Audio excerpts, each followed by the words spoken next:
In the Awakening Square, a massive LED screen displayed the latest news. Today's top online adventurers in the Dungeon of the Bone Throne numbered 2,457,888. The survival rate for new lords was 72 for warlords versus 3 for dungeon lords. The trending topic was the most powerful newcomer with an SS-level troop type, the 12-winged angel, who was expected to become the king of angels. Fragments of memories flooded Chen Yu's mind. He recalled the late nights working overtime on game programming, losing hair from the stress. How did he end up here after falling asleep? Was this still his home country? To his shock, he realized he had transmigrated. Chen Yu had to come to terms with this new reality. From the memories he accessed, he learned that this was a world where everyone had the chance to awaken as a lord. Some were born with extraordinary talent, awakening their troop castles from birth. Others, with average aptitude, couldn't awaken even with loans, injections, and drugs. The original owner of this body was one of the latter. After selling his house, taking out loans, and using numerous drugs and hormones, he finally awakened. Unfortunately, he became a dungeon lord instead of a warlord. Unable to cope with this setback, the original owner died of excitement, leading to Chen Yu's arrival in this world. Chen Yu quickly realized the difference between dungeon lords and warlords. Simply put, warlords only needed to train troops to expand their territories. Dungeon lords, however, had a more complex task. They needed to interact with adventurers from other worlds. Adventurers were a unique group, constantly exploring various dungeons, seeking thrills and challenges. They lived in resource-poor worlds and relied on exploring dungeons for necessities. Dungeon lords were responsible for constructing dungeons and using them to defeat adventurers, thereby obtaining essential resources for territory development. This created a delicate balance between dungeon lords and adventurers. Although adventurers didn't truly die, they had daily limits on their attempts. If a dungeon was too difficult and they couldn't obtain resources, they'd go hungry. If they went hungry, they wouldn't return next time. Conversely, if dungeon lords made their dungeons too easy and couldn't defeat adventurers, their territories would lack resources. Without enough resources, not only would the dungeons cease to function, but their castles would also lose protection and face attacks from dark creatures. This competition to attract adventurers led to increasingly complex dungeons and numerous free events to draw them in. As a result, new lords found it nearly impossible to survive. This was why the original owner died of excitement upon learning the news. After selling his house and taking loans, he had awakened the most challenging type of lord to survive. To safely navigate the novice period, one must spend heavily to purchase popular dungeon licenses from established dungeon lords. However, the original owner was out of money, having spent it all on awakening. Developing a dungeon independently was time-consuming, and if adventurers weren't interested, they'd be overrun by dark creatures once the protection period ended. In the Awakening Square, a teacher-like figure addressed the crowd. "Get ready, it's time to go." Chen Yu glanced around at the young men and women beside him. They were all recent graduates like himself, about to head to the dark world. Most of them had awakened as warlords, while only a small portion became dungeon lords. Those who awakened as dungeon lords were grouped with Chen Yu, starkly contrasting the confident warlords. Warlords were eager to venture into the dark world, ready to conquer and expand. In contrast, dungeon lords hung their heads in silence, except for a few who came from wealthy families. A salesman approached Chen Yu, trying to pitch a popular dungeon sequel. But upon recognizing him, the salesman sneered about Chen Yu's debt and moved on. In the Awakening Square, numerous salesmen promoted popular dungeon IPs, some genuine, others looking for a quick profit. Regardless, they all required money. Chen Yu sighed, realizing that being penniless was a universal challenge. A wealthy heir boasted about acquiring the rights to the popular Divine Punishment of Destruction dungeon, confident he would become the strongest dungeon lord in the novice area. As he vanished into the portal, he left behind envy, admiration, and resentment among the crowd. Chen Yu reflected on the futility of the original owner's efforts, realizing that connections and background were key. But despite the odds, Chen Yu decided to take a chance. As a top game designer in his previous life, he had a wealth of game data in his mind. Being a dungeon lord might not be a dead end. Under the school's organization, graduates entered the portal one by one. Just as Chen Yu was about to step through, a girl in a tracksuit with a ponytail approached hesitantly. "Chen Yu, you haven't signed with any dungeon, right? Why not come to my territory? I'll send you the coordinates later. I'll protect you during the protection period." It was Licia, the girl next door, who was a recognized beauty and had awakened the potential Golden Holy Lion troop. Her offer drew attention, as many assumed Chen Yu would accept the chance to work under someone with resources. However, Chen Yu shook his head, politely declining, wanting to try his own path. Surprised, Licia wanted to exchange contact information at least, but Chen Yu had already stepped into the portal. "Dear Dungeon Lord, you have a 7-day novice protection period. During this time, neither you nor your territory will face attacks from dark creatures. Please develop your territory promptly." In front of him stood a dilapidated castle, so rudimentary that its former glory was nearly indiscernible. Surrounding the castle was a massive, secretive protective shield that enveloped the entire territory. This was the unique benefit for a novice lord. The shield would last for 7 days. Once it dissipated, the dark creatures outside would flood the territory, posing a catastrophic threat. Outside the shield, a saber-toothed tiger lay in wait, its malicious red eyes fixed on Chen Yu. It bared its teeth, which gleamed like blades, seemingly ready for the moment the shield disappeared so it could break through and feast. The saber-toothed tiger stood at least 3 meters tall, its ferocity far surpassing that of an ordinary Siberian tiger. Its crimson gaze sent shivers down one's spine, making Chen Yu's scalp tingle with unease. The threat it posed was almost suffocating. As a dungeon lord, Chen Yu had another advantage: the ability to maintain the protective shield by consuming soul crystals. These crystals were sourced from the lives of adventurers. With ample resources, a dungeon lord could enjoy this immunity privilege indefinitely, living as peacefully as a zookeeper. However, acquiring soul crystals was no simple task.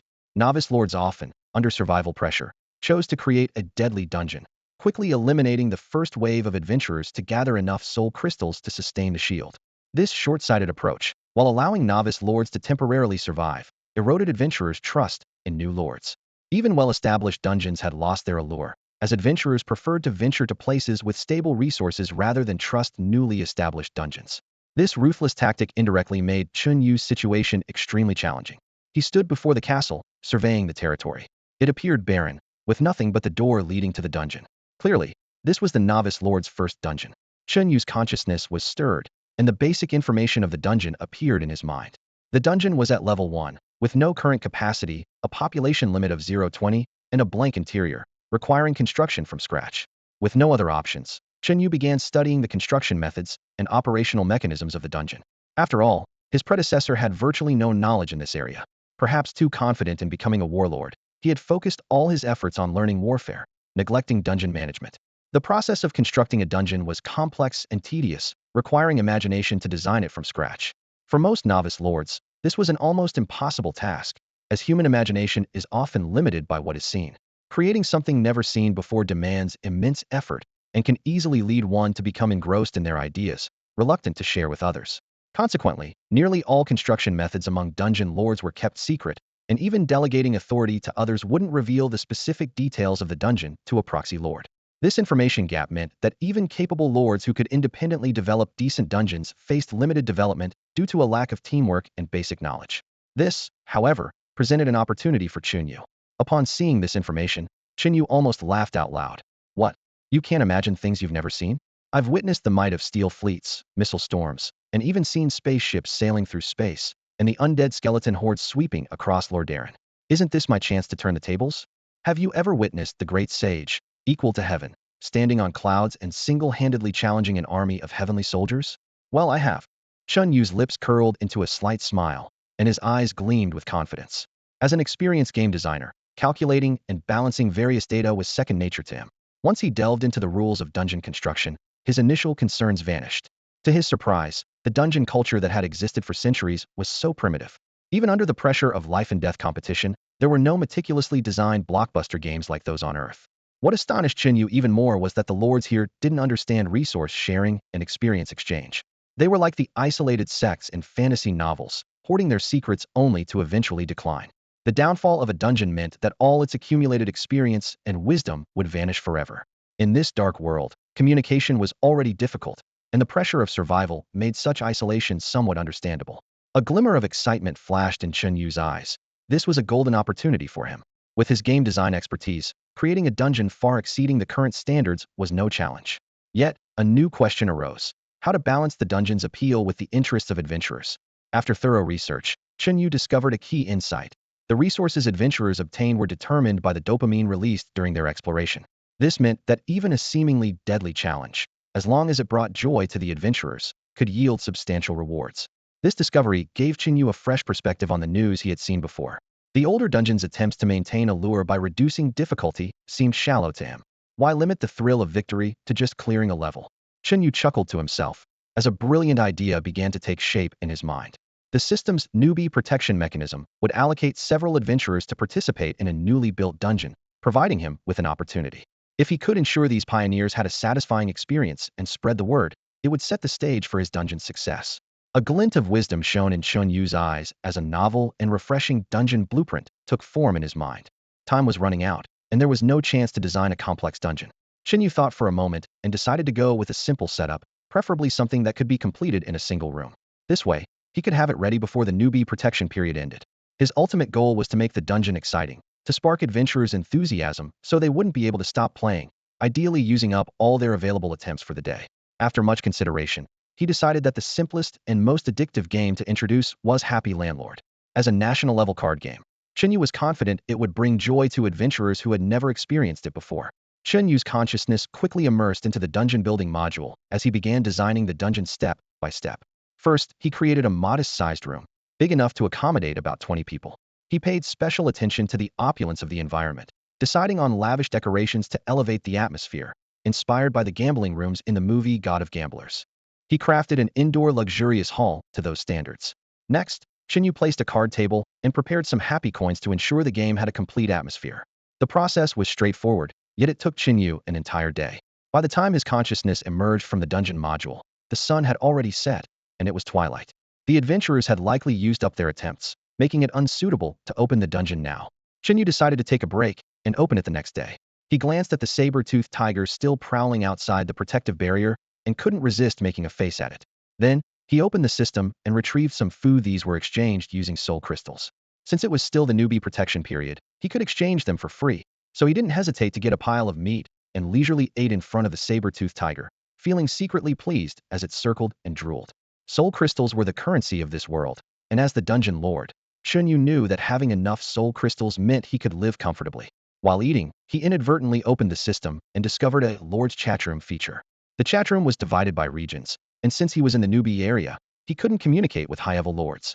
Browsing through it, he found most messages were complaints from weaker lords about encountering strong enemies or being attacked by high-level monsters, but since it was still the newbie protection period, no real harm was done.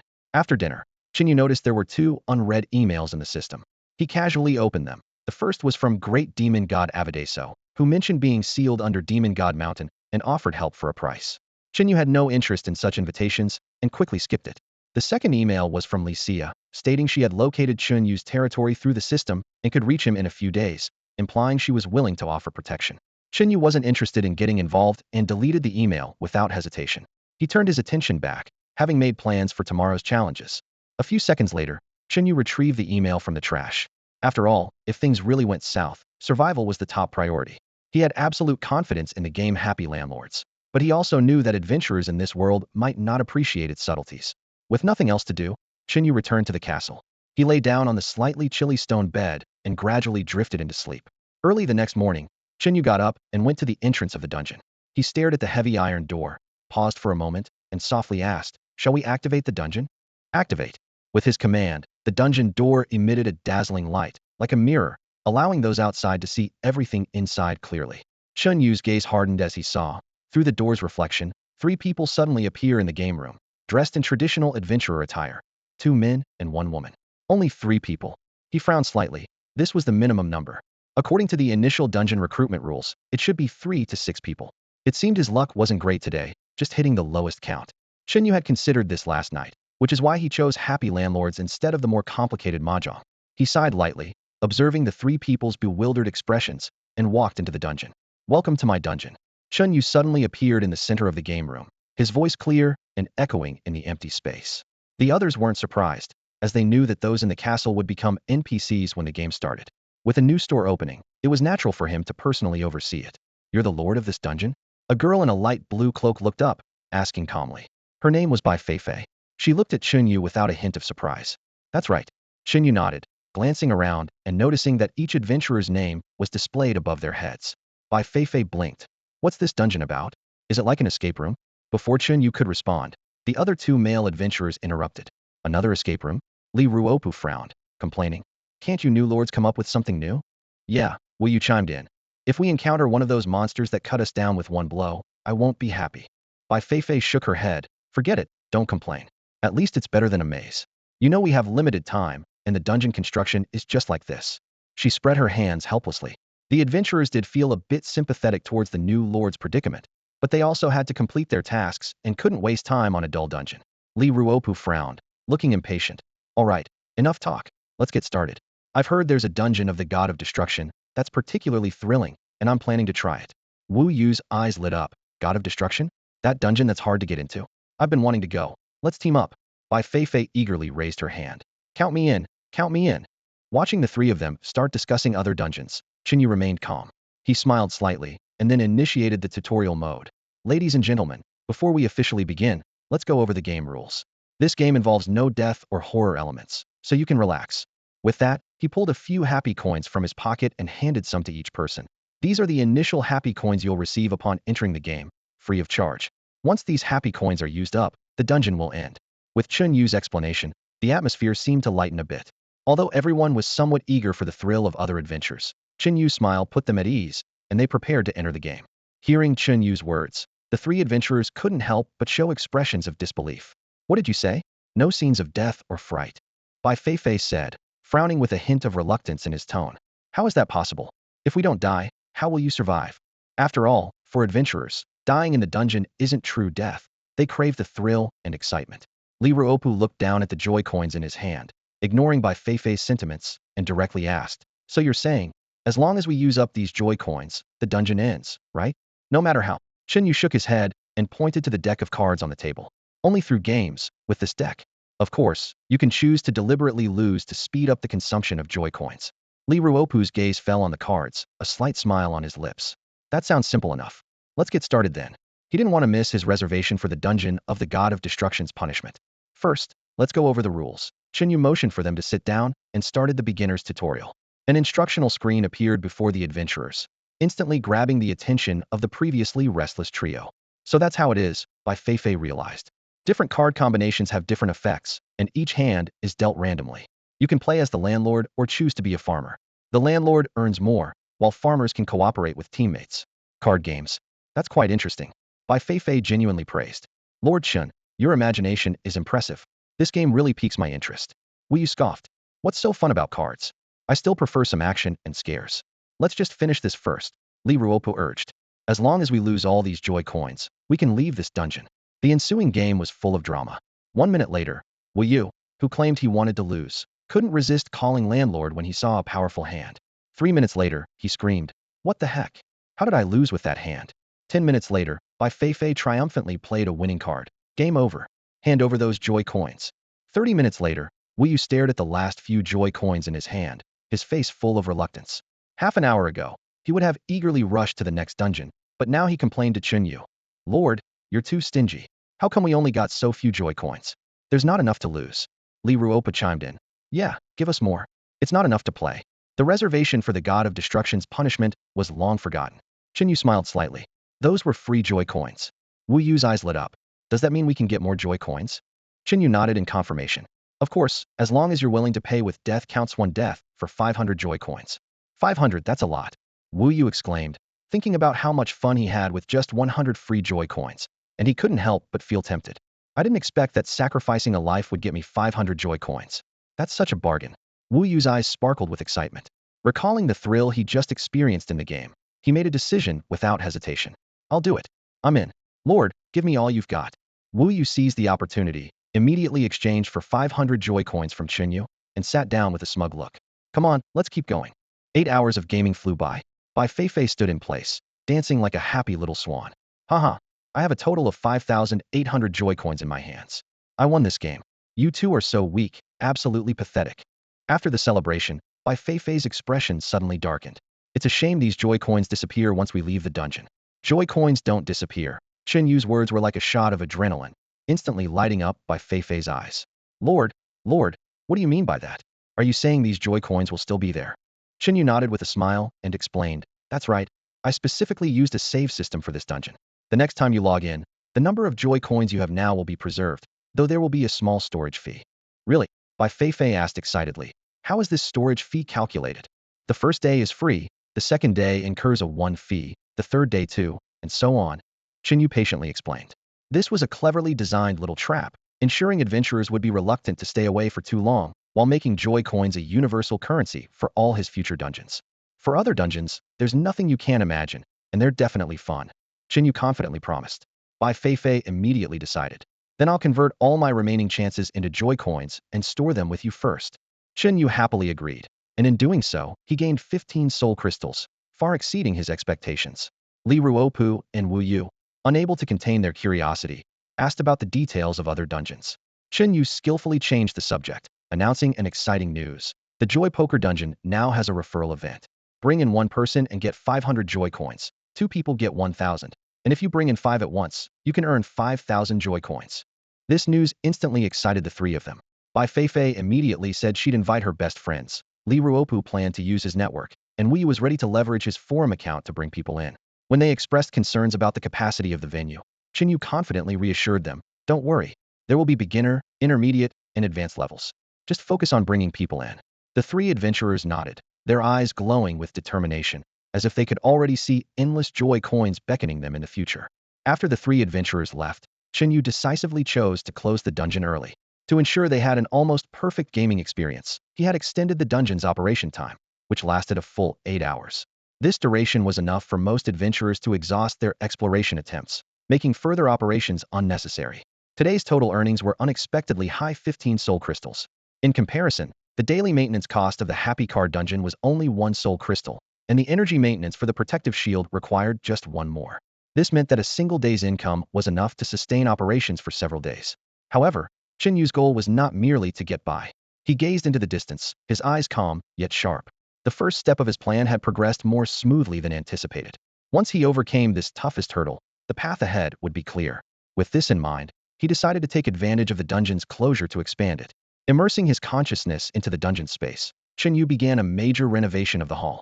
He added a tall, bronze-colored grandfather clock with a weathered and weighty face, evoking a sense of time's passage. He also arranged several round tables, categorized into basic, intermediate, and advanced seats, giving the entire scene more functionality and depth. Everything was ready for the dungeon to reopen the next day. Under the starry sky, Chen Yu took out a large batch of food from the system and indulged himself, rewarding his hard work throughout the day. The saber-toothed tiger that used to watch him eat had long disappeared, leaving him feeling slightly empty. Eating without an audience lacked a certain charm. As he enjoyed his meal, he casually opened the Lord's chat interface. Zhao Haoyang sent a message, boasting, "I collected 38 soul crystals today. Who says being a dungeon lord is hopeless? With resources and IP, development is a breeze." His words were full of pride. Below the message, the comment section was lively. Some flattered him, while others were sarcastic. "Isn't your God of Destruction's punishment dungeon just a renamed version of Angel's punishment to ride its popularity? It'll fade soon enough. Soul crystals or not, you're still a mole hiding in its shell.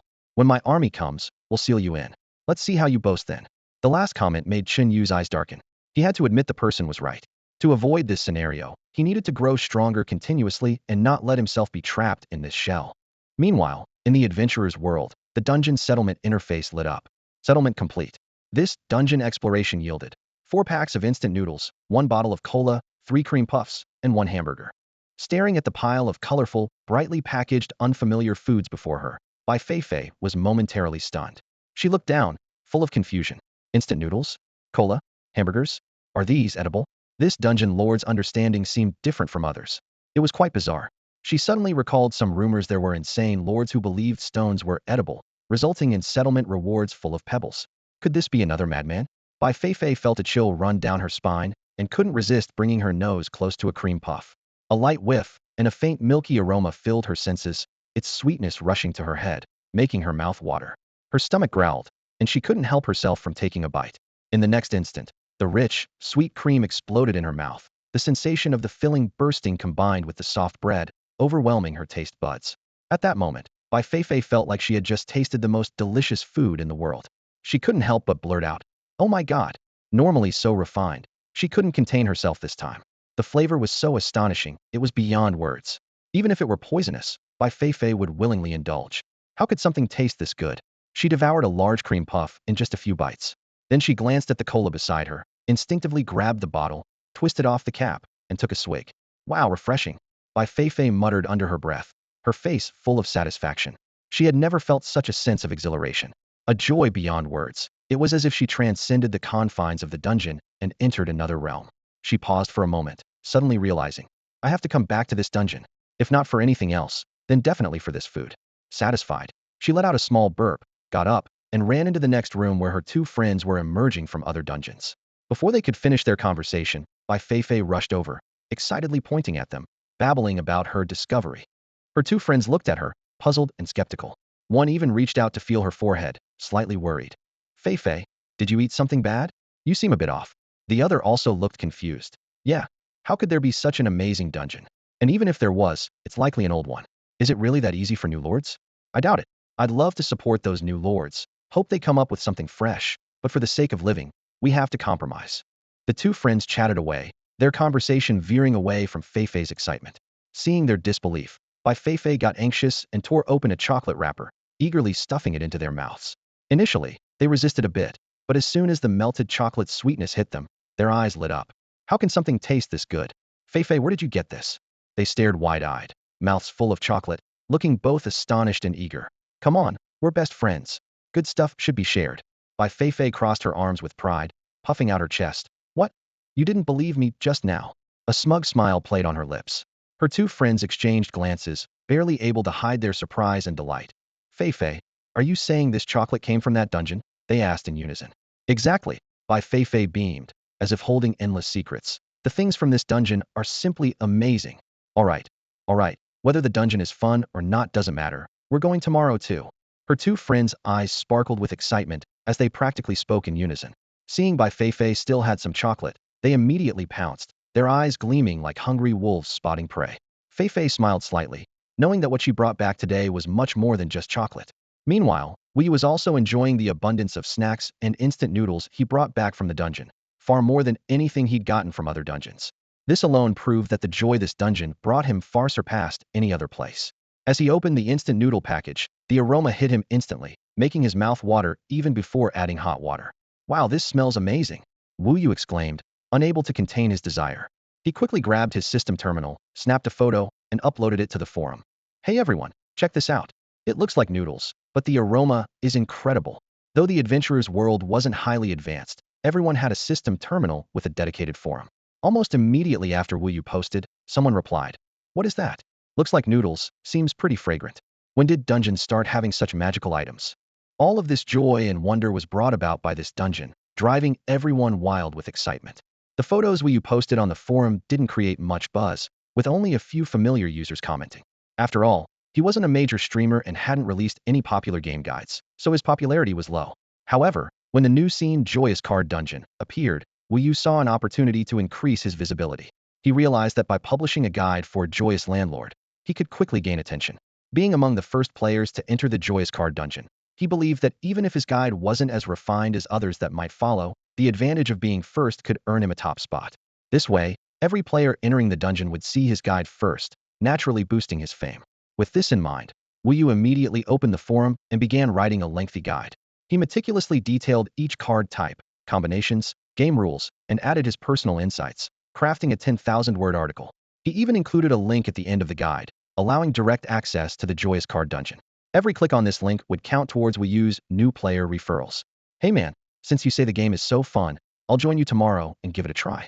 We've been buddies for years, after all, one of his friends commented, expressing willingness to follow Wu's lead, which made him quite satisfied. Trust me, guys, it's super fun. You'll spend the whole day in that dungeon, and the food there is great too. I genuinely recommend it, and I'm willing to support the creator if they release more games, Wu enthusiastically replied. Meanwhile, Liruopu was also busy recruiting players, reaching out to his old teammates. The referral cap was 5 people, and for each person he brought in, he would receive 5,000 joyous coins. This prospect excited him, prompting him to enthusiastically extol the game's virtues to his friends. However, the more he hyped it, the more skeptical his friends became. I'm telling you, if the game isn't as fun or rewarding as you say, you're treating us to a big meal, one friend challenged. No problem, trust me, if it's not fun, I'll shave my head. Liruopu confidently declared, not backing down. Seriously, I'll do it, no joke. Despite their active presence on the forum, these activities didn't cause much stir among the adventurers of Tides Town.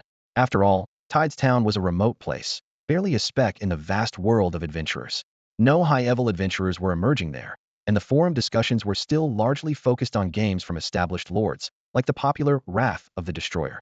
Time flew by, and the next morning, Chen Yu arrived early at the entrance to the castle's dungeon territory, ready to start a new day of adventure. As he approached the entrance, he saw a series of links indicating multiple player applications to enter. By Fei, Wu, Liruopu, Lin Xiaoxiao, Wu Lanlan. He quickly scanned the list and saw that a total of 12 people had applied to enter, including the 3 adventurers from the previous day, who had applied even earlier than he did.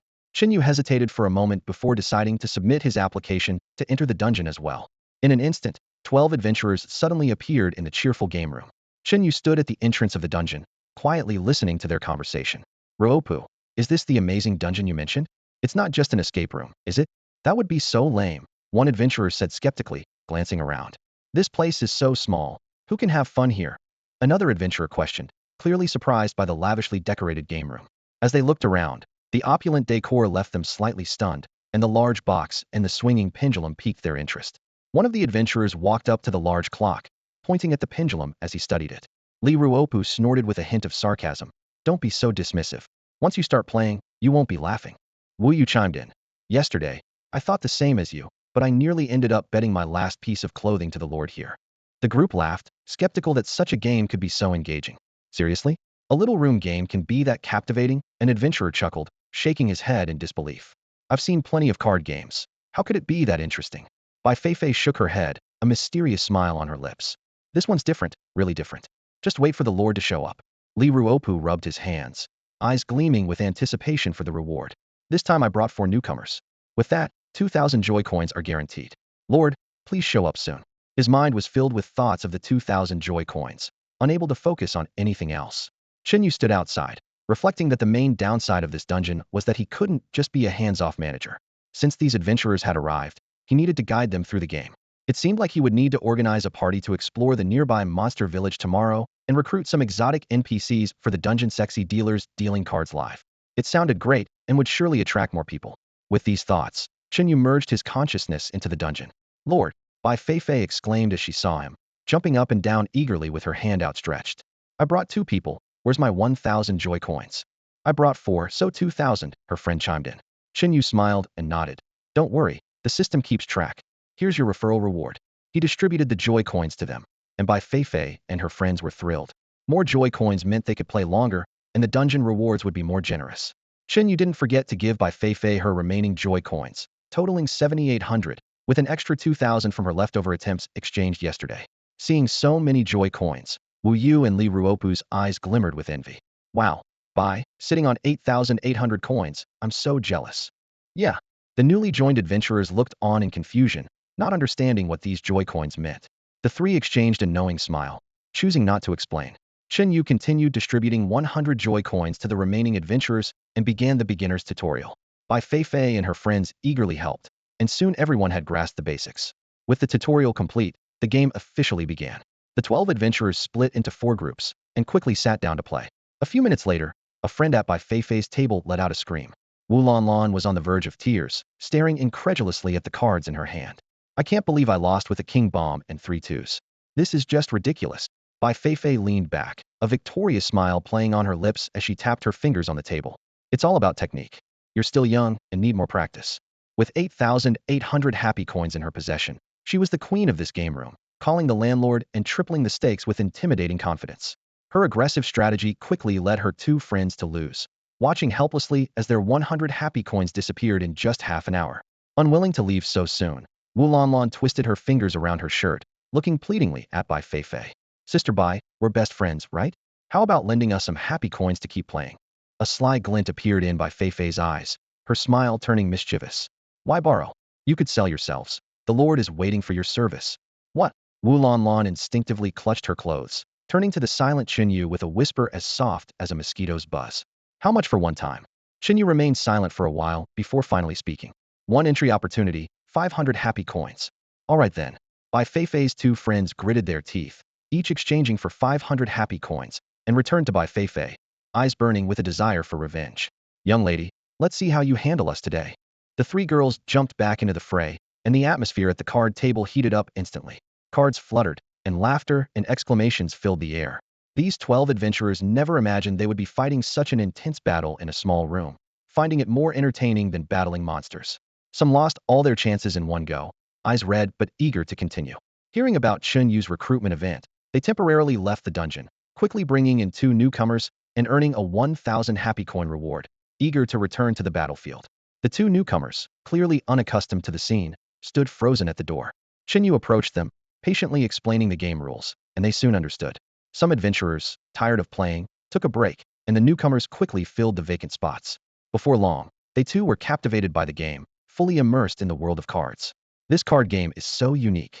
It's so much fun, one newcomer exclaimed excitedly. It's incredibly entertaining. You don't get it until you sit down and play. This dungeon is truly addictive, another newcomer agreed. 4 twos. Ha! Let's see who can beat that.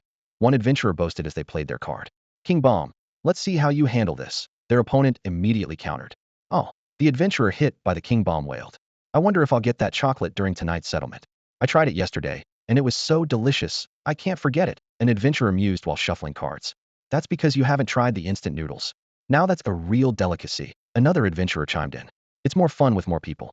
Today is even more exciting than yesterday when it was just 3 of us. There are so many variables. Yeah, I think we'll get more food and supplies at tonight's settlement. I wonder what other goodies the Lord has here. The stuff we had yesterday was amazing. The Happy Card Dungeon was bustling with activity. Some adventurers, caught up in the excitement, stood up, playing with fierce determination. Those who accumulated enough happy coins began teaming up with Bai Feifei, moving to the intermediate level. Here, the stakes were higher, and so was the excitement. Bai Feifei even lost 2,000 happy coins in one round, jumping up and down in frustration. The games continued until evening. The adventurers reluctantly left the game room, while Chen Yu sat at the table, gazing at the empty room with a heart full of joy. Today's earnings were unexpectedly good. Initially, he thought there would only be 12 participants, but they managed to bring in 5 more, resulting in a total of 76 soul crystals for Chen Yu. This was a bountiful harvest, exceeding all expectations. Although not every adventurer chose to use up all their turns here, most opted to exchange their remaining turns for happy coins. Even though the total amount of happy coins remained unchanged as they circulated among the adventurers, this trade didn't dampen their desire to acquire more happy coins. Including the soul crystals he earned yesterday and his daily expenditures, Chen Yu now had 90 soul crystals in his possession, enough to organize an adventurer team. He opened the system terminal, entered the adventurer squad interface, and selected the appropriate options. A dedicated interface appeared on the screen. The first step in forming an adventurer squad was to construct an adventurer tavern. Fortunately, a level 1 tavern did not require any soul crystals. The role of a level 1 adventurer tavern is as follows. It is an initial building capable of accommodating 20 adventurer spirits. When used, these spirits consume different amounts of soul crystals based on their level and quality. If the usage exceeds 24 hours, additional soul crystals are required to maintain their function. Currently, he had ordinary grade spirits 20, which were equivalent to contracts owned by the Lord.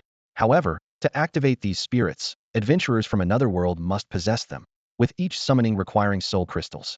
Essentially, the Lord had 20 puppets at his disposal, but they were soulless, akin to free labor. However, these free workers wouldn't labor for free without some incentive. They needed rewards to entice them, as exploration tasks had a onatory deadline. Once summoned adventurers began working, they couldn't afford to be frugal with their task attempts.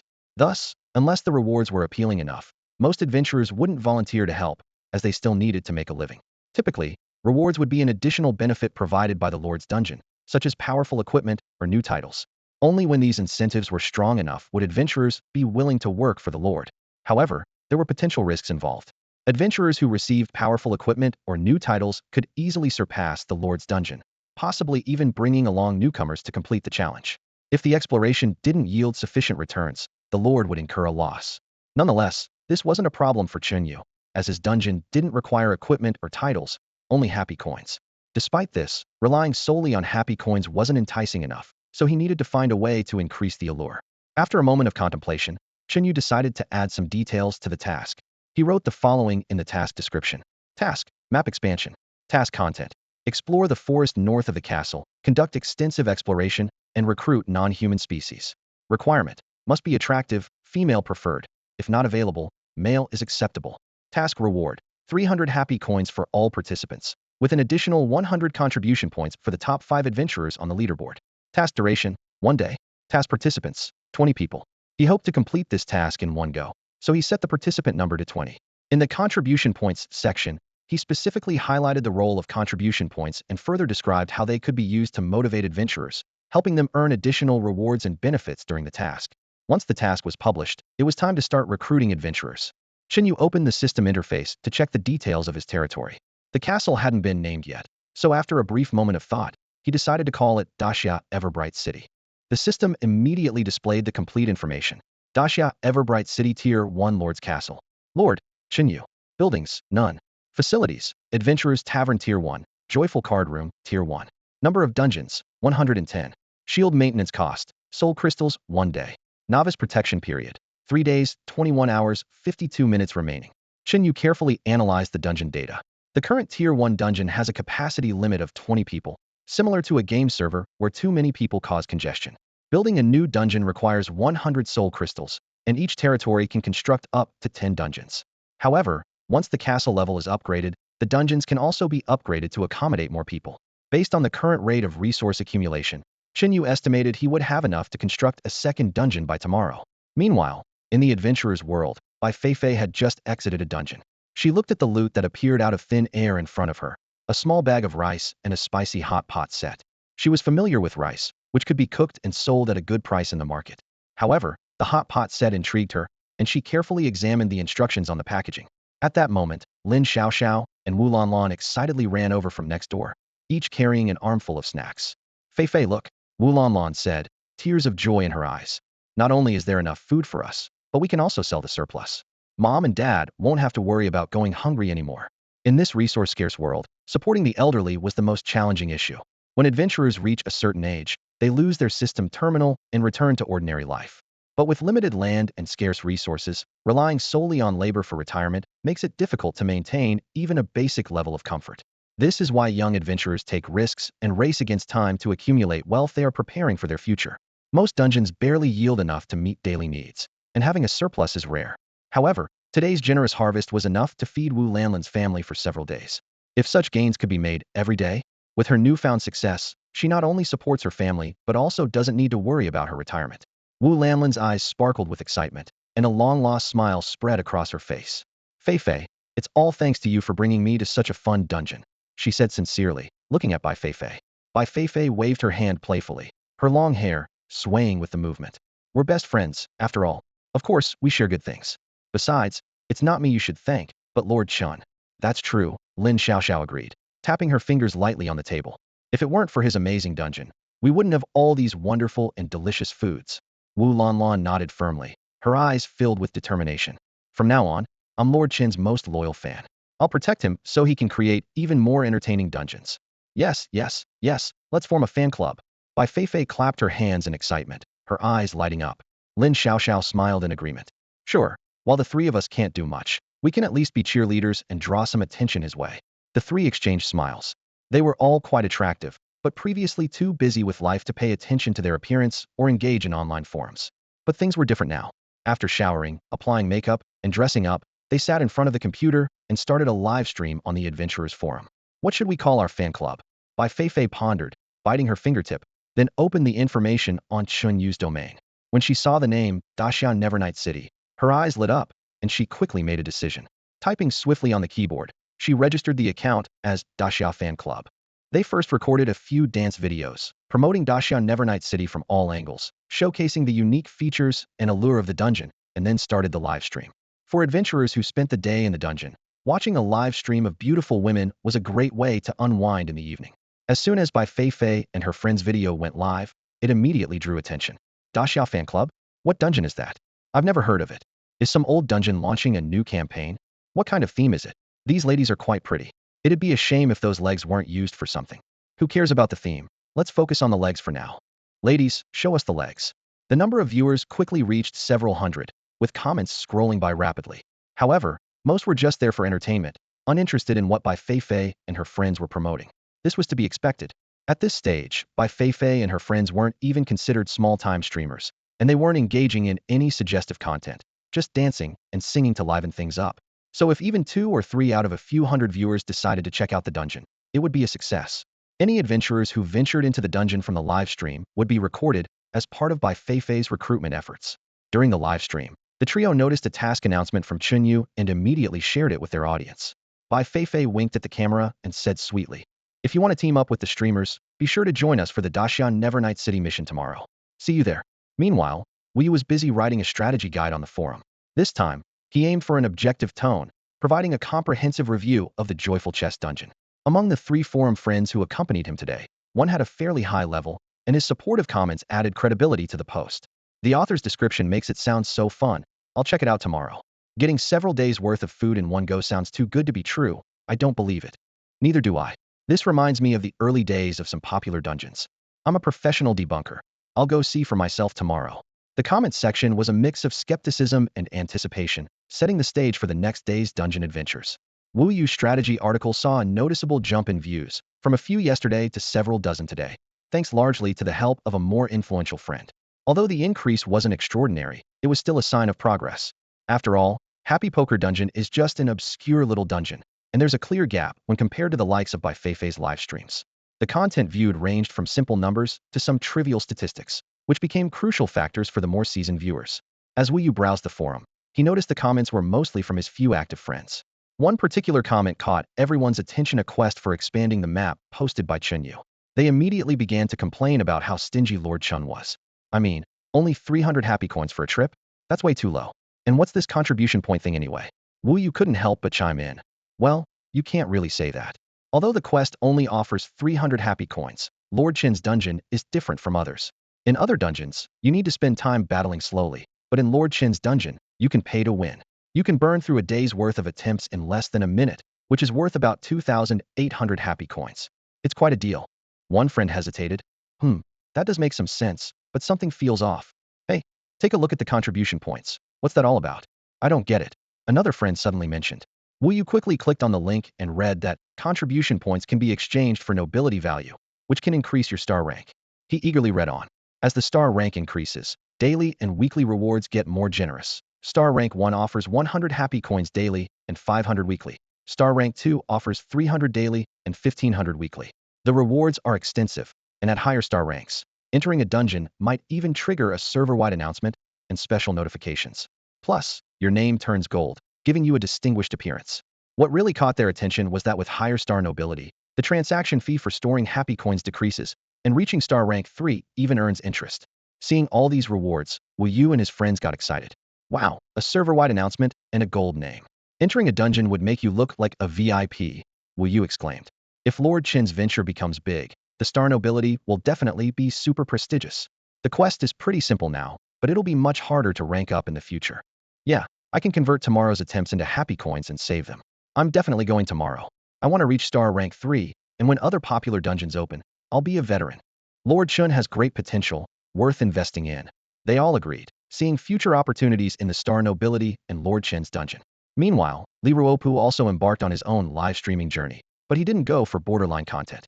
Given his current influence, he didn't have a large audience. He opted for a simpler root mukbang. Li Ruopu gradually realized that the food he received from Chen Yu was unlike anything he had ever tasted before. An idea struck him. Starting a food live stream could definitely attract viewers. Sure enough, shortly after the live stream began, a few viewers tuned in.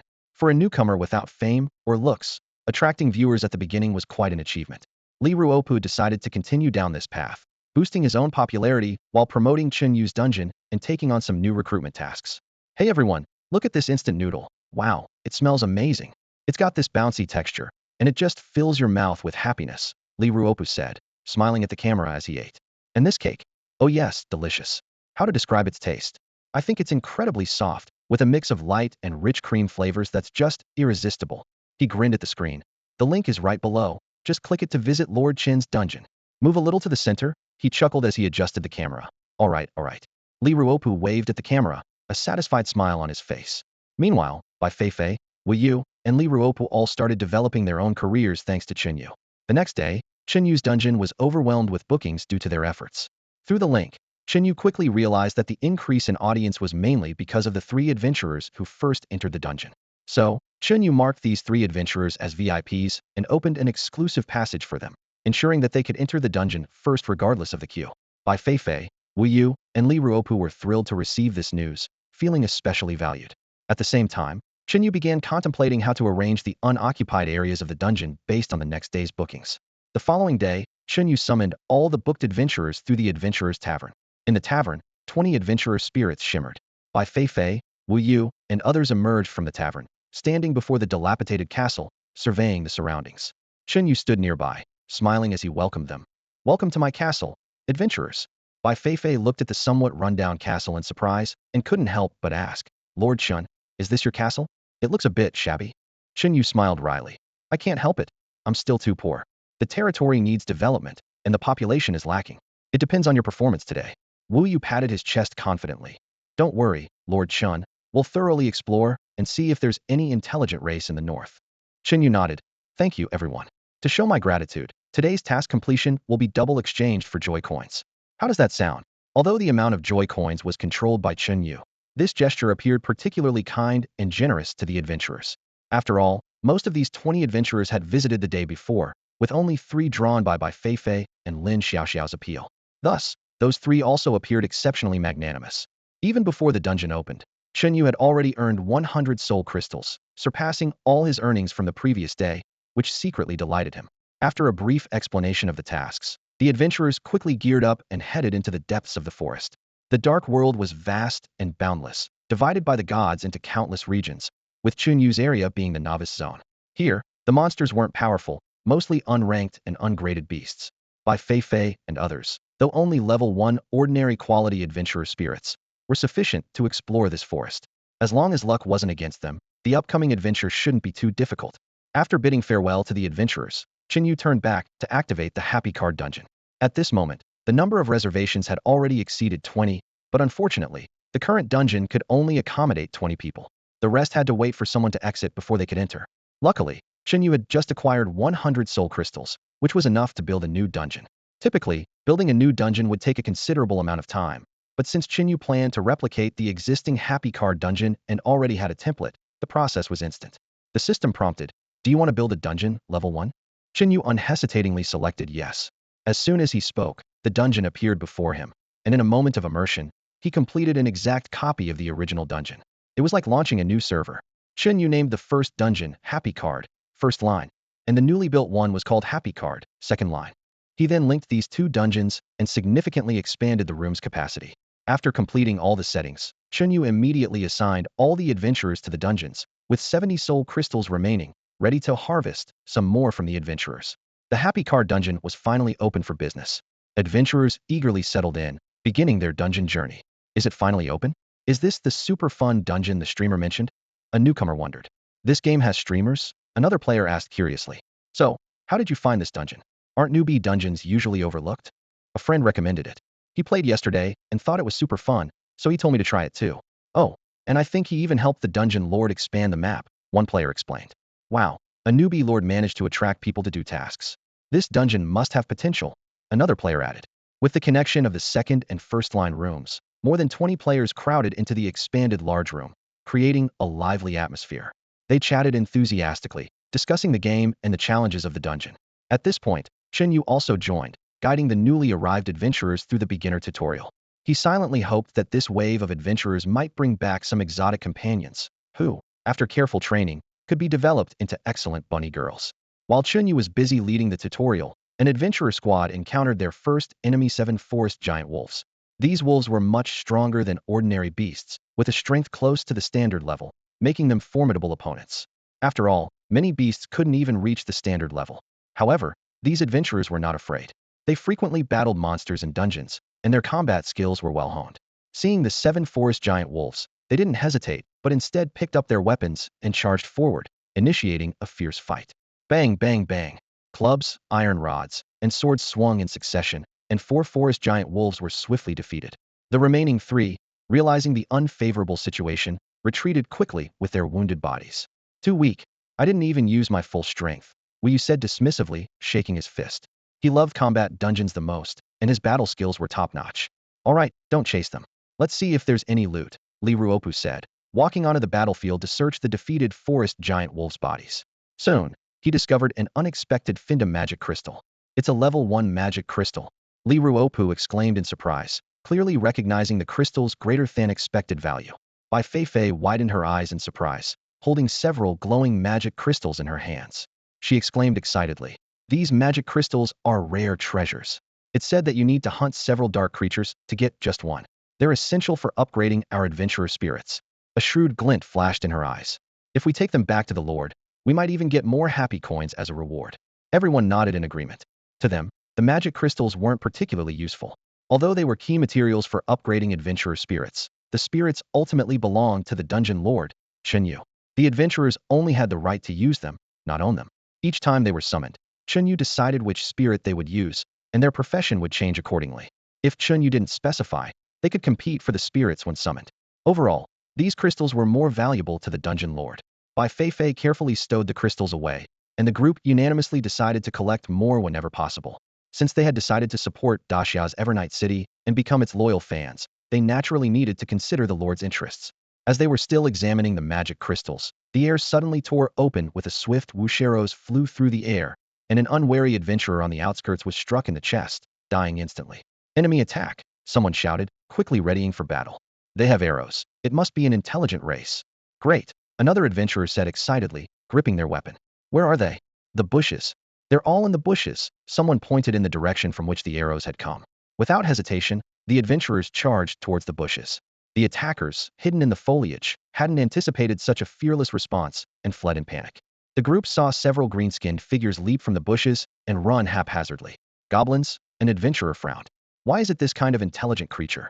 I hate goblins. Bai Fei gritted her teeth. I've heard they abduct young females of other races to breed. They're a disgusting species. She brandished her weapon. Let's kill them and destroy their nest. The adventurers charged forward with renewed vigor, cutting down 3 or 4 goblins in a few strokes. Only the fastest one remained, and the group pursued it relentlessly. Don't let it escape, someone shouted. It's okay, let it run for now, a seasoned adventurer suggested. We can follow it to find their nest. I remember the dungeon lord can claim other intelligent creatures' territories to expand. Let's take this chance to destroy one. How about it? Sounds good. Let's go. The adventurers grew even more excited. For them, being in the dark world was like playing a thrilling dungeon game. The only downside was that completing tasks in the dark world didn't earn rewards in the real world. Otherwise, the dark world would be much more exciting than many dungeons. They followed the goblin's escape route, expecting to trace it back to their lair. To their surprise, the goblin led them into an entire goblin troop. What's going on here? An adventurer wondered, observing from a hidden spot. It looks like this goblin troop is attacking a village, another pointed out. And there are quite a few of them, about 30 or more. Their eyes focused on a figure noticeably larger than the other goblins. That big one must be the goblin leader, right? They watched as the fleeing goblin ran up to the goblin leader, chattering and occasionally pointing towards where the adventurers were hiding. Little goblin can't handle it, so it's tattling. An adventurer sneered. There are quite a few of them over there. Should we charge in? What's there to be afraid of? We're adventurers, we've tackled countless dungeons. A few goblins are nothing. Wu Yu grinned, gripping his club tightly. Look over there, they're attacking the village, and some villagers are still fighting back. Perfect opportunity for a pincer attack. Before he finished speaking, Wu Yu had already rushed forward with his club. The other adventurers, seeing this, followed suit. The sudden assault by 19 adventurers caught the goblin forces completely off guard. Although these green-skinned little creatures bared their teeth and looked fierce, they were much weaker compared to orcs. Most goblins were of the common grade, ranking at the bottom among all common grade units. Taken by surprise, the group of over 30 goblins quickly fell into disarray under the assault of 20 seasoned adventurers. Once the lesser goblins were mostly dealt with, the adventurers set their sights on the goblin leader, who was of superior quality. Stab him in the back, someone shouted. Yeah, he's slow to turn. My club's the sharpest, you guys keep him busy. Despite the goblin leader's formidable strength, he was no match for the adventurers' underhanded tactics and was forced to retreat. Even in his final moments, he couldn't understand why anyone would use such a dirty strategy. Inside the village, 2 warriors struggling to hold on saw the reinforcements arrive, and hope flickered in their eyes. They picked up their swords and rushed out to join the fight. With coordinated efforts from both inside and outside, the goblin forces quickly fell apart, leaving only a few to escape. Even their leader met his end at Wu Yu's club. Some adventurers began to loot the spoils of battle. Besides a few common magic crystals, they found a superior quality magic crystal on the goblin leader. We've hit the jackpot, someone exclaimed excitedly. If Lord Chen sees this superior magic crystal, he'll be over the moon. We might even get more joy coins. As they spoke, 2 people emerged from the village to negotiate with them. These villagers resembled humans, but had pointed ears. Elves? Wu Yu asked in confusion. Doesn't seem like it. Bai Fei shook her head. Elves wouldn't be so weak, unable to fend off goblins. They're probably half-elves, Li Ruopu explained. A mix of human and elf, not fully accepted by either side. Let's hear what they have to say. The 2 half-elves approached, one appearing older, likely the village chief or elder. However, when they spoke, it was in a string of incomprehensible, garbled sounds that left the adventurers bewildered. Li Ruopu scratched his head, feeling a bit helpless in the face of the language barrier. Just then, Bai Fei's eyes lit up as he pulled out a glowing recruitment order from his pocket. In this dark world, while languages may differ, system items are universally understood. Sure enough, as soon as the 2 half-elf warriors saw the recruitment order, a look of understanding flashed in their eyes. They quickly exchanged a few glances and then made a follow-me gesture, leading the adventurers deeper into the village. Soon, the village residents were gathered, forming a ragtag line. Notably, the two lightly armored half-elf warriors did not join the selection lineup. The adventurers understood that these warriors were the village's remaining defense and couldn't be easily let go. Standing before them were the elderly, the weak, and women, who seemed to lack combat ability. This suited Lord Chen's intentions perfectly, as he was interested in young girls. It seems that men's tastes have a commonality, as they quickly zeroed in on two petite, half-elf girls in the crowd. Although the girls looked malnourished, their features were delicate, and with some care, they could be quite striking. To avoid scaring them, Bai Fei approached alone, gently displaying the recruitment order. The two girls instinctively hid behind their mother, eyes filled with fear. After the half-elf elder spoke a few words, they hesitated briefly before reaching out to accept the recruitment order. While sunbathing outside the castle, Chen Yu suddenly received a system notification. Congratulations, you have successfully recruited 2 citizens, half-elves with no level or quality. Seeing the words half-elf, he nodded in satisfaction. After all, appearance is important when presenting in the dungeon. A few minutes later, the adventurer team escorted the 2 girls back to the castle. Considering that half-elves can't be resurrected, they decided to first ensure the girls' safety before continuing their exploration of the forest. Chen Yu carefully examined the half-elf girls before him. Their mixed-race appearance was perfect for NPC roles in the joyful card game. Thanks to the magic of the recruitment order, the girls quickly learned Chen Yu's language. In response to Lord Chen, "My name is Lina, and she is Ifei." Though still a bit reserved, they began to relax. Seeing their frail figures, Chen Yu immediately used the system to exchange for a feast. Despite the system warning that this exceeded the novice limit and required soul crystals, he paid without hesitation. "Eat up, it's all yours." Faced with Chen Yu's generosity, the girls widened their blue eyes in surprise. Once they confirmed it wasn't a joke, Lena's eyes welled up with tears, and they both knelt to express their gratitude. Having signed a lifelong contract, they would remain loyal to the castle forever. "My lord." 2 young girls were devouring the food with no resistance at all. However, halfway through their meal, Lena cautiously asked, "My lord, can I take some of this food back for my mother?" Effie also timidly added, "I would like to take some back too. We can eat less in the future." Seeing their pitiful expressions, Chen Yu didn't refuse. He replied without hesitation, "Of course you can. You can take it all back if you want. However, the dark world is dangerous, and it's not safe for you two to go back alone. I'll have some adventurers escort you." After all, these girls were valuable labor resources, and it made sense to utilize them. The half-elf tribe was near the castle, and winning them over with food seemed like a good strategy. Once their strength increased, integrating them would be beneficial. The soul crystals used for these foods were affordable, and gaining loyal subjects in return was a worthwhile trade. Chen Yu sent a message to the adventurer team, asking them to send a squad back. Shortly after, Li Ruopu returned with a few people. As soon as they met, Chen Yu asked, "So, did you find any traces of the Goblin tribe?" Li Ruopu shook his head. "Those guys are really cunning, and the northern forest is quite large. We'll need more time to search thoroughly." Chen Yu nodded in understanding. "All right, there's no rush."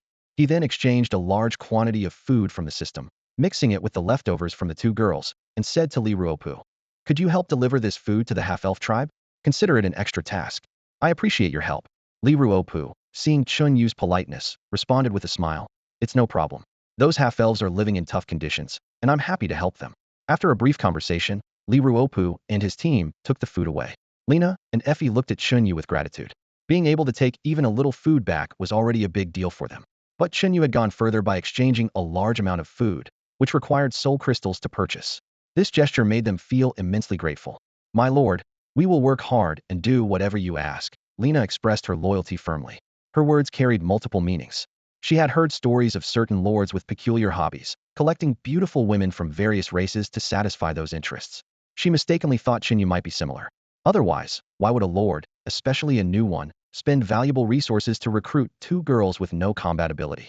The food consumed by the subjects and the soul crystals used for maintaining the territory's protective shield were crucial resources that increased with the number of subjects.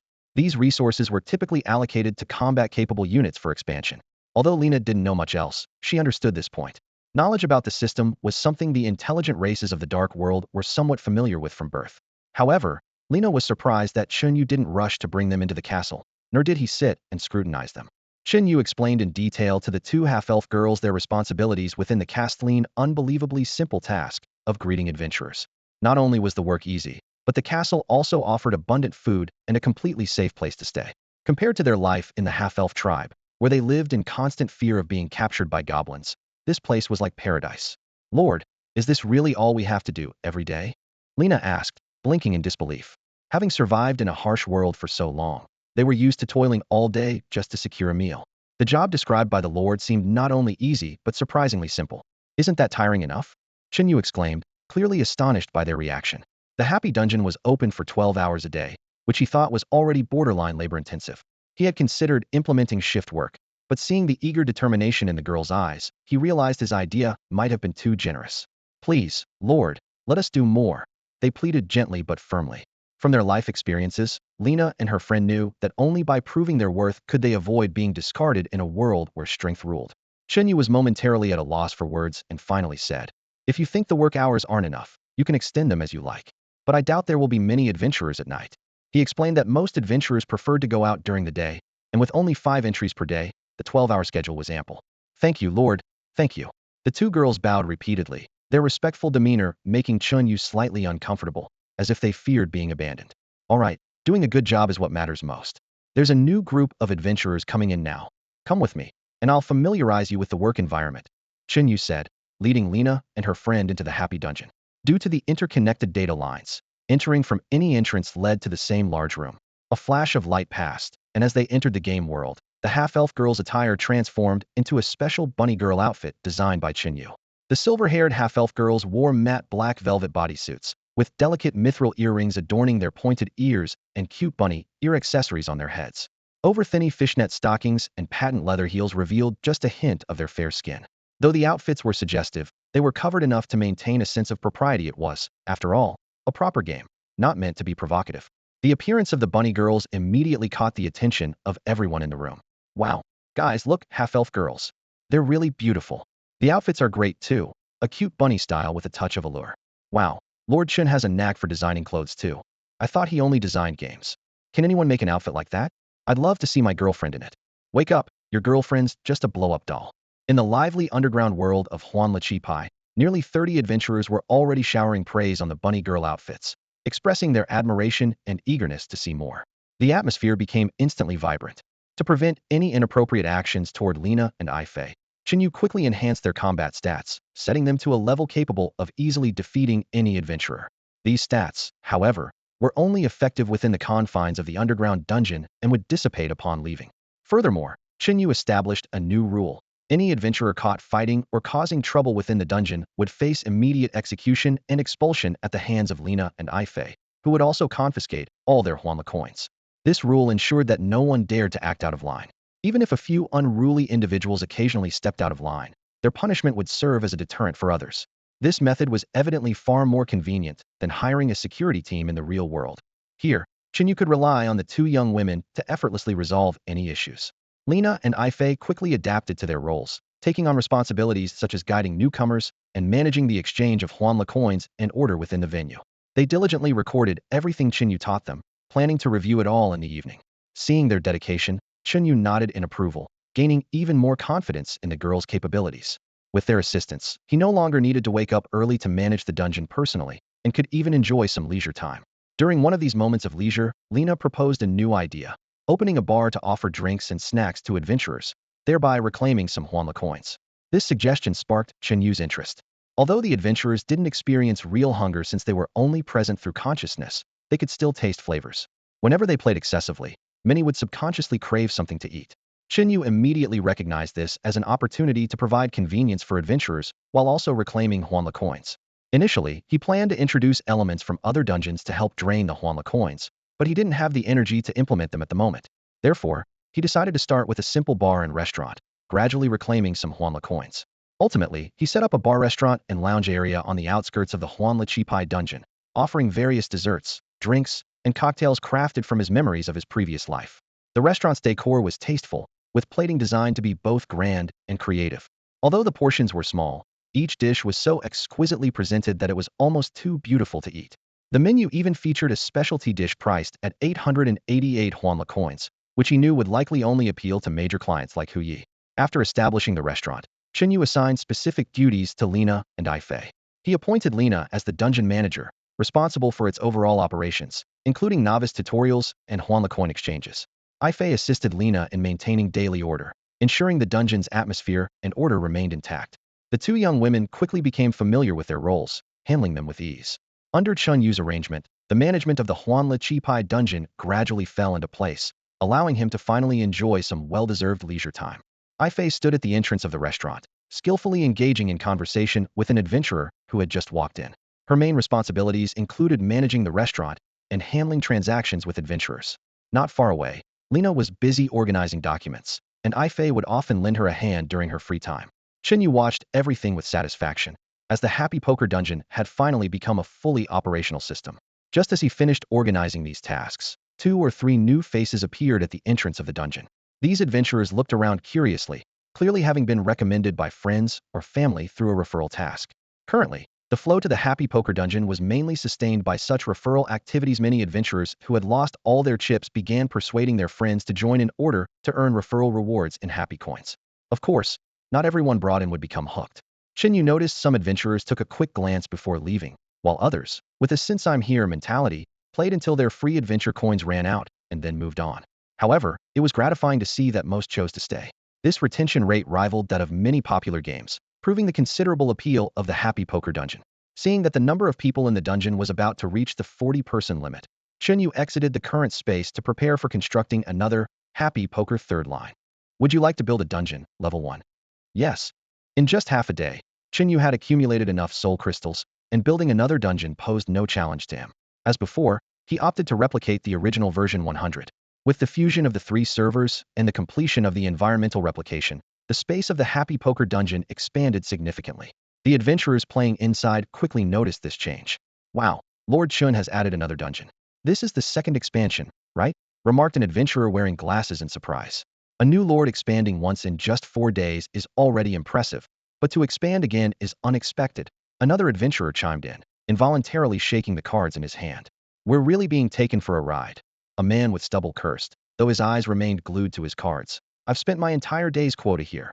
This damn dungeon is too addictive. Yeah, I just came to take a look, but now I can't leave. A female adventurer laughed, her fingers tapping continuously on her cards. It's really addictive. You win happy coins quickly, but lose them just as fast. When the multiplier reaches a certain level, and a single play decides the win or loss, my heart is pounding. True, another adventurer nodded in agreement, his eyes fixed on the chips on the table. I don't dare to exchange too many happy coins at once or play in the intermediate area, afraid that some old hand will crazily double up and take all my happy coins. Even though it's not real money we're losing, and we can exchange 2,500 happy coins every day just by coming, it still hurts, a young adventurer sighed. Mainly, I'm afraid of losing everything and having nothing left to play. The adventurers chatted back and forth, filling the Happy Poker Dungeon with a lively atmosphere. The sound of chips clashing on the tables, along with the cheers and sighs of the players, intertwined to create a vibrant scene rarely seen in other dungeons. Most dungeons struggled to manage relationships between adventurers and feared that veteran players bringing in new ones would affect clearance rates, so they opted for single-player content, isolating adventurers from each other. However, this made the game content too static, and even if a dungeon was exciting, without the fun of interaction, players would lose interest after a few plays. Additionally, with strategy groups around, single-player dungeons would quickly be abandoned by players. Those designing team-play dungeons often limited team sizes to 2 to 4 people, with few daring to create large-scale multiplayer instances.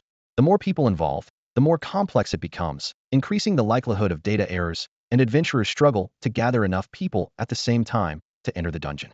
Therefore, a scene with 40 people together like this was indeed rare, and it was this novelty that made the Happy Poker Dungeon so appealing. It's so lively. I've never seen such a bustling dungeon before, an excited adventurer said, struggling to hold onto his cards.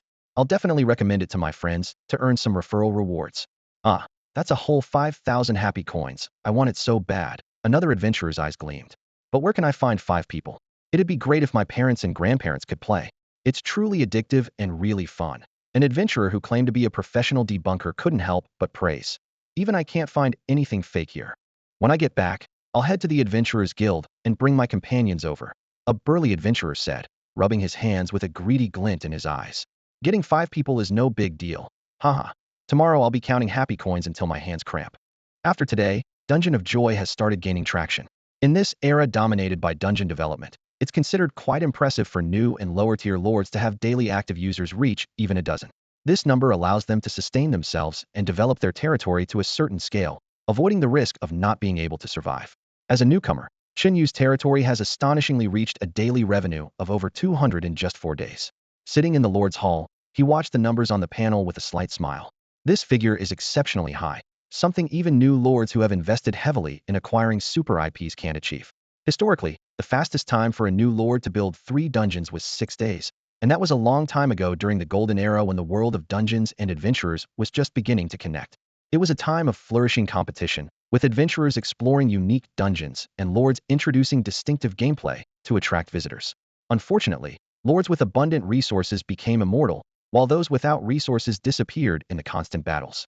This eventually led to the current situation, where almost every dungeon lord in each area purchases the rights to popular dungeons to oppress their peers. For example, Zhao Haoyang's God of Destruction. Chen Yu often saw Zhao Haoyang's active presence in the chat channel. Right now, he was active in the regional chat room, and as soon as Chen Yu opened it, Zhao Haoyang's messages jumped out. If you don't even have money, why are you trying to be a dungeon lord? You better find a warlord to rely on. Zhao Haoyang's avatar flashed with a message prompt. The adventurers of Tides Town will eventually become my loyal fans. The name of my Yongla dungeon will grow bigger and spread beyond Tides Town. Eventually, the whole Tide City will know the name of my Yongla dungeon. When someone argued back about striving hard, Zhao Haoyang immediately retorted, "What?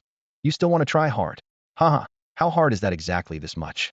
He exaggeratedly gestured, and although it was just text, Chen Yu could almost see his smug expression. The entire regional chat room was filled with Zhao Haoyang's incessant chatter, mainly because warlords are too busy, and when it comes to leisure, dungeon lords have more free time. Finally, a warlord couldn't hold back and typed in the chat room, "What are you bragging about as a dungeon lord? When I rise, you'll be the first I take down." Unfazed by the threat, Zhao Haoyang quickly replied, "Stop pretending here. Don't forget, when it comes to economics, dungeon lords are number 1. If you dare target me, I'll support your rival and have them crush you in no time." This statement was true. In the dark world, warlords have military power and are strong in warfare. But wars cost money. In terms of economic power, dungeon lords, especially those with popular dungeons, have wealth beyond what warlords can imagine. Chen Yu wasn't interested in watching their bickering any longer. He clicked to close the chat room. He had entered to see the daily revenue of popular IP dungeon lords. Zhao Haoyang had mentioned it. His daily income had reached 105. Leaning back in his chair, Chen Yu pondered. This figure was indeed quite high. According to the game's death ratio, the death rate for such popular IPs should be around 80, meaning Zhao Haoyang had approximately 132 adventurer visits today. Looking at it this way, it's not that impressive. Chen Yu shook his head, deciding not to consider Zhao Haoyang a competitor anymore. Although the turnover rate for God of Destruction's punishment is quite high, Zhao Haoyang can only operate 2 dungeons at most. Yet, he still manages to host adventurers 132 times a day. In contrast, Chen Yu's Happy Card Game Dungeon presents a different scenario. Once adventurers enter, they become so engrossed that they play from morning till night without much rest. Chen Yu understands that rushing guests isn't ideal, and although these adventurers spend all day challenging the dungeon, each player's visit results in 5 entries. Moreover, their mortality rate is nearly 100, and with each challenge, they leave with soul crystals. This aspect is unmatched by any other dungeon. Chen Yu calculated that he earned 225 soul crystals throughout the day, and with the additional 100 crystals gifted by an adventurer team, his total revenue reached 325 crystals. Compared to Zhao Haoyang, who spent heavily on a big IP, Chen Yu clearly holds a significant advantage. Furthermore, the Happy Card Game Dungeon hasn't yet reached its full potential. After returning home, today's adventurers are likely to bring more people back, potentially filling the dungeon again tomorrow. In the evening, Chen Yu sat at the castle's entrance, beaming with joy as he held the soul crystals from his backpack. After accounting for infrastructure and daily expenses, he still had 170 soul crystals left, enough to build another Happy Card Game 4 line. This would increase the dungeon's capacity to accommodate 80 adventurers. Chen Yu hoped these 40-plus adventurers would spread the word and bring more guests. At this time, the Happy Card Game Dungeon was devoid of adventurers. By now, all players were exhausted. An unwritten rule of the dungeon states that one must rest well at night and release all negative emotions to face the next day's challenges in a better state. Fatigue or a bad mood makes it difficult to experience happiness during the next day's challenge. The dungeon was empty, except for 2 half-elf girls still on duty. Seeing this, Chen Yu felt pity and called them over. "My lord," the 2 half-elf girls chirped. Back at the castle, the girls changed into their usual clothes, appearing thin and delicate. Chen Yu, moved by their appearance, set out a lavish feast. Business was good today. Eat up, eat plenty, and grow plump and healthy to attract more adventurers. Hearing this, the 2 half-elf girls blushed and softly replied, "Yes, my lord." Watching them devour the food, Chen Yu suddenly remembered something and asked, "By the way, are there more girls like you in your tribe? I can take in a few more here." The Happy Card Game dungeon isn't limited to just happy landlords. Chen Yu plans to recreate all the card games from his past life, but he's currently short-staffed. Games like Texas Hold'em, which require dealing cards, will have to wait until more staff are available. It's worth noting that while the dungeon can create monsters, these virtual monsters are aggressive, so tasks like guiding players must be handled by the castle's residents. After swallowing her food, Lena replied, "No, my lord. Our tribe is just a small village, and in recent years, due to goblin oppression, the population has dwindled quickly, and everyone has moved to a larger village several kilometers away." When Lena mentioned a larger half-elf village, Chen Yu's expression shifted slightly. "You mean there's another, larger half-elf village about 10 kilometers away?" Lena nodded, a hint of helplessness in her voice. "Yes, that's right. But I've heard that things aren't going well over there either. The entire area is controlled by the Goblin Kingdom, making life difficult for many intelligent races." Chen Yu was momentarily taken aback, clearly puzzled. "Aren't goblins supposed to be a weaker race? How are you being oppressed by them?" Lena gave a bitter smile and sighed. "While goblins are individually weak, their ability to reproduce is incredibly strong, and their numbers are overwhelming. We simply can't compete with them." Chen Yu nodded, seeming to understand. "I see." He silently noted this in his mind, a thought emerging perhaps this was the first major challenge he would face. Conquering the Goblin Kingdom, gaining vast territories, and unlocking more dungeons could be a promising start. After a while, the adventurer team members gradually returned, carrying bags full of loot. It appeared this venture was quite fruitful. The team had dwindled to just over a dozen members, indicating some casualties in battle.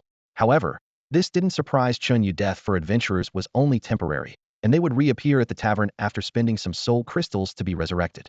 An adventurer, named by Fei Fei, excitedly approached, placing a large bag in front of Chen Yu like a treasure offering. "Lord, look."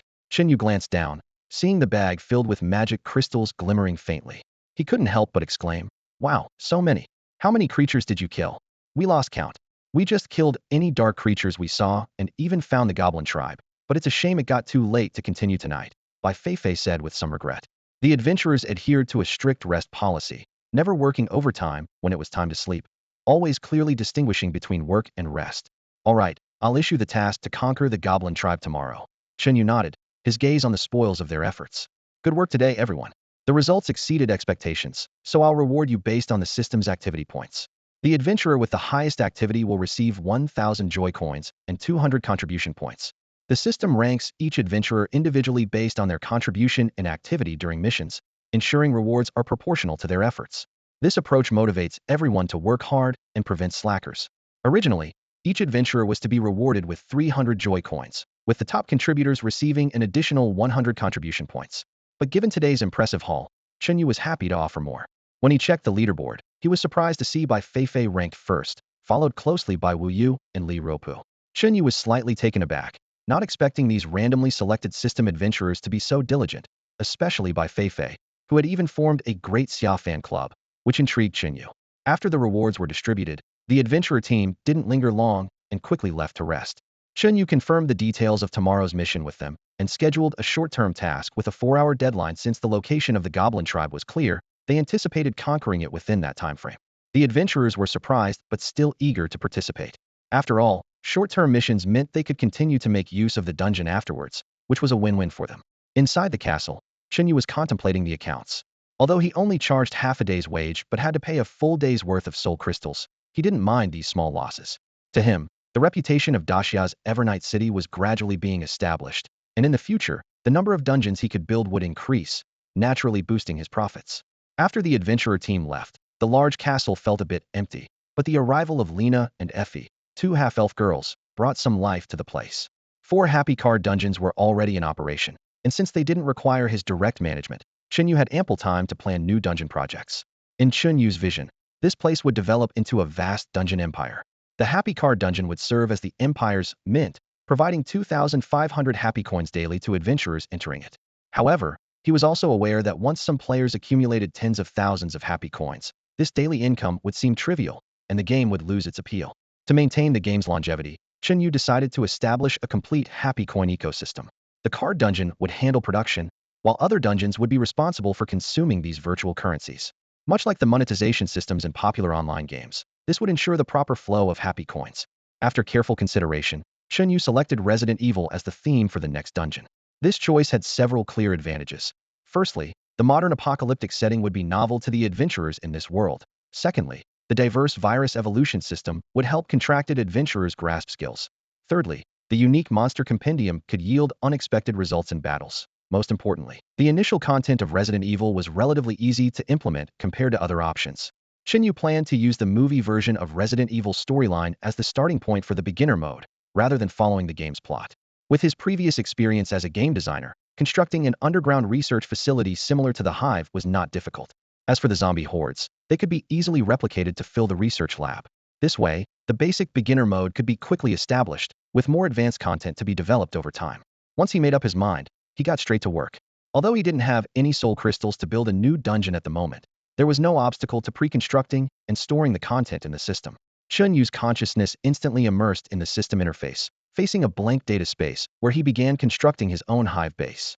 He first built the basic model of the hive base. A massive and enclosed underground structure gradually emerged. Then he filled in the details layer by layer. Remembering that the hive was connected to the outside world by an underground train track, he started by constructing the train line that would connect to the outside. The train track wound down from the surface, eventually linking to the depths of the hive. Next, he began constructing the internal scenes.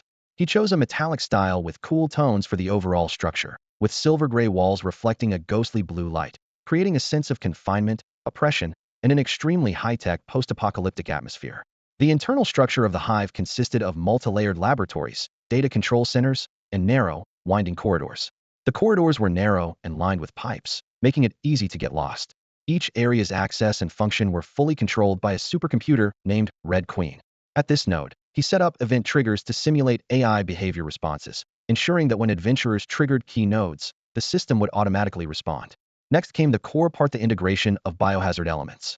He specifically built a liquor incubation chamber, with blue nutrient fluids swirling inside the glass tubes, faintly revealing the curled figures of monsters. Following that was the deadly laser hallway, a nightmare scenario etched in the minds of many players. To prevent adventurers from recklessly charging in, he generated a blueprint of the laser hallway in the system for their study and reference. Chen Yu was fully absorbed in his construction, seemingly oblivious to the passage of time. During this process of recreating the core areas of Resident Evil 1, he entered a state of total immersion, his consciousness thoroughly engrossed in the virtual construction. When he finally withdrew his consciousness from the system, it was already late at night outside. "I'll continue tomorrow," he said, rubbing his brow. With the current construction efficiency, in just 2 more days, the entire Hive dungeon could be designed. Compared to other dungeon lords, Chen Yu's mind was supported by a complete blueprint, making his efficiency several magnitudes higher. Suddenly remembering something, he almost forgot it was time to release a mission. He reopened the system interface, switched to the Adventurer module, and quickly set the mission details. Mission name: Conquer the Goblin Tribe. Mission objective: Conquer the Goblin Tribe in the Northern Forest. Mission reward: 500 joy coins for mission completion, with an additional 100 contribution points for the top 5 on the leaderboard. Mission duration: 4 hours. Mission participants: 20 people. Although he had already reached an agreement with some adventurers to prevent anyone from backing out at the last minute, he decided to publicly release it again to fill the ranks. Such short-term, high-target missions often attract people compared to long-term, indeterminate exploration tasks. Short-term missions with specific goals are more like a side job after the main job, suitable for adventurers who happen to be online today. After releasing the mission, Chen Yu opened the Adventurer Tavern interface. He dared to set such a tight mission time because the adventuring team brought back a batch of magic crystals during the day. These magic crystals were enough for all the adventurers in the tavern to complete an overall upgrade of their essences. Currently, still in the novice period, most of the monsters in this area were level 1, with overall weak combat power. Upgrading the essences before going to clear out the Goblin Tribe was almost a guaranteed success.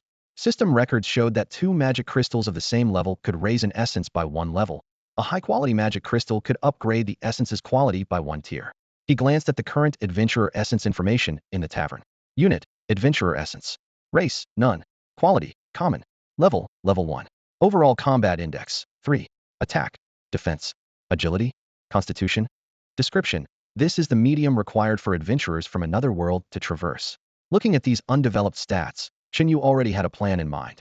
The Adventurer's Essence doesn't have specific stats for attack, defense, agility, or constitution.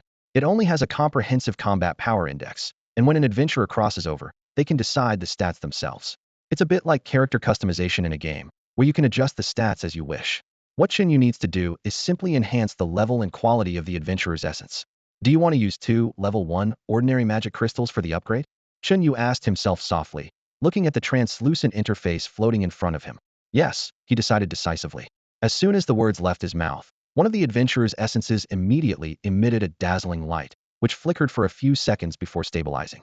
Upgrade successful. Congratulations, the adventurer's essence has been upgraded to level 2, with a combat power index of 6 points. Chen Yu's eyes lit up. A direct doubling? This will greatly increase efficiency when attacking the Goblin tribe tomorrow. Without stopping, he quickly upgraded all the adventurer's essences to level 2. After completing the operation, Chen Yu was surprised to find that there were still a few magic crystals left in his backpack. These magic crystals can stay in the backpack for now.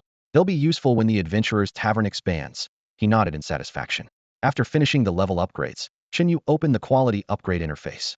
He took out the exquisite quality magic crystal given to him by the Goblin leader from his backpack. Item, Magic Crystal. Level 1. Quality, Exquisite. The Goblin leader's grade is the lowest in the Exquisite class, with only half a star.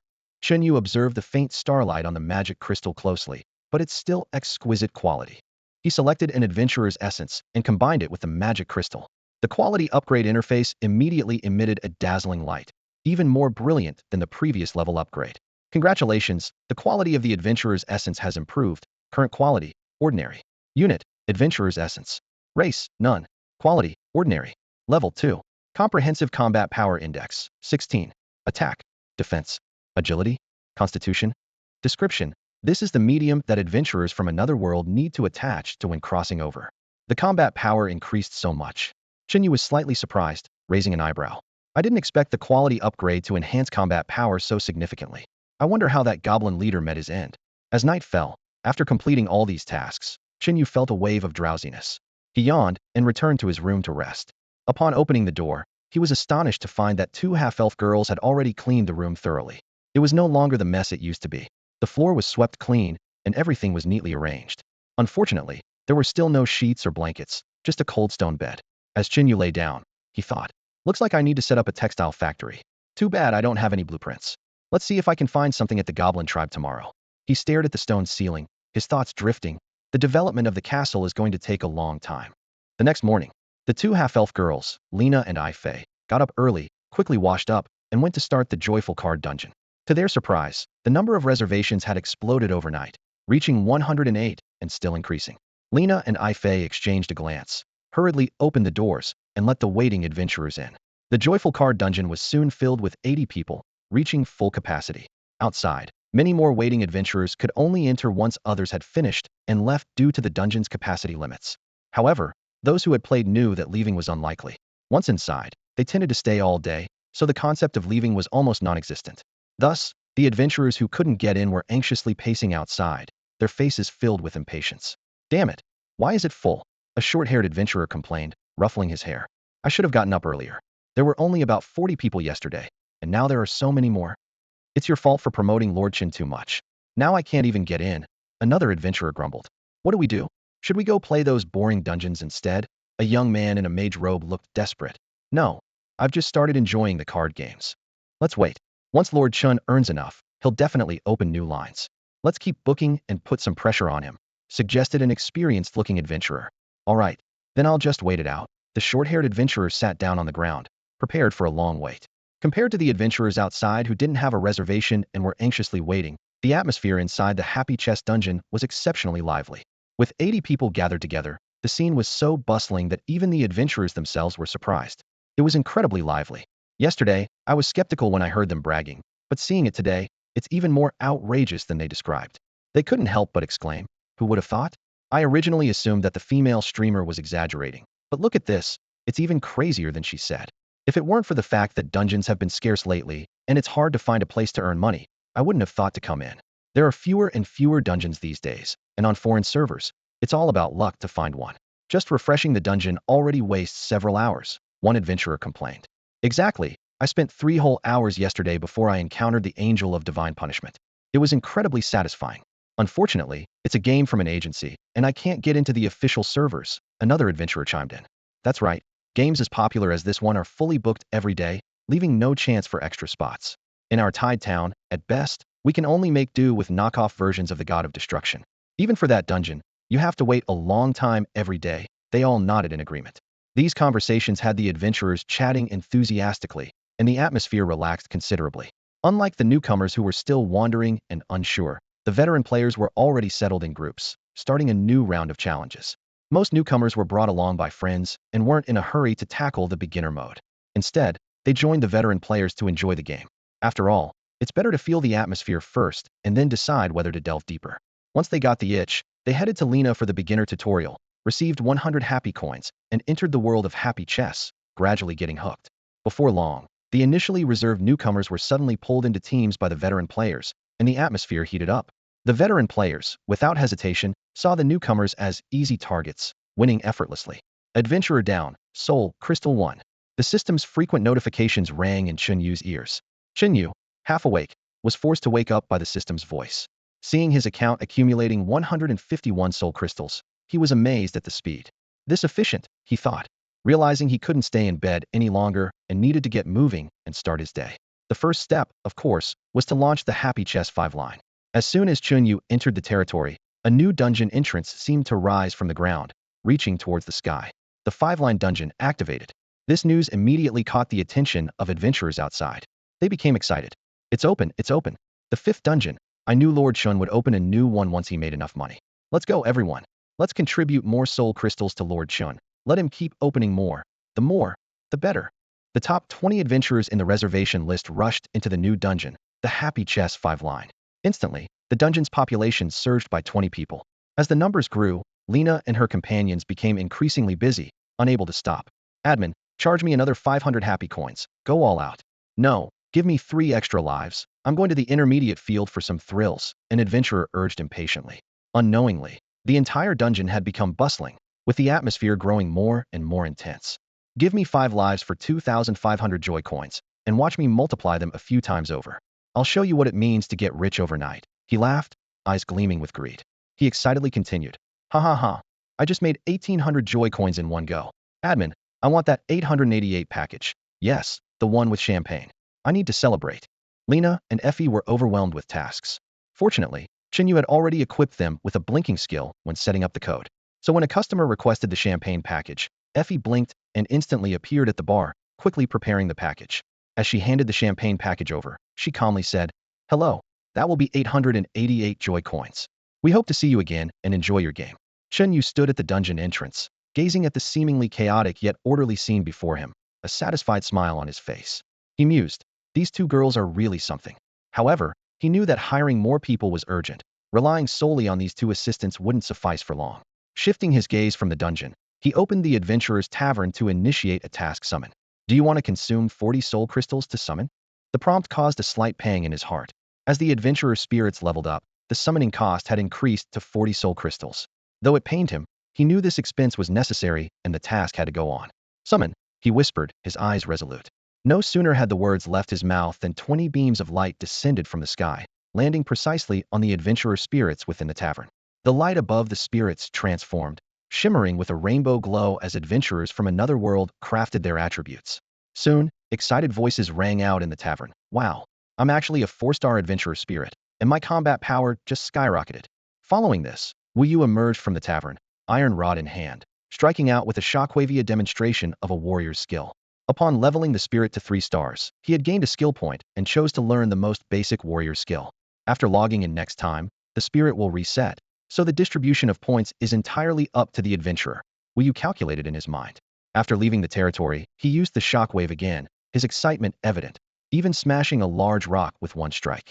He gleefully pulled a companion aside, boasting, Hey man, how's that for impressive? Next to him, Bai Feifei rolled her eyes, but her tone was patient. Hurry up, the mission is only 4 hours long. After 4 hours, the system will send us back, and it would be embarrassing to fail the mission. Li Ruopu nodded in agreement, adding, That's right, Lord Chen spent a full 40 soul crystals to summon us here. I don't want to go back and tell him we couldn't even take down a goblin tribe. Hearing this, Wu Yu finally set aside his playful demeanor and grew serious. They quickly collected themselves and headed towards the goblin tribe they discovered the day before. Today, half the team had new faces. Some were eager to experience the joy of the card dungeon, while others initially came for Bai Feifei and her sisters, but left when they found them hard to approach. However, the new members seemed notably stronger, especially the girl at the back of the group. Her movements were swift, her presence impressive, and even Bai Feifei couldn't help but steal a few glances at her striking appearance. In the vast expanse of the primeval forest, a group of 20 adventurers made their way swiftly through the woods. Fallen leaves rustled underfoot, and the fresh scent of foliage mingled with the morning mist filled the air. Suddenly, the scout at the front raised a hand in warning, and the group immediately held their breath. From the grass ahead to the left, there came a rustling sound, followed by a low growl that echoed through the forest. 10 meters away, the underbrush exploded as a massive bear, standing 3 meters tall, reared up on its hind legs. Its glossy fur stretched over bulging muscles, exuding an intimidating aura of raw power. A 3-star, level 2 berserk bear, someone whispered urgently. Be careful, it's in a frenzy. Only then did the group notice the broken spear embedded in the bear's right eye, and the remains of a goblin corpse dangling from its left paw.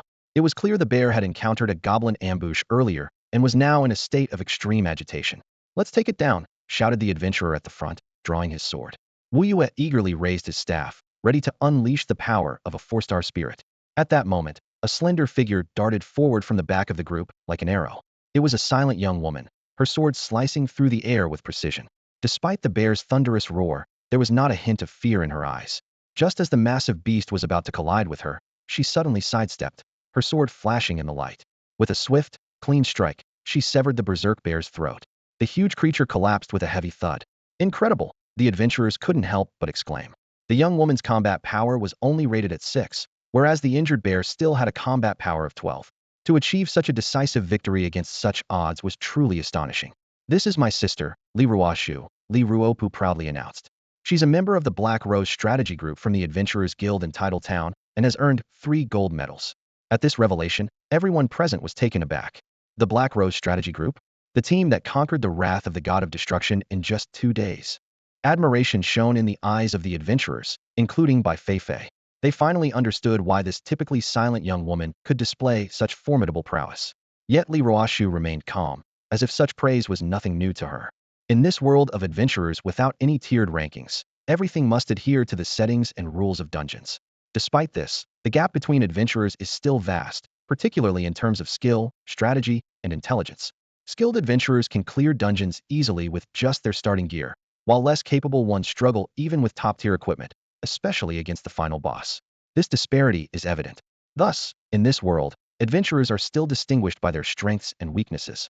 Notably, members of the Adventurers Guild responsible for dungeon strategies are among the elite.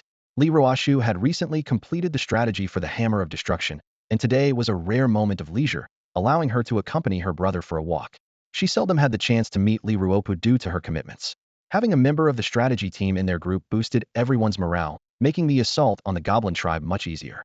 Li Ruoshu's presence seemed to infuse the entire adventuring team with formidable strength, and members who once had their own agendas were now willingly following her lead.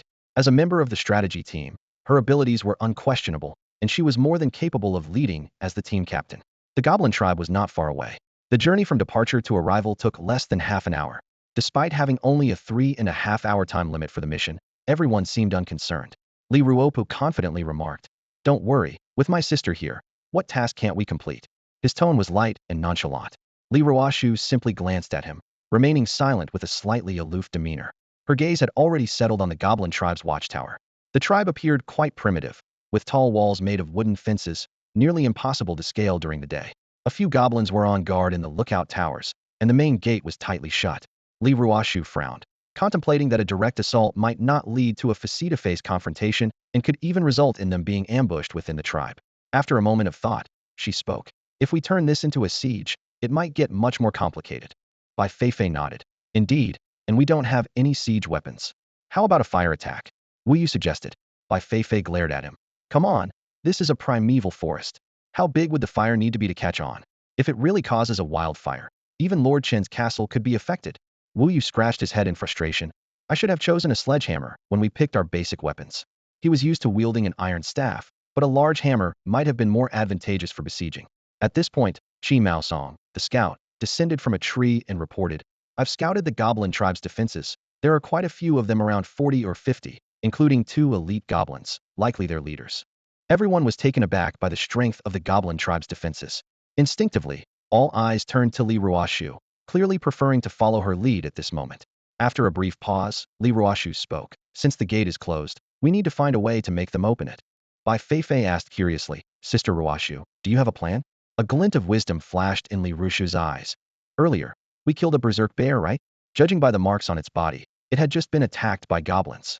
We can move the bear's body here and have someone disguise themselves as the bear to lure the goblins out to investigate. When the suggestion to have someone dress up as a bear was made, everyone exchanged bewildered glances, furrowing their brows. Pretending to be a three-ma turtle, outrageously heavy, raging bear? The idea was utterly absurd. Carrying the enormous costume and moving naturally would be as difficult as climbing to the heavens. Wu Yu frowned in agreement, saying, exactly, the person would need to be tall enough and have undergone intensive training. Do we have anyone like that among us? As soon as he finished speaking, he noticed all eyes were on him, as if he was under a spotlight at the center of a stage. Why are you all looking at me? Wu Yu asked, his voice tinged with a foreboding sense. Minutes later, a massive, raging bear appeared at the entrance of the goblin camp, awkwardly shuffling through the grass. Despite its efforts to stay hidden, its enormous backside protruded from the foliage, catching the attention of a sharp-eyed goblin sentry. An arrow whistled through the air, hitting its mark precisely. Ouch! Came a cry from the bushes, and the bear, now under attack, started to flee towards the depths of the forest in panic. From the watchtower, several goblins communicated in their peculiar language, and soon the guards below opened the gate. A dozen goblins, armed with swords and clubs, rushed out, their eyes gleaming with anticipation for tonight's feast. Unexpectedly, the bear they had considered prey suddenly shed its bare skin, revealing a muscular physique beneath. Hey baby! Wu Yu turned and flashed a dangerous smile, swinging his staff to unleash a fierce shockwave. The shockwave swept through, pushing back the goblins as if by an invisible hand, leaving them stumbling and with various injuries. Although the damage from a first-level shockwave was limited, as a group attack skill, it effectively weakened the goblin forces. Hunting time! Wu Yu shouted, charging into the enemy ranks like an arrow released from a bow. Simultaneously, nearly 20 adventurers burst from the surrounding bushes, splitting into two groups, one to encircle the goblins, the other to seize the opportunity to enter the goblin camp through the open gate. The battle erupted instantly. Caught off guard, the goblins had no time to react before Li Ruashu's sword severed a head, blood splattering onto the dust. Jili Gulu Baga! Two goblin leaders roared, charging with weapons swinging in vicious arcs. Undeterred, Li Ruashu met them heated with his sword. Behind him, arrows flew with precision, striking the goblins' vital points. The archers among the adventurers displayed remarkable skill, particularly Chi Maosong, whose exceptional marksmanship even surprised Li Ruashu. Working together, the adventurers quickly overpowered the goblin leaders, losing only 3 or 4 of their own in the process. Within less than an hour, the entire goblin camp fell into the hands of the adventurers. These vile goblins, Bai Feifei rushed to the slave area, only to find it empty, with nothing left but the bones of unknown creatures. There must have been a transfer, otherwise there wouldn't be just these goblins, Chi Maosong concluded after a thorough investigation. Can you find out where they moved? Li Ruashu asked urgently. Chi Maosong squatted down, examining the tracks on the ground, finally focusing his gaze towards the north. Most likely, they headed north-northeast by 3, where there are signs of significant movement. The slaves from this camp were probably moved there as well. Li Ruashu clenched his teeth, anger blazing in his eyes. It's a shame we don't have time, or we'd definitely chase them down and wipe out those filthy goblins. Adventurers harbor a deep-seated disdain for goblins, almost on par with their aversion to rats and cockroaches, eager to eliminate them on sight. Bai Feifei was well accustomed to this sentiment. He understood the nuisance these creatures posed to adventurers, but at the moment, he had more pressing matters to attend to. Since the mission had reached this stage, it was best to complete it first. He walked to the center of the tent, where a gemstone radiating a dazzling array of colors emitted a strong glow. This was the legendary Guardian Stone. Carefully, he picked it up and approached Li Ruashu. Ruashu, this is the Guardian Stone, he said softly, his gaze resolute. Once activated, the goblin settlement is considered conquered, and the mission will be complete. Li Ruashu nodded gently, accepting the gem without a hint of hesitation, her expression unchanged. At that moment, a system notification sounded in Chen Yu's ear. Congratulations, you have successfully conquered the goblin settlement. You now own this settlement. The Guardian Stone is activating. Would you like to consume soul crystals to activate the Guardian Stone? The current settlement level is LV1, and activating the Guardian Stone requires 100 soul crystals. Daily maintenance consumes 1 soul crystal. The consumption of soul crystals will increase as the population within the territory grows. Upon hearing the notification, Chen Yu made his decision without hesitation. His fingers swiftly moved across the screen to confirm activation. Although he felt a twinge of reluctance, as those 100 soul crystals were not a trivial amount for him, he understood that ensuring the newly claimed territory remained secure was a worthwhile investment due to the Guardian Stone's invincible effect. Moreover, the cost of building a defense force would be far more expensive. The only drawback was that the Guardian Stone's protective range was limited to the territory itself and could not extend to external areas. Chen Yu began planning silently, opening the system panel to review the detailed information about the Goblin settlement. The system promptly issued a prompt. Would you like to rename the settlement? After a moment of contemplation, Chen Yu made his decision.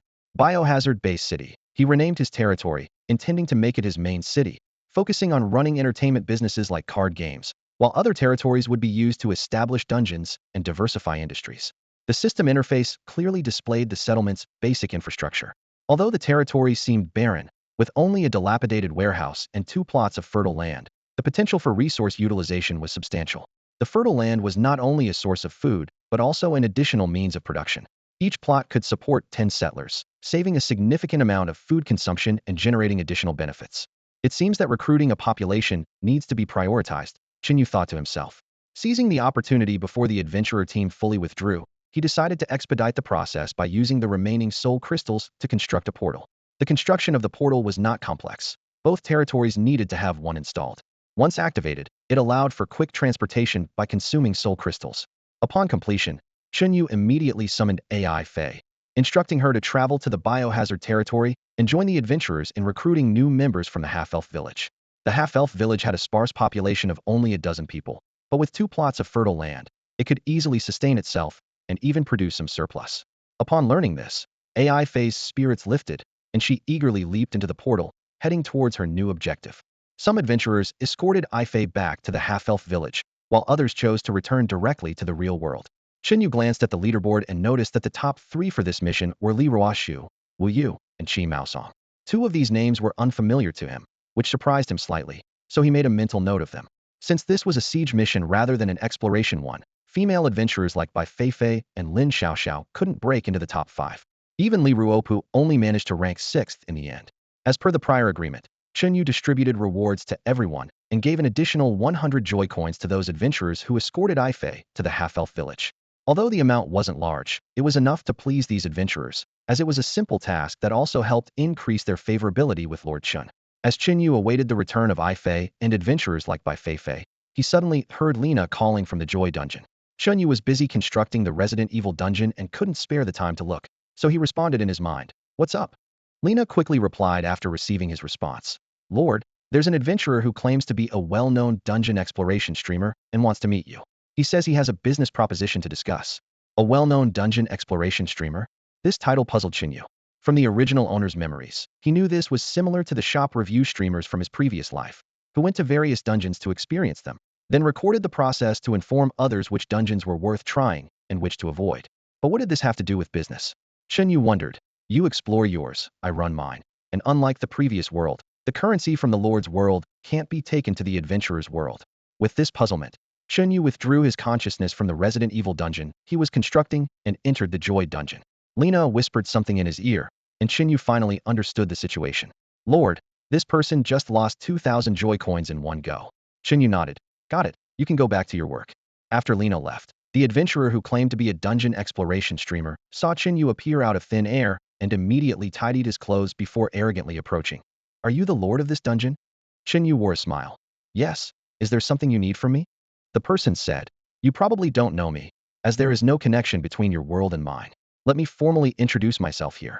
He cleared his throat. My name is Wu Yong, a well-known dungeon exploration streamer with a fan base of several thousand people, renowned in Title Town, and I am also.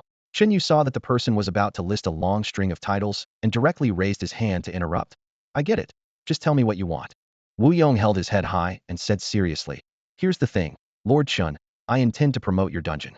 You know my influence, and as a new lord, having a big streamer like me promote your dungeon will definitely draw a lot of visitors, don't you think? Promote for me? Chen Yu thought for a moment and smiled slightly. I suppose there are certain conditions? Wu Yong replied. Naturally, but for Lord Chen, it's just a matter of lifting a finger. Just get to the point, Chen Yu said coldly, his eyes showing a hint of impatience. All right, I'll be straightforward, Wu Yong replied, unfazed, as he laid his hands on the table in a negotiating posture. My followers are willing to follow me through countless dungeons because of my reputation. I hope Lord Chen can offer some special treatment when my fans exchange for fun coins. They should get double the amount. Also, when I live stream here, all fun coin expenses should be waived. He flashed what he thought was a clever smile. This benefits both of us. My live streams will be more successful, and your dungeon will attract more adventurers. It's a win-win situation. Hearing this, Chen Yu frowned. Wait, are you saying your fans should get special privileges while other adventurers don't? Exactly. Wu Yong replied with a slight smirk, his tone carrying a hint of arrogance. My fans need others to highlight their sense of superiority. Chen Yu's expression darkened immediately. Are you kidding me? You want to use my economic system to satisfy your fans' superiority complex? Sensing Chen Yu's displeasure, Wu Yong's brow furrowed, and his tone became aggressive. What economic system? Fun coins are just virtual numbers. As more adventurers join, they will inevitably depreciate. Soon, even exchanging 2,000 won't be enough. I'm helping you make a profit before fun coins lose value. Don't be ungrateful. Looking at the self-important, famous streamer before him, Chen Yu chuckled inwardly. He was well aware that his fun coin system was not going to collapse as Wu Yong imagined. In fact, it would become more valuable. Sir, Chen Yu said icily, whether my fun coins depreciate is not for you to decide. I'm not interested in your proposal. You can continue playing, but if you cause trouble, I'll ensure you're permanently banned from here. That's all I have to say. Please feel free to leave. With that, Chen Yu vanished from the fun card game dungeon. He had progress to make in the biohazard dungeon and no time to waste here. Wu Yong glared at the spot where Chen Yu had disappeared, his face clouded with anger. As a dungeon explorer with thousands of followers, he was used to being treated like a VIP by dungeon lords who feared offending their living advertisement. He thought his demands were modest, just some virtual fun coins. In other dungeons, he'd already be showered with top-tier gear. Damn it, he muttered through clenched teeth. I'll post about this tonight and ruin him.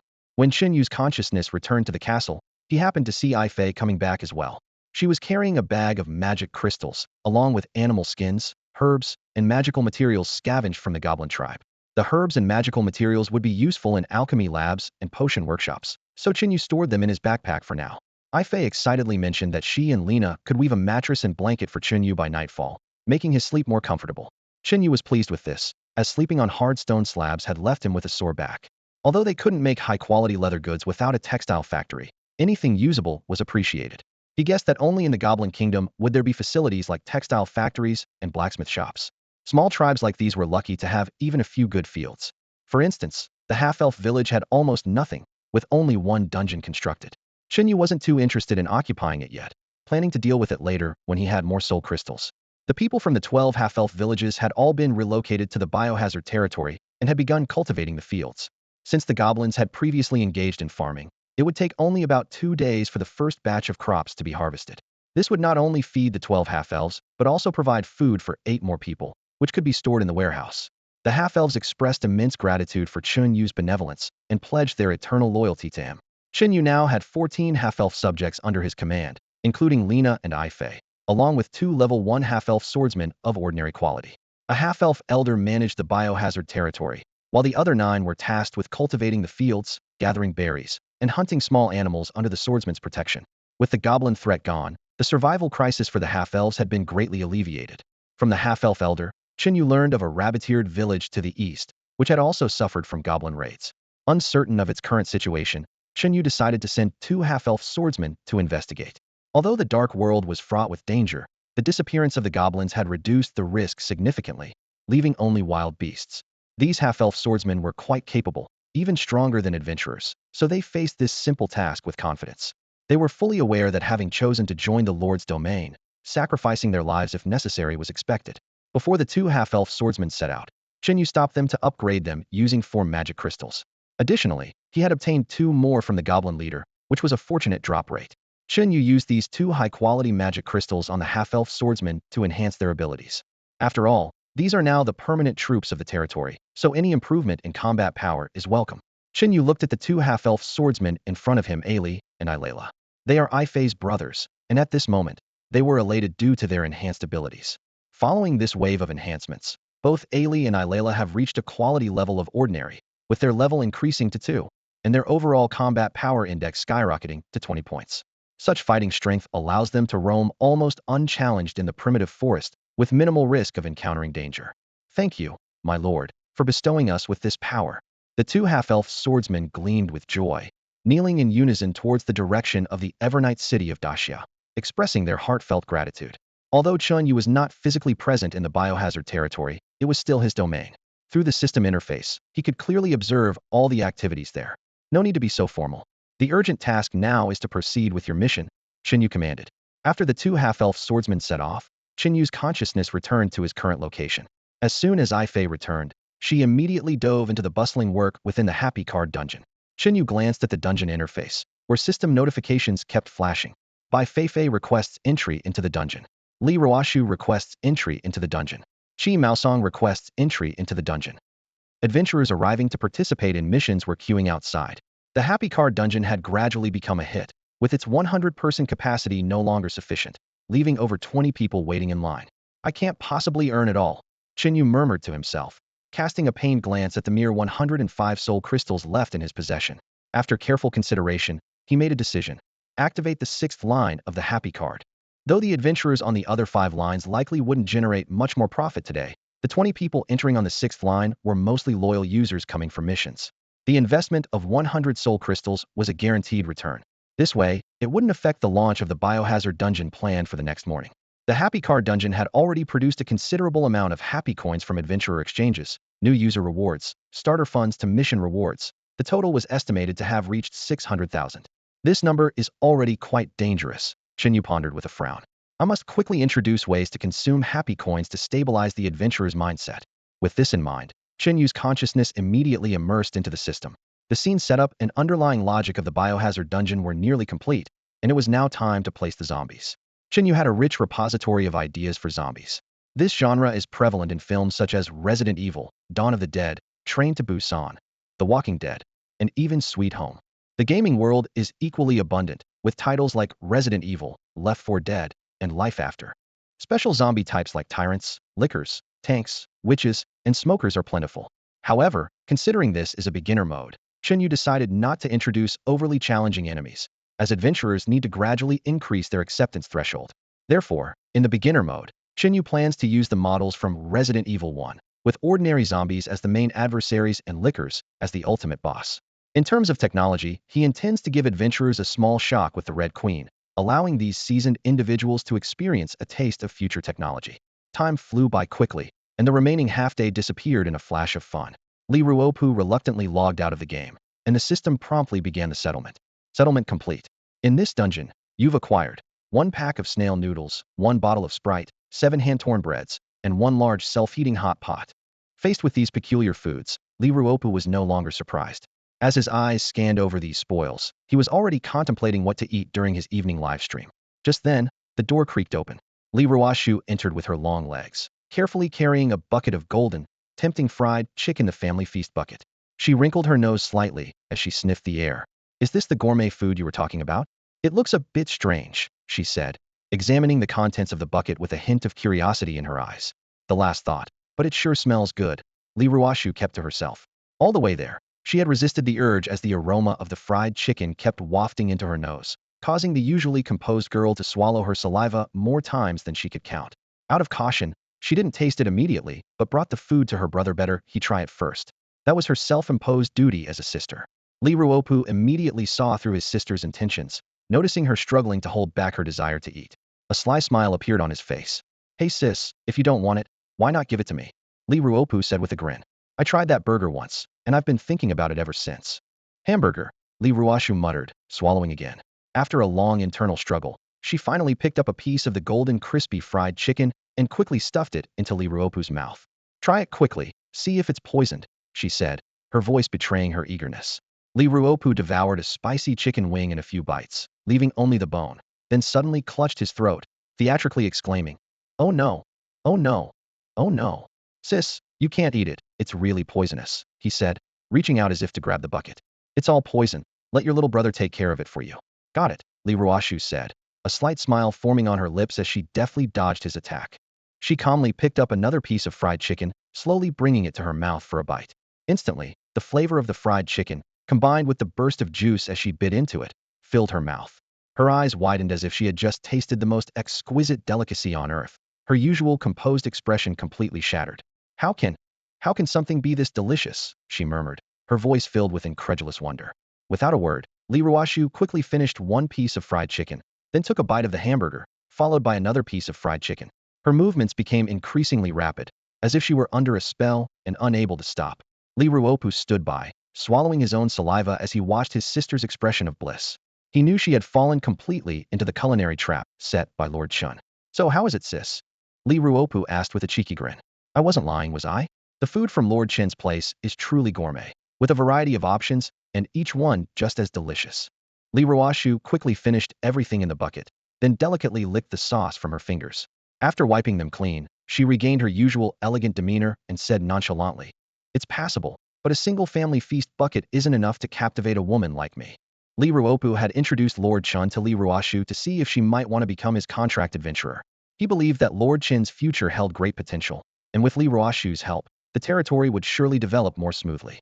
Most importantly, his sister loved food, and Lord Chen's place offered a variety of culinary delights. Given these factors, and since Li Ruoshu hadn't chosen a contract partner yet, Li Ruopu thought this was a perfect opportunity. It was a win-win situation for both sides. After sucking on her finger, Li Ruoshu's sharp gaze quickly scanned the food on Li Ruopu's desk. With swift movements, she grabbed a bottle of cola and disappeared through the doorway in an instant. Damn it, Li Ruopu finally reacted, only to smile helplessly. He knew well that his sister's heart had been completely captured by the gourmet food at Lord Chen's place. Now, all she needed was a decent battle-style dungeon to keep this natural-born warrior engaged.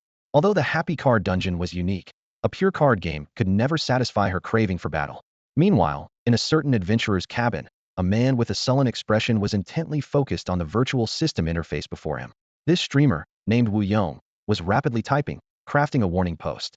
Warning: the bubble dungeon, flashy on the outside but crumbles with a single hit. His article began with a tone full of caution. The comments section quickly became lively. Famous dungeon explorer has posted again, marking my presence before it blows up. Wu Yong's posts are always reliable. The dungeons he recommends are true benefits. Huh, this time it's a warning post? Seems like there's a big issue with this dungeon. Seeing the enthusiastic responses from his followers, Wu Yong nodded in satisfaction and continued typing. This so-called Happy Card dungeon is something I saw from a female streamer named by Feifei yesterday. They use so-called happy coins as currency, but I must responsibly inform everyone that currency is utterly worthless, even less valuable than regular dungeon materials. Yet, the Lord wants us to exchange our lives for this worthless stuff. He wrote over 10,000 words, with increasingly sharp language, deliberately portraying Chen Yu as a person with ulterior motives. In his depiction, happy coins were akin to a collapsing scam, and all holders would become a laughingstock. He claimed it was a conspiracy to prematurely exhaust adventurers' joy, and once the truth was revealed, these people would forever lose faith in dungeons. Wu Yong's statements quickly ignited the anger of his fans. Let's go confront that female streamer. This kind of streamer, harming compatriots just to become famous. Shameless. The comment section was filled with an ongoing chorus of condemnation. The fans in Wu Yong's forum became furious. They quickly found Bai Feifei's live streaming link and flooded in. At that moment, Bai Feifei and her two friends were engrossed in their singing, and seeing the higher-than-usual viewer count, they eagerly promoted the Happy Poker Dungeon. Suddenly, the number of viewers surged by nearly 50. Just as the three were wondering if a big influencer had shared their stream, the chat was suddenly filled with a barrage of insults. Faced with the overwhelming abuse, Wu Lanlan's eyes welled up with tears, which she couldn't hold back. Seeing this, Bai Feifei was immediately enraged and single-handedly engaged in a fierce exchange with the hundreds of online trolls. During this verbal battle, she finally understood the reason behind the attack. These people were fixated on the uselessness of happy coins, argument, convinced that the Daxianite city was deceiving adventurers. In her emotional outburst, Bai Feifei blurted out, happy coins will soon have a new use, as promised by Lord Chen himself. If anyone thinks happy coins are useless, come find me to exchange them for cash at a fair rate. Before she could finish, Lin Xiaoxiao quickly cut the livestream connection. Once she calmed down, Bai Feifei realized she had made a huge mistake. With real name registration for the livestream and the small community of Tide Town, it would be easy for those adventurers to track her down. Sure enough, half an hour later, there was a rapid knock on the door. Is Bai Feifei the streamer at home? We're here to exchange happy coins. Don't play dead. Weren't you just talking big?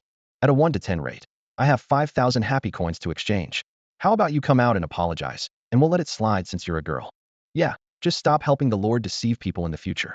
Wu Lanlan trembled with fear. Feifei, maybe we should apologize? Lin Xiaoxiao, however, was furious. Apologize for what? They enjoyed the game, and now they're causing trouble? Do they think we're easy targets? She was about to rush out. Stop. Bai Feifei grabbed Lin Xiaoxiao, a determined look in her eyes. Since they want to exchange happy coins, then let's exchange them. Didn't they say 1 to 10? I can afford it. Bai Feifei exclaimed, slamming her hand on the table, her eyes shining with determination. Wu Lanlan urgently advised. Feifei, that's the money you've painstakingly saved. It's your security for the future. She calculated in her mind that based on the foot traffic over the past 3 days, even without knowing the exact amount of happy coins in circulation or how many people would exchange them, it was certain there were at least 100,000. If they continued exchanging at this rate, Bai Feifei's years of savings could be wiped out overnight. However, Bai Feifei had made up her mind. She straightened her back and said resolutely, "I'm not afraid. I'm betting everything on this one chance." Her gaze was firm. According to what Lord Chen said, happy coins are integral to all his dungeons. As long as he can make a comeback, the value of happy coins will surely rise. Wu Lanlan wanted to persuade her further, but realized Bai Feifei had a point. They prided themselves on being fans of the great Xia. If even they didn't believe in the value of happy coins, then who would? Usually timid, Wu Lanlan suddenly stood up, her voice soft but determined. "Count me in. I'll put in my savings too, in exchange with them." "Me too." A third person stood up. "When have we three sisters not faced things together?" Bai Feifei looked at her two sisters, a grateful smile spreading across her face, her eyes slightly moist. Seconds later, the door opened. News that Bai Feifei is buying back happy coins at a 1:10 ratio began to spread among the adventurer community. Although the happy card dungeon had closed, the adventurer system could still be accessed for certain operations, all of which left log records. When the first transaction started, diligent Lena immediately noticed the happy coin transfer request in the operation logs. Initially, she didn't pay much attention, but as the number of transactions increased and all happy coins ended up with Bai Feifei, Lena realized something was off. However, at that moment, Chen Yu was busy building the dungeon, and she didn't dare disturb him, leaving her to anxiously watch the situation unfold, feeling helpless. The news of virtual currency transactions spread rapidly, not only because adventurers were generally concerned about the value of happy coins, but also due to Wu Yong's secret efforts to fuel the fire. Wu Yong watched from a distance, observing adventurers exchanging their virtual happy coins for real money with Bai Feifei, a cold smile playing on his lips. "These three young girls sure have guts," he thought. "It won't be long before they regret this. Do they really believe that worthless happy coin has any value? It's already impressive for a rookie lord to create one successful dungeon. Thinking he can make multiple hits is just naively adorable." Wu Yong continued to stir things up, ensuring all happy coin holders were aware of the news. His plan was simple. Once all the happy coins ended up in Bai Feifei's hands, he would post accusations against the lords in action, ensuring that this so-called Great Xia Night City would never rise again. The news indeed spread quickly. In no time, Bai Feifei and the others had collected 200,000 happy coins, accounting for 30 of the total issued in recent days. However, the situation came to an abrupt halt. Unexpectedly, the major happy coin holders did not step forward to exchange. Especially those who were the earliest to engage with the happy card dungeon, they regarded the news with disdain. Wu Yu even posted, openly stating that anyone wanting to exchange happy coins at 110 could just come to him, as he was also interested in buying them. The chaos surrounding the exchange of joy coins persisted for quite some time before finally subsiding. After this turmoil, only a group of diehard supporters of Chen Yu and a few scattered players still held onto their joy coins. When Chen Yu emerged from the system's consciousness and saw the records in the operation log, he was momentarily taken aback. He stared at the screen, pondering for a moment, and quickly pieced together the sequence of events. With a slight smile, Chen Yu made two bold decisions. "Lena, starting tomorrow, cancel the joy coin referral rewards," he said clearly and decisively. "Instead, for every new recruit, offer a free experience of Resident Evil. Also, open the dungeon streaming permissions so that every adventurer can start a live stream upon entry." These two decisions were unprecedented innovations. First, there's the free dungeon. Although the system allows lords to offer free play options, no one had ever done it before. After all, which lord would willingly let people conquer their dungeon for free? However, Chen Yu set a threshold. Each entry would require 200 joy coins. This was just the beginning, as he planned to introduce more activities requiring joy coins. In conversion, one life could be traded for 2.5 play opportunities, which seemed like a fantasy to other lords. Typically, lords hoped adventurers would die quickly to harvest soul crystals. Moreover, the income from a dungeon usually decreases as it gets conquered more often, making this strategy seem like financial suicide. Even more shocking was the decision to enable live streaming. In the circle of lords, this was a taboo. Once streaming is enabled, strategy groups could study every detail of the dungeon through videos, finding ways to clear it without risking themselves. This would significantly shorten the dungeon's lifespan. Although streaming can boost visibility, sensible lords understood that a truly engaging dungeon would naturally become popular, and forced streaming might backfire.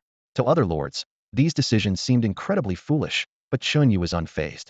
On the contrary, his eyes gleamed with confidence. He was convinced that tomorrow, Resident Evil would cause a sensation throughout the entire Daxia sleepless city, shaking it to its core. Perhaps the mystery of the Resident Evil will eventually be solved, greatly reducing its lifespan. But Chen Yu's mind was brimming with more than just one mode or game.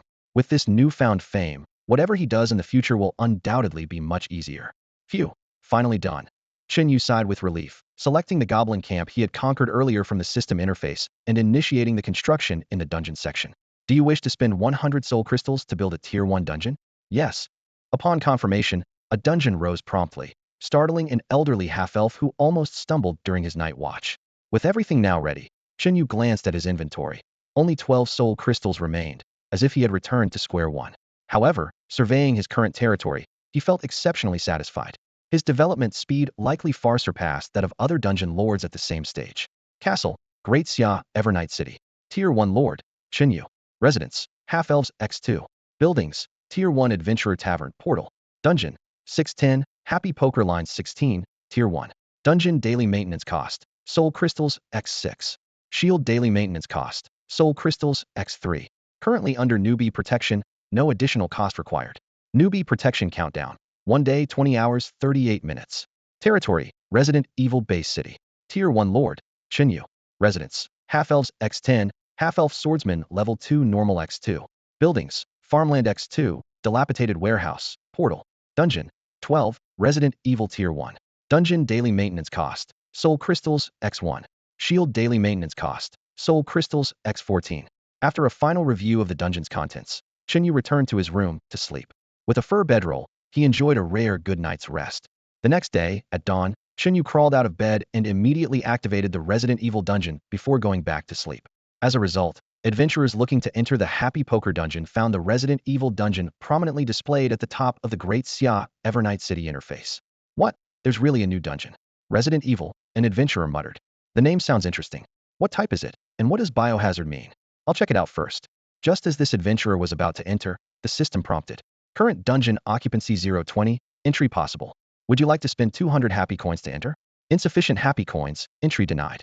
The Resident Evil dungeon's chatroom quickly filled with player messages. What's going on? I have entry attempts, but I can't get in. You need happy coins to enter, but I exchanged all mine yesterday. Damn, what kind of operation is this? What is this nonsense? A dungeon you can only play with happy coins. It seems like one attempt equals 2.5 plays. No wonder no one's inside. Everyone exchanged their happy coins for money yesterday, so no one has any left.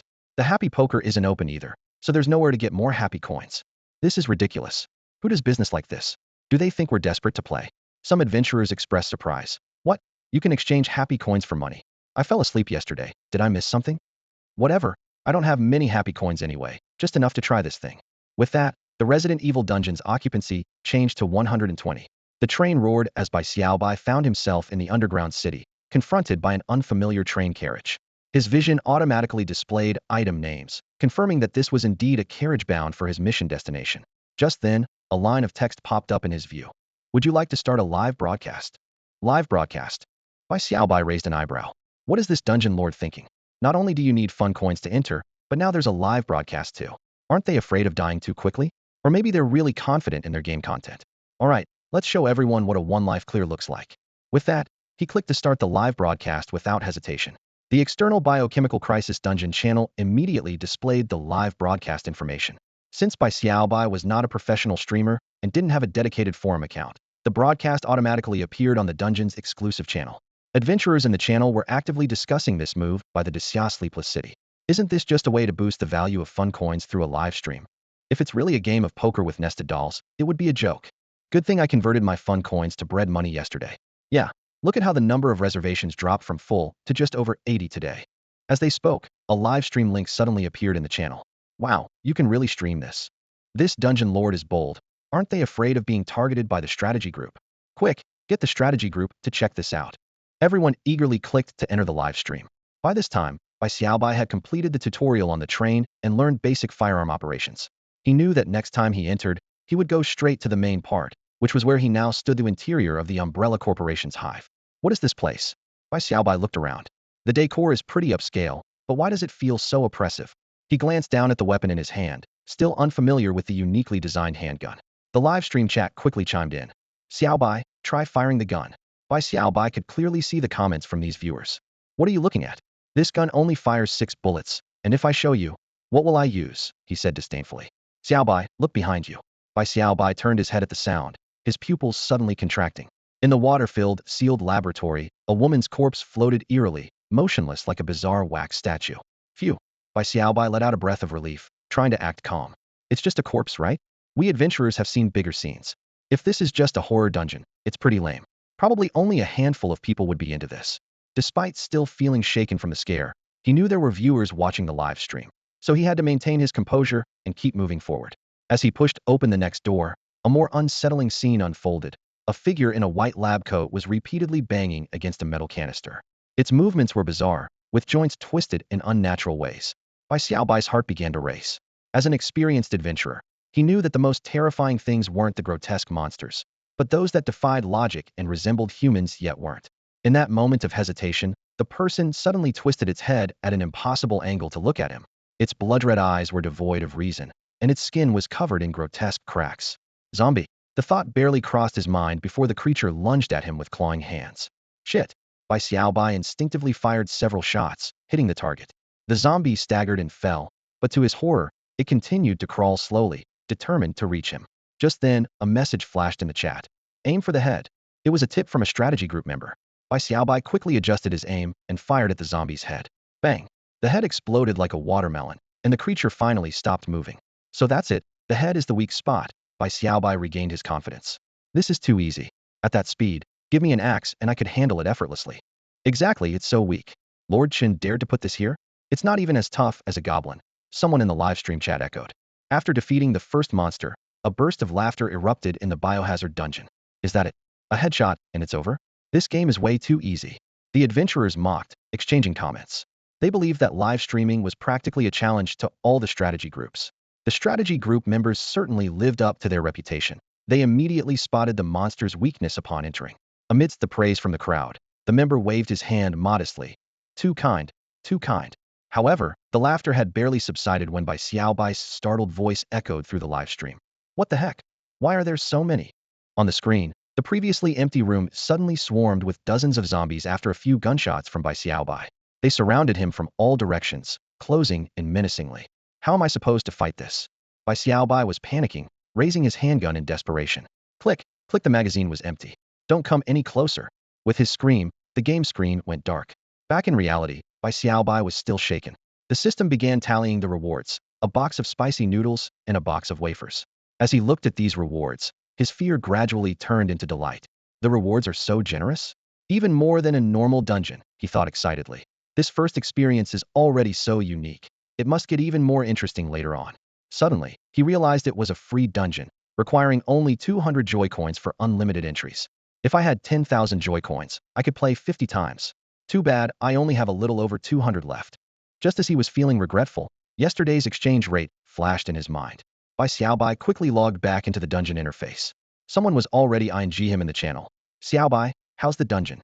It looks pretty innovative, using guns instead of bows. In response, Bai Xiaobai simply replied, buying joy coins at 1 to 5, DM me if you have any. Immediately, the channel buzzed with excitement. What's going on? Is Xiaobai starting to buy joy coins too? Is this dungeon really that fun? Just then, another adventurer entered the game. Learning from Bai Xiaobai's experience, he took aim and landed a perfect shot right between the zombies' eyes as they charged, executing it flawlessly. What an impressive shot.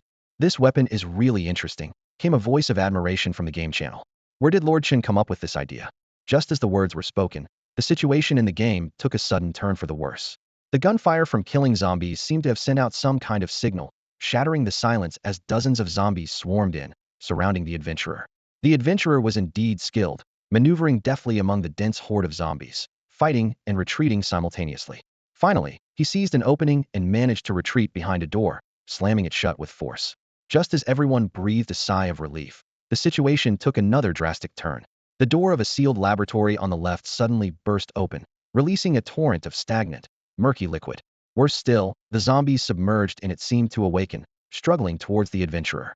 Click, click, the hollow sound of an empty chamber signaled the worst. He was out of ammo. The adventurer could only sit helplessly, watching as the bloated, pale zombie lunged forward with its gaping maw. Game over. The thrilling rounds of gameplay had thoroughly captivated the audience. That was intense. My hands are itching to play, someone remarked in the channel. But what exactly is the main mission? When will the Joy City dungeon open? I want to try and exchange some joy coins. At that moment, a message came from the strategy team. I think I know how to clear this level. Can anyone sponsor 200 joy coins? I've got over 100. Take them all. I've got a few dozen. Let's round it up. The players responded enthusiastically, eager to see how an expert would clear the level. Soon enough, the strategy team member had enough joy coins to enter the game. After a brief tutorial, he was holding a pistol, stealthily approaching the door. His movements were as quiet as a cat, and the zombies were completely unaware of the impending danger. He circled behind a zombie and swiftly drove a small knife, picked up by the roadside, into the back of its head. The zombie fell with a dull thud, and the area remained silent, not attracting any others. So that's it, the audience realized. The pistol is a trap. It's powerful, but too loud, attracting more zombies. Close combat is the way to go. These zombies are very sensitive to sound, so we have to move carefully. The strategy team member tiptoed to the next door, carefully slipped inside, and immediately locked it behind him. Why lock yourself in? Isn't that risky? Someone asked in confusion. After locking the door, the strategy team member looked serious. You might not have noticed, but there are things in those incubation pods. A cultivation pod? What cultivation pod? Everyone in the chat room exchanged puzzled looks, suddenly recalling the mysterious box that had been struck by zombies earlier. It was exactly what the strategy team expert had referred to as a cultivation pod. What exactly is inside the cultivation pod? Someone asked urgently, noticing the grave expression on the expert's face and swallowing nervously. Judging by the look on your face, it's definitely not something simple, right? The strategy team member slowly shook his head, his brow furrowed. I'm not entirely sure what's inside, but it's larger than a regular zombie and looks extremely dangerous. They seem to be frozen inside, but now. He paused. The ice is melting, and it won't be long before these creatures wake up. I see. Came a chorus of enlightened voices from the chat room. No wonder the expert sealed the door should've keep those creatures from coming out and hunting us down. That's our expert for you. Seeing right through Chen's backup plan. Did he really see through it? A flicker of doubt crossed the strategy team members' eyes, but with the door sealed, they had no choice but to move forward. At this moment, the Happy Card Game dungeon officially opened. Countless adventurers, upon seeing the news, erupted in excitement. Finally, it's open, an adventurer shouted excitedly, tapping rapidly on the screen. Quick, load 2,500 happy coins for me. I want to be the first to try it out. Don't rush. Let's start with 500 to test the waters. We don't even know if it's any good yet. Another more cautious adventurer advised. What a loss, someone lamented, slapping their thigh in frustration. If I'd known, I wouldn't have sold those few hundred happy coins yesterday. Why are they suddenly useful today? Throngs of adventurers flooded into the Happy Card Game dungeon, lining up to exchange tickets with Lena. Chen Yu placed no restrictions on this, as his real aim was to open shop and earn soul crystals. In less than half an hour, adventurers who exchanged happy coins packed the biohazard dungeon to the brim. 20 livestream channels opened simultaneously, with rapidly switching screens that dazzled viewers. The hallmark of biohazard is the quick demise of adventurers. If anyone tried to slack off, the Red Queen would immediately send zombies their way. Within just an hour of opening, the adventurers had already been replaced 1 or 2 times, with none surviving. The one who lasted the longest was the strategy team member, but now he too had reached his limit. Facing him was a terrifying zombie dog, its skin peeled away to reveal bloody, raw muscle tissue. Most horrifying was its head, which could split open. The strategy team member's gun had only 1 bullet left. Don't come any closer, he stammered, pulling the trigger. Bang!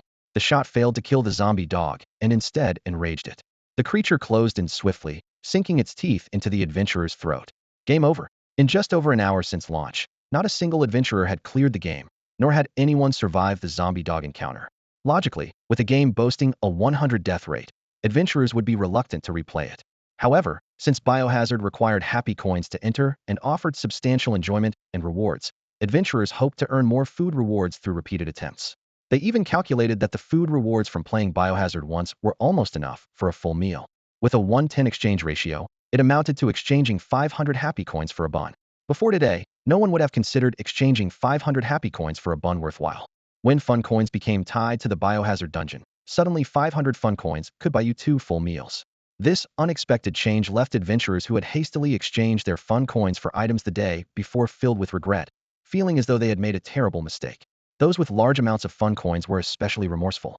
As they refreshed the game channel, they were shocked to see others buying fun coins at a high 1-to-1 ratio overnight. Their value had increased tenfold. Is this what that damn streamer meant by fun coins have no value? The adventurers who had exchanged their fun coins were furious, flooding Wu Yang's account forum, demanding an explanation. The root cause of this situation was that the Biohazard dungeon only accepted fun coins as entry tickets. This meant adventurers could continue entering the Biohazard dungeon for additional rewards even after their daily limit, as long as the single entry rewards exceeded the cost of acquiring fun coins, ensuring a profit. The absurd exchange rate in the game's exclusive channel left adventurers who sold large amounts of fun coins yesterday feeling sick, as if they had swallowed a fly. Meanwhile, a horde of angry trolls had gathered under Wu Yang's account, launching relentless attacks, forcing him to shut down the system and even leave his residence for fear of being tracked down. Hiding, Wu Yang was seething with anger. Damn, this is too much of a coincidence. Yesterday I said it was useless, and today a new dungeon opens that only accepts fun coins. Damn it, are they deliberately messing with me? He was convinced this was a trap set by Chen Yu specifically to target him. Blinded by anger, Wu Yong failed to see his own faults, insisting that Chen Yu was intentionally tarnishing his reputation.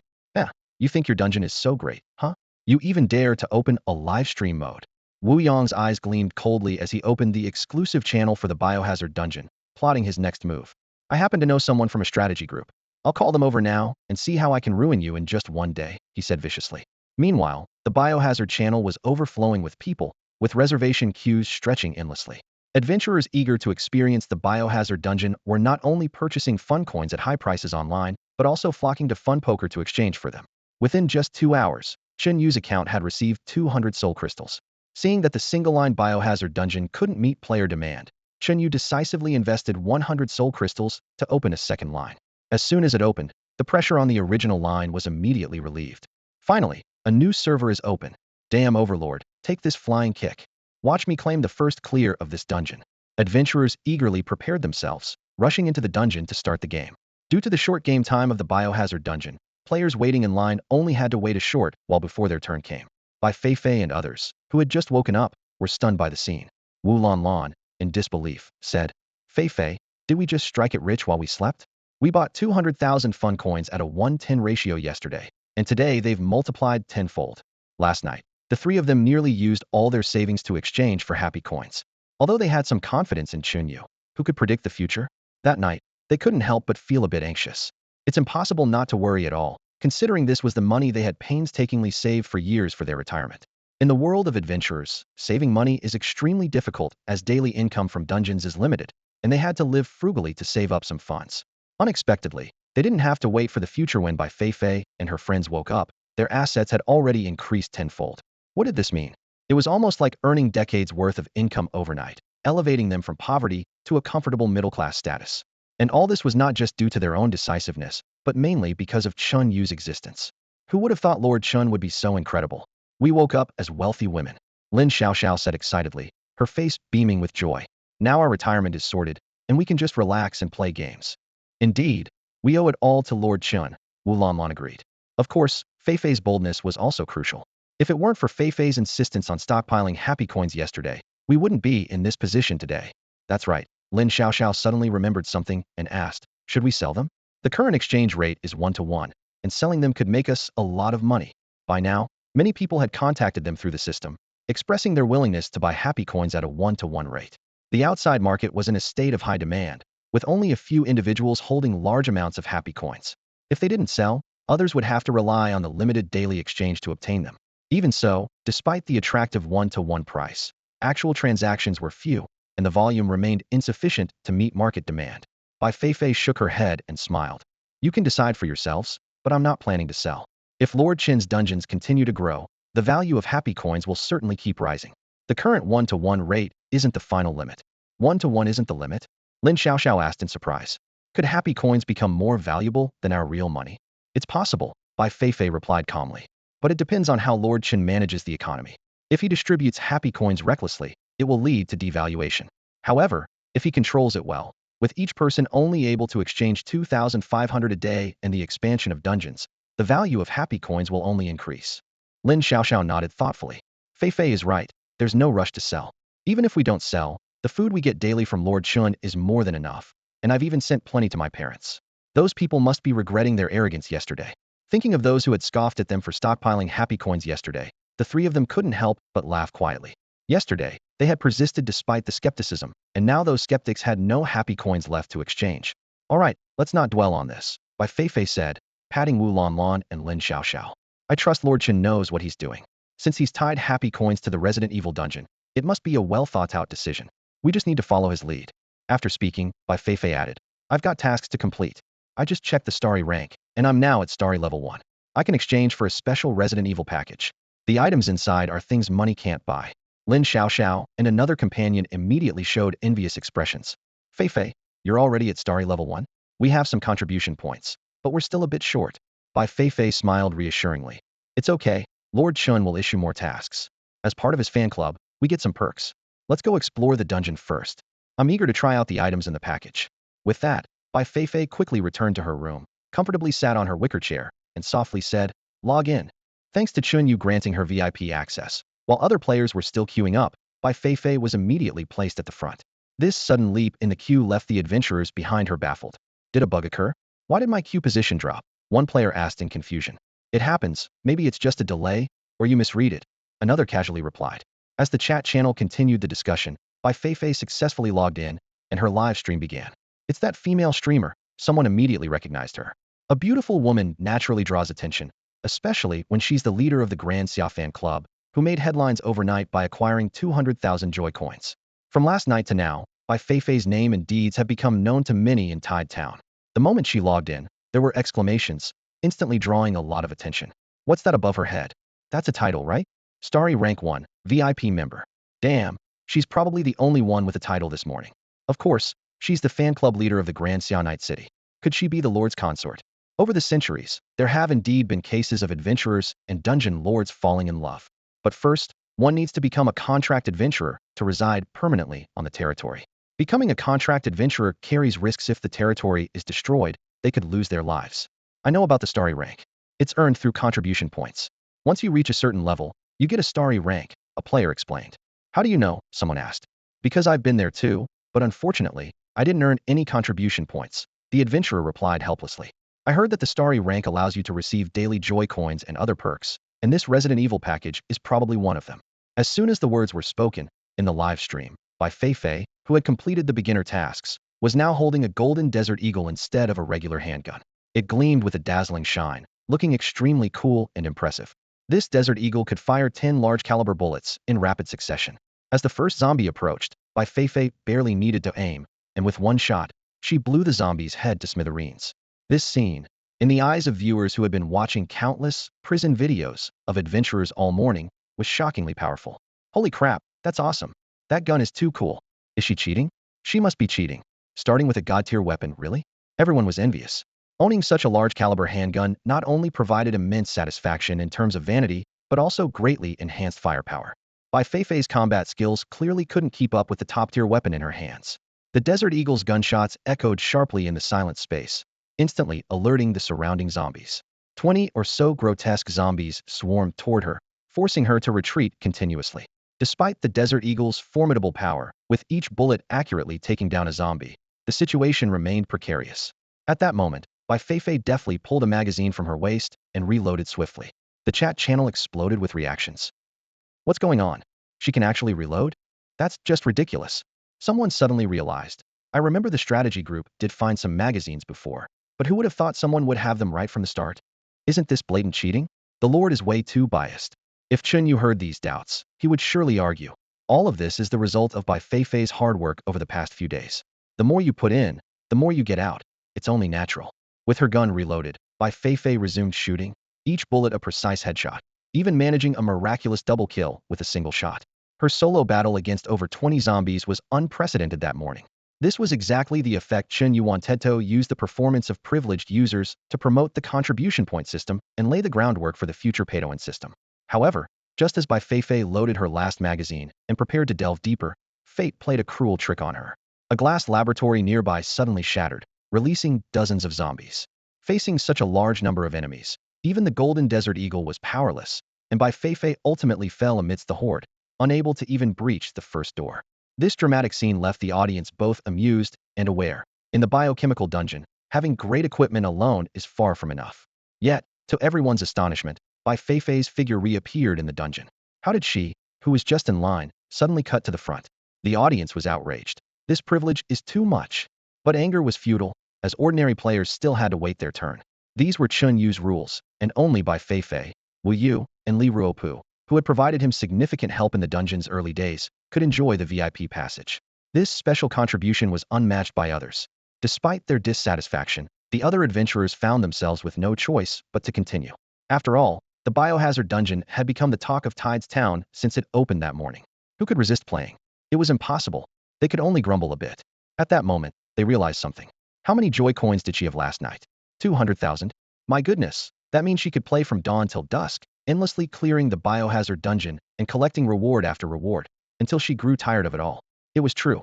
The adventurers gasped in envy at the thought.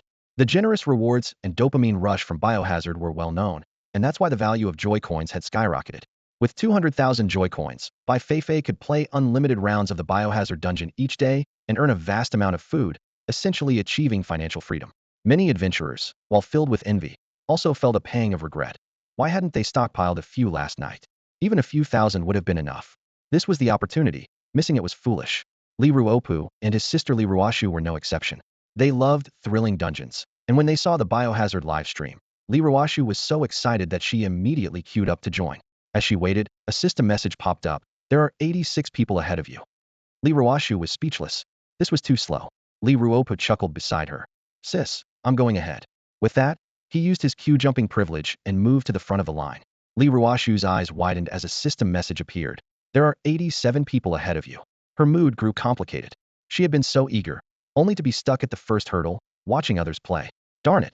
Li Ruoshu gritted her teeth, thinking, fine, I'll wait and see how fun it really is. If it's that good, he'll become a contract adventurer for sure.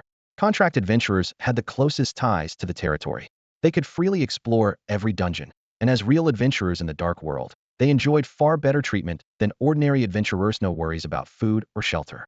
Their only concern was the future of the territory. If it endured, they could even live forever, carefree alongside the dungeon lord. While ordinary adventurers could simulate the adventurer appearance through essence summoning, it was merely an essence, not their true form. In other words, it was just a dressed-up imposter, while contract adventurers physically descended into the world. As Li Ruoshu waited in line, she suddenly spotted a familiar figure. Wu Qingshu. Li Ruoshu raised an eyebrow, immediately on alert. How had the second-in-command of the Changshu strategy group arrived so quickly? The Changshu strategy group was a renowned elite team in Tides Town. Though usually cautious and well-regarded, whenever they took action, they were always victorious. Had Wu Qingshu already discovered the biohazard dungeon's weaknesses? Li Ruoshu clicked to watch Wu Qingshu's live stream. On the screen, Wu Qingshu was cautiously infiltrating the territory of the zombie dogs. With prior observation, he accurately predicted where the first zombie dog would appear and, without hesitation, pulled the trigger, taking it down with a headshot. The gunshot alerted two nearby zombie dogs, and they quickly closed in on Wu Qingshu. In this dangerous situation, Wu Qingshu calmly retreated to a cover. Just then, one of the zombie dogs growled, leaning back slightly to prepare for an attack. Wu Qingshu seized the moment, first landing a precise shot, then swiftly sliding away to safety. This seamless series of actions not only successfully took down a zombie dog, but also perfectly avoided any potential counterattacks. The chat in the live stream room erupted with excitement, with 666 flashing across the screen repeatedly. At this moment, Wu Yong, who hadn't spoken for a while, suddenly chimed in. I've always said, this dungeon isn't that hard. The monster paths are fixed, and the strategy group can crack it in no time. If these three zombie dogs are the toughest bosses, what's there to fear? Thinking that such a dungeon could increase the value of joy coins is just wishful thinking. The existence of strategy groups has always been a controversial topic. On one hand, adventurers seek the fun of exploration and growth in dungeons. On the other hand, excessive difficulty often deters newcomers. While strategy groups help rookie players, they also indirectly cause dungeon difficulty to escalate, creating a vicious cycle that's hard to break. Wu Yong clearly wanted to use the strategy group to quickly undermine the value of Chen Yu's dungeon. But he seemed to underestimate Chen Yu's intention. The beginner mode was never the end. The real challenge lay ahead. When Wu Qingshu reached the laser passage, the high-tech setup immediately caught his attention. Suddenly, a seemingly harmless laser beam flashed by, and unexpectedly, it sliced Wu Qingshu cleanly in half. Game over. The live stream room was thrown into chaos. What's up with this laser passage? Weren't there only supposed to be zombies? He died without even seeing the enemy? Do we have to avoid traps now? That's way too hard. The audience's questions poured in. Clearly, this unexpected trap had completely overturned everyone's understanding of the beginner mode. The adventurers voiced their dissatisfaction. Facing the already challenging zombies, adding the need for precise operation with laser traps seemed nearly impossible for anyone to complete the level. Fortunately, with Wu Qingshu's prior strategy experience, many key points had been identified. For instance, the first zombie must be silently taken down using physical means to avoid alerting others, then quickly proceed along a shaped path to the next door. The positions of zombies in each room and the methods to avoid them were meticulously documented. As for the troublesome zombie dogs, they displayed distinct behavior before attacking, first a low growl, then stepping back to gather strength. By exploiting this flaw, they could be defeated without much difficulty. Armed with this knowledge, most adventurers successfully reached the laser area. Although the attack patterns of the first and second lasers were fixed, passing through all the lasers consecutively seemed like an impossible task. Just when everyone was at their wits' end, they stumbled upon a crucial piece of information. The laser corridor wasn't a mandatory path. Checking the task list revealed that the main quest was simply to escape alive, while shutting down the Red Queen system was a side quest that required navigating the laser corridor. This revelation was a breath of fresh air for the adventurers. Clearly, Lord Chen's design was ingenious. The main quest offered a way out for regular players, while the side quest was meant for those seeking extreme challenges. This kind of design was commendable, inspiring players to return and tackle the unfinished side quests after completing the main game. Most adventurers opted to complete the level first. However, as they bypassed the laser corridor and found the map blueprint, a terrifying banging sound came from behind. The door they had sealed was soon broken open, and a horrific creature stormed in. It was a skinless monster, with exposed muscles and a visible brain that sent shivers down one's spine. Despite its degenerated eyes, its limbs were incredibly strong, and its sharp claws allowed it to easily scale walls. Even more terrifying was its deadly long tongue, which had claimed the lives of nearly all unfortunate adventurers it encountered. What the hell is this creature? Could it be the one mentioned in the incubation chamber earlier? It's a licker. We need to hurry. If more monsters awaken from their frozen state, we're doomed. The chatter was incessant, and this newly emerged horrifying creature immediately heightened the excitement around the biohazard dungeon. Meanwhile, Li Ruoshu logged in and began her beginner training. She demonstrated a remarkable adaptability to firearms, quickly mastering their use and completing the tutorial. With her precise understanding of zombie movement patterns, she swiftly navigated the initial area, easily dispatching the first zombie and zombie dog. However, when she reached the laser corridor, unlike others who chose to bypass it, she paused and began to carefully search the surrounding rooms. Li Ruoshu's actions caught the attention of many adventurers from the outside world. Ignoring the threat of zombies, she meticulously searched 2 rooms, making the adventurers watching the live stream incredibly anxious. Unexpectedly, her risky endeavor paid off. She discovered detailed blueprints of a laser passage in one of the rooms. Her eyes lit up as she immediately began to study the blueprints. This was indeed a perfect blind spot since, at this stage of the game, most adventurers focused solely on escaping and wouldn't stop to search the surrounding rooms. They had already shifted their attention away from the laser passage. The blueprints detailed the sequence and pattern of the lasers, a difficulty buffer specifically set by the game designer, Chen Yu. After all, these adventurers came from a world where computers didn't exist, so expecting them to connect to terminals and crack passwords would be too demanding. After memorizing the blueprint information, Li Ruoshu stood motionless in front of the laser passage. This scene immediately sparked heated discussions among the viewers. Why isn't she running? Move. The lickers are almost here. Who knows how many lickers are in the incubation chamber? Is she planning to take them all on? Her skills are impressive, but the lickers are terrifying. She should just clear the stage first. This side quest can be done later. Then, someone recognized her. Wait, isn't this Li Ruoshu, the ace of the Black Rose strategy group? What? The strongest dungeon fighter queen? The super expert who almost soloed the Doom God's wrath a few days ago? Didn't expect her to be so cool, and an elegant lady at that. As the crowd was buzzing with speculation, a chilling scene unfolded on screen. A licker darted into view, followed by a second, a third. In no time, dozens of lickers emerged from the incubation chamber, their long tongues slicing through zombies with ease. Finally, Li Ruoshu sprang into action. She leapt backward, landing precisely in the laser passage, and sprinted toward the end of the corridor. The lickers pursued her closely, resembling a hunter chasing its prey. As the passage closed with a thunderous sound, the first wave of lasers was about to activate. Li Ruoshu silently recited the sequence from the blueprints. Jump in 3 seconds. She leapt gracefully, not only perfectly dodging the lasers, but also evading several deadly tongue attacks. The lasers roared through, instantly slicing 5 lickers in half before they could react. Despite witnessing their comrades' deaths, the remaining lickers showed no fear. The other 10 lickers paid no mind to their lack of emotions as zombies, their sole focus being on killing and feeding. As the second laser swept through, Li Ruoshu quickly ducked and rolled to dodge its sharp edge. The laser sliced through the air like a blade, severing several lickers' tongues and killing 3 of them. In a matter of moments, more than half of the licker group was dead or injured. This scene thrilled the adventurers outside, who erupted in cheers. Wow, the Black Rose's ace really lives up to her reputation. She's incredible. Her movements are unrivaled. So fierce. Fierce and beautiful. It's like art. Those moves were amazing. As the 4th and 5th lasers flickered, Li Ruoshu not only skillfully evaded the Licker's attacks, but also used the laser's cover to defeat nearly all of them. Only one Licker remained on the battlefield, but it was not to be underestimated. Li Ruoshu understood that the only safe zone from the final laser was the corner by the passage entrance. There, the last Licker waited quietly. Her eyes locked onto the Licker, showing no fear. In the next moment, she moved swiftly towards it. The Licker, seeing this, lunged at her without hesitation, its tongue shooting out. But Li Ruoshu sidestepped, executing a perfect slide tackle past the Licker. Just as the Licker tried to turn and counterattack, it was swept by the laser grid, instantly reduced to countless fragments. As Li Ruoshu slid steadily to the passage entrance, she stood up immediately, hugging the wall and keeping her eyes on the laser grid. The grid enlarged before her, drawing closer. As it nearly grazed her skin, Li Ruoshu steadied her breath, her eyes calm until the grid disappeared. She sighed in relief, her heart pounding, grateful to be unscathed. That was close. Almost got caught, Li Ruoshu murmured to herself, looking down silently, both relieved and slightly embarrassed. With a series of beeps, the passage door slowly opened following the last laser grid.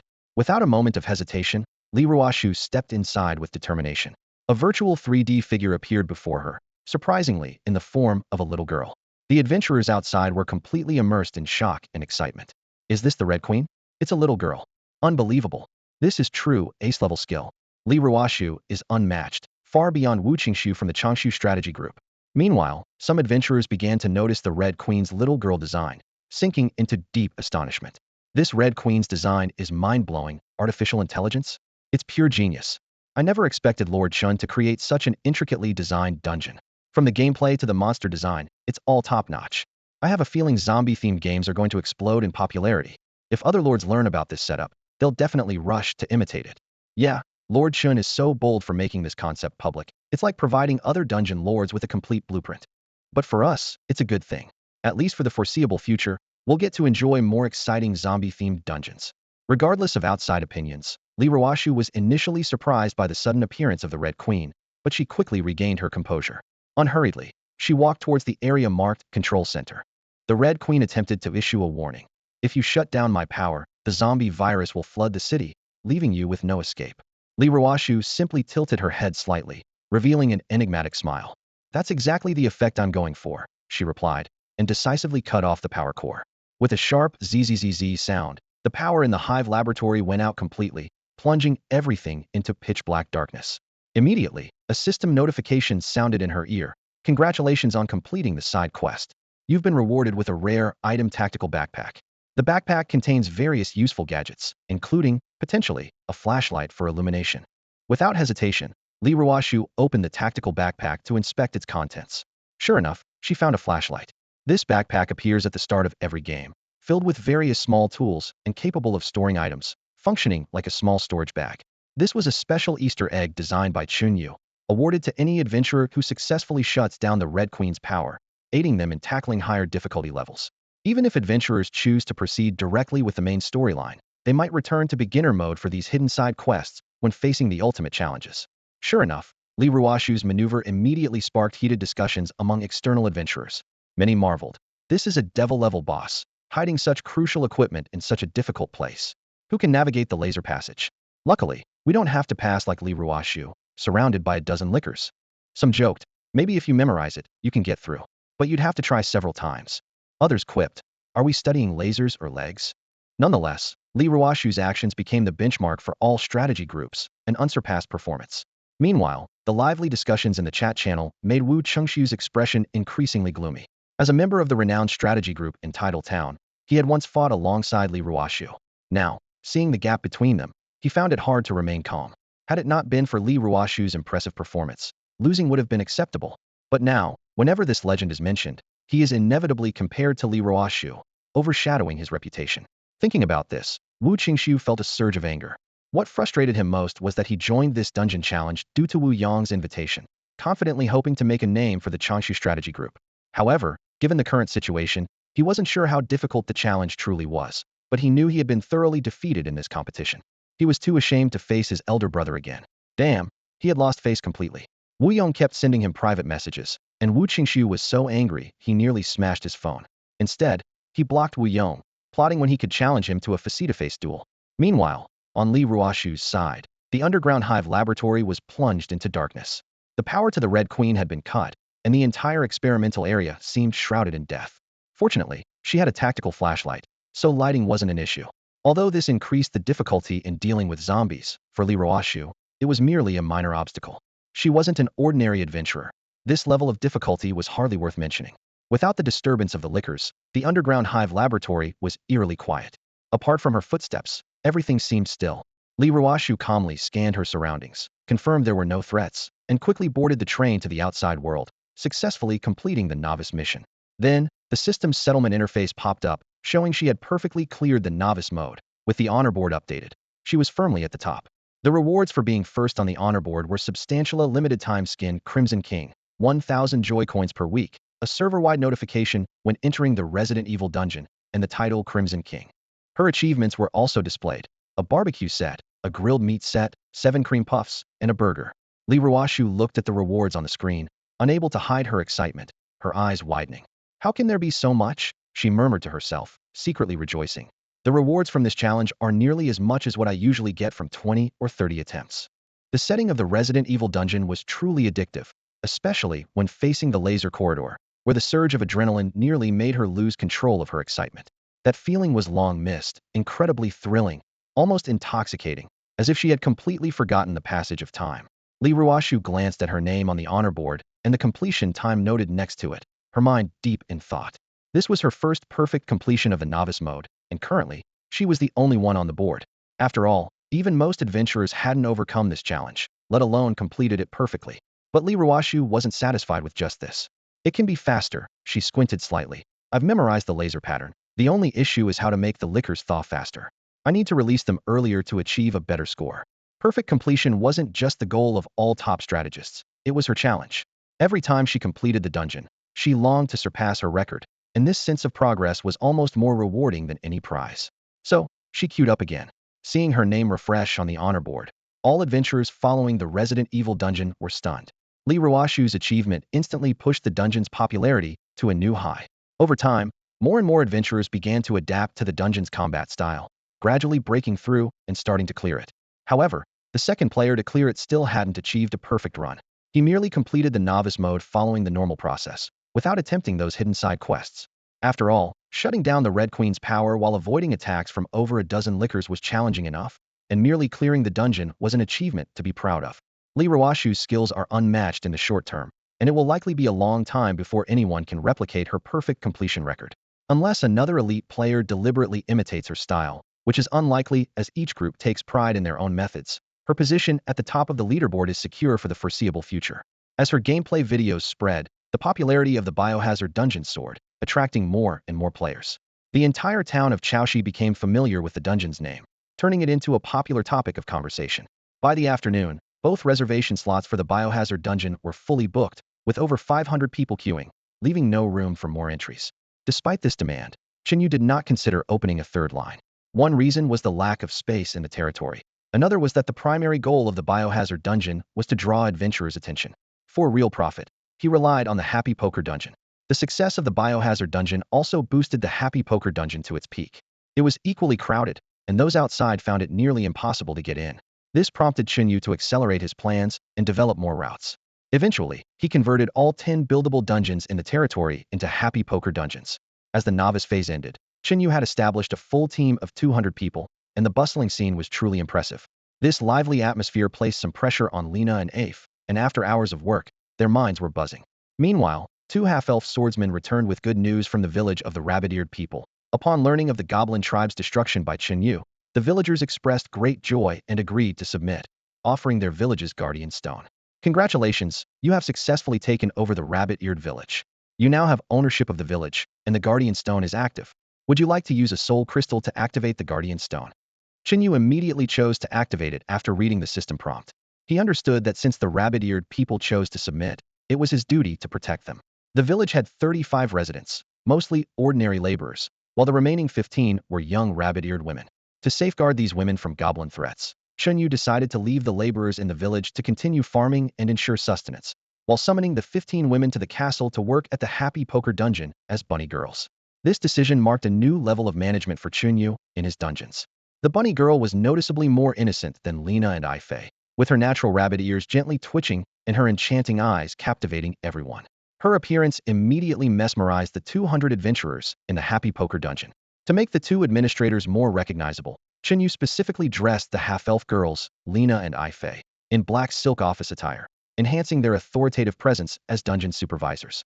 With these changes, the Happy Poker Dungeon was gradually taking shape.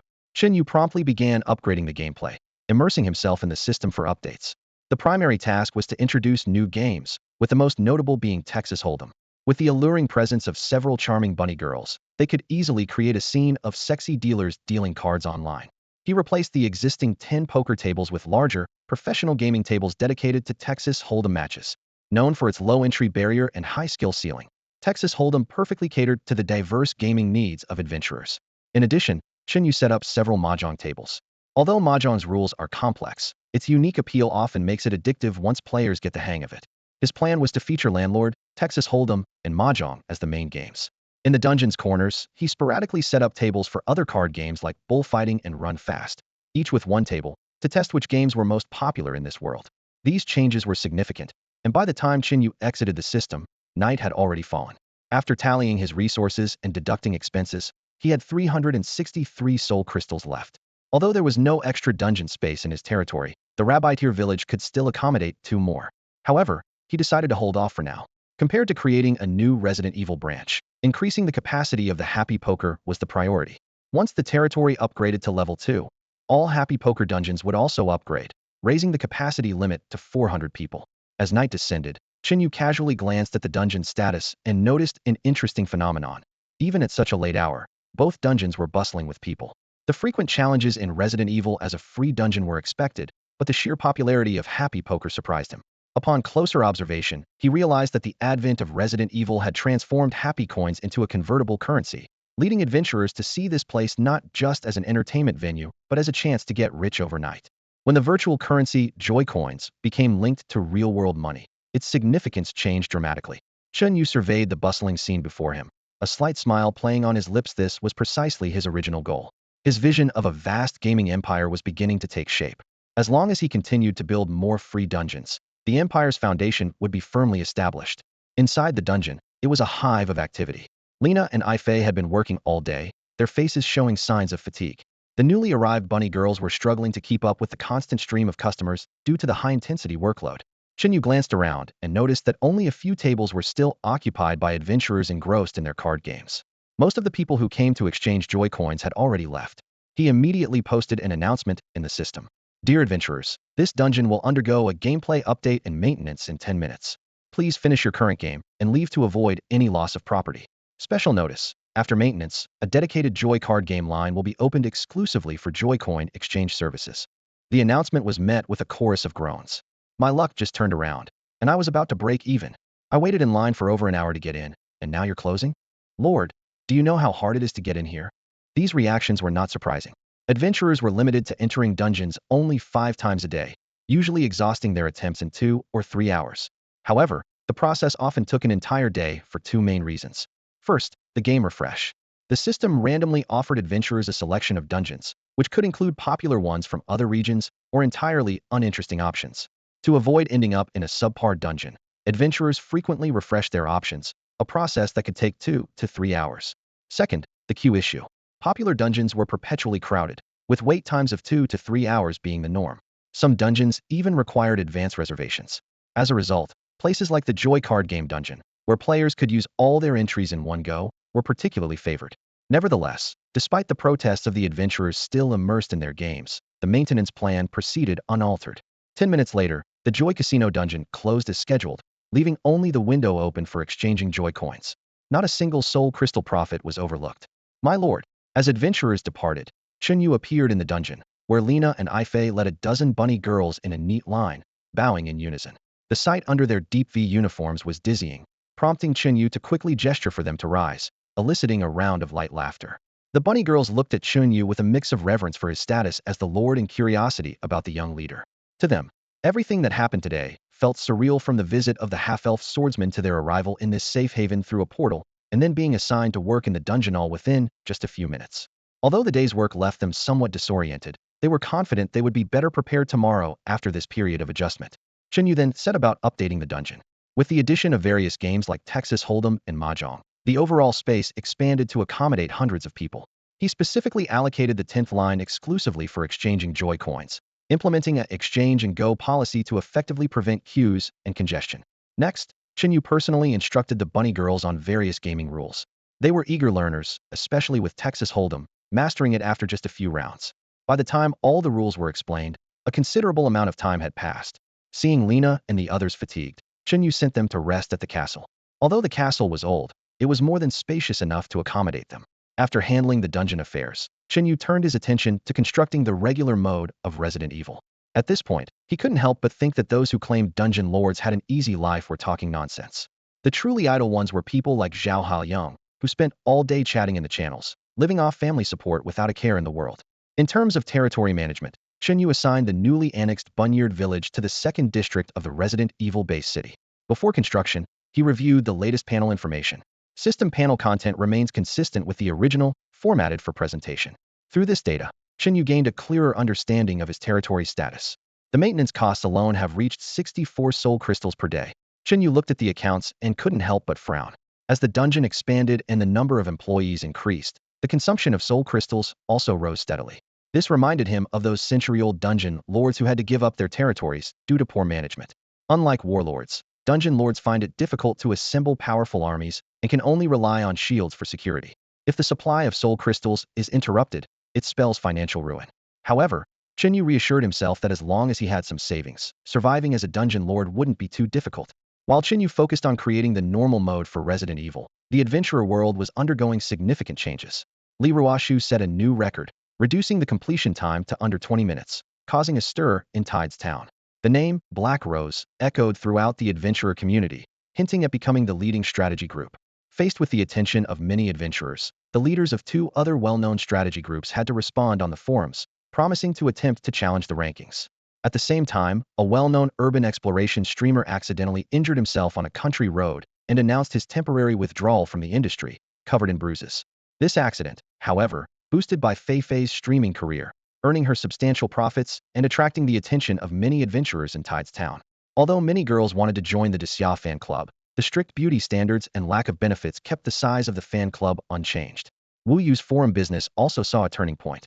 Thanks to the Resident Evil strategy video authorized by Li Ruoshu, along with previous high-quality reviews of Happy Chess, his follower count increased significantly.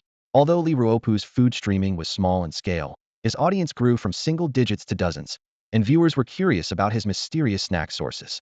Despite its small scale, Li Ruopu enjoyed this venture and decided to continue. Late at night, even the Resident Evil dungeon was left with only a few scattered figures in line. After all, at this hour, even the most diligent workers needed rest to recharge for the next day's efforts. The next day, after a brief moment of silence, Tide Town began its bustling day once again. The streets were crowded and noisy, with street vendors' calls blending with the distant chatter. An adventurer looked down at the game interface in front of him, filled with disappointment. Damn it, I didn't get in the queue again.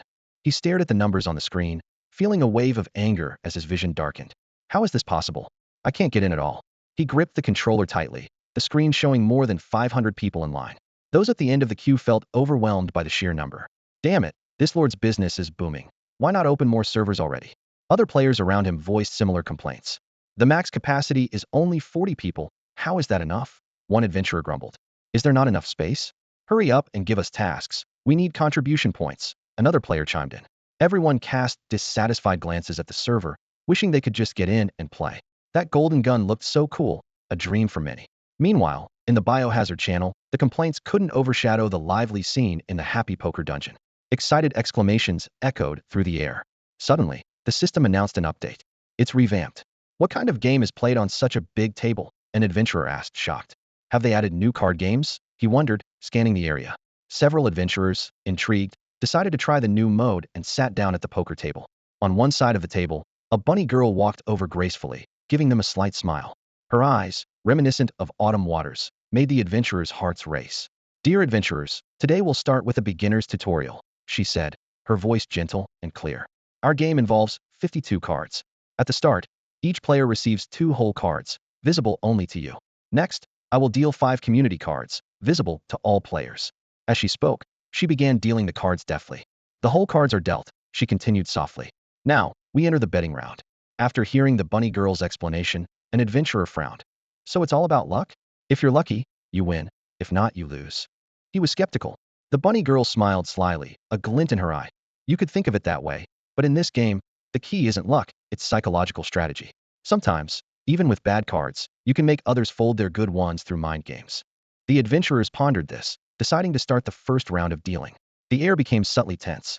As the value of the happy coin soared, the adventurers approached each round with extreme caution. Every win or loss felt like a dance on a knife's edge. When they won, they cheered. When they lost, their brows furrowed with frustration. I must turn the tables, was their only belief. Meanwhile, the atmosphere in the happy poker dungeon reached its peak. Despite some players losing all their happy coins, they were reluctant to leave. The thrill and tension of each hand kept them hooked. Lena watched these endless players, eventually forcing them offline to prevent them from occupying valuable space and hindering other adventurers from entering. All of this seemed to be just the beginning of a descent into obsession. The adventurers, who were forcibly logged out, were still feeling disgruntled and on the verge of an outburst when they were suddenly greeted by a table full of exquisite food. Their anger quickly dissipated. The lavish feast left them momentarily stunned, and a sense of embarrassed unease crept over them. It was almost too much to handle. As the value of the happy coin skyrocketed, the adventurers experienced a surge in dopamine while playing the game. Even in defeat, the system rewarded them with a generous amount of food. In comparison, the benefits of the happy card dungeon far surpassed those of other lords' dungeons. Moreover, happy coins could be sold to other players for cash, a feature that set it apart from traditional dungeons. Soon, adventurers who had tasted the rewards became deeply engrossed, and even when they were kicked out, they couldn't stop thinking about it. The inability to play for even a moment left them itching to return. This addictive quality was starting to quietly manifest in some adventurers, which was precisely Chen Yu's intention. Knew that one day, his gaming empire would drive all adventurers wild with excitement. Under Chen Yu's guidance, the happy card dungeon continued to develop steadily. In just one morning, Chen Yu had collected 1,000 soul crystals, marking his most profitable period yet. Observing the situation in other dungeons, Chen Yu noticed that the queue for the biohazard dungeon was approaching 1,000 people, with waiting times spanning several hours. After careful consideration, he decided to expand the biohazard dungeon and begin constructing 2 new dungeons in the rabbit-eared village. The morning's earnings had already exceeded his expectations, so spending 200 soul crystals was a worthwhile investment. Without hesitation, he chose, yes, to spend 100 soul crystals to build a level 1 dungeon. With 800 soul crystals remaining, the pressure on the biohazard dungeon eased significantly once the new routes were established. Adventurers flooded into the new dungeons, tearfully exclaiming, "The Wicked Lord finally expanded the dungeons. I thought I'd have to wait half an hour, but now I can enter immediately. It's so moving." However, shortly after entering, one adventurer angrily kicked at Chen Yu. "You Wicked Lord, take this flying kick." Subsequently, Chen Yu decided to spend 500 soul crystals to upgrade the castle. The soul crystals he had saved the previous night were intended for this crucial move. The castle upgrade was pivotal. Once the command was given, the castle emitted a series of crackling sounds, as if a mysterious force was reshaping it. Before long, a brand new castle stood before Chen Yu. Though not luxurious, it was far more impressive than its previous dilapidated state. The system notification followed. "Congratulations, your castle Daxia Evernight City has been upgraded to level 2. With this upgrade, the level cap for all your buildings has increased. Additionally, your renown has grown, attracting the attention of some dark world races." Hearing the notification, Chen Yu's brow furrowed slightly. The castle upgrade signified that he was no longer content with hidden development and had chosen to actively engage in the multiracial power struggle. As the 7-day novice protection period was about to end, the seemingly peaceful area was on the brink of a bloody storm. Chen Yu opened the Lord's chat channel and was greeted by a series of lively conversations. The scrolling text on the screen was filled with anxiety and anticipation about the imminent end of the newbie protection period. "Please don't attack me, okay?" pleaded someone with a cutesy ID claiming to be a sweet girl. "Soft and cute, like a gummy bear girl? Sure, you're exactly the kind we want to attack," someone immediately replied, their tone clearly teasing. "If you don't want to get attacked, just be a vassal territory," another voice coldly suggested. The conversation quickly shifted to discussing loot. What kind of cute girls can't you find in this dark world? Conquering the elf castle later and having a harem of thousands isn't just a dream. There's a bunyard village to the west of my territory. Tomorrow, I'm going to raid it and see if I can bring back a few bunnies. Haha, be careful not to overdo it. The topic then turned to the fate of dungeon lords. Recently, only Zhao Haoyang has been making noise. What about the other dungeon lords? What about Chen Yu? No matter how good his exam scores are, without money, as a dungeon lord, he's probably just waiting to perish in his territory. Chen Yu silently observed these conversations. As rookie lords graduating in the same year, they were somewhat familiar with each other. Yet, in this resource-scarce world, former school friendships clearly couldn't compete with the lure of profit. After pondering for a moment, Chen Yu made a decision. Once the protection period ends tomorrow, monster levels will no longer be suppressed, presenting both danger and opportunity. He must act before other warlords arrive and seize the Goblin Kingdom. It's large enough to build 20 dungeons and is the most ideal resource point in the entire newbie area. Immediately, he invested 200 soul crystals to upgrade the Adventurer's Tavern. The building creaked and visibly expanded, now capable of accommodating 40 adventurers simultaneously. Next, he used the remaining magic crystals to upgrade all newly appeared adventurer spirits to level 2. Finally, he posted an exploration mission on the adventurer interface. Mission objective: explore all unexplored areas surrounding the castle. Solo reward: 1 high-quality magic crystal, 300 joy coins. Team reward: occupy a territory. All receive 500 joy coins, 50 contribution points. Duration: 1 day. Requirement: 40 people. As soon as Chen Yu's task was announced, it caused a stir among adventurers. News of the new task in Daxia's everlasting city spread like wildfire throughout the community. Let's go?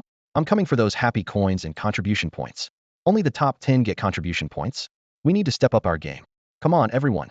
Let's conquer more territories and unlock new branches for the biohazard quest. In just a few minutes, Chen Yu's task list was flooded with over 70 applications, a speed that took even him by surprise. Familiar names like Bai Feifei, Li Ruoshu, and Qi Maosong caught his eye, but with only 40 spots available, he had to make some tough choices. In the spirit of fairness, Chen Yu prioritized those familiar faces. The system automatically generated a ranking based on the adventurer's activity within the territory, simplifying the selection process. Soon, 40 lucky individuals were chosen, including longtime supporters like Bai Feifei and Wu Yu. When he saw Li Ruoshu's name, Chen Yu didn't hesitate to assign the only upgraded adventurer essence to her. He vividly remembered her exceptional combat skills during the Goblin tribe takeover and her impressive performance on the biohazard leaderboard, making her the perfect choice for team leader.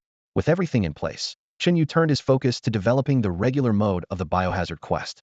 Although side quests could keep adventurers interested for a while, continuous updates were essential to maintain the dungeon's long-term appeal. The complex, city-based map for the regular mode was expected to take another 2 days to complete. This time was also perfect for upgrading the territory's buildings. The popularity of Happy Poker was steadily rising, with new adventurers arriving continuously. Chen Yu estimated that he could easily earn 2,000 soul crystals today. Late that night, after tallying up the day's gains, Chen Yu took out 1,000 soul crystals and upgraded all 5 lines of Happy Poker, increasing its capacity. Now, the entire dungeon could accommodate 300 people. After completing these tasks, Chen Yu finally lay down on his upgraded solid wood bed. Covered with soft animal skins, the bed was far more comfortable than the previous stone one, and he quickly drifted off to sleep. The next morning, the system's notification sound woke him. The novice protection period has ended. The current area's monster levels have been released. Chen Yu immediately got up, went to the territory's tavern, and activated the adventurer summoning. 40 rainbow-like beams streaked across the sky, landing in the tavern. Soon, 40 fully armed adventurers emerged one after another. Some carried bows and arrows, others wielded swords, and Wu Yu stood out with his large iron hammer, striding energetically. Seeing this, Li Ruopu raised an eyebrow and jokingly hooked an arm around Wu Yu's shoulder, saying, "Hey, old buddy, this isn't a siege. Why are you lugging that big iron hammer around again? Wasn't there an extra reward for capturing territories?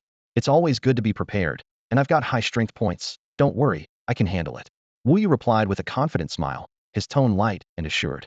He could indeed wield the heavy battle axe, though his steps were inevitably a bit slower, which is one reason most adventurers avoid carrying heavy weapons. For them, the outcome of a battle is secondary to maintaining composure and style. Once everyone had gathered, Chen Yu stood in front of the group and succinctly outlined the mission, which was almost identical to the description in the mission briefing. He didn't give a detailed plan, merely pointed them in the right direction, leaving the adventurers to act on their own. Unlike an army, they had no discipline and couldn't be managed. This is one of the key differences between a dungeon lord and a warlord. A warlord has full control over his troops, provided the resources are there, with a steady stream of specialized units. In contrast, a dungeon lord's relationship with adventurers is purely contractual, available as needed and dispensable, without responsibility for what follows. Watching the adventurers depart, Chen Yu turned back to the castle, continuing to ponder the level design for the Resident Evil normal mode, paying no mind to the 40 adventurers heading out. As soon as they stepped out of the territory, the adventurers naturally formed groups and scattered in 3 directions: east, south, and west. The more skilled and daring ones paired up, like the siblings Li Ruoshu and Li Ruopu. Although Li Ruopu was relatively weaker, Li Ruoshu alone was as strong as 10, making him more of a sidekick, handy for cheering from the sidelines. Another duo consisted of Wu Yu and Qi Maosong, who had previously teamed up to eliminate a goblin tribe. One specialized in power attacks, the other in agility, and they had developed a good level of coordination. The Bai Feifei sisters teamed up with two other female adventurers. Despite being women, in this attribute-equalized dark world, the real difference lay in skill and awareness. Their combat prowess was formidable, especially Lin Xiaoxiao, whose archery was so precise it was almost infallible. The remaining 31 adventurers formed 6 additional teams, and the efficient division of labor significantly enhanced the overall exploration efficiency. Sis, there's a level 3 Gale Wolf. In the woods, Li Ruopu whispered a warning as he nervously watched the bushes ahead. In a flash, a figure darted out. Li Ruoshu had already charged forward, her blade striking decisively at the wolf's vital spot. Blood sprayed onto the grass as the wolf yelped in pain, but didn't die immediately, instead staggering away. Li Ruopu quickly drew his bow and shot an arrow, which struck the wolf's leg with precision. The unbalanced Gale Wolf was soon caught up by Li Ruoshu, who swiftly slashed its side, ending its life. Not bad, your archery's improving, Li Ruoshu casually remarked as she extracted the magical crystal from the wolf's body. Of course, I'm your brother. Li Ruopu grinned, pulling out a cloth bag to collect the crystal, lamenting, too bad it's not a high-quality beast. These common ones are getting boring. Take it easy. If you die, it'll be a real embarrassment. Li Ruoshu's tone was lazy, but her eyes remained vigilant. As a top player, she knew never to underestimate an opponent, no matter how weak. Suddenly, she sensed movement in the bushes, a chill running down her spine. Instinctively, she kicked Li Ruopu aside and rolled to the side. Bang! A sharp wind blade slashed the spot where she had stood, sending grass clippings flying. Had she hesitated a second longer, she might have been seriously injured. Almost getting killed right at the start? Li Ruoshu narrowed her eyes, her expression turning stern as she focused on the direction from which the wind blade had come. In the dim shadows of the trees, a large white wolf cast a glance at Li Ruoshu before silently vanishing into the depths of the forest. This was a level 3 hurricane wolf, rated at a 3-star quality, reaching an excellent grade. Li Ruopu had just gotten back on his feet, his eyes sparkling with excitement. Finally, a worthy, excellent grade magical beast. This is what real hunting games are about. Don't make any rash moves, Li Ruoshu warned calmly and cautiously. It's likely still observing us from nearby. This creature is more cunning than we imagined. Her caution was well-founded. Although Li Ruoshu's current spirit power was rated at ordinary 4-star, her combat strength index was only 16 points. In contrast, the Hurricane Wolf's combat strength index was as high as 120 points, a difference of 7 or 8 times. Such a gap couldn't simply be bridged by combat techniques, especially when the opponent was so cautious, retreating immediately after missing with a wind blade. Should we retreat first? Li Ruopu suggested. No, Li Ruoshu replied firmly. It's not yet beyond our ability to defeat. As long as we can break through its defenses, there's a chance. This level of disparity isn't insurmountable for a top-tier strategy group. With that, she continued her exploration into the forest depths, effortlessly dispatching the level 2 wolf creatures she encountered along the way. Unlike ordinary adventurers, Li Ruoshu was comparable to a hero unit, able to maintain vigilance even while fighting. Soon, she collected 2 magic crystals. Adventurer Li Ruoshu requests to use 2 level 2 ordinary magic crystals for an upgrade. Chen Yu received this request while setting up the normal mode of a biochemical crisis, and, after a brief consideration, approved it. Li Ruoshu immediately advanced to level 3, her combat strength index reaching 24 points. She quickly allocated the newly acquired points, feeling her body become more agile. Though this increase seemed minor in the early stages, it was significant for a top-tier adventurer. With just one more level 3 magic crystal, she would be confident enough to challenge the Hurricane Wolf. Meanwhile, Bai Feifei and her group, while searching for magic crystals, unfortunately found themselves surrounded by a group of goblins. These ugly creatures eyed the 5 girls with greedy looks, clearly mistaking them for human females from the dark world and plotting how to capture them back to their tribe. Gibberish. All right. Dozens of goblins surrounded them completely, their eyes filled with malice and hostility, whispering in an unintelligible, bewitching tone. Bai Feifei and her companions felt a wave of nausea and immediately sent out a distress signal to the entire team. Meanwhile, they remained on high alert, with Lin Xiaoxiao's bow and arrow drawn tight, ready to fire at any moment. Suddenly, a short goblin elder emerged from the crowd, clad in a wizard's robe and holding a green staff. With a single wave of the staff, a powerful force of nature erupted from the ground, causing vines to rise rapidly, weaving themselves into a cage that trapped Bai Feifei and her companions. Rare quality. Bai Feifei's eyes narrowed as she realized the goblin elder possessed a rare quality, leaving her momentarily stunned. What shocked her even more was that the goblin elder's level had reached 5. Such formidable power, combined with a high level, was beyond what they, as ordinary adventurers, could resist. The group exchanged uneasy glances, feeling a growing sense of unease. How could there be such a strong opponent? Something's not right, Bai Feifei muttered, her brow furrowed, as a thought struck her, sparking a flash of vigilance in her eyes. She quickly sent out several retreat signals on the map. The area confined by the vines continued to expand, growing like living creatures intent on binding them. These vines, however, didn't attack directly but wrapped around them swiftly, aiming to entangle and restrain. The sensation of being bound made the girls feel even more nauseated, and they immediately fought back, swinging their weapons fiercely. But against the rare, level 5 Goblin Elder with a combat power of 350, they stood no chance with their mere 6 combat power. Seconds later, their weapons were effortlessly disarmed by the vines, and their bodies were completely bound, unable to move. They were tightly trapped, losing all ability to resist. Feifei, what do we do? Are we going to be imprisoned by these goblins? And then, Wu Lanlan's voice choked with fear. Are they planning something terrible? That endless. I don't want that. Bai Feifei sighed at Wu Lanlan's nervousness. Sister, your imagination is quite vivid. Remember, we're adventurers. While our bodies are trapped, our spirits are independent. We can just log out if needed. Her tone was calm, yet did not hide her underlying tension. Exactly, Lin Xiaoxiao nodded. We are avatars of adventurer spirits, not physically present. They can't capture our souls. We can do as we please. However, Wu Lanlan still felt uneasy. Being caught by a bunch of goblins is just too unsettling. Wait! Bai Feifei suddenly exclaimed, looking into the distance. Look, they seem to be planning to take us somewhere. Several goblins were pulling the vines, dragging them in a certain direction. The goblin elder led the way, head held high with a proud look, as if they had captured a rare prize, taking them to some place. Listening carefully to the goblin's excited whispers, Bai Feifei's expression changed. If I'm not mistaken, we've encountered the formal troops of the Goblin Kingdom. Lin Xiaoxiao looked puzzled. Ordinary goblin tribes wouldn't have soldiers this strong, nor a rare-level mage. So where are they taking us? Lin Xiaoxiao asked. Bai Feifei answered without hesitation. To the Goblin Kingdom. Lord Chen has been searching for the Goblin Kingdom's whereabouts. It's very likely we're being taken there. Lin Xiaoxiao's gaze became thoughtful. You mean? Bai Feifei nodded, her eyes firm. Exactly. We'll follow these goblins to the Goblin Kingdom and see for ourselves what's there. Following the goblins to their kingdom would not only reveal its location, but also allow them to gather valuable intelligence. This information could be exchanged for a significant amount of joy coins and contribution points. The thought of this made the girls excited. Their eyes sparkled with anticipation, and their fingers subconsciously brushed against the weapons at their waists. This was a mission only they could accomplish. Goblins were solely focused on reproduction, with no peculiar habits. If they could return with this precious intelligence, they wouldn't rank at the bottom this time. At least they would earn some contribution points. To prevent any accidents, Bai Feifei continually sent retreat signals on the map throughout their journey. Her fingers moved swiftly across the screen, marking the goblin troops' route and warning other adventurers to stay away to avoid alerting the goblins. Upon receiving the signals, the other adventurers, though unsure of the specifics, wisely chose to avoid the area, with none daring to satisfy their curiosity. Only Qi Maosong, skilled in reconnaissance, agilely climbed a tall tree to observe the goblin's path for a moment. So, did you find anything? Wu Yu asked impatiently as Qi Maosong landed, frowning slightly. It's a goblin troop, and a very strong one. Qi Maosong emphasized, his voice low. This indicated that they were facing an enemy they couldn't handle at their current level.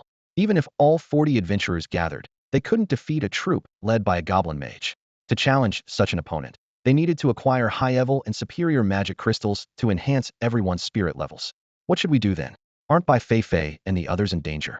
Wu Yu blurted out, then scratched the back of his head as if recalling something. But maybe it's not that dangerous. Qi Maosong's eyes gleamed with thought. Since they changed the signal to retreat, they must have a plan. Perhaps they're using this opportunity to investigate the Goblin Kingdom. That makes sense. Wu Yu nodded in agreement. Should we go back and inform Lord Chen? No need to rush back. It would waste too much time. Qi Maosong shook his head. Let's keep hunting. Half the day has passed, and today's gains are still insufficient. With just this much, attacking the Goblin Kingdom is impossible. Wu Yu touched the 2 magic crystals in his pouch, feeling their cool surfaces. They had already used 4 and reached level 3. These 2 remaining ones were of ordinary grade, offering no further enhancement. The best outcome today would be for everyone to reach level 4. Qi Maosong said no more, bending down to examine the ground for traces and continuing to scout the surroundings. Although Chen Yu's task was simply to explore the unknown territories around the castle, the adventurers had their own agendas. They hoped to discover more territories for building a biohazard dungeon and earn greater rewards. This outing wasn't for minimum rewards, at least not for Qi Maosong and his group. who were striving for contribution points and higher rewards. With an entire day at their disposal, they aimed to make the most of every minute. Suddenly, a blinding red light flashed across all the adventurers' interfaces, displaying an urgent task just issued by Chen Yu. Urgent task: assist in biohazard-based City Zone 2, repel the attack, and identify the source of the attack. What? The adventurers simultaneously wore expressions of shock. The news of the attack on the biohazard base hit the adventurer community like a bolt of lightning. Although they knew the territory was protected by a shield that prevented direct enemy intrusion, once activated, the shield would cut off the dungeon signals, hindering adventuring activities. Damn it, one adventurer exclaimed, clenching his fist. Missing out on the biohazard quest feels worse than being covered in ants. Adventurers quickly mobilized towards the territory to support biohazard-based District 2. Except for by Feifei's group, who were captured by goblins, and Li Ruoshu, who chose to continue hunting. 32 adventurers used a soul crystal each to teleport directly to the rabbit-eared village. Li Ruopu and Chi Maosong stayed behind to report to Chen Yu. Did Li Ruoshu encounter a high-quality magical beast? Chen Yu inquired. Yes, Li Ruopu explained. My sister said she sensed something unusual about this beast. It might drop an attribute magic crystal. As a top adventurer, she wants to seize this opportunity to push her limits. Chen Yu nodded in understanding. Attribute magic crystals not only enhance quality, but also grant adventurers corresponding attribute powers. Securing a high-quality attribute magic crystal would greatly benefit the entire territory. Chi Maosong then reported on the Goblin Kingdom's movements. Bai Feifei regularly sends location signals on the map. It seems they're moving northwest. I expect they'll bring back more intelligence next time we meet. Chen Yu pondered. Two significant pieces of news in one morning. Li Ruoshu might acquire an attribute magic crystal to boost her strength, while Bai Feifei's team gathered intelligence on the Goblin Kingdom. By the way, Chen Yu suddenly remembered, since Li Ruoshu isn't here, you're the strongest force in this battle. He quickly navigated the adventurer interface. I've granted you access to the monster compendium recently released in the biohazard quest. In a critical moment, you can transform into a liquor. The monster encyclopedia is a system exclusive to dungeon lords. When adventurers defeat the monsters placed by the lord in the dungeon, there's a chance that a monster card will drop. These cards are sent to the dark world, allowing the dungeon lord to transform the adventurer's spirit into the monster depicted on the card for a limited time. The stronger the monster's combat power in the encyclopedia, the higher the card's quality, and naturally, the lower its drop rate. For instance, ordinary zombie cards have piled up in Chen Yu's collection and are virtually useless, as they only transform into common grade cannon fodder. Zombie dogs are slightly stronger at most, rated as common grade 2 stars and a half, but still not noteworthy. In contrast, the liquor is particularly special. As the boss in beginner mode, the liquor is rated as a fine grade 2 stars and a half, with combat power far exceeding other monster cards, making it a trump card in Chen Yu's hand. However, this also means the card is extremely rare. Since it became available, Chen Yu has only obtained one, which he intended to use when attacking the Goblin Kingdom, but his own territory was attacked first.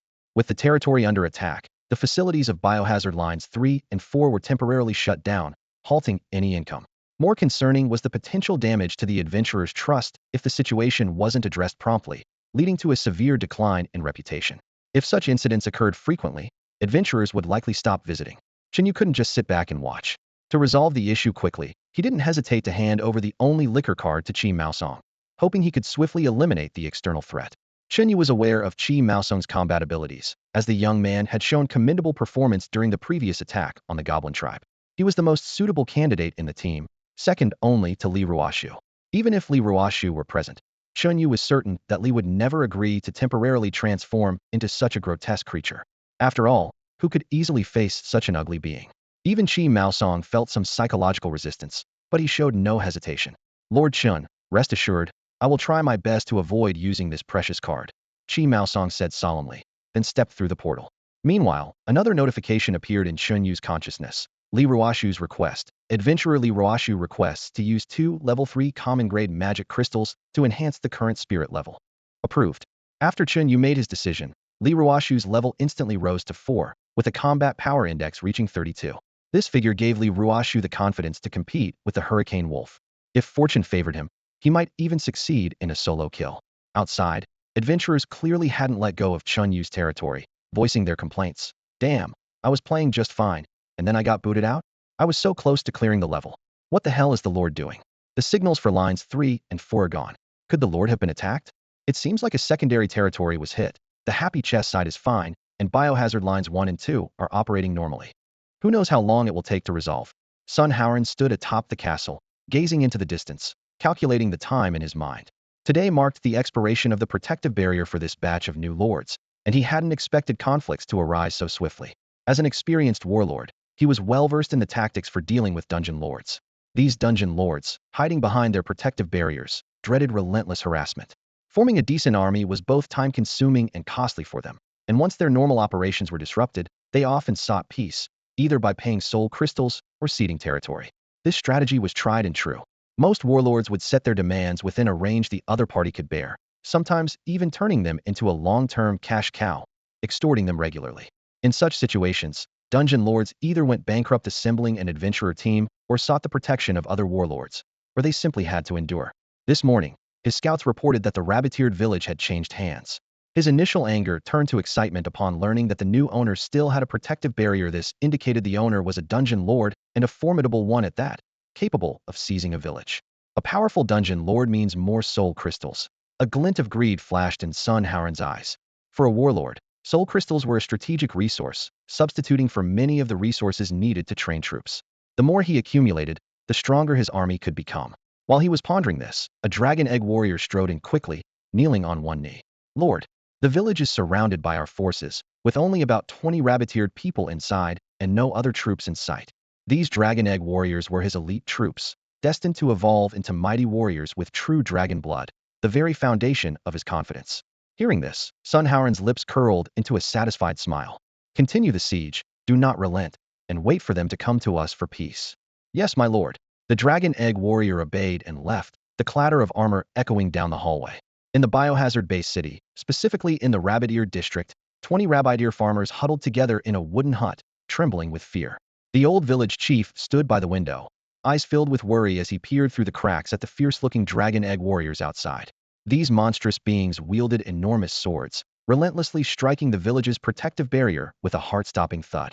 Even though the rabbit-ear people understood that the shield would temporarily hold off the invaders, their naturally timid nature kept them instinctively huddled inside, clinging to each other. With no warriors in the village, they could only pray for their lord to send reinforcements quickly to deal with these terrifying creatures. Just as despair began to spread, a faint blue light suddenly illuminated the teleportation array in the center of the territory, gradually growing brighter, signaling that someone was arriving. Look, everyone, the old village chief exclaimed, pointing excitedly at the teleportation array, his voice shaking with anticipation. The Lord has sent someone to protect us. From within the teleportation array emerged over 30 figures clad in various adventurer gear. They held bizarre weapons and scanned their surroundings vigilantly. The last to step out was a burly man, carrying a massive iron hammer on his shoulder, his muscles glistening in the sunlight. Brothers, are these the enemies attacking our territory? Wu Yu asked, looking out towards the perimeter where over 20 dragon egg warriors had gathered. These dragon egg warriors were massive, standing over 2 meters tall, with lizard-like faces and 4 stout legs, resembling the legendary dragons of Western lore, clearly possessing some dragon lineage. In this world, many creatures inherited dragon traits to some degree, and hybrid species were common. Wu Yu couldn't help but wonder if these creatures were the offspring of dragons and centaurs. They did bear some resemblance to centaurs, albeit with more pronounced dragon features. The dragon egg warriors had surrounded the entire territory, blocked by an invisible protective shield. They swung their swords and hacked at the barrier furiously, each strike causing a faint glow on the shield's surface. However, these attacks had no effect on the shield. Even if their level increased by dozens, they couldn't breach this defense. Adventurers who understood the rules of the Dark World quickly realized that native inhabitants rarely engaged in such futile actions. This unusual behavior led them to speculate that these dragon egg warriors might be minions of some warlord. What do we do? Wu Yu scratched his head, asking the adventurers around him. Isn't it obvious? Let's fight, one adventurer replied. These dragon egg warriors aren't low level, they're all level 3, and of average quality. We might not come out unscathed. Where's the tank? We need a tank up front, someone shouted. I'm not a tank. I'm DPS, Wu Yu grumbled. Damn it. My arrows can't penetrate. An archer attempted to shoot outside, only to find his arrows blocked by the shield. This was one of the shield's drawbacks. It was a completely isolating barrier, not allowing attacks in or out, lacking the intelligence to discern attack direction. The adventurer's plan to ambush was thus thwarted. Looks like we have no choice but to charge out, Wu Yu sighed. These guys have big bellies. They're not as sleek as centaurs. Turning must be an issue for them. Hearing this, the adventurers immediately understood, exchanging knowing glances and smirking slyly. Oh, one adventurer remarked meaningfully. So what you're saying is, you look all gentle and scholarly, but you're quite the schemer, another adventurer teased. The teased adventurer quickly waved his hands in denial. I didn't say anything. Don't slander me. Wu Yu waved his hand impatiently and said, in short, charge and hit them hard. The adventurers, hearing this, got excited, cracking their knuckles and stealthily approaching the Dragon Egg warriors outside. You guys draw their fire from the front, I'll take care of the rest, Wu Yu continued with confidence. You're dreaming. I've got a spear, perfect for this kind of job. All right, enough talk. If we don't stop these guys soon, the adventurers outside might think we're not up to the task. Exactly. Forget about you guys, I'm going in first, Wu Yu said, lifting his large iron hammer and charging out of the gate. The Dragon Egg warriors outside were startled by the commotion, then burst into laughter. When they saw only one person, they laughed even harder. Two Dragon Egg warriors, wielding large swords, rushed at him aggressively. Wu Yu nimbly dodged, calculating that their attack power was formidable. Getting hit would be a disadvantage for his defense. However, he also knew that while these warriors were strong in attack, constitution, and defense, their agility was pathetically low. They were clumsy, especially when swinging their large swords. Great, there's the weak spot. Wu Yu's eyes lit up, thinking, if there's a weak spot, there's a chance to drain their health. At this moment, the adventurers seized the opportunity. Spears sliced through the air, targeting the two Dragon Egg warriors engaged with Wu Yu. Like a dragon, the spear strikes true. The spearhead pierced through the air with such speed that the nearby Dragon Egg warriors couldn't react in time. In an instant, the impaled Dragon Egg warrior's eyes widened, its body convulsed, and though it tried to retaliate, it fell in humiliation as the spear was yanked out. Instant kill. The adventurer's spear, still stained with blood and viscous muck, stood as a symbol of victory. This scene not only stunned the enemy Dragon Egg warriors, but also startled the adventurers themselves. Holy crap, don't come near me, you filthy monkey. Go over there, go over there. Oh, stop swinging that thing around. This unexpected victory should have boosted morale, but instead, it had the opposite effect. More than 30 adventurers recoiled, refusing to stand in the middle of the circle, creating a tense and chaotic atmosphere. Roar! The Dragon Egg warriors, recovering from their shock, let out an angry roar. Clearly, they had realized that the adventurers before them were just weaklings, their combat prowess infuriatingly poor. Immediately, the Dragon Egg warriors formed a formation, launching their most powerful charge. The charge formation is the Dragon Egg warriors' ultimate move. Their attack power and health are immense, and once they form a charge formation, they can easily crush any weaker enemy. Furthermore, the charge formation boosts their defense, making their assault even stronger, like an iron tank, almost unstoppable. However, just as the Dragon Egg warriors began their charge, a mocking voice suddenly came from the adventurers' ranks. Time to retreat. As soon as the words were spoken, the adventurers swiftly retreated into the protective barrier. As a defensive ripple appeared, the Dragon Egg warriors slammed into the barrier. Unable to penetrate further, their charge is ineffective as a stone sinking into the sea. The protective shield effortlessly blocked the enemy's attack, prompting a few adventurers to let out triumphant chuckles. Not working, is it? You can't, but we can. They smirked, victory gleaming in their eyes, as they raised their swords and knives, aiming directly at the Dragon Egg warriors' abdomens. Although the shield could repel ranged weapons, melee weapons were considered extensions of the adventurers' bodies by the system, thus bypassing the defensive rules and striking the enemies outside. However, the scales on the Dragon Egg warriors' abdomens were incredibly tough, and the adventurers' insufficient combat power meant this round of attacks barely made a dent, leaving only a slight indentation from Wu Yu's massive hammer. Damn, these guys are really tough, an adventurer exclaimed, wiping sweat from his forehead. What should we do? Facing them heat-in doesn't seem to work. The armor on the Dragon Egg warriors gleamed with a metallic sheen, incredibly hard, clearly inheriting the dragon's natural traits. With the adventurers' current weapons and strength, breaking this defense seemed nearly impossible. Wu Yu gritted his teeth, a fierce glint in his eyes. What are you afraid of? I'll hammer them one by one. I don't believe they won't turn their backs. Once they do, you stab them in the rear. Indeed, the only feasible weak spot was the back of the Dragon Egg warriors. Attacking the head and heart was too difficult. A surprise attack from behind seemed the only viable strategy.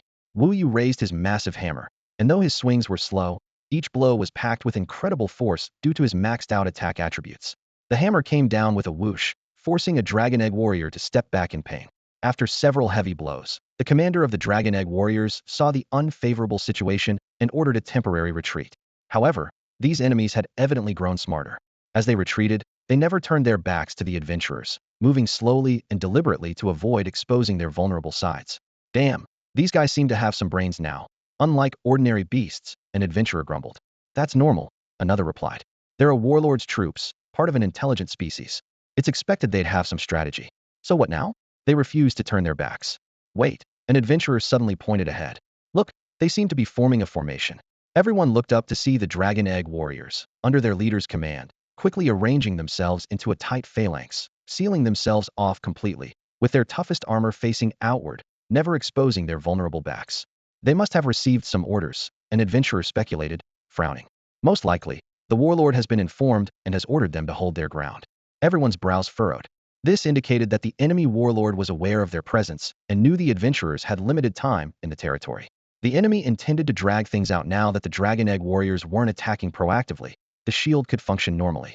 However, once the adventurers left, these enemies would surely strike again, plunging the territory back into danger. This was a common tactic used by warlords against dungeon lords: retreat when adventurers arrive and attack once they leave.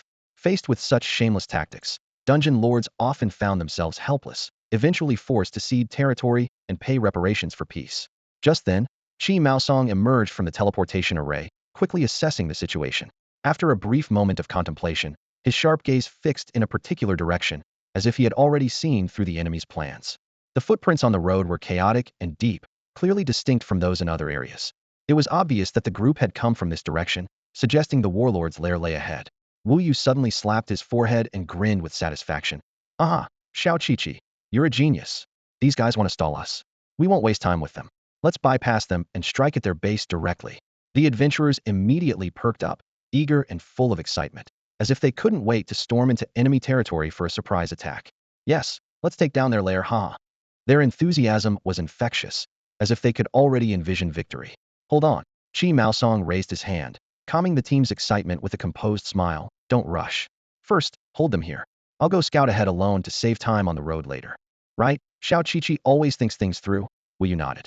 Let's put on a show for them. Make them think we're out of options, and strike when they're overconfident, one adventurer said, eyes lighting up as he thumped his chest. Acting? That's my specialty. With that, he dashed out, feigning anger and helplessness with great flair. His humorous display made him seem fit for a comedy show. Wu Yu, Li Ruopu, and the other adventurers began to draw the attention of the Dragon Egg Warriors, while Chi Maosong slipped away unnoticed. Following the footprints cautiously, he advanced. The Dragon Egg Warriors hadn't anticipated anyone tracking them back to their lair, leaving the trail unmasked. In just over 10 minutes, Chi Maosong discovered the ancient castle. The castle was hidden deep within a primeval forest, surrounded by dense trees, making it hard to find without following the footprints. Standing outside, Chi Maosong raised an eyebrow with a slight smile. A level 1 castle? He chuckled, having expected to face a formidable warlord, only to find a level 1. This made him think of Lord Chen, whose rapid level advancement among new lords was impressive. Despite being a dungeon lord, the powerful enhancements from the dungeon made him a match even for top warlords. Without lingering, Chi Maosong quickly returned to the rabbit-eared village. Since the enemy lord was only level 1, the forces they faced likely represented the lord's entire strength. After hearing Chi Maosong's report, Wu Yu couldn't help but laugh at the absurdity. If we can't breach that fortress outside, let's dismantle this warlord's castle first. However, some adventurers were still concerned. If we all move out, the enemy might charge at us. Four-legged enemies are faster than us. Chi Maosong chuckled softly, a sly glint in his eyes. Then why not turn ourselves into four-legged creatures? How do we do that? Someone asked, puzzled. Chi Maosong smiled slightly. Don't forget, in Lord Chen's dungeon, there's a creature called a zombie dog. Though zombie dogs are not as powerful as lickers, they still possess a combat rating of, which surpasses most adventurers. Their main trait is that almost all of their attribute points are invested in agility, allowing them to inflict damage through viral infection. This means that while they may not be a match for Dragon Egg Warriors in direct combat, their speed in escaping is unmatched. Chi Maosong immediately sought out Chen Yu to request the use of 34 zombie dog card illustrations. These ordinary level cards, though from a level 1 biohazard dungeon, had accumulated in significant numbers due to the relentless exploration by adventurers. Chen Yu glanced at the quantity and found it sufficient to transform the entire group of adventurers, so he granted full access to all the cards, allowing Chi Maosong to allocate them as he saw fit. As a seasoned lord, Chen Yu knew well that his role was to make decisions and leave the execution to the adventurers. As long as the dungeon remained engaging, it would naturally attract adventurers, and as long as they could reap enough rewards, they would actively maintain the dungeon's order. Especially with the increasing value of happy coins, Chen Yu's generosity further motivated the adventurers to invest in the dungeon's future, even pondering how to make their happy coins appreciate. After handling the authorizations, Chen Yu returned to the final adjustments of the biohazard normal mode. This open-world game, set against a modern urban backdrop, was nearing completion, only needing the zombies to be added. The expansive city included underground malls, stadiums, residential areas, and towering skyscrapers. These modern structures were sure to amaze adventurers unfamiliar with the technological world, while offering a unique thrill in an apocalyptic setting. He planned to scatter special zombies from Left 4 Dead, like tanks, witches, and smokers, as well as mutant bosses from Biohazard throughout the city. This would not only encourage adventurers to explore and discover, but also give them the chance to earn valuable card illustrations like the tank. To help adventurers tackle these formidable monsters, Chen Yu also placed RPGs, real tanks, armored vehicles, Gatling guns, and even hid a helicopter as an Easter egg within the city. However, he did not lower the game's difficulty, believing that adventurers would be more likely to earn card illustrations when fully focused. Meanwhile, with the authorization in hand, Chi Maosong quickly gathered the other adventurers and briefly outlined the plan. "It's getting late. Let's set off now," he commanded, and with a cheer of excitement, the adventurers streamed out of the bunny-eared village gates. When the Dragon Egg commander saw the adventurers rush out, he immediately ordered his troops to be on guard and hold their ground. His eyes were fixed on the group of humans, weapon in hand, ready to respond to any potential attack. However, to his surprise, the adventurers didn't even glance at them and instead sprinted off to the side. The Dragon Egg commander was momentarily stunned, his gaze following their direction of escape, a sense of foreboding washing over him. Suddenly, he realized something, and his expression changed dramatically. "Charge! Charge! Stop them quickly!" he commanded loudly in the common tongue, urgency in his voice. These orders were clearly heard by the adventurers. Upon realizing that the Dragon Egg warriors were about to charge, Chi Maosong immediately shouted, "Transform! Follow me!" No sooner had he spoken than over 30 adventurers were enveloped by a strange black mist. Under the shocked gaze of the Dragon Egg commander, these humans emitted bizarre crackling sounds as their bones and joints twisted and deformed, their bodies undergoing a massive transformation. Eventually, each one turned into a doger, more precisely, a zombie dog. The Dragon Egg commander couldn't believe his eyes and rubbed them vigorously, confirming he wasn't mistaken. These weren't ordinary dogs. They were skinless with exposed flesh, a terrifying sight. Some zombie dogs' heads were even split in two, casting a defiant glance back at them. Though this scene was bizarre and indeed startled the Dragon Egg warriors, they were no strangers to the Dark World's myriad monsters. They had encountered skeleton seas and zombie hordes before. They simply hadn't seen humans transform into dogs before. After a brief moment of shock, the Dragon Egg commander quickly ordered a pursuit. He knew well that their defenses were insufficient, and if these zombie dogs breached their territory, their lord would be in danger. However, just as the Dragon Egg commander issued the charge order, the zombie dogs vanished from sight. How are they so fast? His pupils contracted, realizing the gravity of the situation. Without wasting time, he led his Dragon Egg warriors in a frantic rush back to their territory. What shocked him even more was that these zombie dogs seemed to know the route perfectly. They didn't pause or get lost, but instead sprinted precisely towards their castle. Meanwhile, inside the Dragon Castle, Sun Howard stood proudly on the castle's watchtower, immersed in the Lord's chat group, casually chatting. "Hey, guys, guess what I found today?" he asked in the group. "Isn't it just a rabbit-eared village? You mentioned going to conquer it yesterday. Haven't you done it yet?" Someone responded. Rabbit-eared people are indeed great. They're timid and easy to recruit with a little intimidation. Plus, the girls in their race are very nice. Another lord agreed. "That's true. I've had the pleasure. I heard rabbits have several litters a year, with multiple offspring each time. There was once a big shot who played with a rabbit for 10,000 years. Their offspring probably filled the entire forest." "Don't talk nonsense. That rabbit must have been a chick." The chat channel's content was drifting further off topic, with some lords seemingly idle and only interested in gossip. After all, truly valuable information wouldn't be easily shared in a public chat channel. Seeing he hadn't managed to grab their attention, Sun Howard quickly added, "Forget the rabbits. I just sent my men over and found out the rabbit-eared village has already been taken over by someone." "Oh, a warlord? Is there a fight? Is there a live stream? I'd love to watch." "What a pity. I've scoured the map for half a day and found no opponents. And here you are stumbling upon one. Tell us how the battle's going." Seeing that he had finally captured everyone's attention, Sun Howard smugly began to share the information he had. It turned out that the new territory had been occupied by a dungeon lord, which immediately sparked a wave of skepticism among the crowd. A dungeon lord? Has someone already started developing a new territory so soon? Impossible. Just building 10 initial dungeons is a huge challenge. Exactly, especially those who buy copyrights. Just opening new branches and renewing copyrights costs a fortune. At most, they can build 5 or 6 dungeons.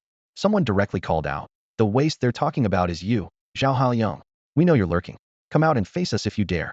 The scene became chaotic, but Sun Howard continued to explain, "I find it hard to believe too. I can't imagine who would be foolish enough to invest resources in developing new territory. But since they're daring enough to do it, They must have a profitable dungeon. You're going to make a fortune if you latch onto this cash cow and develop quickly, the crowd teased. How are the negotiations for compensation and territory going? They haven't started yet. Sun Howard shook his head. This guy is pretty stubborn and refuses to contact me. He's even spending big to hire adventurers from another world. I'm just keeping my troops stationed there to outlast him and see who gives in first. Just then, Sun Howard noticed some movement in the forest ahead. Oh my god, so many dogs. This was his last message. He quickly closed the system interface and gripped the railing tightly. Over 30 zombie dogs, covered in blood and flesh, charged out of the forest. Close the gate. Close the gate now. Sun Howard urgently shouted to the Dragon Egg warriors guarding the gate. The Dragon Egg warriors, though confused, immediately began to raise the drawbridge. However, just halfway up, a zombie dog landed heavily on it, followed by a second and a third. Suddenly, a zombie dog appeared in front of a Dragon Egg warrior and bit down hard on his neck. Ah! The Dragon Egg warrior screamed, violently shaking off the zombie dog, unaware that its venomous fangs had already pierced deep into his skin, with the virus beginning to invade his body. In this brief delay, all the zombie dogs had leaped into the castle, with a few clever ones biting onto the cables, pulling the descending drawbridge back up. Sun Howard's pupils contracted as he realized these zombie dogs were acting in an organized and premeditated manner. How could beasts know how to raise a drawbridge? Even worse, once the drawbridge was up, his reinforcements couldn't get in. Quick! Lower the drawbridge. He frantically ordered the remaining Dragon Egg warriors to rush toward the drawbridge. The number of zombie dogs was overwhelming. The first Dragon Egg warrior responsible for raising the drawbridge had already fallen, torn apart by the zombie dogs, and transformed into a cold, indifferent corpse. To the shock of the other Dragon Egg warriors, this corpse suddenly rose, its face twisted in a grimace, charging towards them with a terrifying aura of death. Brother, it's one of us, don't bite, a warrior shouted frantically, his heart tightening. Quick, kill him. However, the zombie Dragon Egg warrior had completely lost its mind and was fiercely attacking its comrades. In this chaotic moment, one warrior failed to dodge and was killed. Although the zombie Dragon Egg warrior carried a virus, the laws of the Dark World prevented it from causing a chain reaction, unable to trigger a larger zombie outbreak. Nonetheless, the threat of the virus remained significant. Chi Maosong realized this and immediately rushed forward to eliminate the source of infection. Meanwhile, over 30 zombie dogs were also entangled in a fierce battle with the Dragon Egg warriors, growling, biting, and tearing. Although the Dragon Egg warriors had tough skin, they still had vulnerable spots. Once attacked by the zombie dogs, the spread of the virus was only a matter of time. Seeing that the remaining Dragon Egg warriors were no match for the zombie dogs, Sun Howard became extremely anxious. He quickly gathered all the Dragon Egg warriors from the map. Simultaneously, he opened the Dragon Egg nest and frantically poured all his magic crystal resources into it to accelerate the production and training of Dragon Egg warriors. At this moment, the Dragon Egg nest glowed intensely, and one Dragon Egg warrior after another hatched from it. Sun Howard used his talent to rapidly hatch the Dragon Eggs, burning his reserves and pushing the nest's training efficiency to the limit. Each hatching was urgent and dangerous. Soon, more Dragon Egg warriors rushed out to join the brutal battle, determined to resist the frenzied attacks of the zombie dogs. Meanwhile, the Dragon Egg commander, leading dozens of Dragon Egg warriors, appeared outside the drawbridge, striving with all their might to break through the defenses and enter the castle. Just hold on a little longer, we're almost there. Sun Howard took a deep breath, feeling a glimmer of relief. The Dragon Egg commander was his strongest ally, far surpassing ordinary warriors in strength. Once inside the castle, it would surely crush the zombie dogs with ease. However, when Sun Howard looked down at the scene below, his face turned pale, almost fainting. What the hell? Why are my Dragon Egg warriors attacking their own soldiers? The area below the castle was in utter chaos. Several dead Dragon Egg warriors had been revived by the virus, standing up as the most terrifying enemies.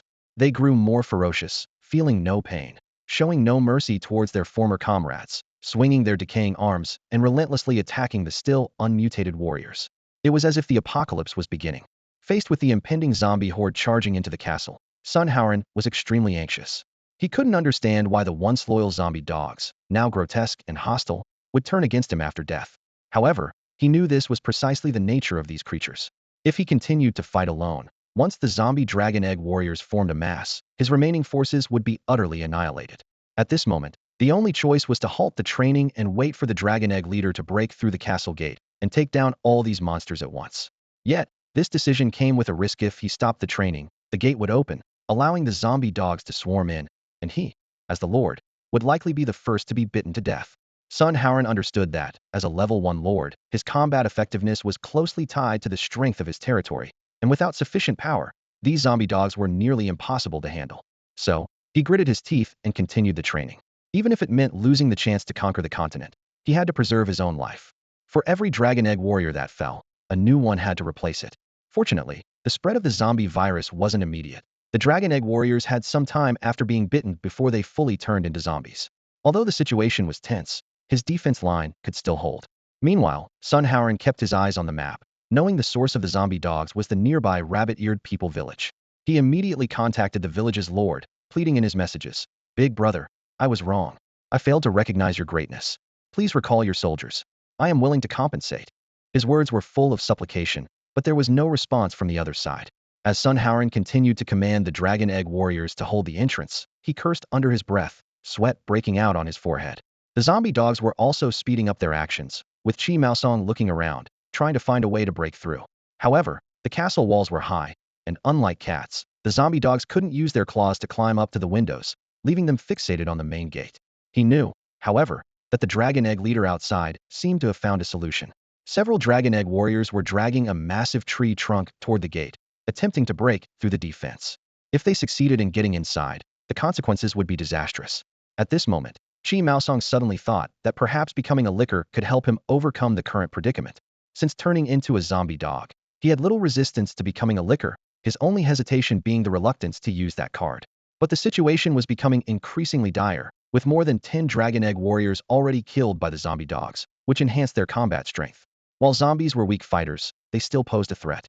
If the Dragon Egg warriors outside broke through the defense, the outcome would be unpredictable. Bang! With a loud crash, the castle's gate was finally smashed open, the already fragile drawbridge collapsing with it, and the invasion of the zombie dogs had begun. At this moment, everyone's fate seemed to hang by a thread. Sun Howard let out a long sigh of relief, surprisingly grateful for his castle's weak defenses at this moment. As soon as the Dragon Egg commander came into view, he quickly closed the system chat interface with a swipe, making the screen vanish without a trace. Wrong? What did I do wrong? Sun Howard stood on high ground, his voice full of disdain. Charge my minions. Flank them and take these guys down. He pointed at the horde of zombies. Aim for the head. I figured it out. They only die if you hit the head. Sun Howard's keen observation had indeed paid off, quickly identifying the zombie's fatal weakness. The Dragon Egg commander received the orders, a grim look flashing across his scaled face. He signaled his troops to form a charge formation. He was seething with anger, having been ambushed, and as a commander, this weighed heavily on him. Now that he had caught the intruder's heat-in, he was eager to unleash his fury. Charge, the Dragon Egg commander shouted. The Dragon Egg warriors launched their charge, holding their long swords in front, blades gleaming ominously in the dim light. This was their most formidable formation. Individually, they might not match many races, but in formation, they were as formidable as heavy human cavalry, if not more so. As the 30-plus Dragon Egg warriors charged, the zombie Dragon Egg warriors slowly turned their heads, their hollow eyes fixated on their former comrades, and lunged forward with fangs bared.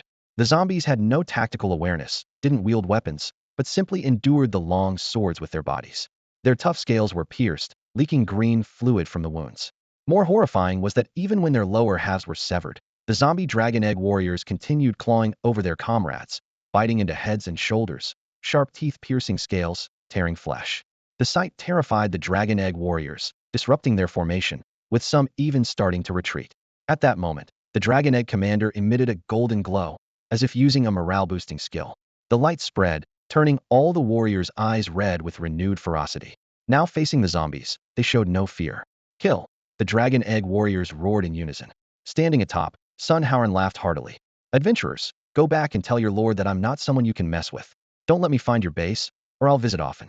He better prepare exotic beauties and soul crystals as compensation. Sun Howard laughed without restraint. To him, the zombies were terrifying and strange, but not unbeatable. Though he had suffered losses, as long as he could subdue the dungeon lord and collect enough soul crystals, he still had a chance to start anew. However, his laughter abruptly stopped. His eyes widened as he saw a terrifying transformation on a zombie dog's body. It swelled up, skin tearing to reveal muscle, turning into an indescribable monstrous creature. Licker! Sun Howard gasped in horror. This creature's climbing ability was far beyond that of a regular zombie dog, and its combat prowess was formidable. Its long tongue shot out like lightning, effortlessly piercing a Dragon Egg warrior's head. With a swift leap, it used its sharp claws to tear another warrior's throat. Even more terrifying was the advanced, potent virus this licker carried. The Dragon Egg warriors it attacked soon convulsed and rose, turning to bite their comrades. The Dragon Egg commander's pupils contracted, realizing that if they didn't deal with this creature quickly, they would all be doomed.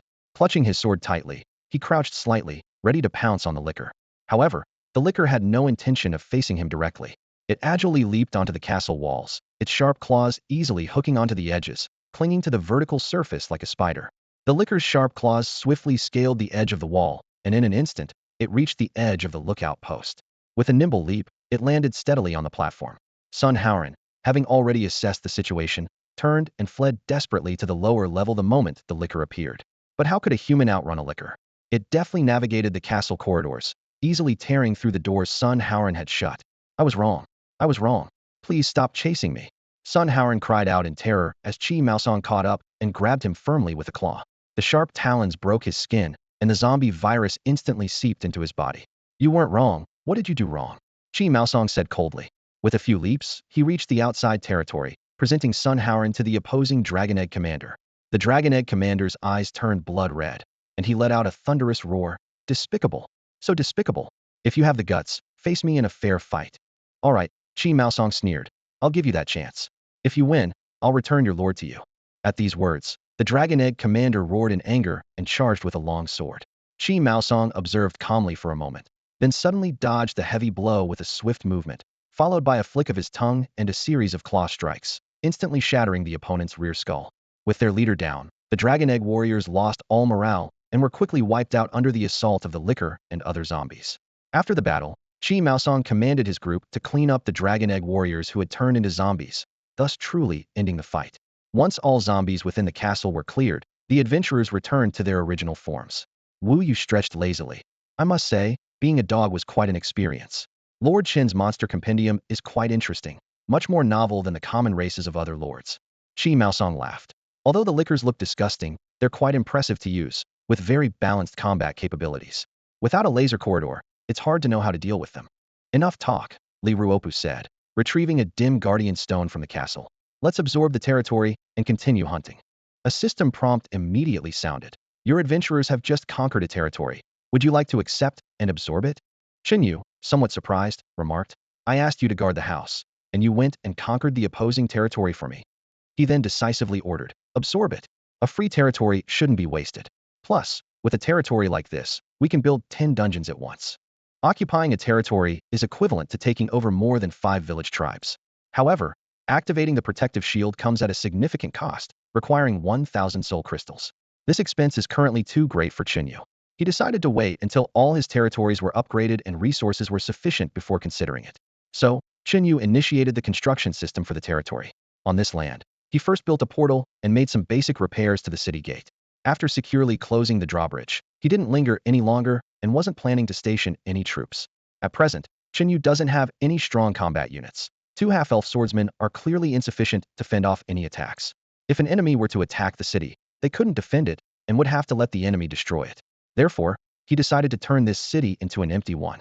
If any enemies dared to attack, Chen Yu would use the teleportation array to urgently summon adventurers for support. He checked the resources in the territory's warehouse again and found that most were depleted, with only a little food and some miscellaneous items that were temporarily useless and seemed to have no value. However, among these items, Chen Yu unexpectedly found 2 blueprints. The first was the blacksmith blueprint, which, when used, would allow the construction of a blacksmith shop within the territory. The blacksmith shop could forge equipment using metal items like iron and steel ingots. The second was the textile mill blueprint, which, when used, would permit the construction of a textile mill within the territory, allowing the production of clothing using leather and fabric. Upon seeing these 2 blueprints, Chen Yu's eyes lit up. During previous conquests of goblin tribes and other territories, Chen Yu had been troubled by the lack of advanced buildings. Until now, he was still sleeping on a wooden plank bed made of solid wood and covering himself with beast skin blankets woven by Lena and Ifei. Though it seemed decent, having a textile mill would be better. Lena and her team's rooms also lacked proper bedding, and they made clothes for him every day, so as their boss, he felt he should show some appreciation. After all, the nights were cold, and a little care wouldn't hurt. Moreover, with high-quality magical beast leather, they could sew magical garments to enhance combat abilities. As for the blacksmith shop, it was the same.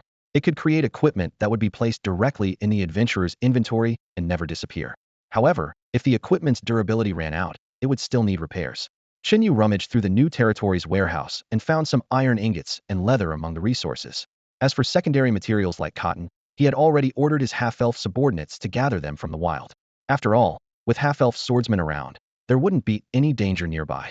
After absorbing the territory's guardian stone, the adventurers began exploring again, hoping to collect more magic crystals before nightfall. By dusk, Chen Yu finally completed the design for the normal mode of the biological crisis and withdrew his consciousness from the dungeon work.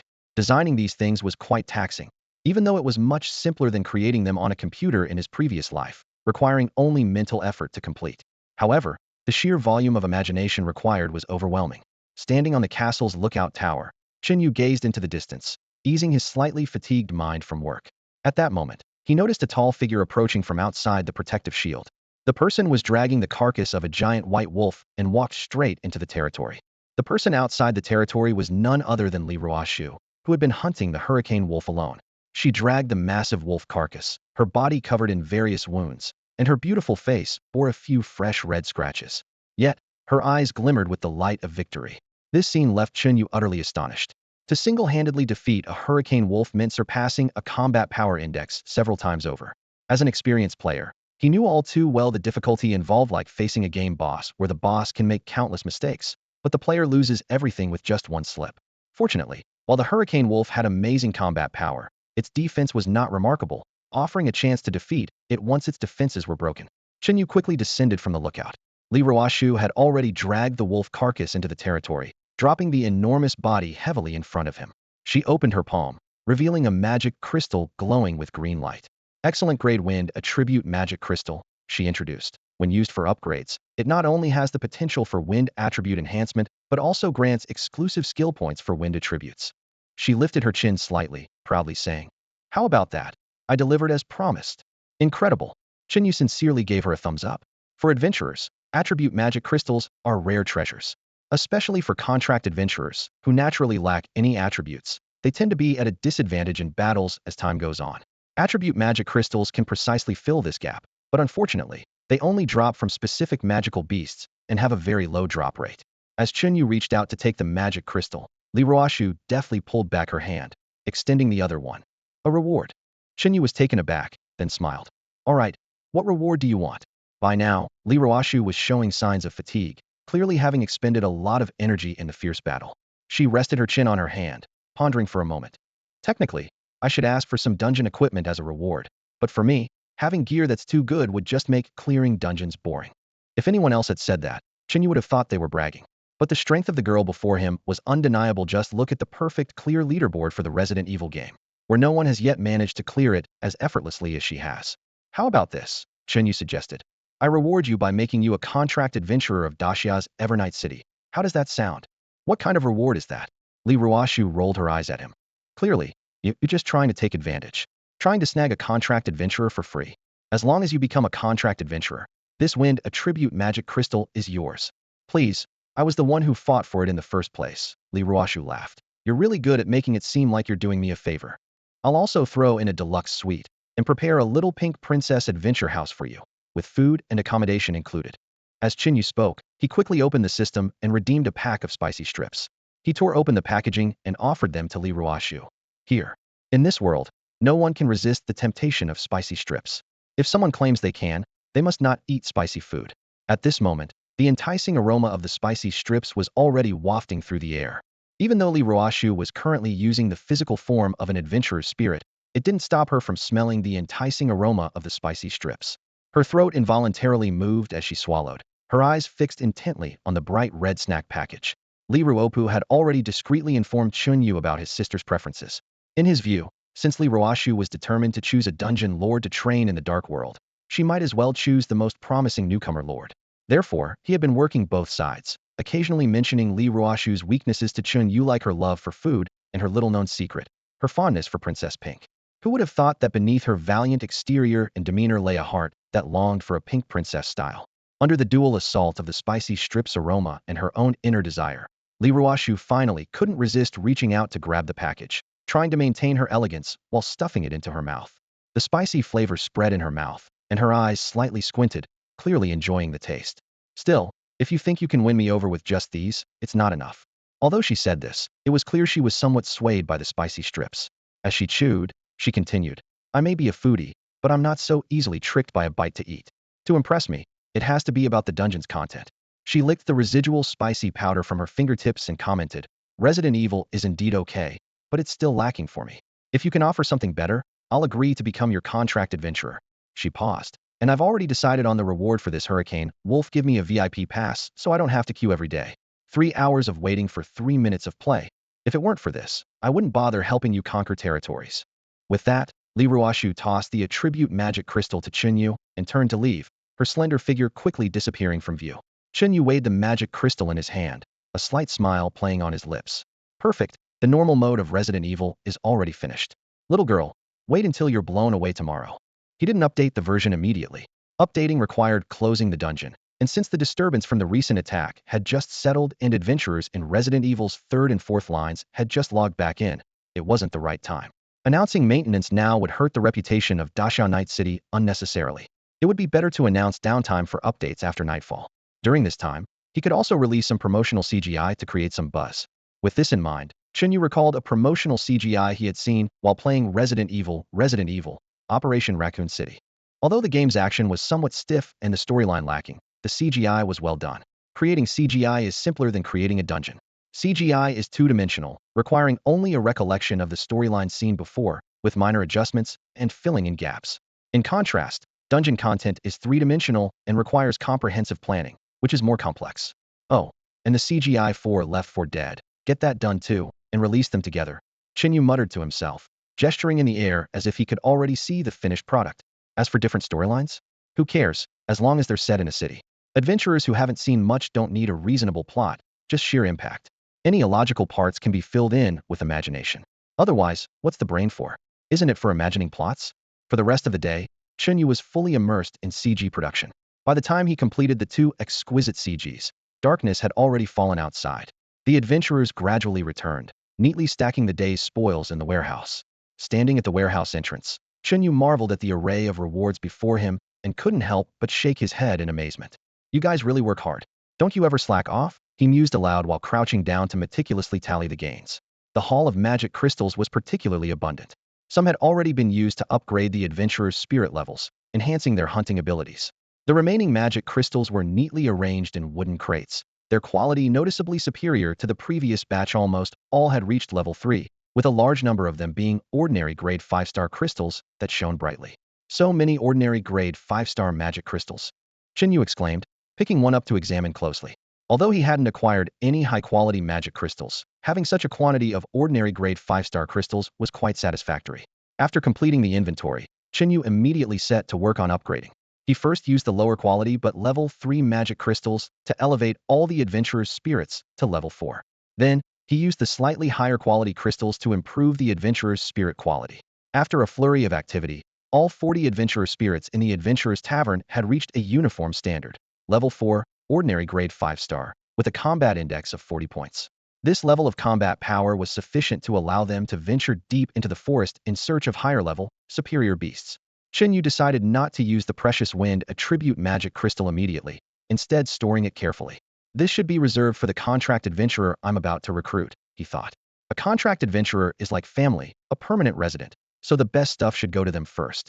Even if Li Ruoshu didn't come, he planned to recruit someone else. The half-elf swordsman also received the same upgrades, maintaining the same level and quality as the adventurer spirits. With these tasks completed, Chen Yu finally had time to visit the blacksmith shop to check on the available equipment. Standing in front of the forge, he reviewed the list of equipment that could be crafted. Currently, materials are scarce, with only the most basic iron ingots available. The equipment that can be forged includes iron sword, ordinary grade 1-star, attack 1, he read softly. Note, can be enhanced with magic crystals to upgrade the equipment level, or enchanted with rare magical substances to grant additional attributes. Iron armor, ordinary grade 1-star, defense 1. Note, can be enhanced with magic crystals. Chen Yu pondered for a moment. The equipment crafted from iron ingots was basic, each piece only adding 1 point to the combat index. He quickly calculated. The adventurer's equipment slots totaled 11 weapon, chest, head and shoulders, pants, belt, shoes, bracers, bracelet, ring, necklace, and magical accessory. In theory, a complete set of ordinary 1-star equipment could provide 11 points to the combat index. However, the bracelet, ring, necklace, and magical accessory were special items that couldn't be crafted directly by the blacksmith shop and required specific blueprints. Thus, a regular blacksmith shop could only offer 7 points to the combat index. After further enhancement with the remaining level 3 magic crystals in Chen Yu's possession, a total of 21 points could be added. In this way, the half-elf swordsman's combat power would soar to 61 points, sufficient to handle many of the current small-scale incidents. Chen Yu looked regretfully at the dwindling materials, realizing that the iron ingots and magic crystals he had left were only enough to craft 2 sets of equipment, far from enough to outfit all 40 adventurer spirits. Chen Yu decided to save some soul crystals for future contract adventurers. He frowned as he examined the resources in his hand, contemplating his next move. Using soul crystals to buy iron ingots, steel ingots, or even refined iron ingots is feasible, and I could purchase some magic crystals from other lords, but the prices are just too high. Chen Yu shook his head. Right now, the territory's development needs these resources more, and spending soul crystals on this would be wasteful. He opened the auction house interface, browsed through it carefully, and eventually sighed, abandoning the idea. Forget it. I have just over 2,000 soul crystals. I should upgrade all these buildings to level 2 first. Chen Yu evaluated today's gains, calculating the remaining soul crystals after expenses. In his territory, the castle, the adventurer's tavern, and 5 joy card game dungeons were already upgraded to level 2. The remaining unupgraded buildings included 5 joy card game dungeons and 4 Resident Evil dungeons. Upgrading the warehouse and teleportation array wasn't particularly beneficial. Although 4 fertile fields could be upgraded to spirit fields, the soul crystal cost was too high, as they were mainly for growing expensive herbs. Upgrading 9 dungeons will require 1,800 soul crystals. Chen Yu quickly calculated. That will leave me with just 200 soul crystals. Chen Yu decided to hold on to those 200 soul crystals for now, planning to use them the next day to activate a protective shield for the newly acquired territory. After completing all this, Chen Yu glanced out the window. It was already dark. The line at the Resident Evil dungeons was dwindling. He promptly issued a maintenance notice and sequentially uploaded 2 CG animations. After dinner, Chen Yu returned to close the dungeons and began a version update. In the Resident Evil dungeon entry interface, he set up various modes: beginner mode, normal mode, nightmare mode, endless roguelike mode, and versus mode. Of course, the latter 3 modes were unfinished and required more development time. When adventurers reached the selection screen, these modes appeared grayed out, and only beginner and normal modes were selectable, with normal mode needing to be unlocked by completing beginner mode. The early release of these mode options was primarily to pique the adventurer's interest. Once the interface was set, Chen Yu began merging the pre-made normal mode with the existing beginner mode. This process was quite time-consuming, and he had to patiently make adjustments and integrations bit by bit. While Chen Yu was focused on the system update, he failed to notice the uproar in the Lord chat interface. The topic of discussion was the news of Sun Haoran's death. Whoa, are you serious? Sun Haoran is dead, a surprised Lord asked in the chat. The Lord who sent the message replied, honestly, I find it hard to believe too, but this is what Sun Haoran sent me before he died. He said a pack of terrifying canine creatures invaded his territory. These creatures were incredibly powerful and organized, with intelligence. According to him, these canine creatures aren't listed in any species index, so they must be adventurers transformed by that dungeon lord. So you're saying Sun Haoran tried to exploit someone and ended up getting killed instead? Yes, I can't reach him anymore. So, I'm hoping that any lords near Sun Haoran's territory can check it out. Sun Haoran was my brother, and if he's dead, I need to avenge him. If you help me, I'll make sure you're well compensated. As soon as the lord claiming to be Sun Haoran's brother spoke, he shared a coordinate for his territory. This immediately caught the attention of many other lords. One lord quickly responded, I'm nearby, just a few kilometers away. I didn't expect something this big to happen. A lord dying on the first day the protective shield disappeared is indeed significant. Seeing someone respond, Sun Haoran's brother quickly replied, please send troops to check it out and find out who killed my brother and took over his territory. I will personally seek revenge and kill them. Other lords chimed in with disdain. Do you even need to ask? It must be that dungeon lord. Your brother tried to steal someone else's resources and failed, leading to his death. Who's to blame? It's just a small skirmish. If a bigger one comes along and defeats him, wouldn't that be even better? Everyone was just there for the spectacle, as they were all competing for resources just like Sun Yaowu, with little genuine camaraderie. One nearby lord also responded, I can help you investigate, no problem. But what's in it for me? Sun Yaowu replied, if you help me, you'll become a friend of Sun Yaowu. The lord widened his eyes and replied with a question mark.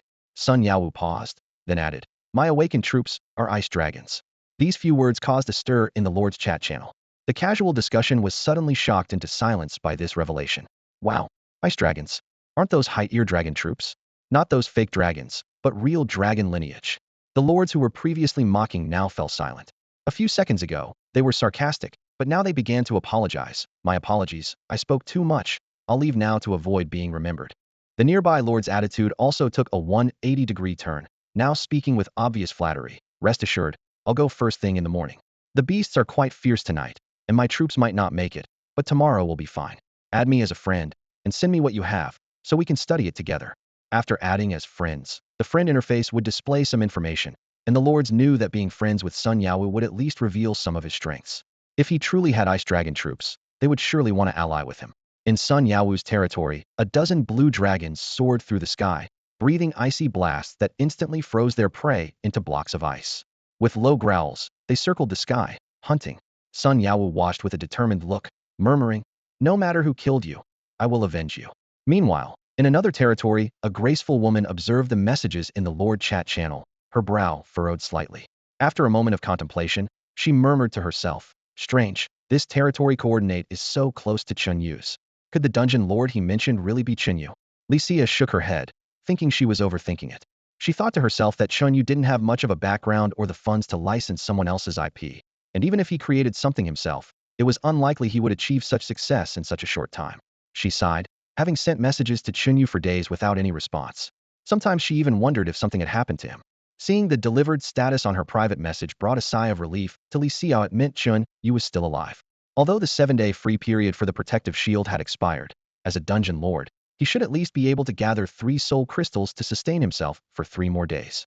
In the distance, the roar of a golden lion echoed, a high-tier troop showcasing her strength. Li Xia stood on a high vantage point, gazing at the stable front lines. She opened the chat interface and sent another private message to Chen Yu, reassuring him not to worry. Her development was progressing rapidly, and she would soon expand to his area, promising to protect him well. After sending the message, Li Xia glanced at the string of delivered, unreplied messages above, and couldn't help but smile. From childhood, she had always been the center of attention, with admirers constantly pursuing her. Who would have thought that now she resembled a lovesick girl, eagerly waiting for a reply from the other side? "You used to protect me, now it's my turn to protect you," she thought to herself. Meanwhile, the town of Tidal in the adventurer's world was filled with lament. Chen Yu had temporarily closed the Resident Evil dungeon, leaving many eager adventurers with nowhere to go. Why does it have to update? The dungeon was perfectly fine. A capacity of 160 isn't easy to come by. How are we supposed to survive with this maintenance? Lord, give us a chance. Even just a little playtime would be appreciated. The channel was filled with complaints. Over the past few days, many adventurers had developed the habit of tuning into the Resident Evil channel in the evening to watch live streams, enjoying the spectacular gameplay and learning tips for clearing levels. The sudden loss of this enjoyment left them feeling disappointed. "It's unbearable. Going a day without Resident Evil feels like having ants crawling all over me," someone lamented. Amidst the complaints, some were meticulously reading the announcements. What about the 2 promotional CGs? Why haven't they been released yet? It said soon. What's the rush? If we can't play the game, at least let us watch the CG to satisfy our cravings. What's so great about CGs? They're so awkward, someone scoffed. Exactly. Take the CG of the God of Destruction's Punishment for example. The heroine looks like she's wearing a mask, like a monster in human skin. Even before the game's promotional CGI was released, adventurers were already buzzing with discussions. However, no one seemed optimistic, as they believed the CGI had never been impressive. Amidst this wave of pessimism, Chen Yu's promotional CGI arrived as promised, suddenly appearing on the Resident Evil interface. Every player's attention was instantly captured. Holy crap, it's here. The cover looks pretty awesome. I wonder how it is inside. I hope they don't fill it with garbage and let me down. With a mix of skepticism and curiosity, the adventurers clicked to enter. The CGI began to play. Under the shroud of night, a city ravaged by zombies came into view. Broken streets and collapsed buildings marked what was once a bustling steel metropolis, now reduced to ruins.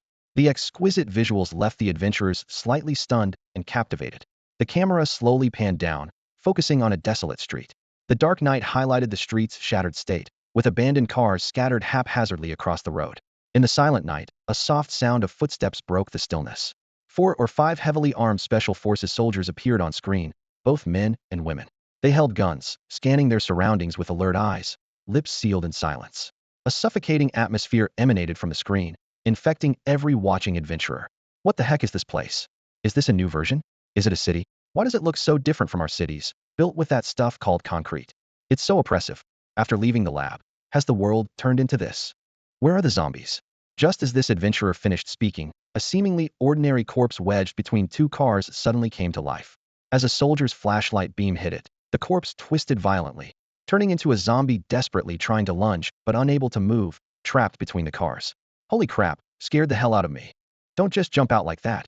Luckily, it stuck between those two cars, or the squad members would definitely be attacked by the zombie. As the CGI continued to play smoothly, the scene suddenly shifted, and gunfire erupted. Another squad appeared in view, and a fierce firefight broke out between the two groups. Amidst the chaos, a female team member rushed into a dimly lit room. Her flashlight beam flickered in the darkness, suddenly illuminating a red figure on the ceiling's corner. It was a creature clinging to the ceiling, brain exposed, hideous and terrifying, with sharp claws and teeth. The chat exploded. Oh my god, it's the liquor. Of course, the liquor is here too. How can you fight that? Going solo? Seriously, does she think she's Lee Ruashu? To everyone's surprise, the female team member dispatched the liquor with a few swift moves. Wait, what the hell? My liquor just went down like that. Boss, come out and explain this. As the story progressed, the following scenes grew even more intense, continuously thrilling the adventurers. Heavy weaponry, RPG launchers, other survivor enemies, and numerous unknown mutated creatures appeared in succession. Chen Yu added spectacular appearances of various monsters later on. This highly capable squad faced wave after wave of monster attacks, engaging in breathtaking combat. Armed with high-tech weapons and heavy firepower, they bombarded the enemies, creating an incredibly stunning visual. This is amazing. The RPG is just awesome. I want to grab one and try it out too. One shot, and it's so satisfying. This scene is just incredible. If the actual gameplay is like this, I'll be totally blown away. Amidst everyone's amazement, an even more terrifying sight appeared on the screen: zombies, hordes of them, swarming from all directions. In the promotional video, a tactical squad finds itself heavily surrounded, capturing the audience's attention instantly. The warriors' weapons, hanging from their waists, spew flames as bullets trace dazzling paths through the blue firelight, creating an incredibly intense scene. That's amazing. Absolutely mind-blowing, the adventurers exclaimed in awe. The brief footage completely immersed them, making them eager to dive headfirst into this thrilling biohazard adventure. The possibility of multiplayer teaming further fueled their excitement. Damn it! I can't even pass the beginner mode. I can't play this, someone lamented. Then don't hold us back. Poor skills will get your teammates killed, someone immediately replied. No way, this awesome CG has to be shared. Everyone in Tidal Town has to see it, an excited adventurer declared, quickly posting on the forum. The forum soon buzzed with activity. First comment, holy crap. The new version of Biohazard at Dashia's Nevernight City is here. Raccoon City Operation CG premiere, come and watch in awe. Comments flooded in like a tidal wave. The eerie camera work was incredible. The moment the police car's lights flashed by gave me goosebumps. The tactical squad's lighting scene, with the rotten arms suddenly appearing, nearly scared me to death. The slow-motion scene of the liquor dropping from the ceiling, with its tongue piercing through the bulletproof vest, was way more brutal than beginner mode. And that zombie doctor dragging a scalpel, leaving a trail of blood. The team battle scenes received the most praise. The tactical squad fighting back-to-back, the sparks flying from bullet trajectories, the suspended shell casings midair, and the giant boss wearing a gas mask, crushing armored vehicles with bare hands, all left a deep impression. Chen's imagination is truly incredible, someone marveled, to create such a stunning piece in just a few days. However, as the adventurers reveled in this visual feast, the subsequent Left 4 Dead trailer hit them like a cold splash of reality. After watching the second promotional CGI, adventurers from Left 4 Dead flocked to the forums, engaging in lively discussions beneath the Resident Evil and Operation Raccoon City CGI posts. Wake up, folks. Do you still think you're part of a tactical squad? One adventurer joked. Honestly, you're all just small fries in Left 4 Dead. If you haven't topped the perfect clearance leaderboard, don't dream about being in a tactical squad. True, not everyone is Lee Ruashu. We're just ordinary people, another agreed. The scenarios in Left 4 Dead are what really mirror reality. Forget about taking on a liquor solo. Even regular zombies have us running for our lives. The forums were abuzz with anticipation and concern about the upcoming dungeon. We'll probably have to grind saves countless times and upgrade our starting gear before daring to challenge those monsters, someone realistically analyzed. The two promotional CGIs were highly effective, quickly boosting the popularity of Resident Evil, which soon dominated the homepage of the Tidetown forum. The buzz even spread to nearby towns, though the coverage couldn't extend further due to the castle-level limitations of the Great Xi'an Nevernight City. If the normal mode is as exciting as the trailer, we won't need to raid dungeons on external sites anymore. Yeah, lining up every day would be worth it. Let's work harder and help Lord Chen capture more territories.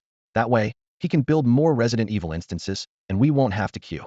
The forum's popularity soared to unprecedented heights, even overshadowing the recent buzz of the God of Destruction's wrath. This puzzled Zhao Haoyang. What's going on? Why are there fewer people in line lately? Meanwhile, Lee Ruashu also saw the promotional clips and was filled with anticipation for the battle scenes they showcased, eagerly awaiting the next day. This was exactly the effect Chen Yu had anticipated. He had meticulously crafted two distinct CGI styles, one showcasing the might of an elite tactical squad, and the other depicting ordinary people struggling to survive. The former illustrated the player's potential future development, while the latter clarified that the current game focus was on escape. This contrast sparked adventurers' desire to enhance their skills. Before dawn the next day, countless adventurers crowded into the Resident Evil channel interface, waiting for the dungeon to open. Even if they couldn't experience it firsthand immediately, they wanted to watch the live stream as soon as possible. It's happening. Lord Chen is finally up. Charge. Don't push. Let me in first. Despite the Resident Evil dungeon having a capacity of 160 people, it was instantly overwhelmed upon opening. Adventurers who entered the game were immediately struck by the opening scene: a complete city. No, an entire world engulfed in a zombie apocalypse. Look, everyone, there are more modes beyond the normal one, including a nightmare mode that sounds even harder, the streamer exclaimed excitedly in the live broadcast. Go, go, go. Don't hesitate, just go for it. On screen, the player chose the normal mode without hesitation, and then new options appeared: solo or team play. Wow, there are two modes. That's so thoughtful, the streamer praised. It caters to both the solo adventurer and those who love team challenges. Here we go, the first team challenge is starting. As soon as he finished speaking, a match successful notification popped up. The adventurer in the game felt their heart race, fingers trembling slightly as they eagerly awaited the dungeon doors to open. Outside the game, countless viewers watched breathlessly, eyes glued to the screen. The scene shifted to reveal the adventurer in a cramped hospital room, surrounded by 4 teammates. Player 1 looked around. It was clearly a hospital ward. They were all wearing their own clothes, with only a crude machete at their waists and nothing else. Are you kidding me? Is Chen the Lord seriously expecting us to fight zombies barehanded? One teammate complained. Just one knife? How are we supposed to fight? Close combat is this intense. Soon, a game rules prompt appeared in front of them. So we have to find equipment throughout the map, another teammate realized. We'll need the strategy team to provide maps. As the first players, let's go explore different areas. Our mission is to escape Raccoon City by dawn, another teammate read aloud. Got it, easy. A confident teammate thumped their chest. Who doesn't know how to play it safe? Watch me sneak out of Raccoon City. By dawn, another boasted. I'll play through on one life until dawn. With that, he headed straight for the door, opening it without caution. Outside, a decaying zombie lunged, sinking its sharp teeth into his shoulder. Holy crap, the remaining 4 teammates shouted, rushing forward to hack at the zombie with their machetes. Amidst flying flesh and blood, they finally killed the zombie and dragged their bitten teammate from under the corpse. That scared the life out of me. An ambush right at the door? The rescued teammate gasped. Yeah, and without a gun, how are we supposed to fight? Another teammate wiped sweat from their forehead. Thanks, guys, for saving me from that zombie, the bitten teammate said gratefully, but then his expression changed. Wait, something feels off. The watching adventurers noticed the bitten player's perspective changing. His screen turned increasingly red, and a mutation level bar appeared in the top right corner, steadily rising. When the mutation level hit 100, the bitten player suddenly turned to his teammates, eyes glowing with an eerie red light. Bro, you smell delicious. Before they knew it, he lunged at the nearest teammate, biting into their neck. What the heck? Are you crazy? The bitten teammate screamed in terror. I just remembered, the zombie virus is contagious. Damn it, another teammate realized. But you're an adventurer, you can get infected too? The last surviving teammate backed away in disbelief. The adventurer who had turned into a zombie could no longer speak. All he felt was an unprecedented hunger, seeing his teammates as tempting, fragrant meals. The only thought in his mind was the desire to eat. The teammate he bit quickly began to mutate as well, eyes turning red as they lunged at the remaining companions. Guys, you smell so good. Let me have a bite. Get away, both of you stay back. The last teammate screamed in terror, but there was nowhere to run. To everyone's shock, the first group of 5 adventurers, just after opening a single door, were all bitten and killed due to their mutual infection. The game is over. In Novice mode, since it starts as a single-player experience, adventurers never considered the issue of infection. It seems that if a teammate gets bitten, they must be executed immediately, without mercy. However, the game design is quite thoughtful. Once a player is bitten by a zombie, they don't exit immediately upon death, but switch to a zombie perspective to continue playing. This design is truly unique. The adventurers discussed and absorbed the lessons learned from the failure of this team. Next up is the second team, one of whose adventurers is evidently very strong. Although unarmed, he used a table to block the door, preventing the zombies outside from rushing in immediately. Then, he steadily opened the door. Outside, zombies lunged madly, but the door held firm. The adventurer flashed a confident smile and swung his blade, taking down the zombies one by one. Using this method, they quickly lured the zombies in the hallway and disposed of them one by one. After clearing the zombies, the five stepped out of the room and into the hospital corridor. We're safe for now. Let's search around and see if there's any equipment, one suggested. Right, let's check these wards. It might take some time, but ITLL give everyone a reference, another replied. Good idea, they agreed and began their search. Be careful, there might still be zombies in the wards, one of them warned. Just then, an adventurer was tackled by a zombie nurse from a side room, struggling desperately to crawl back into the hallway. Hearing the commotion, the other team members rushed out. Bang! A gunshot rang out, killing the attacking zombie instantly. Found a gun? The others asked, their faces lighting up with excitement. The nimble adventurer, holding a handgun, came over from the nurse's station. There are 4 more handguns over there, probably left by Lord Chen as initial weapons. As long as we clear the zombies in the hallway, we should find them on our way out, he explained as he walked. I see, the others realized. Wait, what are you doing? One team member asked, puzzled. What do you think? Taking care of him, the adventurer calmly replied, raising the handgun and aiming at the head of the teammate who had been bitten. He's been bitten, we have to deal with it promptly. With that, he pulled the trigger without hesitation, and with a bang, the teammate's head exploded. Outside, the chat was silent. This scene in the dungeon was so extraordinary. Most viewers were left speechless by the adventurer's actions, which were indeed reasonable. Once a teammate is bitten, they should be promptly taken care of to avoid bigger troubles. Thinking about it, this zombie apocalypse is terrifying. Luckily, we can't die here. If it happened in reality, it would be disastrous, one adventurer remarked. Yeah, just imagining it is chilling. This is scarier than those horror dungeons, another agreed. By this time, over 20 teams in the dungeon were battling zombies. Most had already cleared the zombies in the hallway. When they reached the hospital entrance, they were surprised to find several teams gathered there. What the heck is going on? An adventurer exclaimed. Outside, the chat channel was instantly flooded with shocked messages. Whoa, whoa, whoa. These simple words became the only expression of what all the adventurers felt at that moment. Guys, am I seeing this right? Oh, I see, the adventurers exclaimed, suddenly enlightened. They finally realized that the seemingly scattered 5-member teams in different rooms were all actually within the same vast dungeon world. The hospital, police station, and shopping street, these seemingly separate starting points, were all different corners of the same city. This discovery left everyone utterly shocked. This was no ordinary dungeon instance. It was an enormous city built to scale. The Raccoon City created by Chen Yu could accommodate up to 10,000 adventurers at once, and would even open new parallel worlds when the maximum number was reached. What was even more terrifying was the brutal nature of the game. Every day at midnight, a nuclear bomb would explode in the city center, and the only hope for escape was a helicopter perched atop a skyscraper. This meant that out of 10,000 adventurers, perhaps only 4 might survive to clear the game. The key to survival lay in the players fighting each other. All teams were marked as enemies, and killing other adventurers would earn soulstone energy, which could be used to purchase permanent equipment. Upon hearing this, the teams in the hospital began to eye each other warily. At this tense moment, a massive figure appeared at the hospital entrance. It was a mutated zombie as large as a professional bodybuilder, casually smashing the stone statue at the door to pieces. The chat channel outside erupted in excitement. That's a tank. A strength-type boss, someone exclaimed. Faced with this behemoth, the adventurers in the hospital quickly set aside their mutual hostility. They all knew that their handguns were unlikely to even scratch such a creature. This was far more challenging than dealing with the agile lickers. Everyone fell into deep thought. How on earth could they defeat this tank? Most of the adventurer teams, after some discussion, decided to return inside the hospital to search for equipment. However, one team, unwilling to follow the crowd, chose to slip out from the side of the hospital, a decision that immediately led to disastrous consequences. A massive figure suddenly came hurtling like a cannonball. It was a zombie tank. It crashed into the hospital's side wall with astonishing speed, accompanied by a deafening roar, causing the entire wall to collapse. The 5-member team was instantly obliterated, unable to even let out a scream.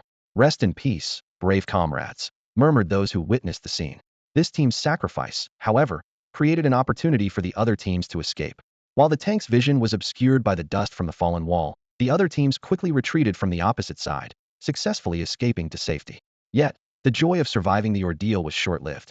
As several teams passed through a dark alley, a bloody long tongue suddenly lashed out from above, wrapping around one of the female team members with precision. Her terrified scream had barely begun when she was yanked upwards. It's not a licker. Someone recognized the new mutant type. It's a smoker.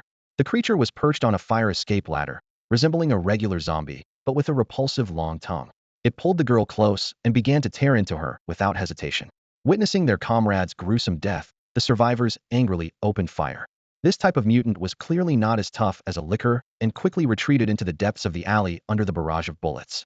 Chase it, roared the 4 teammates of the deceased girl, determined to avenge their comrade. They soon vanished into the dim alleyway. Seeing this, the other teams instinctively dispersed.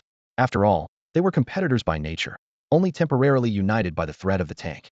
However, the outcome of splitting up was not promising. One team, while searching for weapons in an underground mall, suddenly heard eerie female sobbing. In this dead city, no other speaking entities should exist aside from designated NPCs, making everyone highly alert.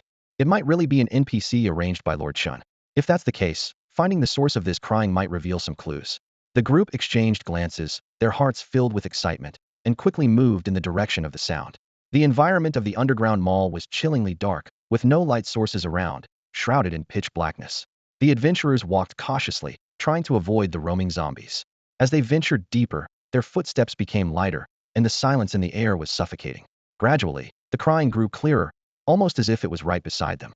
"It's close, very close," one of them whispered, a determined glint in their eyes. "I feel it's nearby." Everyone quickened their pace, and finally, one adventurer's flashlight swept over a dilapidated shop, revealing a woman standing there, her head bowed, softly sobbing. "It must be her, no doubt," another person said, eyes gleaming with certainty. The surrounding zombies seemed drawn to something, clustering together, but none were near the woman. Without hesitation, the group decided to quickly approach her. "Let's go check it out," one adventurer suggested, and before the words were fully spoken, the flashlight beam illuminated the woman.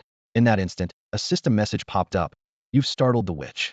The situation quickly escalated, as the crying woman, suddenly fueled by some kind of rage, burst forth with astonishing speed, lunging at them. Her claws sliced through the air, instantly taking down one of the adventurers.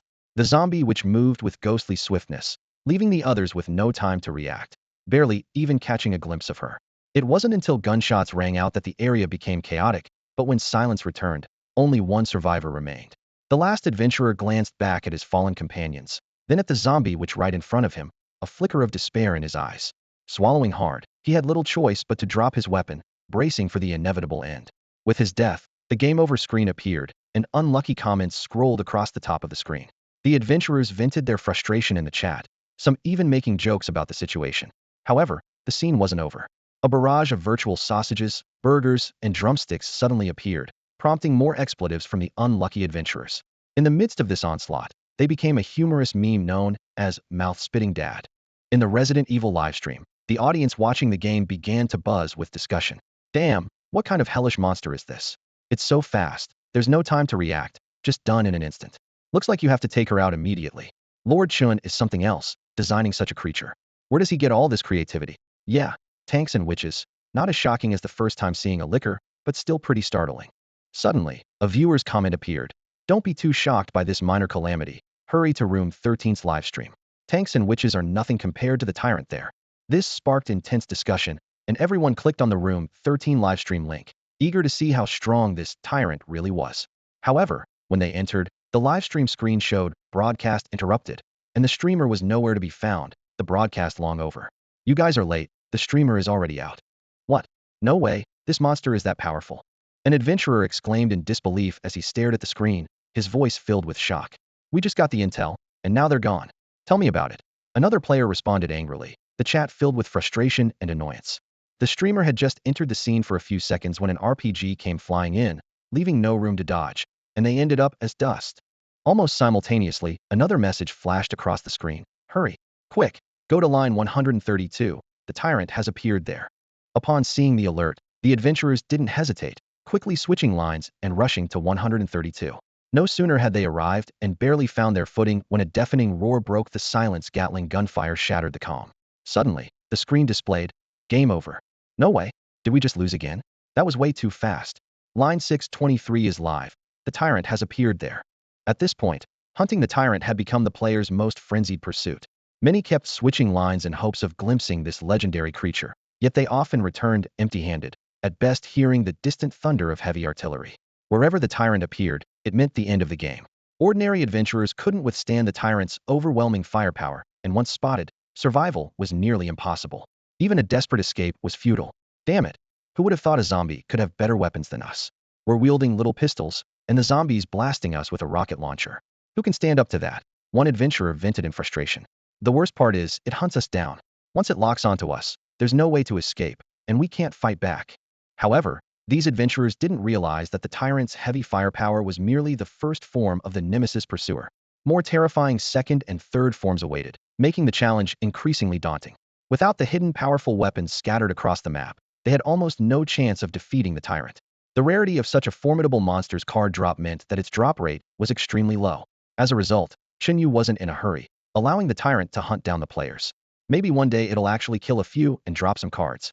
Securing just one Nemesis Pursuer monster card would significantly reduce the difficulty of attacking the Goblin Kingdom. Everyone, go to line 233, the Tyrant has appeared there. There's a pro on that line, currently keeping the Tyrant at bay. With those words, everyone quickly switched lines, racing to 233. Chi Maosong's name appeared in the chat. It turned out he was the adventurer battling the Tyrant. Chi Maosong wasn't part of any strategy group, but his skills rivaled those of the top members. His near-perfect run in the Resident Evil beginner mode leaderboard, second only to Li Ruoshu, was a testament to his exceptional ability. Thus, many players were drawn to his gameplay. At that moment, Chi Maosong moved with the agility of a leopard, running across rooftops, turning the game into a high-speed parkour scene. The Nemesis Pursuer was right behind, occasionally launching a rocket, its explosions lighting up the spaces between buildings. Holy crap, he dodged that? No wonder he's a pro. His moves are incredibly agile. However, as the chat buzzed with admiration, a new development occurred. Gatling, the Tyrant's got a Gatling gun now. This is bad. There's no path ahead. Suddenly, Chi Maosong felt a strong sense of danger. He quickly turned back to see the Tyrant hoisting the Gatling gun, unleashing its full firepower. The gun's barrel glowed with a faint blue flame, and the scorching rain of bullets swept toward him like a storm. Chi Maosong abruptly halted, realizing he was trapped with no escape from the encroaching gunfire. If I don't jump, this is a dead end, he thought, instantly entering a state of heightened reflexes. But the distance to the next building was too great, making it impossible to jump across. It's over. There's no way I can dodge this one, he thought, gritting his teeth, his heart pounding as the deadly line of fire closed in from behind. At that moment, Chi Maosong pulled a grappling hook from his tactical backpack. This backpack was a permanent piece of equipment he acquired after completing a side quest in the beginner mode, filled with various useful items. With a press of the switch, the grappling hook shot out with a whoosh, accurately latching onto the balcony of the opposite building. He pressed the switch again, and the rope swiftly tightened, pulling him towards the other building. Meanwhile, the roar of the Tyrant's Gatling gun continued unabated, bullets raining down like a storm. Yet, Chi Maosong skillfully dodged the attack with his unexpected moves, emerging unscathed. The audience in the live stream channel was in an uproar, exclaiming, "Amazing! So strong, truly impressive." They were left speechless, resorting to spamming 666 in celebration, expressing their shock and admiration. As the promotional CG clips had said, only truly powerful tactical squads can face such challenges, while ordinary adventurers are like small fry in survival mode, simply trying to escape. Facing a colossal threat like the Tyrant requires a true expert to confront and strategize. This brought to mind the Changsu strategy group. Just a few days ago, they claimed to be the most formidable group in Tidesville, yet they hadn't stepped up to challenge such a difficult dungeon. Were they afraid? After their embarrassing failure in beginner mode, another defeat would be even more humiliating. Moreover, Chen the Lord was streaming in live mode. If they failed to clear the dungeon this time and were recognized, it would be a huge loss of face. If they made a mistake and couldn't even pass the game, it would be even more embarrassing. The chat channel buzzed with speculation, with many believing that these strategy group elites were too intimidated to show up. The pressure of making a debut in a live stream was immense. They preferred to wait until the situation was clearer. People joked among themselves, feeling a sense of satisfaction watching these experts stumble, even if their own skills were inferior. Just then, the alert, breaking news, sounded, and everyone's screens lit up. The Black Rose strategy group was forming a team and queuing to enter. This powerful female team was about to descend on Raccoon City. This explosive news immediately set all the chat channels ablaze, with adventurers expressing their shock with astonished emojis. The strategy group is actually coming? Many asked in surprise. Recently, there had been predictions that the strategy group elites might be too afraid to appear, but they were proven wrong. It dawned on everyone that a professional competition might have quietly begun. Wow, are those ahead ready for a comeback? The strategy group might be late, but they'll never be absent. Ha ha ha, this is going to be a good show. Everyone, come and watch. The big shots from the Black Rose strategy group have already mobilized. Hurry up and follow them to the scene and witness this battle. But speaking of which, the big shots from other strategy groups are nowhere to be seen. If they don't show up soon, Black Rose will completely overshadow them and steal all the limelight. Crying with laughter. Exactly. This is a chance for a major turnaround. If we can suppress Black Rose in this round, the position of the top strategy group in Tidestown would be secured. Wow, now that you mention it, today's dungeon feels a bit different. The Great World has always been the main battlefield for all major strategy groups. Not to mention this dungeon is in the enemy faction's great world. Such an opportunity is rare. Even some city-level region dungeons rarely reach this scale. It's truly uncommon for a small, inconspicuous town like Tides Town to have such a large-scale great world dungeon. Unfortunately, there aren't many strategy groups in our town, and there's not even a dedicated organizer for a tournament. This great opportunity can only rely on the Adventurers Guild to take the lead. In the Resident Evil channel, everyone expressed regret. Witnessing a showdown between strategy groups is a dream come true for every adventurer. To make this match happen, everyone started tagging, calling on all major strategy groups to join in. Adventurers Guild, Changshu Strategy Group, Fenghe Strategy Group, Yunshao Strategy Group, Jiushuan Strategy Group. Various tags flooded the screen, and the enthusiasm was almost overwhelming. Some people weren't satisfied with just shouting in the channel, and even went to the forums of various strategy groups to leave comments, strongly suggesting that these big shots form teams to participate and bring everyone a spectacular showdown. Some even confidently asserted that the first strategy group to successfully leave Raccoon City would undoubtedly be recognized as the top strategy group by all adventurers in Tides Town. Amidst this fervent call, the Adventurers Guild had no choice but to step in and prepare to get involved. However, Li Yunk wasn't feeling optimistic. As the president of the Tides Town Adventurers Guild, he was under immense pressure recently. On one hand, the town failed to be selected as an outstanding town, resulting in them being assigned to a new Lord's area, where the dungeons created by these newcomers were lackluster and unable to attract enough adventurers. Although the system has a mechanism for generating random dungeons, it's not only exhausting but also unsustainable if they rely solely on foreign dungeons for survival. The town's living standards might soon drop to below subsistence levels. Even worse, without the support of local dungeons, the entire town would soon fall into poverty. Eventually, all the responsibility would land on him as the president of the Adventurers Guild. The mayor and other administrators of Tides Town handle local affairs like land distribution, poverty relief, and elder care, but all matters related to adventurers are managed by Li Yunk. If the town fails, he would inevitably be the one to take the blame. For this reason, boosting the economy of the town's dungeons has become an urgent priority. Since the town transitioned from a thriving hub to a period of stagnation, Li Yunk has been contemplating how to break the deadlock. Supporting local dungeons is a key strategy in this regard. By directing traffic and accelerating dungeon development, the aim is to enhance the local economy, which seems to be the most feasible breakthrough point. However, Li Yunk understands that only those dungeon lords with background and fame are worth supporting. After all, these lords often have the backing of well-known intellectual properties and family influence, making it easier to support them compared to newcomers without background or resources. That's why, when Zhao Hailiang's God of Destruction's Punishment made its debut, it immediately caused a sensation in the adventurer community. Although Li Yunk doesn't rely solely on personal power, a proposal from him at the Adventurers Guild Forum can quickly propel a dungeon into the spotlight. As the final decision-maker, Li Yunk knows that only by promoting dungeons with an existing foundation can he achieve his targets during his tenure and retire smoothly. However, Li Yunk's concerns have recently intensified. The promotion of God of Destruction's Punishment hasn't been as effective as expected. Despite giving it significant exposure, the number of people queuing hasn't increased. In fact, it has started to decline. This has left Li Yunk puzzled. While anxiously considering various potential factors, he failed to notice a new dungeon territory, Dashia's Evernight City. It wasn't until today that Li Yunk realized how increasingly intolerable that girl's actions had become. Li Ruoshu seemed to have become somewhat unruly lately. Not only did she clear God of Destruction's Punishment solo, but she also visited an obscure new territory, causing quite a stir and even attracting some attention. Furious, Li Yunk couldn't fathom why Dashia's Evernight City, just a new lord with an unknown small dungeon, could draw so much attention. He thought it must be Li Ruoshu using her Black Rose reputation to attract adventurers, but he stubbornly believed she was merely boosting Evernight City's popularity. Moreover, Li Yunk couldn't help but think about the seemingly unremarkable new lord. How could a newcomer have such a lure? How could someone without a background attract so many adventurers with just a bit of fame? Especially when he learned that Li Ruoshu had even persuaded her sister to become a contracted adventurer, Li Yunk was nearly infuriated. Becoming a contracted adventurer is a crucial life decision, more significant than marriage or childbirth, and yet he was letting his sister do it utterly misguided. The more Li Yunk thought about it, the angrier he became, feeling increasingly intolerant. It seemed that the beautiful cabbage he had painstakingly cultivated over the years was about to be ruined by that pig. Upon hearing that those two ungrateful children were once again focusing on the obscure Dashia's Evernight City, Li Yunk was utterly enraged. He decided to personally investigate this lord, determined to see what capabilities they had to captivate Li Ruoshu's attention so intensely. Early morning, Li Yunk paused for a moment, staring at the adventurer interface in front of him. As a Suntober retired senior member of the guild, he seldom logged into this interface anymore. Over the years, his focus had shifted to the daily operations of the Adventurer Guild, rarely participating in dungeon games. Logically, with his experience, the system would disappear in a few months, and he should be ready to enjoy his retirement.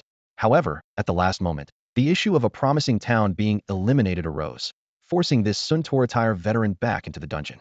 After scanning the interface for a moment, Li Yunk quickly found the option for Daxia Evernight City. Upon clicking, the screen immediately displayed two dungeon options, Happy Poker and Biohazard. Interesting, Li Yunk raised an eyebrow. He initially thought this was just a speculator using Li Ruoshu's name to make money, but in a matter of days, two types of dungeons had been developed, and the online numbers were quite impressive. Happy Poker Dungeon, 390400. Biohazard Dungeon, 160160. Seeing these numbers, Li Yunk's expression softened slightly. Attracting so many players, this lord indeed showed a certain level of skill. However, he still frowned the Happy Poker Dungeon wasn't full, which seemed unreasonable in a place like Tidal Town, lacking local dungeons. After pondering for a moment, Li Yunk decided to enter the Happy Poker Dungeon. However, he was unaware that he had accidentally entered a special line for exchanging happy coins, a separate area set up by Chen Yu, distinct from the main game area. Preoccupied with his thoughts, he even overlooked the explanatory text nearby. As his eyes adjusted to the surroundings, he found himself in a small room. In the center, there was only a simple window with a solitary high stool outside. He looked around in confusion, searching for other doors, but found none. Just as he stood there bewildered, a sudden knocking sound echoed. Knock, knock. The young woman dressed as a bunny at the window tapped on the glass and sweetly asked him, "Hello, sir. How many lives would you like to exchange?" Li Yunk stood frozen in place, staring blankly at the window where the bunny girl, with twitching ears, awaited his response. His brain struggled to comprehend the question he had just heard. Sir? Sir, can you hear me? The bunny girl tilted her head and tapped on the glass again, her voice still sweet, but with a hint of professional persistence. It was only after this repeated inquiry that Li Yunk snapped back to reality, his brow furrowing and his expression darkening. "What did you just ask?" he said, his voice low and tinged with obvious displeasure. The bunny girl maintained her professional smile and patiently replied, "Sir, how many lives would you like to spend?" Her tone was as casual as if she were asking about the number of cups of coffee he wanted. "What do you mean by spending lives?" Li Yunk took a deep breath, trying to control his emotions. He suspected it might be some kind of game jargon or a different way of playing, rather than the literal meaning. However, the bunny girl's explanation left Li Yunk completely at a loss. "Sir, don't you know the rules?" She blinked, her voice still sweet. "Spending lives means using your daily attempts to exchange for currency. For example, if you need to spend 4 lives, you just die 4 times." She explained it as if she were describing how to use a vending machine. The function of the special line had a series of prompts before entering, so the bunny girl didn't think much of it. She never expected an adventurer who didn't bother to look at the instructions, considering how precious those attempts were. Die 4 times. Li Yunk stood there dumbfounded, his mouth twitching. His mind raced, trying to make sense of this absurd conversation. What kind of niche language is this? He wondered to himself. What exactly is this pretty girl trying to say? We are speaking the same language, but why can't I understand her? No, Li Yunk rubbed his temples. Let me ask one last time. What exactly are we doing here? His tone carried a last hope that this was just some misunderstanding. The bunny girl tilted her head, looking puzzled. We're not doing anything, just dying, and then you receive the corresponding fun coins. She explained it as if it were as obvious as 1 + 1 = 2. Nothing? Just die and get fun coins. Li Yunk's voice rose an octave. How can that possibly be fun? He looked around at this dungeon with 390 active users, feeling his anger boiling inside. Are these 390 adventurers out of their minds, supporting this kind of nonsense instead of backing promising dungeon lords? Li Yunk took a deep breath, reminding himself that he was being quite restrained not to start swearing on the spot. He understood that the person in front of him was merely a citizen of the dungeon, acting as an NPC, not the lord, and there was no point in arguing with her. Where is your lord? Get your lord out here. His tone was firm, tapping his fingers on the counter. The bunny girl hesitated, a flash of caution in her eyes. Sir, may I ask why you need to see our lord? Her tone became cautious. Given the previous incident with the dungeon explorer Wu Yong, Lena and others were naturally suspicious of anyone who demanded to see their lord, thinking this person might be causing trouble. It's akin to someone at work being dissatisfied and saying, "Get your boss out here." No employee would be pleased to hear that. Why? Li Yunk sneered, his voice dripping with sarcasm. You know very well why. Engaging in such nonsense in this dungeon, telling us to die directly. Is that how you treat adventurers? His voice grew louder, attracting the attention of staff at nearby windows. Other dungeons at least offer some content, but you just want us to die immediately, to harvest our soul crystals. This is outrageous. Li Yunk's anger escalated, his face turning red. Get your lord out here now. I need to have a serious discussion. This kind of behavior must be stopped. The bunny girl looked at the furious customer with a blank expression. Privately, she was already communicating with her colleagues through telepathy. Is this guy crazy? She vented in the mental channel.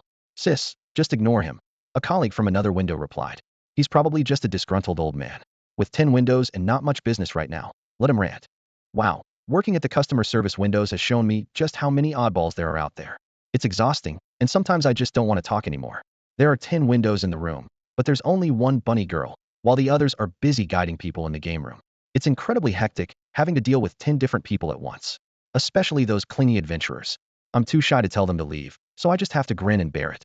The bunny girl has no one to vent to either, so she just chats with her friends about these annoying issues. The worst are the ones who demand I call the Lord. If I actually did that, I'd be in so much trouble. Haha, hang in there, ladies, we always have to keep smiling. There's no choice since the Lord said we need to provide service with a smile. After all, this is all to repay the Lord's kindness. At that moment, the bunny girl was already busy at another window, and it was the peak time for joy coin exchanges. Li Yunk was so frustrated he could almost jump. Even though he couldn't see the people in the next room, he could hear their conversation. Hello, sir, how many lives would you like to buy? The bunny girl's sweet voice rang out, making Li Yunk perk up his ears with suspicion. All of them. The adventurer's voice was filled with urgency. All right, sir, I suggest you die 5 times first, and the joy coins will be credited later. The bunny girl's tone remained gentle and sweet. Thank you, miss, your smile is so beautiful. It's truly captivating, the adventurer cheekily added. By the way, with such a charming smile, could you exchange a bit more joy coins for me? No, sir, the bunny girl replied gently. Dear miss, I dream about you every night, wishing to die at your hands. Could you be a little lenient and exchange a bit more? Just a little favoritism? The man's voice was filled with flattery and humility. Li Yunk's face changed drastically as he listened, feeling a wave of disgust. That tone, isn't that what people are calling a simp these days? He suddenly realized this is the game they're playing. A beauty trap? He was filled with anger. This pretty bunny girl was clearly sent to tempt adventurers in this way, playing these borderline games, which is just too much. He was furious, with anger blazing in his heart. Borderline actions are unacceptable. Li Yunk almost gritted his teeth, with his anger barely contained. Such behavior seriously disrupts the order of the dungeon, especially these yellow oil games.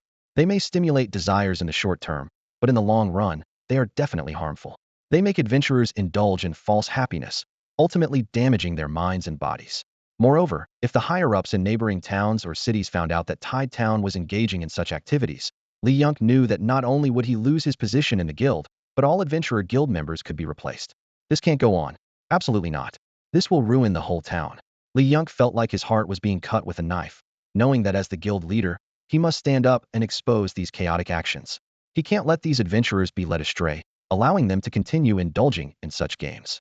He must take action to show them that their behavior is leading them down a wrong path, providing opportunities for such inappropriate entertainment to develop. Li Yunk took a deep breath, resolutely stepping outside to put an end to this chaos and protect the honor of his town and guild. Hey, you brat next door, listen up. Li Yunk stood by the window, his voice thundering as his body shook with anger. The knocking definitely started with you, the first adventurer next door. You're young, don't go down the wrong path. These games are all about trickery, they'll ruin you for life. You must stop and turn back before it's too late. On the other side of the window, the adventurer next door remained silent for a long time before finally uttering 2 cold words. You're sick. Li Yunk was taken aback, his brow furrowed, momentarily at a loss for words. Miss Rabbit, who is this old guy next door? The voice continued. Why is he yelling here? Doesn't he know what this place is? Inside the window, the bunny girl smiled awkwardly, keeping her head down as she busily recorded something. Her fingers moved quickly across the paper, repeatedly checking the numbers. Blame it on Chen Yu for not having the energy to set up a computer yet. Although the system records the fun coins, manual input is still required. The girl was afraid of making mistakes, so she verified everything repeatedly, which greatly increased her workload. Those 2 short words, you're sick, broke Li Yunk's composure. His face turned beet red, and his fists clenched tightly. If there had been a table in front of him, he would have flipped it over. Crazy. Li Yunk gritted his teeth, eyes blazing with anger. Not only are these brats crazy, but I'm going crazy too. Damn it. If I can't persuade you, I'll just smash this damned dungeon. In his fury, Li Yunk grabbed a high stool beside him and smashed it against the window glass, the chair drawing a sharp arc in the air. The sudden action left the bunny girl inside the window pale with fright. She quickly stood up, her hands trembling slightly. Sir, please calm down. If there's an issue, please tell me, and I'll do my best to help you resolve it. Sir, although Li Yunk couldn't break anything, His imposing manner made the bunny girl involuntarily take half a step back, a hint of fear flashing in her eyes. Sir, if that's the case, I'll have to ask you to leave. The bunny girl's voice was gentle, but her tone carried an unyielding firmness. Ask me to leave? Li Yong's eyes widened as he roared. Do you know who I am? No matter who you are, if you're causing trouble here, I'll have to ask you to leave. The bunny girl stood straight, looking him in the eye. Haha, fine, we'll see about that. Li Yong spat out a threat, turning to leave the game, his face full of disdain. Out of professional courtesy, the bunny girl took a few steps forward to persuade him. Sir, since you've already used a chance to come in, why not exchange this opportunity for fun coins, so you won't have any loss? Loss? Li Yong laughed in exasperation, the wrinkles at the corners of his eyes smoothing out. What a joke. Do you think I'll let you earn a single soul crystal? Impossible. Let me tell you, even if your dungeon had great content, I, Li Yong, would rather starve, die outside, or jump from here than give you any business or a single soul crystal. With that, he stormed out of the dungeon, leaving the bunny girl standing there, shaking her head helplessly. Calculating. End reward, none. The system prompt sounded in Li Yong's ear. Don't worry if you fail, just try again. Try again, my foot. Li Yong roared, abruptly shutting down the system. Back in reality, Li Yong sat in the large chair of the Adventurers Guild president, gripping the armrests tightly, fuming. His chest heaved with anger. The more he thought, the angrier he got. In all his years, having explored countless dungeons in his youth, Li Yong had never been as furious as he was now. Such trickery. This kind of deceitful practice must be eradicated. Li Yong slammed the table hard, producing a dull thud. As he said this, the regular mode of the biohazard game was already causing a sensation among adventurers, with countless of them tagging the Adventurers Guild and various strategy groups on social media, demanding an official response. The front desk assistant at the Adventurers Guild, overwhelmed by the sudden influx of tags and messages, hurriedly compiled the key information, took a deep breath, and quickly walked to Li Yong's office, gently knocking on the door. Knock, knock, knock. Come in, Li Yong said, trying to suppress his anger. His assistant entered hesitantly, her eyes catching the president's gloomy expression, making her instinctively shrink back. What is it? Despite his efforts to control it, Li Yong's tone still carried a clear note of displeasure. The assistant glanced at him nervously and said, her voice trembling slightly. President, there are a lot of messages on the forum saying that our town has a new large-scale dungeon. Many adventurers are calling for us to gather all the guild strategy teams to organize a professional competition. A large-scale world. The mention of these words instantly piqued Li Yong's interest. He leaned forward slightly, a glimmer of intrigue in his eyes. Tai Town had never seen a large-scale dungeon before. Even the recently popular God of Destruction's Punishment was just a multiplayer adventure game. The last time Li Yong participated in a professional competition for a large-scale world, he represented Tai Town in a preliminary round in the higher city. Unfortunately, the gap in strength was too great, and they couldn't even pass the preliminaries, leaving him with an unfulfilled regret. If one day he could see Li Ruoshu lead a team to pass the preliminaries in the higher city, it would be the greatest comfort of his life. But this news was truly unbelievable. How could a large-scale dungeon suddenly appear in the town? This had never happened in hundreds of years. And as the president, how could he not know? Are you sure the information is accurate? Li Yong asked. I'm not entirely sure, the assistant replied cautiously. But with so many adventurers saying it, it shouldn't be false. Oh, I heard that Miss Ruoshu has already gone there. She should be in the dungeon now. Ruoshu went too. Li Yong paused abruptly. Wait, what's the name of that dungeon? It seems to be the Xia Bu Yicheng. Upon hearing this name, Li Yong's expression instantly darkened, and his earlier anticipation vanished. What nonsense! What large-scale world? A fantasy world? Are they having a party competition to see who's better at a fantasy game? He grew increasingly agitated, and the anger accumulated from the gaming forum erupted once again. He had initially held expectations for the Xia Bu Yicheng and thought the data looked promising, but now he realized what on earth was it all about? If you go in, they'll take your life without any explanation. Li Yong slammed the table, his face filled with anger. The atmosphere in the president's office instantly froze. The assistant stood by, clutching a report tightly, nervously watching the furious Li Yong. She never expected that a simple proposal for a biohazard dungeon competition would provoke such wrath from the president. This is absurd. What kind of spell has that territory cast on adventurers? A smile from the receptionist, and they're ready to risk their lives 5 times over. Li Yong's voice dripped with sarcasm. Are you all out of your minds? Get out, all of you. I will never organize such a competition, he declared decisively with a wave of his hand. The assistant hesitated, wanting to speak. She knew a bit about the biohazard dungeon, having watched Li Ruoshu's impressive videos. It was a decent combat dungeon, but seeing Li Yong's livid expression, she wisely kept silent and quietly left the room. Soon, an announcement appeared on the Adventurers Guild's official page. The guild is currently unable to organize the Biohazard World Professional Competition. We apologize for any inconvenience. This news immediately caused an uproar among the adventurer community. Disappointed sighs echoed from the players who had been eagerly waiting, and some radicals even began openly mocking the guild online. The assistant was so frightened she shut down the system, preferring to ignore the situation. However, alone in his office, as Li Yong's anger subsided, he sensed something was amiss. Wait, did I misunderstand something? He pondered. One or two acting out is one thing, but hundreds or thousands doing the same. There must be an issue here. Taking deep breaths to calm himself, Li Yong reopened the adventurer system and accessed the Daxia Night City homepage. This time, he didn't close it immediately, but instead carefully browsed the forum posts.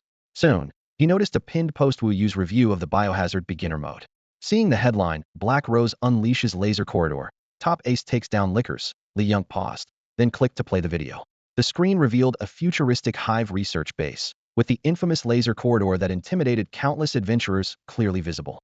In that moment, Li Yong stood transfixed, completely captivated by the scene on the screen.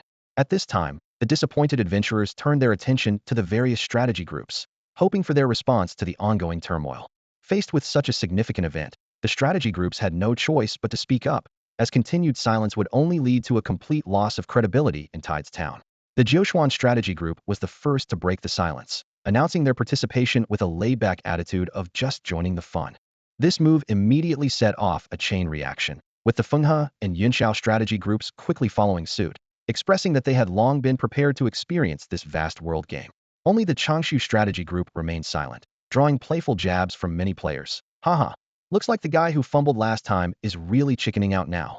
4 strategy groups should be enough to watch, someone said in the chat channel. It's just a pity there's no official commentary. It's a bit challenging to keep up on our own. Soon, players realized there was a crucial issue to address. The strategy group matches needed a separate world to ensure fairness, preventing any mingling with regular adventurers. After all, there was no guarantee that a regular player wasn't secretly assisting one of the strategy groups. Everyone agreed that Bai Fei, the fan club leader of Lord Chen, was the best candidate to communicate this. Although Bai Fei didn't have direct contact with Lord Chen, she cleverly reached out to Lena through the Happy Chess app and eventually got in touch with Chen Yu. When Lena reported the player's request for a separate competition world, Chen Yu agreed without much hesitation. After all, for a vast world that could accommodate 10,000 people, it was just a simple technical adjustment. However, just as Lena was about to leave, Chen Yu flashed a mischievous smile and called her back. Wait, tell Bai Fei that opening a new world requires soul crystals as energy. Let the adventurers pitch in more effort, and once the energy is gathered, I'll open the new world. Lena understood perfectly and smiled. As you wish, Lord. Watching Lena leave, Chen Yu leisurely sat on the steps in front of the castle, his eyes glinting with anticipation. He was quite interested in how this professional competition would unfold. Of course, there was still some preparation time before the competition officially began. With some free time on his hands, Chen Yu decided to check his system. To his surprise, he found numerous messages from Licia in his inbox. She had been trying to contact him for 7 or 8 consecutive days, which caught him off guard. It wasn't that he intentionally ignored her.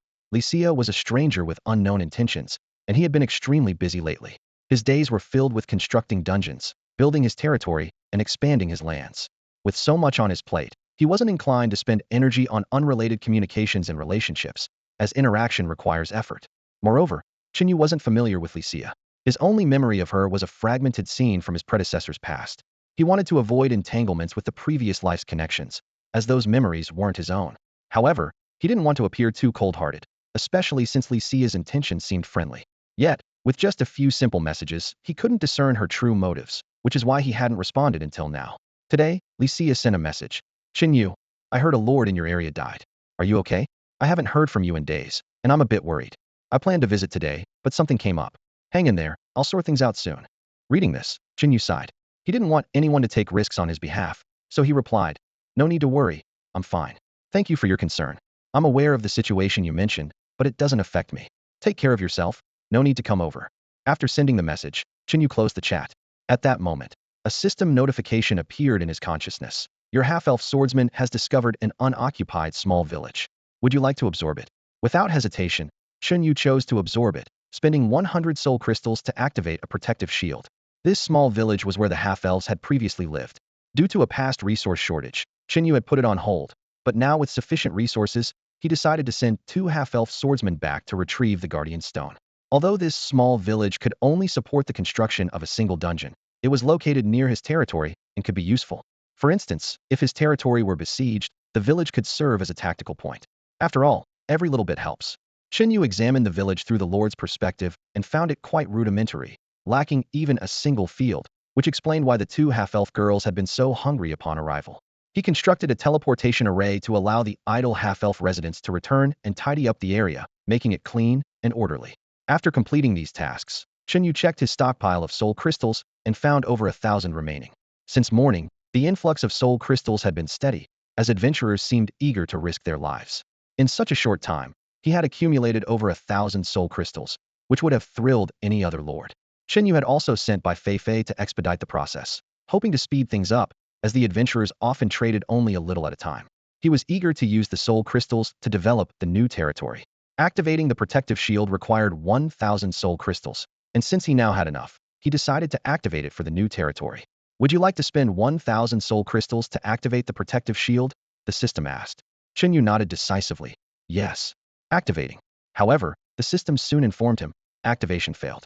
There are creatures in the current territory that do not belong. Please remove them and try again. Chen Yu was momentarily stunned, then opened the map interface to see a sneaky figure in the new territory. It was a lizard man, holding a spear, likely a scout from another territory. To Chen Yu's surprise, someone arrived sooner than expected. His eyes narrowed slightly as he focused on the sneaky lizard man scout. It didn't seem to hold a prestigious position, possibly just a scout from some race or a low-ranking soldier under a warlord. Chen Yu didn't pay much attention to it since this area was governed by numerous lords, with various primitive races forces emerging frequently. It wasn't unusual for someone to pass by occasionally. However, this lizard man didn't seem benevolent. It wandered suspiciously around the ancient castle. Sensing something amiss, Chen Yu decided to dispatch 2 half-elf swordsmen to eliminate it while it was off guard. The 2 well-equipped and highly skilled swordsmen easily dispatched the scout and unceremoniously tossed it out of the castle. This minor incident didn't concern Chen Yu much. He immediately activated the protective shield, which enveloped the entire castle instantly. Besides enhancing defense, it effectively protected the dungeon from harm and prevented damage to the structures, which could be costly if destroyed. Meanwhile, Bai Feifei quickly reported the situation.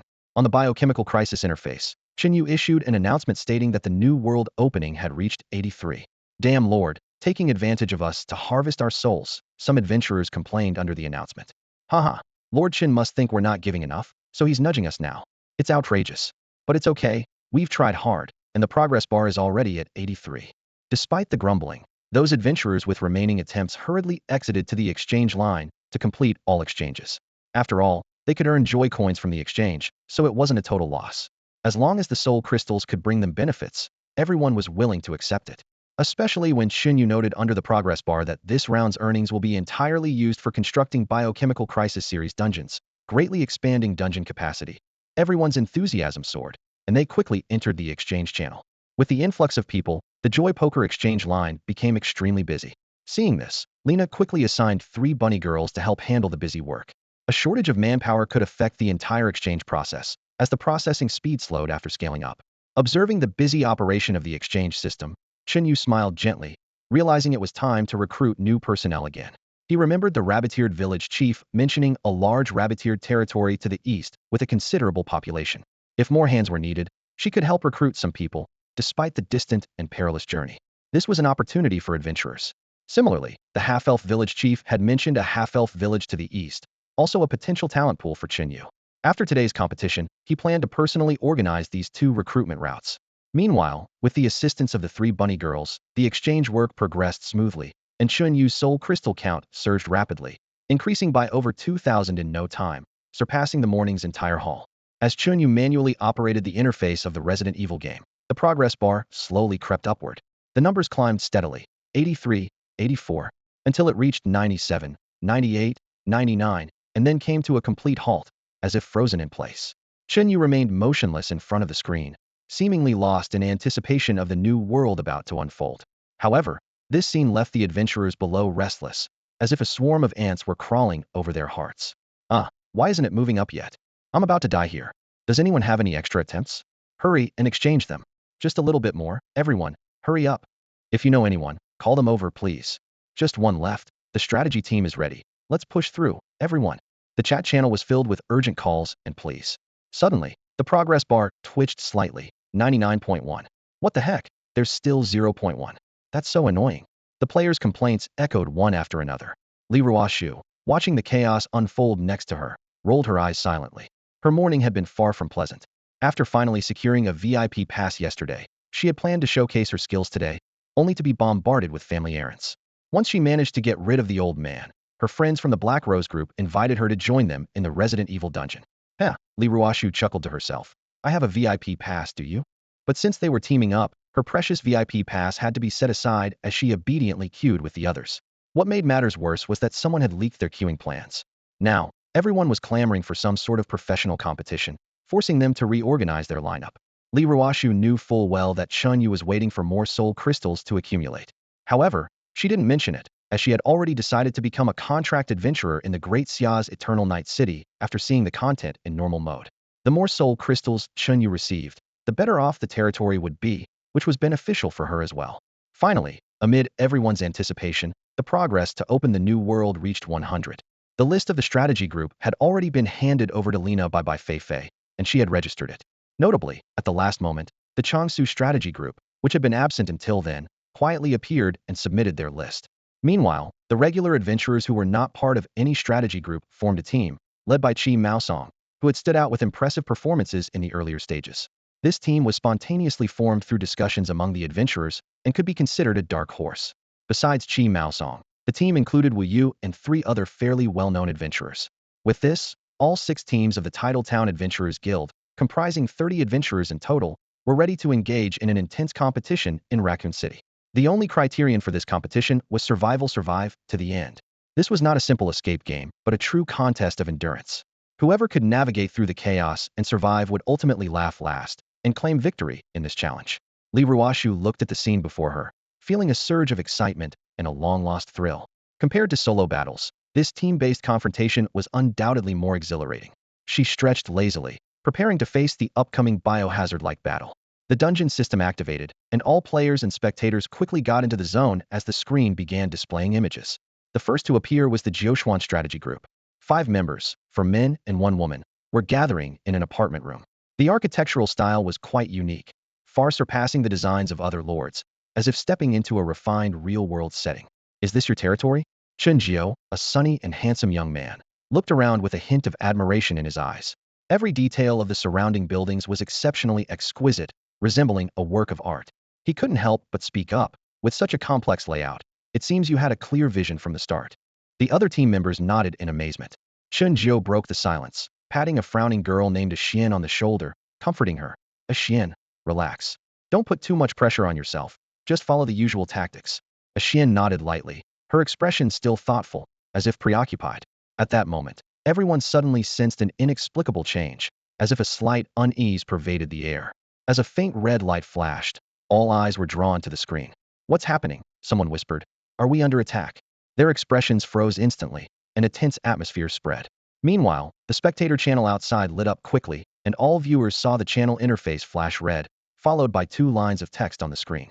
The first line in small print read, Esteemed Starry Sky member Li Ruoshu has entered this channel. This didn't garner much attention, but the following bold text left everyone stunned. When the blood-red crown hangs high above the mountains, the Crimson King has crossed the sea of corpses to ascend. All beings bow down. The doomsday bell tolls. These words seemed to herald a disaster, and an oppressive feeling filled the air. All adventurers, spectators, and participants, including the members of the Jiuquan team, were taken aback, their hearts stirred by an indescribable emotion.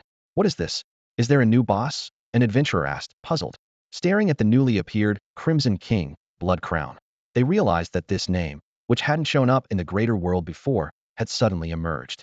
Just as everyone was bewildered, the expression of one adventurer changed as if he remembered something. Crimson King, he muttered to himself. Isn't that the title on the perfect clear leaderboard for the beginner mode? Almost instantly, the others also recalled, as if a light bulb had gone off. It turned out it wasn't the appearance of a new boss, but the entrance animation of a top player. The name Crimson King immediately made everyone think of that top-ranked powerhouse. As the animation played, the effects were stunning, truly worthy of someone at the pinnacle of the leaderboard, exuding an impressive aura that left everyone in awe. If only I could have an announcement across the entire server. Even if it's not as impressive as the Crimson King's title, having a star member would be nice. An adventurer couldn't help but sigh, but soon realized what needed to be done. Looks like I need to do some quests. Lord Chen doesn't have any tasks at the moment, Earning contribution points is like climbing a mountain. Yeah, another adventurer sighed. I really want to do some quests. Among the spectators, many began to show envious expressions, as appearing in a server-wide announcement seemed like something reserved for the elite. However, Li Ruoshu, the person in question, was feeling quite embarrassed, sincerely wishing the announcement would end immediately. A server-wide announcement is really unnecessary. All this talk of mountain peaks and blood crowns is killing me with embarrassment. He genuinely wanted to find a hole to crawl into. He glanced at his own gear. Can't I just change outfits randomly? The Crimson King set he wore was somewhat troubling. The outer red leather jacket paired with a tight black combat suit looked undeniably cool, piquing the interest of many and even giving off a bit of an Ado Wong vibe, both dashing and beautiful, drawing the eyes of the adventurers outside. Li Ruoshu looked at himself in the mirror. Although he thought the gear suited him and allowed for agile movement, he still felt a bit uncomfortable. He didn't want to draw too much attention, particularly since this gear not only had aesthetic value, but also provided a combat boost. However, due to the competition, all enhancements were disabled.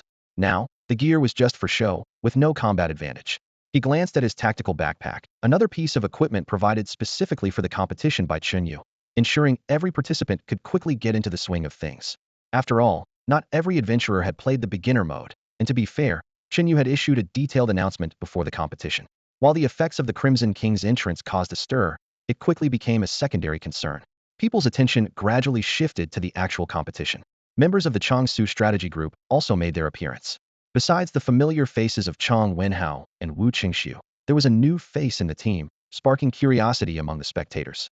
Who is this person? We've never seen him before. When did Changsu strategy group get a new member? Despite the curiosity, the Changsu strategy group made no response, and the matter was soon forgotten. After all, the competition was the main event. As time passed, members of other teams also began to appear. In the starting room, the 6 teams didn't linger long. After briefly familiarizing themselves with the equipment, they stepped outside to begin their exploration. From the moment they decided to organize the competition to the point where the 6 teams officially entered the dungeon, each team made full use of the time in between. They eagerly watched live streams of hundreds of adventurers who had gone before them, meticulously analyzing every frame for details and searching for locations that might conceal special events.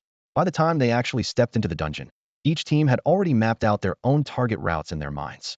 As for the basic zombies outside the gate, they posed no threat to these seasoned veterans. The block the door, leave a gap, and kill technique of apocalypse survival might still be unfamiliar to ordinary adventurers, but for these experienced teams, it was as natural as breathing. It wasn't long before the zombies outside were efficiently cleared away. Meanwhile, Chen Yu sat comfortably in his territory, watching the live stream. After a period of hard work, he decided to take a break. The morning's progress bar settlement brought in an income of 4,000 soul crystals, which was quite substantial for a new lord. At the exchange rate of 1 soul crystal for 100 yuan, just 2,000 crystals would be enough to pay off the previous 200,000 yuan loan and lift the mortgage on the house. And this was just the morning's earnings. As the live stream continued to gain traction, the reputation of Daxia's Evernight City would surely soar in Chaoqi Town. A daily income of 5,000 or even over 10,000 was within reach. To capitalize on this surge of popularity, Chen Yu decisively developed his entire new territory into a Resident Evil theme. The current 15 Resident Evil dungeons were already meeting demand, and he planned to think about developing new types of dungeons that evening. In addition, the monetization system for Resident Evil needed to be planned quickly. Currently, the facilities in the territory included 10 entertainment centers, accommodating 400 people, and 15 Resident Evil dungeons, accommodating 600 people. The consumption of entertainment coins was effectively under control. Furthermore, Chen Yu had constructed 2 new buildings. One was residential housing for employees like Lena, which not only avoided overcrowding in the castle, but also left room for recruiting new staff in the future, allowing employees to live more freely. The other was adventurer cabins, with each territory capable of building 2, allowing for a total of 4 contract adventurers. Taking advantage of this professional competition, Chen Yu also aimed to observe which adventurers would be worthy of recruitment. For outside adventurers, this was undoubtedly an exciting professional event. For Chen Yu, this competition was not only a test for adventurers, but also an opportunity to select those with true capabilities. His gaze wandered through the virtual space, closely monitoring the movements of each team. Unlike others who needed to constantly switch perspectives, Chen Yu could grasp the entirety of Raccoon City with just a thought. Shortly after the competition began, the Adventurers Guild was suddenly thrown into chaos. After watching Li Ruoshu's battle video, Guild leader Li Yunk quickly sifted through a wealth of information, then dashed out of his office, seemingly startled by something, heading straight for the front desk. Quick, issue the announcement immediately. Li Yunk urgently called out to his assistant, who was engrossed in watching the live competition broadcast. What announcement? The assistant, startled by the sudden shout, quickly stood up. The one about organizing the Great World Competition. Send it out now. Li Yunk had initially intended to maintain the guild's usual aloof stance, as image was crucial for a guild courted by numerous dungeons. However, the assistant's next words shattered his composure. But guild leader, the competition has already started. Sending an announcement now might be. What? Li Yunk immediately set aside all reservations. Get the commentators and editors ready. I'm going to discuss authorization with that lord right now. Dignity? At this moment, dignity was the least of his concerns. Watching the system interface show the population capacity of the biohazard dungeon skyrocketing from 160 to 600, Li Yunk's resolve strengthened. This great world meant that Tide Town was destined to become the standout town of the next quarter, far surpassing those lords who relied on purchasing IPs and having connections. With regret over his previous misjudgment, Li Yunk returned to the familiar card room. Sir, why are you back? Didn't you say you'd rather starve? The bunny girl looked surprised upon seeing him. I sincerely apologize. I was too impulsive before, Li Yunk said earnestly. I am the guild leader of the Adventurers Guild and would like to discuss something with your lord. This time, his tone held no arrogance, only a genuine plea. In the face of a true great world, any pretense of dignity seemed utterly meaningless. A few minutes later, after Lena finished her report, a slight smile appeared at the corner of Chen Yu's mouth. This was indeed news to him. Such small incidents usually wouldn't reach his ears. After all, in the virtual dungeon, these disturbances didn't cause any real loss or impact, and at most, the troublemakers would be permanently banned. However, this time was different, as the person involved was the president of the Adventurers Guild. It was precisely because of this status that this minor issue was elevated to his level. Chen Yu pondered over the guild's request for a live streaming authorization for the competition. On the surface, it seemed beneficial for the territory with official recognition. The dungeon could quickly gain fame. But he knew well what a large world-type dungeon meant to a small town. Given that even the guild president visited personally and showed such humility, it was clear how much they desired this opportunity. Seeing their eagerness, a shrewd glint appeared in Chen Yu's eyes. Why not seize this chance? Go back and tell him, Chen Yu said nonchalantly. We agree to the authorization, under two conditions. First, the Adventurers Guild must promote our dungeon, keeping it pinned at the top of the homepage year-round. Second, we must retain ownership of the competition, with the right to withdraw it at any time. These two conditions were not simple. The first condition would turn the Adventurers Guild into their free promotional engine. The second condition was even more ingenious. Chen Yu knew that Tides Town would undoubtedly use this large world and competition to elevate its status. If Chen Yu were to retract the competition's ownership in the future, Tides Town would not only lose its competitive edge, but also become a laughingstock. This was akin to holding a trump card capable of influencing real-world power dynamics. Li Yunk was visibly taken aback upon hearing these demands. While she wasn't worried about the first condition, as supporting local original dungeons was worthwhile, and the guild's management wouldn't oppose it, the second condition caught her off guard. The ambition of this new lord was clearly much greater than she had imagined. Through the young lord's calm demeanor, she seemed to perceive a master tactician. The lord said, if you're not willing, then forget it, Lena declared as she turned to leave, her swift and decisive movements clearly a part of a well-rehearsed act. After all, our eternal city of Daxia can get by on its own strength. This left Li Yunk biting her lip in frustration, beads of sweat forming on her forehead. I agree to everything, she blurted out. And so, Chen Yu opened the first door to the world of adventurers. This opportunity was not just a stepping stone. It signified that as the value of the dungeon increased, his influence within the Adventurers Guild would grow as well. As for characters like Zhao Haoyang, he wouldn't even need to venture into the dark world to deal with them. A simple ban from the Adventurers Guild would be enough to crush them. With the authorization in hand, Li Yunk sprang into action. Before leaving, she wisely exchanged 4 soul crystals for 2,000 joy coins. Upon returning to the Adventurers Guild, she found that the commentators, editors, and other staff were ready, and the professional match commentary, delayed by over 10 minutes, was finally set to begin. Dear adventurers, I'm Yuan, your commentator. And I'm Xiao He. Thank you for joining us for this match commentary. Today, we'll be covering the competition in Tide Town. As the commentary commenced, the news quickly spread throughout Tide Town. Adventurers, who were constantly switching streams on the Biohazard channel, began to take action. Those who preferred watching from a single player's perspective stayed on the channel, while those more interested in the overall picture switched to the official livestream. By the way, didn't the Adventurers Guild say they wouldn't organize this match? Who knows? Maybe they had a change of heart. Li Yunk silently regretted not communicating better earlier. It could have been a win-win situation, and she wouldn't have had to give up ownership of the match. Perhaps it's just the folly of age, thinking things would go as planned.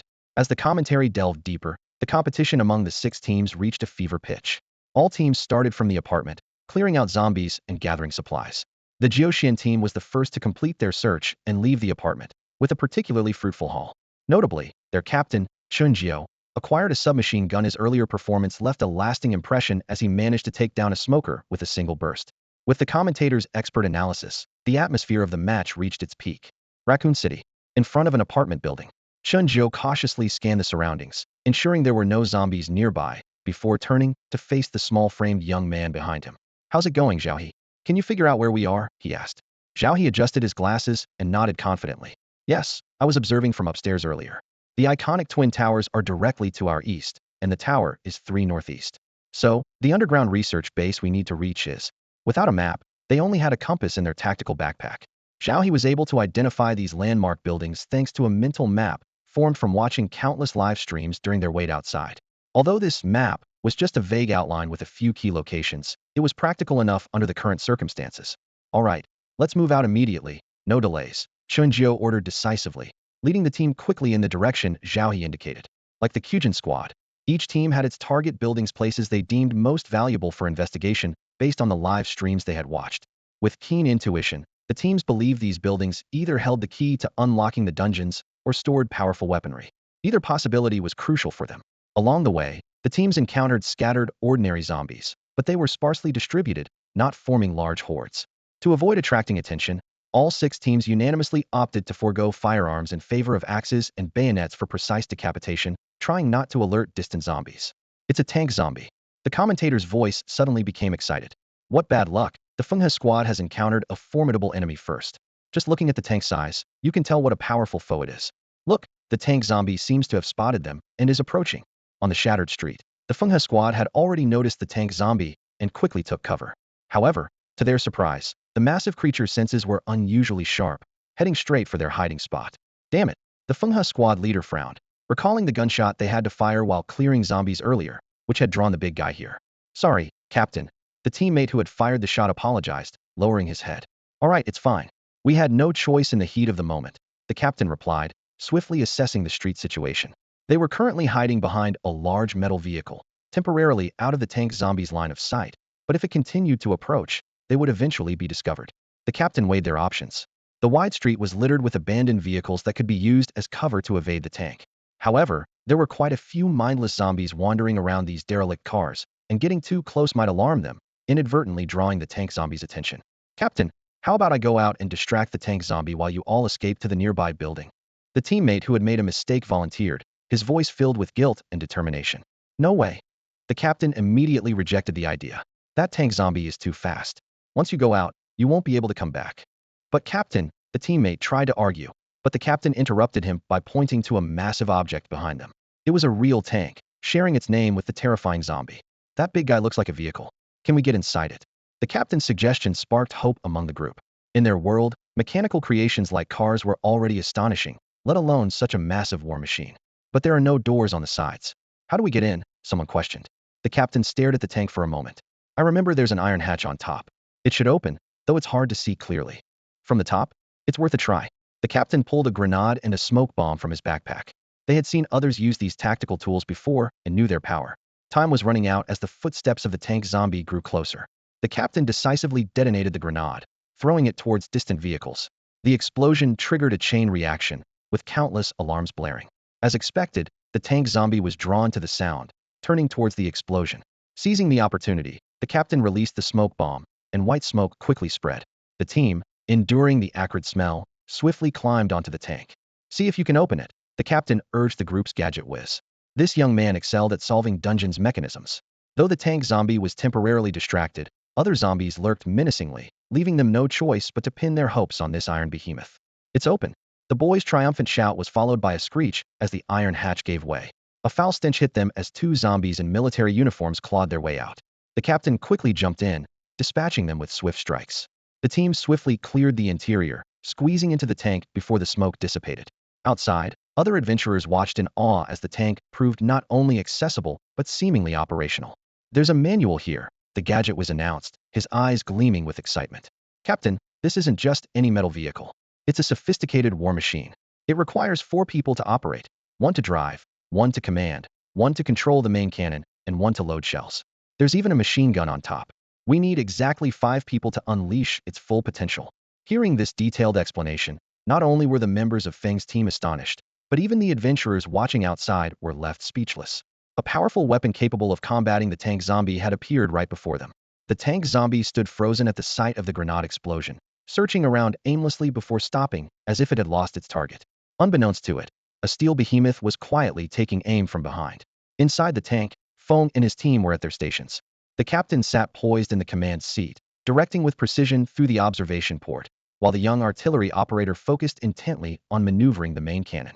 The tank was designed to be extremely quiet, and with Chen Yu's simplified controls, the entire aiming process was almost silent.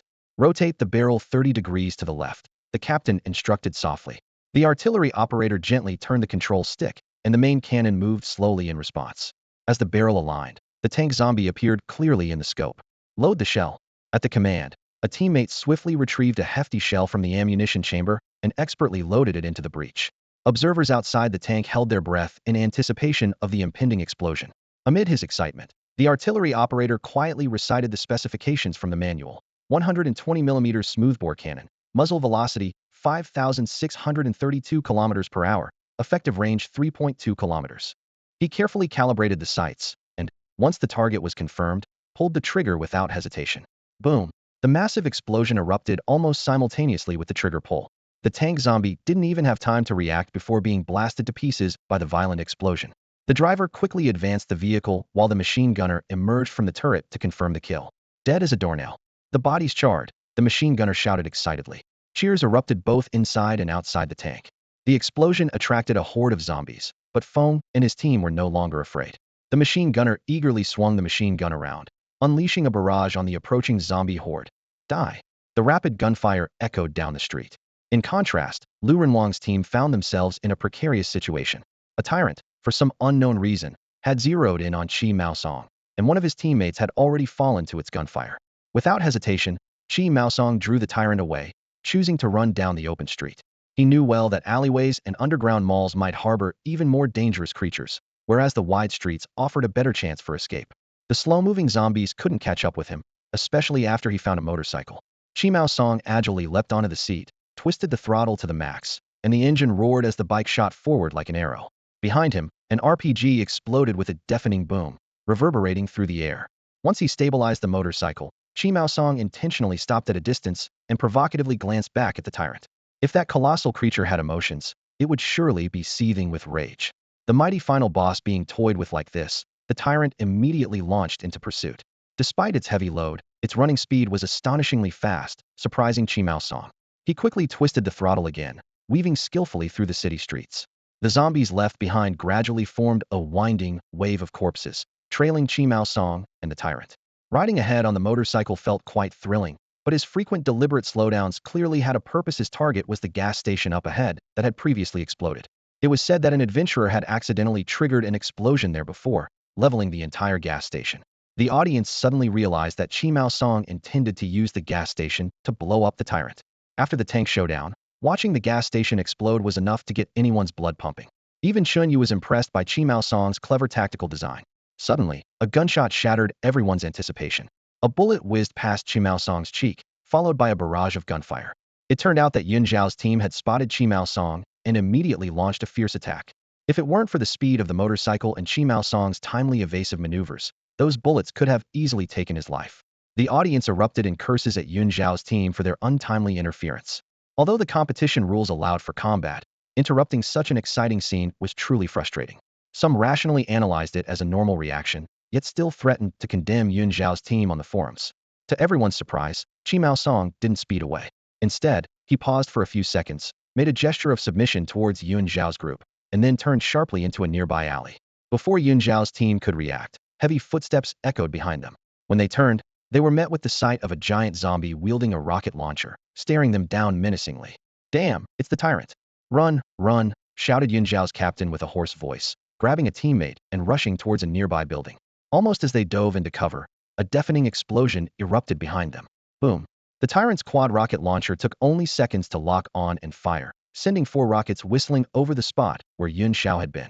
The explosion's flames illuminated the dark underground space, and the dust kicked up by the blast filled the air. The tyrant stood motionless, mechanically reloading his weapon. After reloading, he trudged to the blast site. His infrared scanner swept the area repeatedly, but found no signs of life, not even a body. Incredible. Is this the reaction speed of professional players? The commentator's excited voice echoed through the channel. The Yunxiao team survived the Tyrant's rocket barrage and successfully took cover in the building.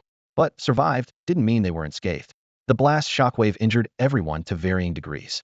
One teammate was in critical condition, his entire leg had been blown off, and another teammate had risked danger to drag him back to safety. That bastard Chi Maosong did it on purpose, the injured teammate said through gritted teeth. He could have run elsewhere, but he led the Tyrant straight to us. Shut up, the captain interrupted harshly. Every word we say during the match is recorded. Complaining like this only damages Yun Zhao's image. It's a competitive environment. He attacks us, we attack him, it's the same.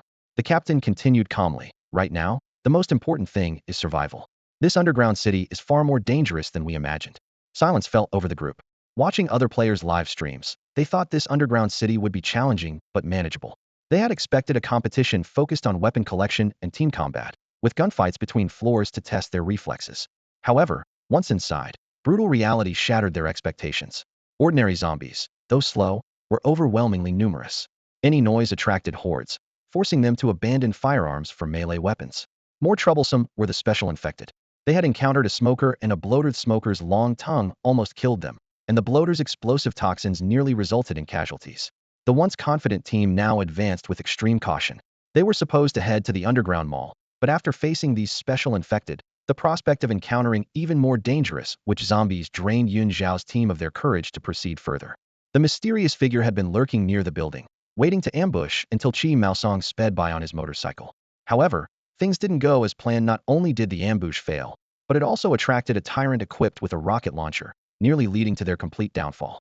Inside the office building, the members of the Yun Xiao squad wore grim expressions. What they had hoped would be an exciting showdown turned into a retreat against these small monsters, resulting in the loss of a teammate. Just as they were grappling with their predicament, a reconnaissance team member rushed in with even worse news. Don't worry, the Yun Xiao captain said after a moment of contemplation. We've checked this building thoroughly. As long as we move upstairs, the Tyrant won't be able to find us. The other team members nodded in agreement. Although the Tyrant's detection range was extensive, the building would block its signals.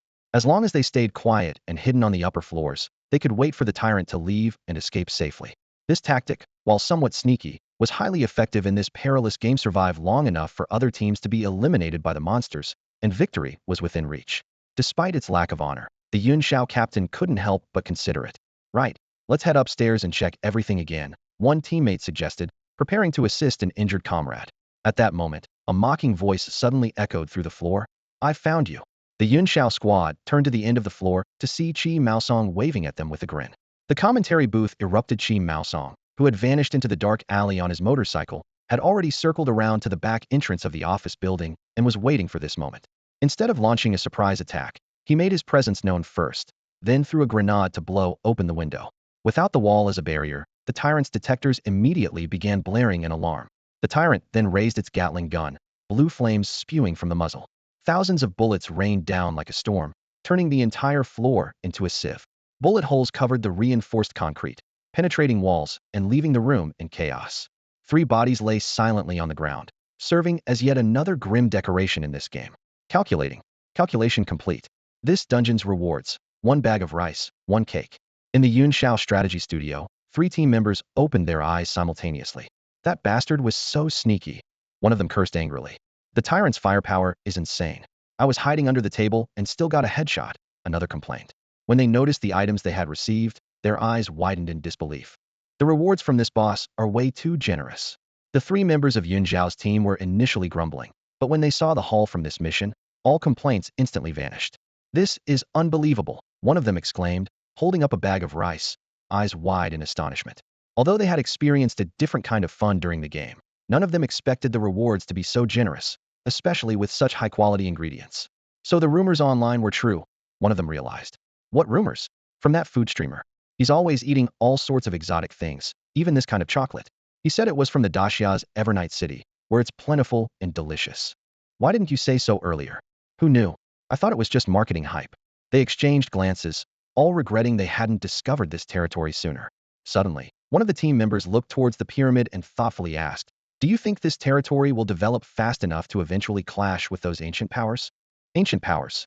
The old lords at the top of the pyramid, who have influenced the adventurer world for hundreds of years. Who knows, it might be possible.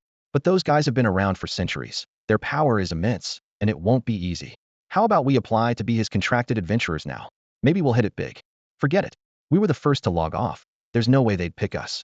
Left with no choice, the three opened the Adventurers Guild's live stream. At that moment, the screen focused almost entirely on Qi Maosong and the two remaining members of Yun Zhao's team. The situation was dire, as the Tyrant had already gone upstairs. Observing closely, they noticed a habit of the Tyrant. After every heavy bombardment, he would pause to reload and then check the battle results. Much like how the zombie dogs would step back and growl after each attack, this had become almost a rule. In theory, this reloading gap was the perfect opportunity for Yun Zhao's two members to escape. But Qi Maosong, the old trickster, kept harassing them with surprise attacks and flashbangs, constantly alerting the Tyrant. No matter where they tried to hide, the Tyrant would find them and unleash a barrage of gunfire and rocket attacks, causing the entire office building to tremble and collapse in places. Under such relentless pressure, Yun Zhao's two teammates were on the verge of breaking down. A slight noise from Qi Maosong would make them think the Tyrant was upon them. This cat-and-mouse game dragged on for several minutes, and eventually, Yun Zhao's captain couldn't hold on any longer, with his teammate breaking down first. What the hell is going on? This kid has vanished like a ghost, yet he seems to be monitoring them constantly, relaying information to the Tyrant. Could he have already figured out the Tyrant's movements? The captain pondered for a moment, glancing at the remaining team members. Losing the game is one thing, but losing face is not an option. If the adventurers outside were to see the entire strategy team being outmaneuvered by a random guy, their reputation would be in tatters. No matter what, they must take him down. They need to split up. The captain gave a brief order. Another team member understood immediately and separated from the captain, moving through the ruins of the dilapidated building. Although they acted independently, they maintained a close distance. The team member deliberately exposed himself to attract the enemy's attention, while the captain lurked in the shadows, waiting for Qi Maosong to reveal himself. The air was eerily silent. They had reached the top floor of the building, and amidst the ruins of over a dozen floors, only the howling wind could be heard.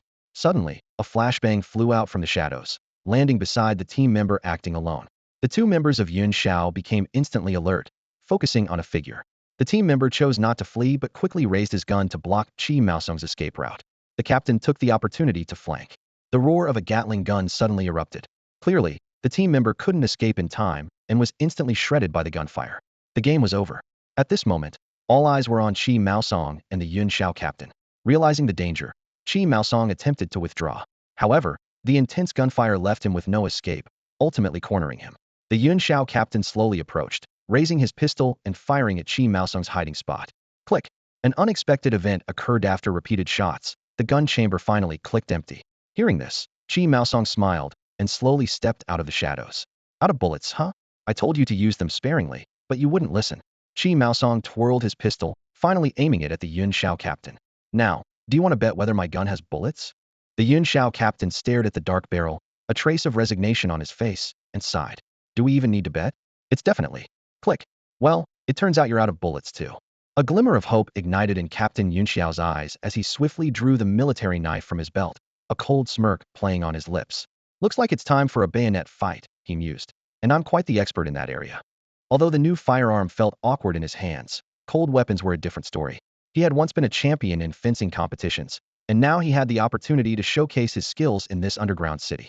He twirled the knife in his hand, the blade dancing in the air, clearly issuing a challenge to Qi Maosong. After a few rounds of knife play, Captain Yun Zhao adopted a fencing stance, ready for the upcoming bayonet duel. However, Qi Maosong seemed uninterested in engaging him directly. Instead, he casually tossed a flashbang, which rolled to a stop at Captain Yun Zhao's feet. What the hell are you doing? Captain Yun Zhao exclaimed, eyes wide with panic. They had no way out, and if a tyrant was drawn to them now, both would surely perish. Didn't Qi Maosong understand that? What am I doing? Saying goodbye, of course, Qi Maosong replied with a grin, turning to crash through a nearby window and leaping out without hesitation. As a burst of gunfire erupted, Captain Yun Zhao had no time to react before being riddled by the Gatling gun's barrage. Before entering the building, Qi Maosong had carefully observed the surroundings. The other buildings were too far to be of use, but he noted that the edges of this building had protruding structures every few floors. This observation sparked a plan to kill two birds with one stone. As he jumped out, he quickly pulled out two grappling hooks. During his descent, he launched the first hook, which precisely caught a corner of the building, significantly slowing his fall. He then released the first hook, allowing himself to drop again, before swiftly deploying the second hook to latch onto another protrusion.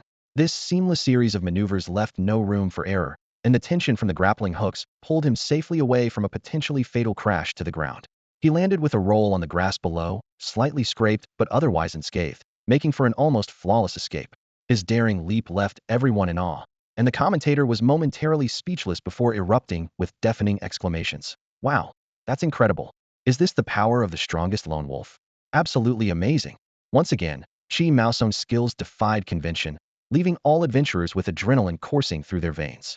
Captain Yunxiao was completely overshadowed, as Chi Maosong took control of the duel, even stripping Yunxiao of his dignity. Now, stepping into the spotlight was the strongest lone wolf Chi Maosong.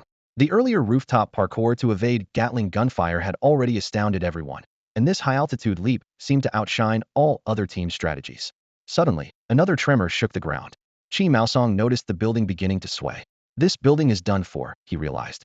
Earlier, he had directed the Tyrant's shots at the building's support points, and now its structural integrity was critically compromised. The Tyrant stood at a window several floors up, aiming a rocket launcher at Chi Maosong. Without hesitation, Chi Maosong tossed 2 grenades, precisely hitting the building's last supporting pillars. With a thunderous crash, the explosion obliterated the already damaged supports, causing the building to shake violently. The ground beneath the Tyrant's feet gave way, throwing off the aim of his rocket launcher, which misfired into the building across the street. The building collapsed with a thunderous roar, scattering debris and dust everywhere. Chi Maosong quickly located his motorcycle, revved the engine, and shot out of the danger zone like an arrow. Behind him, the office building was crumbling, with massive stones crashing to the ground, kicking up thick dust and powerful gusts of wind. Under the excited gazes of countless adventurers, a fierce tyrant on the rooftop fell along with the tumbling stones, crashing heavily onto the ground. In an instant, a cascade of rubble buried the tyrant completely in the ruins. Wow. First kill of the Tyrant. Awesome. I never imagined such a powerful Tyrant could be taken down like this, calculated step by step. Did he plan this from the start? Is that why he never used the grenades and instead lured the Tyrant upstairs with flashbangs? Now that you mention it, that makes perfect sense. The adventurers were full of admiration. Achieving the first kill of the strongest boss in normal mode on the first day is an incredibly prestigious accomplishment for any player. Chi Maosong's feat truly made a name for him in Tidal Town, and even in a city-level competition, such a performance would earn him great recognition. However, just as everyone was celebrating, Chi Maosong, parked at a distance, noticed some movement beneath the pile of rubble. Suddenly, a deafening roar echoed around. A massive arm emerged from beneath the debris, easily pushing aside the stones above. Roar! Under the astonished eyes of the crowd, a terrifying monster crawled out of the ruins. This creature resembled a small Godzilla, enormous in size, with the rotten, bloody flesh typical of a zombie, and 2 gigantic muscular arms. Its crimson eyes quickly locked onto Chi Maosong, watching from afar. Roar! The monster bellowed again. What the hell is that? The sudden turn of events startled Chi Maosong. On his screen, a striking name appeared, Tyrant's second form. The adventurers watching the battle furiously typed question marks on their screens. A huge question mark slowly formed in Chi Maosong's mind as he twisted the throttle and sped away at full power. The Tyrant's form had grown even larger, and its speed had increased significantly, no longer the slow-moving beast of the first form. Any lapse in focus would surely result in being caught and torn to shreds by the Tyrant. What kind of nightmare boss is this? Brother, I was wrong. Please stop chasing me. Chi Maosong's wails echoed through the streets. The adventurers outside couldn't help but chuckle at the scene, while also pondering, how do you kill such a terrifying monster? In his domain, Chen Yu watched the series of events unfold and couldn't help but marvel. According to his design, the Tyrant should require at least a few hundred adventurers to take down, with dozens needed just for the first phase. Yet Chi Maosong managed to defeat the first phase by himself. Well, if you count Yin Xiao, it could be said there were 6 people involved. But regardless, being able to use the terrain to take down the Tyrant's first life shows that Chi Maosong's skill is truly impressive.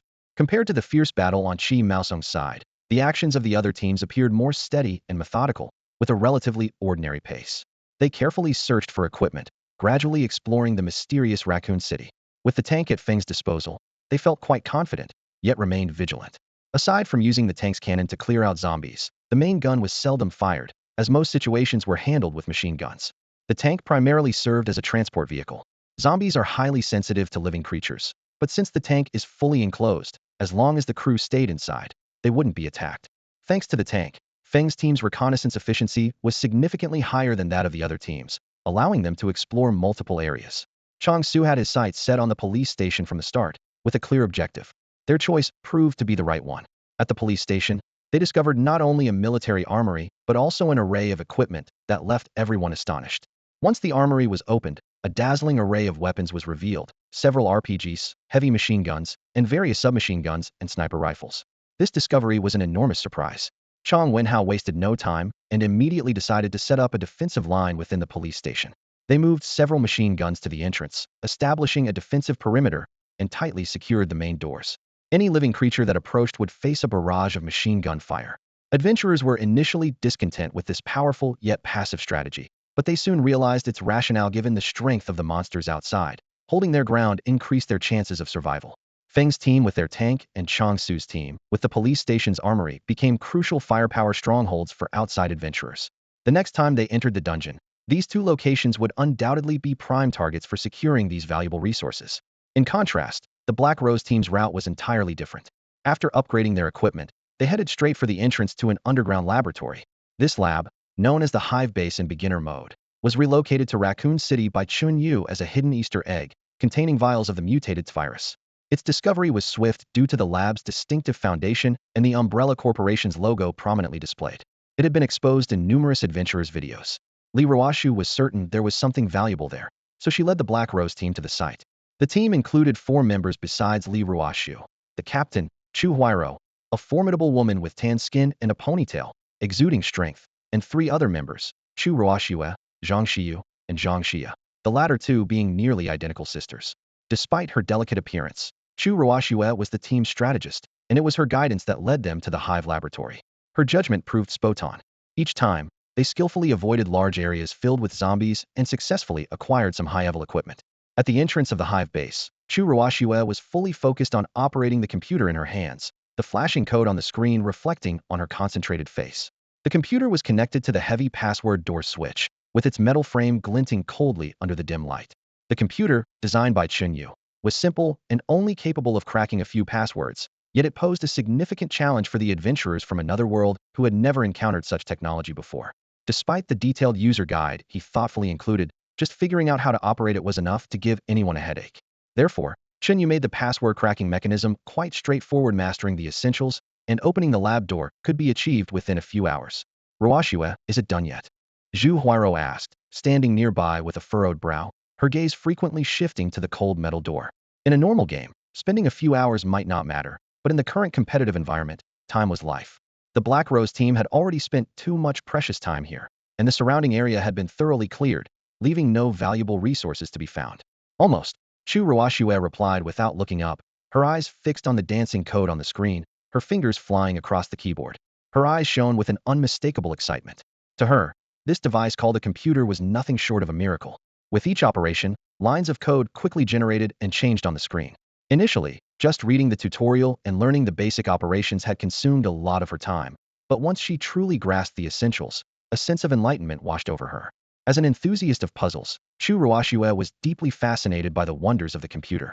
This was unlike any puzzle she had encountered in other dungeons. Those usually required finding patterns through symbols or items to get a password, and then unlocking some lock or mechanism. But in this dungeon, everything was filled with an unprecedented sense of technology, from the sophisticated firearms, the computer in her hands, to the metal door in front of her, all exuding a mysterious allure beyond their imagination. A single computer was enough to captivate Chu Ruoshue. She was surprised to find herself falling in love with this electronic world of code. Beep beep, beep beep beep beep. As the last line of code was entered, the lab door emitted a series of electronic beeps. A green light flashed, and the heavy metal door slowly slid open. Li Ruoshu immediately jumped down from a nearby stone block, raised her flashlight, and was the first to step inside. Instantly, a piercing howl erupted from the darkness. As if sensing the door opening, dozens of zombies surged out from within. The Black Rose team immediately raised their guns in response, the precise gunfire echoing in the confined space. Although they hadn't explored many areas and didn't acquire particularly powerful weapons, their basic submachine guns and ample ammunition were sufficient for the current situation. Facing the oncoming wave of zombies, Li Ruoshu and her team were exceptionally calm. They stood in a line, taking down each zombie the moment they charged through the doorway. Since the surrounding area had been thoroughly cleared, they didn't have to worry about the continuous gunfire attracting more threats. After several minutes of intense combat, the ground was littered with shell casings and zombie corpses. The lab entrance had become a zone of death, with bodies piled high, emitting a nauseating stench of decay. There seemed to be no more zombies rushing out from within. But to be safe, Li Ruoshu threw a flashbang into the room. A blinding white light suddenly exploded, illuminating the entire space. In that brief moment of intense light, they saw a strange figure clinging to the ceiling. In response to the light, the figure quickly turned and fled deeper into the lab. It's a licker. Li Ruoshu recognized these creatures immediately. He was already familiar with their characteristic movements. Just a quick observation was enough for him to identify them. The seemingly unconscious, yet highly aggressive licking motion was unmistakably the hallmark of a licker. If this really was the experimental facility from the novice mode, then they would be facing at least a dozen lickers.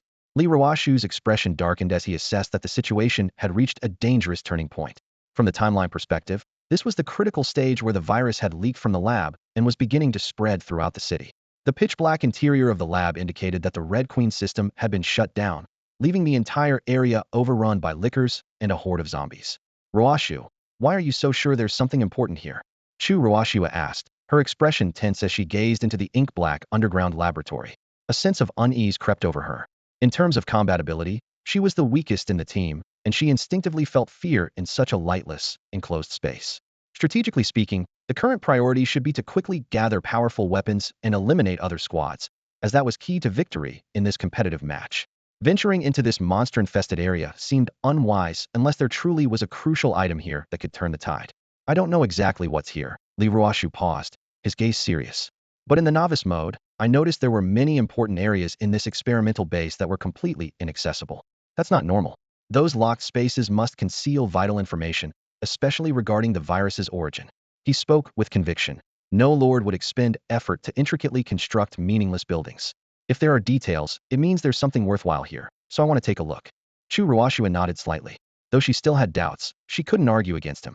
Li Ruoshu was right. Dungeon construction was incredibly labor-intensive, and only truly important areas would be meticulously crafted with intricate structures and details, especially those new settings never seen before. That level of construction is not something ordinary people can achieve. Thus, when exploring a dungeon, finding those richly detailed and uniquely structured areas is likely to uncover hidden clues.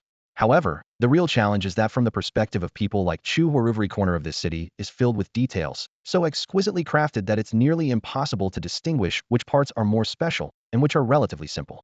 It's as if this city truly exists in the real world, with almost no game-like construction traces. Judging by the density of these details alone, Chu Huiro had to admit that the lord who built this dungeon possessed an awe-inspiring intellect. Such a massive, otherworldly city, and it only took him a few days to sketch it out in his mind? This is not just extraordinary talent, but a genius that defies conventional understanding. Chu Huiro was certain that throughout the history of the Lord's world, spanning hundreds of years, there had never been a creator of this caliber. In any era, building a complete otherworldly system would take at least several years. So how could someone construct it so quickly and with such detail? As her admiration subsided, the group turned on their tactical flashlights and stepped into the lightless darkness. Since the Hive laboratory had such a complex password system, it undoubtedly concealed secrets worth exploring. This was beyond question. The entrance zombies had already been cleared out. As the group entered the silent darkness one by one, only a few flashlight beams quietly scanned the surroundings, constantly on alert for any shadow. They held guns in one hand and tightly gripped flashlights in the other, cautiously advancing into the unknown and perilous depths of the laboratory. The air was so still that all they could hear was each other's breathing. The beam of the flashlight cut through the darkness, and Zhang Xia's pupils suddenly contracted. There it was again, that eerie shadow, flickering like a phantom at the edge of her vision. Xiaoyu, why isn't it attacking us? Zhang Xia swallowed hard and instinctively nudged her sister beside her. Do you think it'll come over and say hello? Zhang Xiu, on the other hand, seemed excited, gripping her submachine gun tightly, her face flushed with exhilaration. If it dares to come over, I'll take it down. Zhang Xia could only nod in agreement as she followed closely behind the others. Soon, a long, pitch-black train appeared abruptly before them. Li Ruoshu immediately recognized it as the train from the beginner mode tutorial. Look for the start switch. Chu Ruoshua quickly pulled out a laptop from her bag and connected it to the train's central motherboard.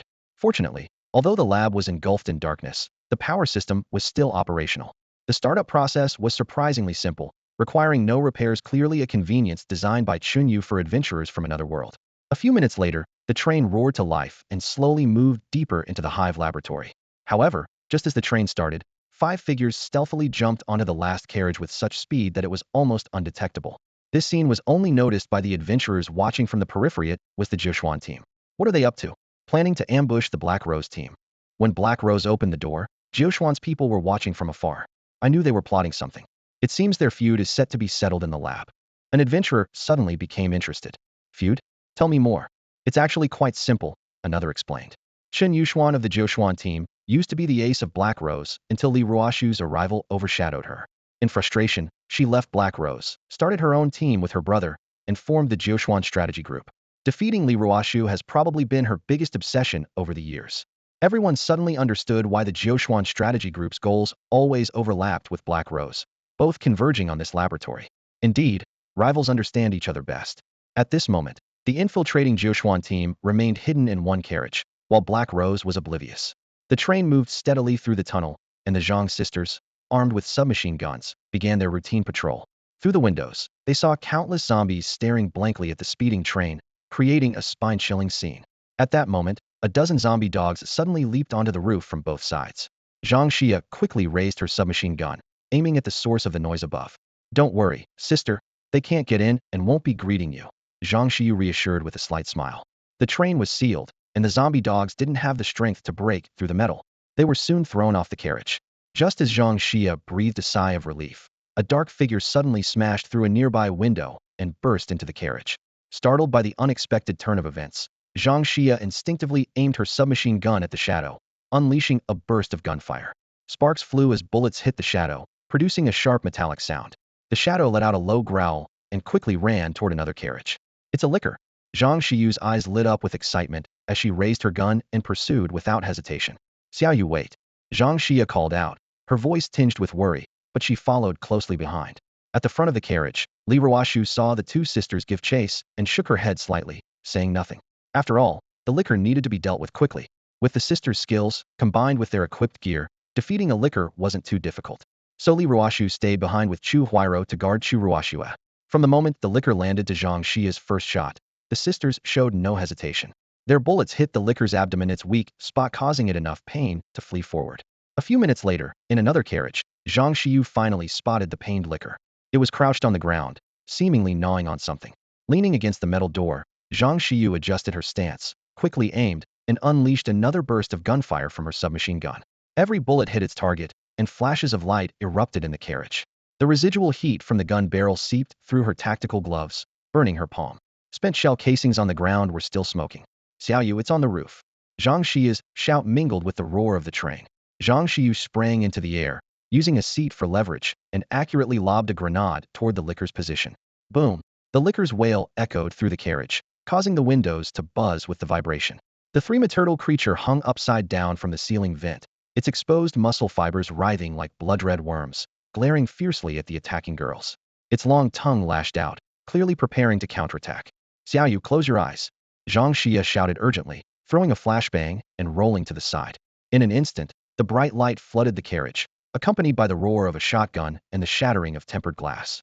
As Zhang Xiu closed her eyes, she unleashed a furious barrage from her submachine gun, hitting the licker repeatedly, even shattering the windows, allowing cold wind to rush in. Taking advantage of the licker's disorientation, Zhang Xia quickly tore two green grenades from her tactical vest and hurled them accurately at the licker. Boom! Another thunderous explosion filled the carriage with the licker's anguished cries. A wall of fire rose, and in the dazzling flames, Zhang Xiu's precise shot struck the licker's protruding head tumor. The intense firepower easily ruptured the fleshy mass. The licker convulsed in agony, its body uncontrollably crashing into the carriage connection before falling heavily onto the tracks, where it was instantly crushed by the speeding train. Ding!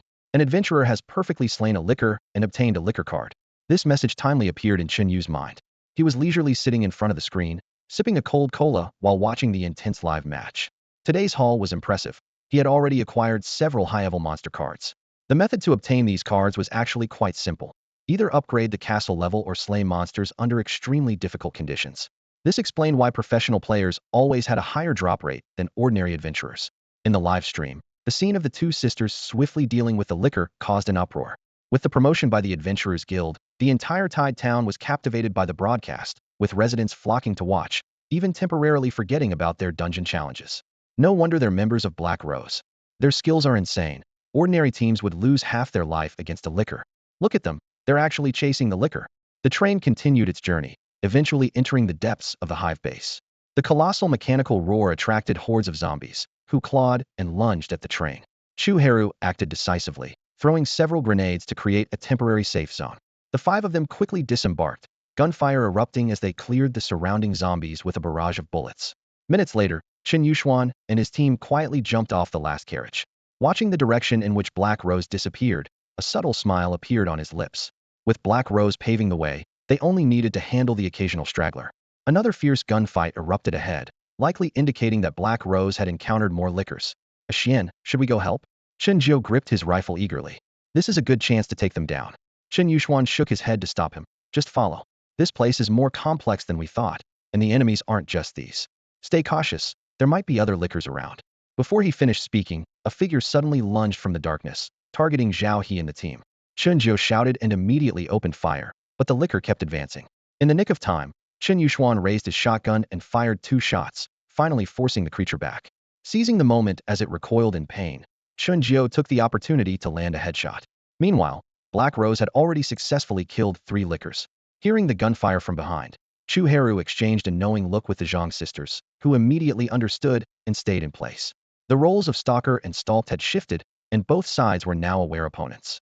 After taking down the licker, Jiuxian's team took a brief rest before continuing along the trail left by Black Rose. Despite their heightened vigilance against potential monsters and Black Rose's sniper shots, tension escalated as they passed by a laboratory. Suddenly, 2 flashbangs flew in from both directions, exploding into blinding white light in the corridor. Fortunately, the distance was too far to have a severe effect on Jiuxian's team. The members quickly dispersed, each finding cover. Hello, a sweet voice from Zhang Xiyu echoed from the front. Are you friends of Jiuxian? I've heard so much about you. Is my dear sister Aixian there too? Silence fell behind the cover in response to her call. Zhang Xiyu, unfazed, continued. Sister Aixian, it's been a while. Do you remember little you? Little you still misses you a lot. You crazy little thing, you'd better stop missing me. Chen Yuxuan coldly replied, swiftly tossing 2 smoke grenades to create a visual barrier between them. That's not going to happen, Zhang Xiyu cheerfully countered. I still really like Sister Aixian, thinking of you every moment. As she spoke, she aimlessly fired a submachine gun into the smoke, clearly not expecting to hit anyone. Sensing Zhang Xiyu's position, Chen Yuxuan quickly grabbed an automatic rifle from a teammate and fired with precision. Bang! The shot hit Zhang Xiyu's left arm, causing a burst of blood and flesh. Instead of panicking, Zhang Xiyu appeared thrillingly excited, her face flushed. Is this a reward from Sister Aixian? Your aim is as precise as ever, and little you really likes it. Although the adventurer's pain was significantly suppressed, such severe injury still transmitted a cutting pain. Yet Zhang Xiyu seemed impervious to the pain, growing even more excited. With one arm disabled, she couldn't roll nimbly. She resorted to holding her gun with one hand, continuously changing positions to shoot into the smoke and throwing smoke grenades to envelop the entire lab in a haze. We can't get tangled up with this little madwoman. She must have a purpose, Chen Yuxuan warned. As they prepared to retreat, Zhang Xia had already thrown a grenade, collapsing the lab door. You two really think you can take us on? Chen Yuxuan asked darkly. Hee. Zhang Xiyu giggled. Of course not. If Sister Aixian got serious, how could we be a match? But with all this commotion, our new friends will arrive soon, won't they? Zhang Xia muttered softly. I hope they don't greet me. Please don't. Please don't.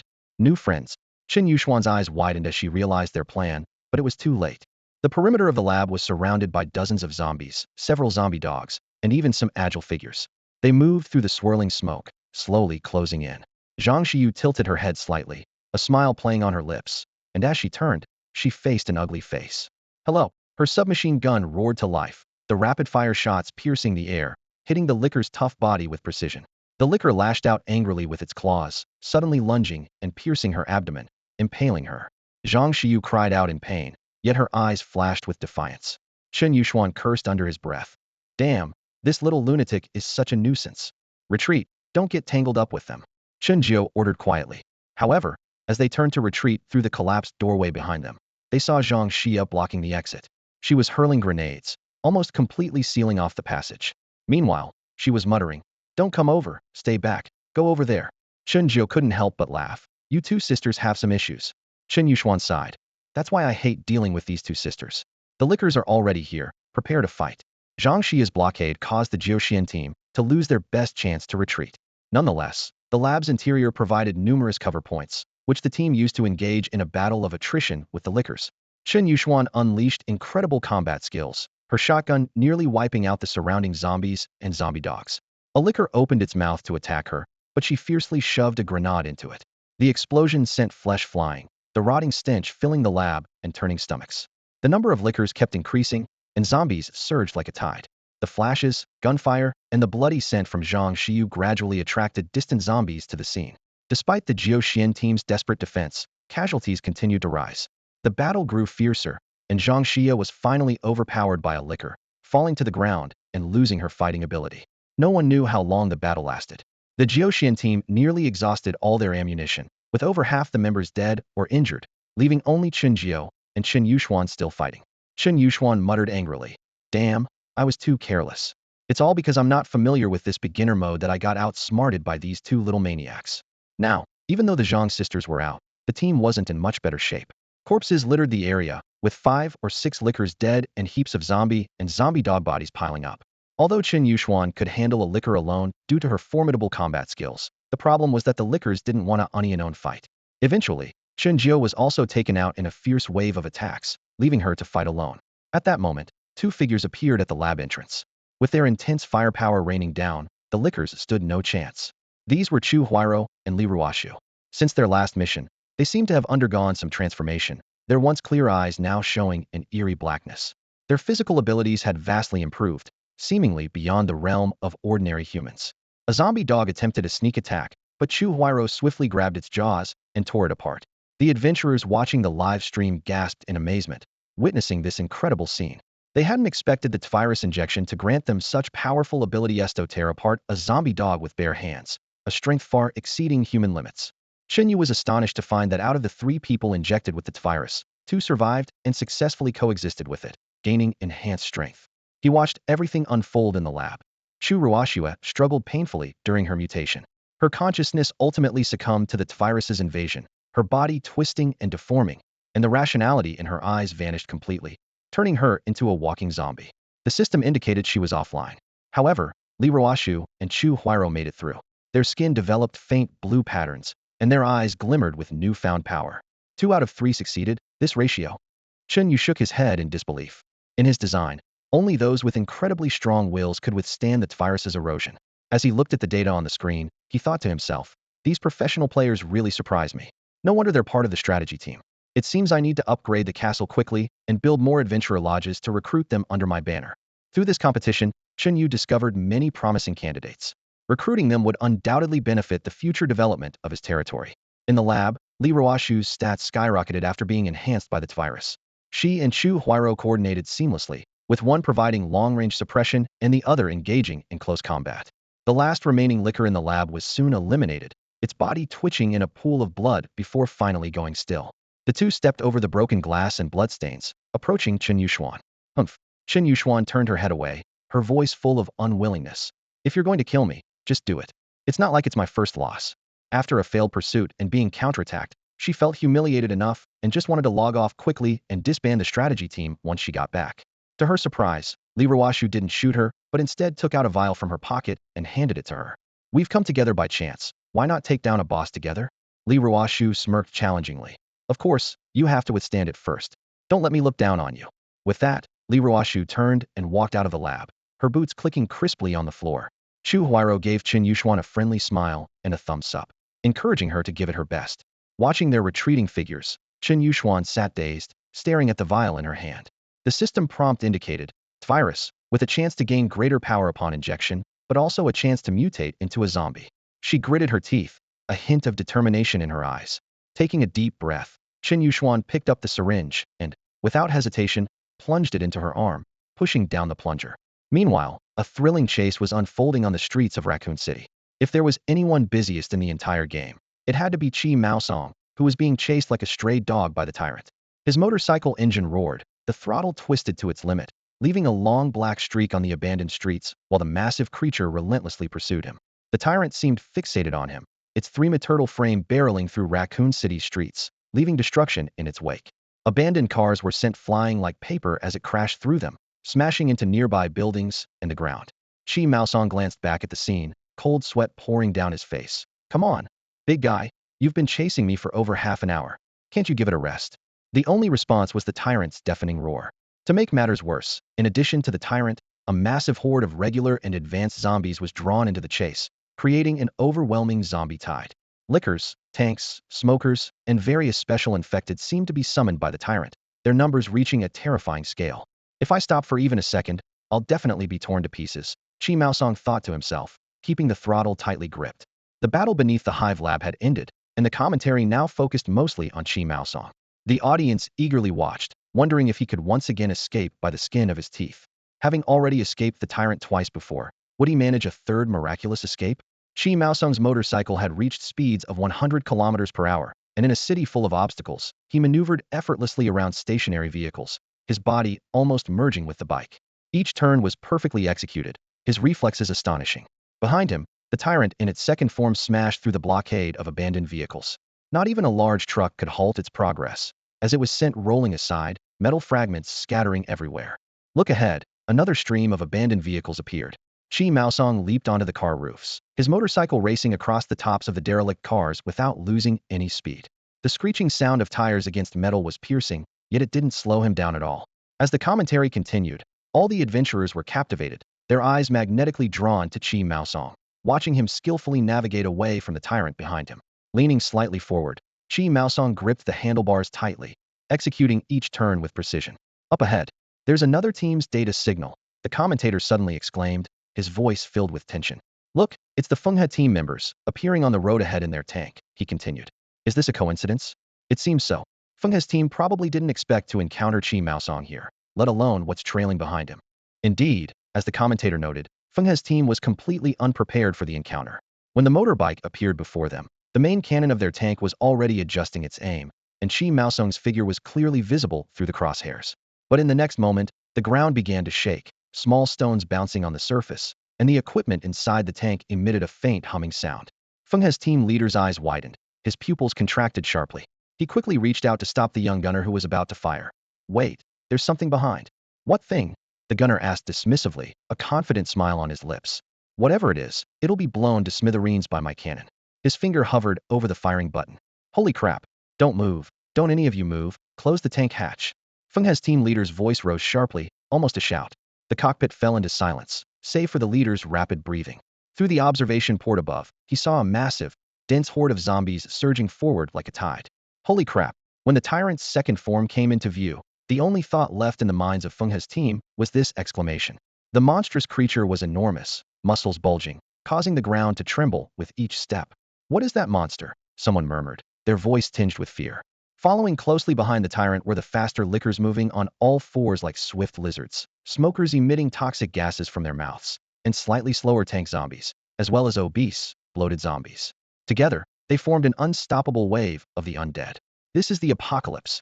This was the singular thought echoing in the minds of Fenghe's team. What is the apocalypse? This is the true apocalypse. What they thought was apocalyptic before killing a couple of tank zombies or smokers was merely the tip of the iceberg in this end-of-day scenario. Chi Maosong's motorcycle sped past the tank with astounding speed. Following closely was the Tyrant, its massive form and thunderous footsteps nearly overwhelming everything around. Feng and his team could only silently pray, pretending to be unnoticed, hoping not to attract the Tyrant's attention. Perhaps their prayers worked, or maybe the Tyrant was simply not focused on them, as it passed by without incident. However, the ensuing wave of zombies surged towards the tank like a flood, quickly engulfing it. Amidst the endless swarm of zombies, Feng and his team could only glimpse through the narrow window slits, watching as hordes of zombies climbed onto the tank's exterior. The sound of footsteps thumping on metal and the sharp screech of metal being scraped sent shivers down their spines. Fortunately, the tank seal was excellent, keeping the zombies at bay for the moment. Unfortunately, amidst the chaos, a licker sensed something amiss. It perched on the tank, using its long tongue to probe the air. The tip of its tongue slid into the tank's barrel, on the verge of penetrating the armor into the cockpit. Seeing this, the young engineer quickly pressed the smoke grenade button. Smoke grenades on both sides of the tank fired swiftly, enveloping the tank in a thick white mist.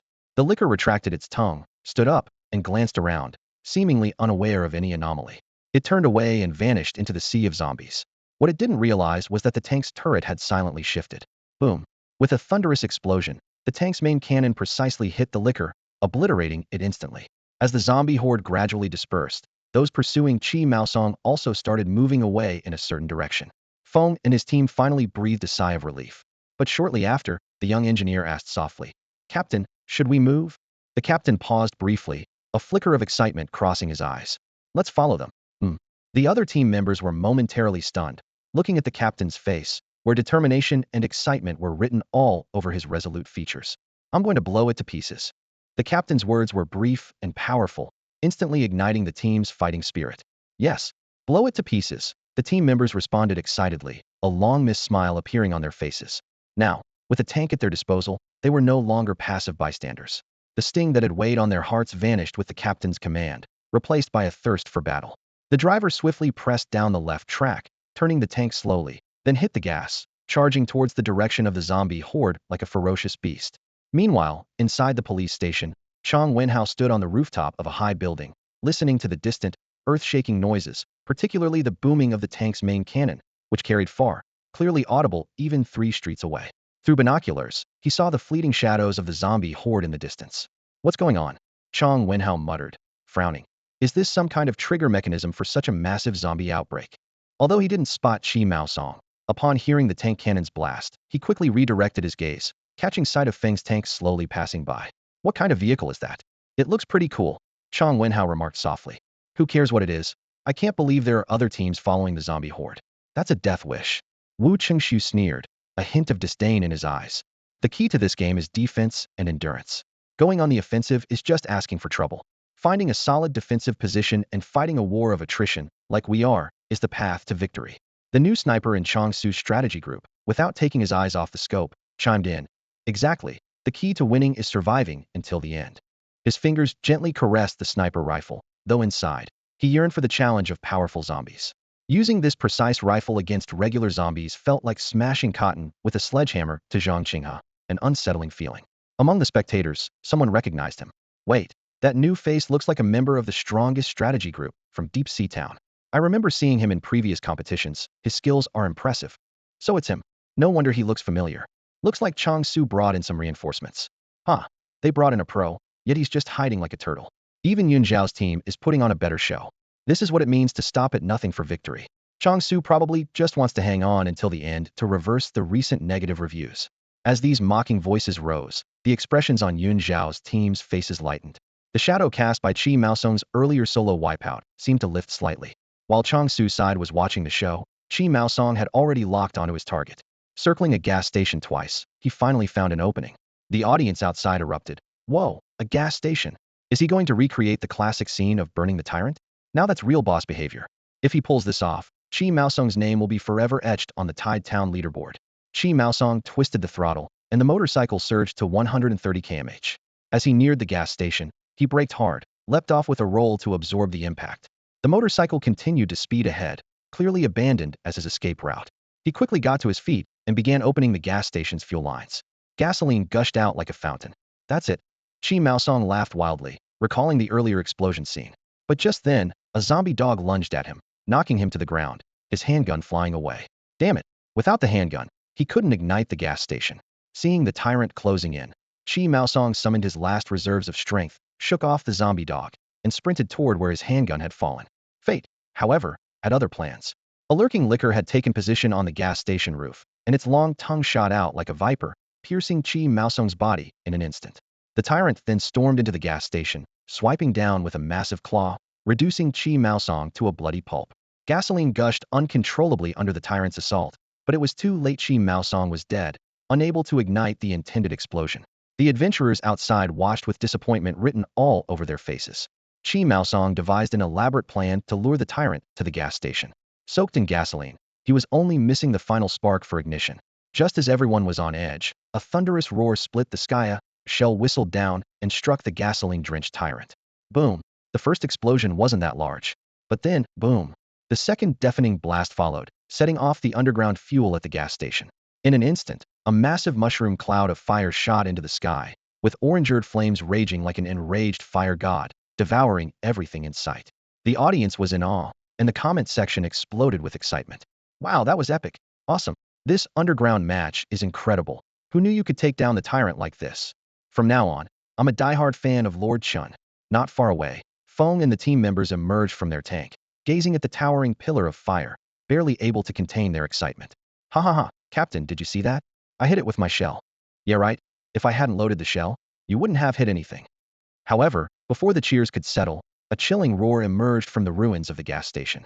Everyone fell silent instantly, and Feng's team quickly returned to battle positions, training their guns on the source of the sound. A burning figure slowly crawled out from the debris. It was the Tyrant's second form.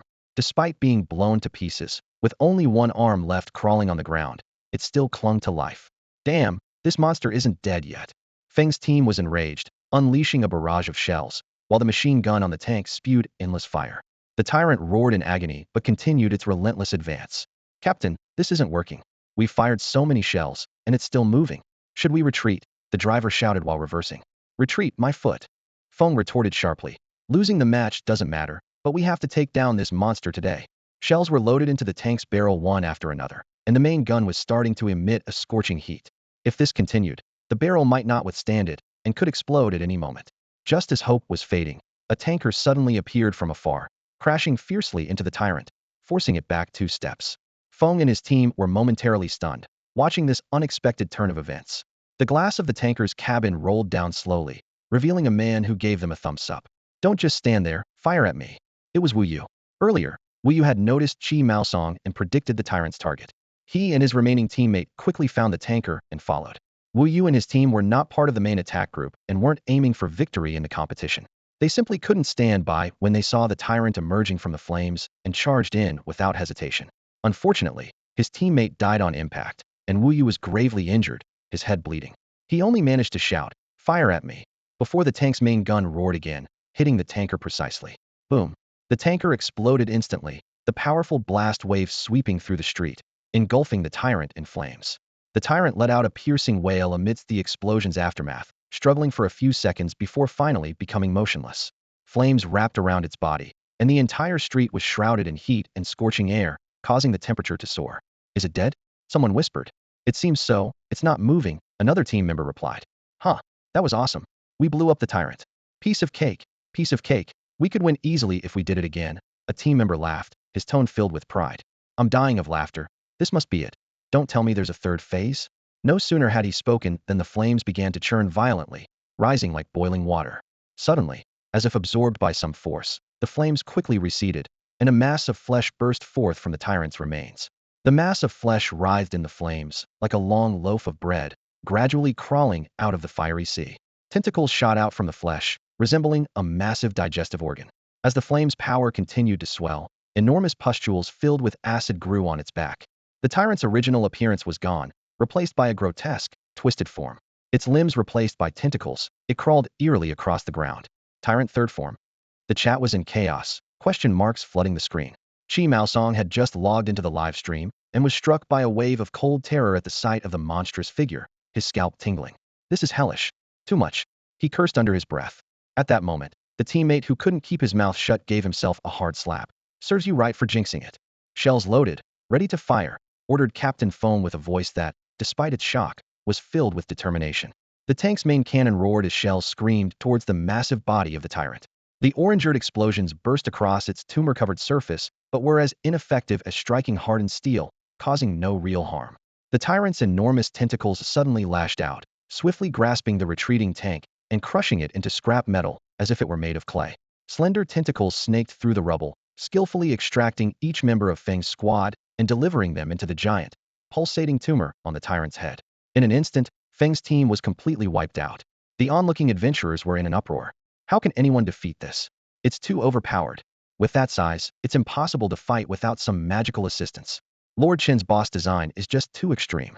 The situation on the field was precarious. Only 2 members of the Black Rose squad remained, and the Jiuquan squad was down to 1 person struggling to hold on. Only Chang Su's squad, having adopted a conservative strategy, still had all its members alive. Are those cowards from Chang Su's team going to win? Yeah, if they win by hiding, I won't accept it. As the crowd continued their heated discussion, the Tyrant slowly rose and turned towards the police station where Chang Zu's team was located. Despite its slow movements, each step caused the ground to tremble. It had activated its full map hunting mode, aiming to wipe out the remaining adventurers. Inside the police station, Chang Wenhao was still observing the distant explosions. Those fools probably died in the blast, Wu Qingshu sneered. They were completely unaware of the impending danger. It wasn't until the colossal creature's tentacles climbed up the sides of the buildings and its gigantic form appeared at the police station's entrance that Chang Su's squad suddenly realized the gravity of the situation. What the heck is this monster? The third form of the Tyrant exuded an oppressive presence as heavy as a mountain. When it stood between two skyscrapers, pulling them into its grasp, everyone felt a wave of suffocating dread. Its abdominal maw opened like a bottomless abyss, dark and terrifying, sending chills down their spines.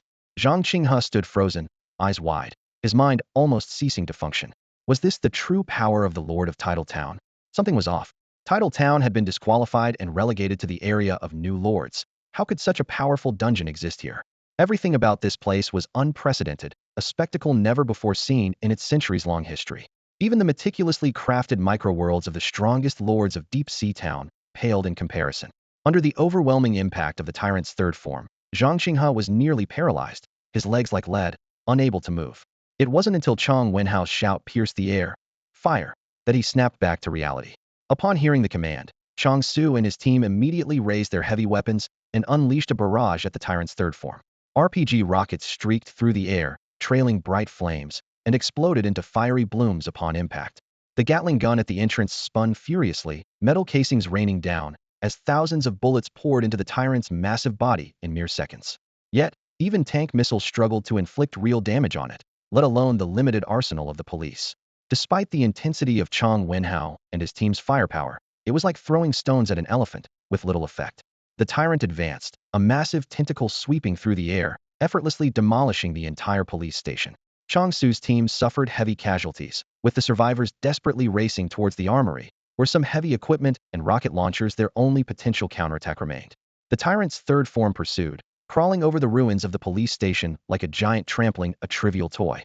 It lowered its head, a gaping maw lunging towards the survivors at the entrance.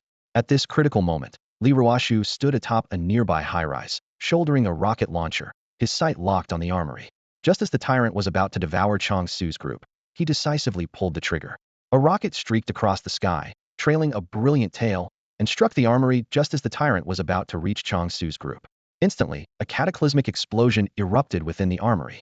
The stored grenades, TNT, and various RPGs set off a chain reaction, creating a massive mushroom cloud that blossomed over the Tyrant's head, the deafening blast reverberating across the battlefield.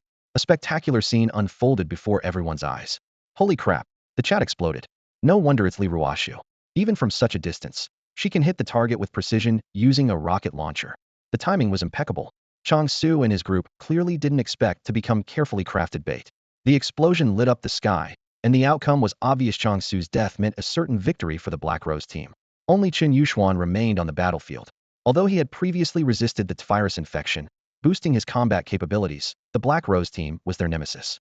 No matter how strong he was, he couldn't turn the tide. The audience speculated. What are those three planning? Are they going to completely finish off this final boss? After this explosion, the boss should be pretty much done for, right? However, to everyone's surprise, the Tyrant, after twitching on the ground for a long time, managed to get back up. Even more shocking, it seemed to absorb the energy from the explosion, growing in size until it was as tall as a building. Holy crap, the chat was in an uproar. This terrifying size was beyond the reach of conventional weapons. The Tyrant immediately targeted Li Ruoshu on the high-rise and crawled towards her, causing the ground to tremble with each movement. A system message suddenly popped up. The current cross-server dungeon has ended. Calculating results. Calculation complete. Received a joyful family bucket and a box of chocolates. In the deep sea town, Zhang Qing has stared at the abundance of food before him, deep in thought. Is this the allure of cross-server dungeons? He muttered to himself. What kind of luck does Tide Town have to have such a powerful leader? The food exuded an enticing aroma, a version he had never seen before. Zhang Qing shook his head. What a shame, turning a good match into this. If I went out to challenge, I could have gotten more rewards. He wanted to look back for traces of the biohazard, but found that their town couldn't connect to dungeons in other regions. The link Chang Wenhao gave him was already invalid, usable only once. This link was something Chang Wenhao had applied for by using 2 of his own attempts, the price of seeking outside help. Apart from the random cross-server dungeons generated by the system, adventurers could only join dungeons in other regions if a local adventurer consumed 2 attempts to provide a link. Usually, such links were only used in special cases of seeking outside help. Biohazard is so much fun. Damn it. Zhang Qing had kept fiddling with the system interface, looking for any possibility. How can I play it again? However, unless someone from Tide Town invited him, there was no other way. He could only keep refreshing the system's random dungeons. hoping to one day encounter Biohazard again. Please, let me play it properly just once, he muttered in frustration. Damn, I shouldn't have hung out with Chong Su and those guys. I should have gone out and had some fun. Now, it's so frustrating. Determined, Zhang Qinghe decided, no, I need to go to the Adventurers Guild and ask them to organize a friendly match with Tide Town. Zhang Qinghe's lament echoed through Deep Sea Town. Compared to his frustration, Chong Su and his group situation was even worse, their expressions as if they'd swallowed a fly.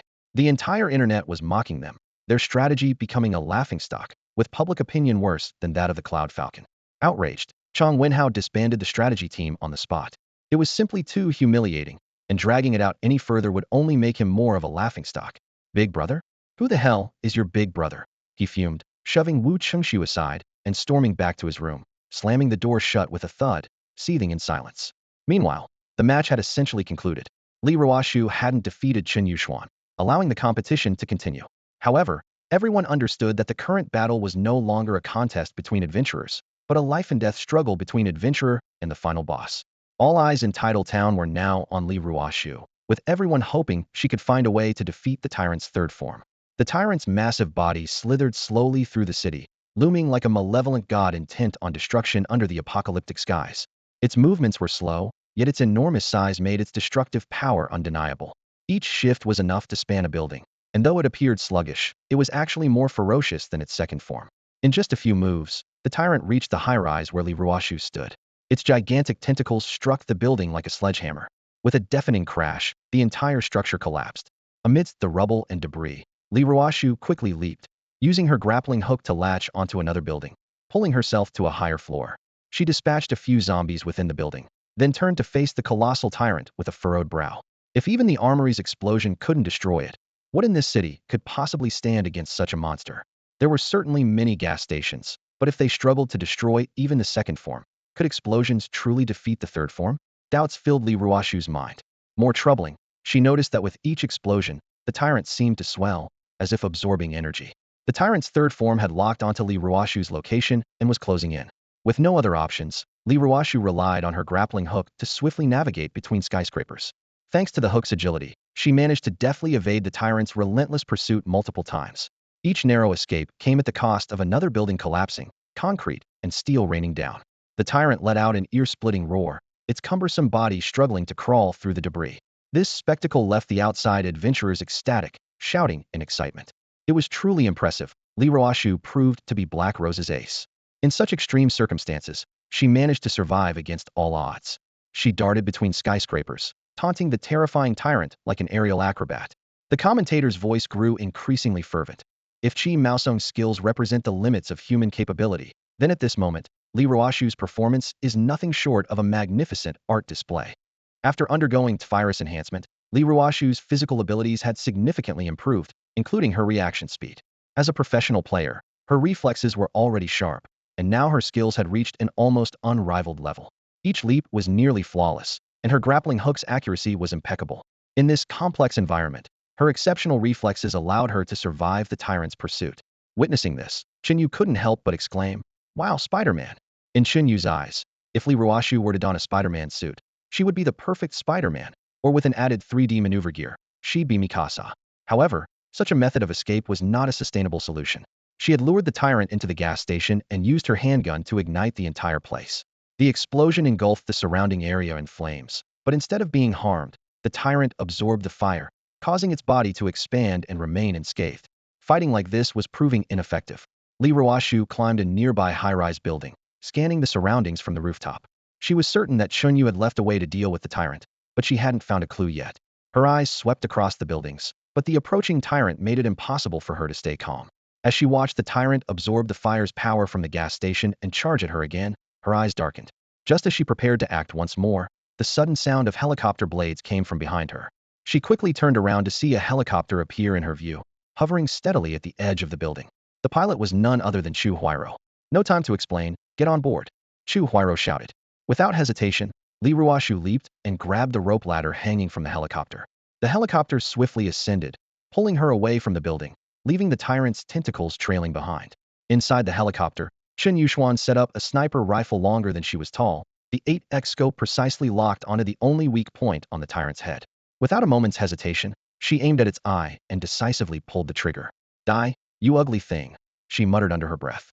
The sniper rifle roared with a deafening blast as the large, sharp bullet shot out of the barrel. The recoil caused the entire helicopter to shake violently, and the noise left Chen Yuxuan's ears ringing painfully. The bullet hit the Tyrant's eye directly, resulting in a sharp crack and a spray of blood mist. The Tyrant's right eye was completely obliterated. The sniper rifle's immense power proved far more devastating than the previous armory explosion, which could only deal area damage without hitting the Tyrant's critical spot. This shot, however, struck true, shaking the Tyrant's cranial nerves. The Tyrant let out a piercing wail, as if the entire sky trembled with its fury.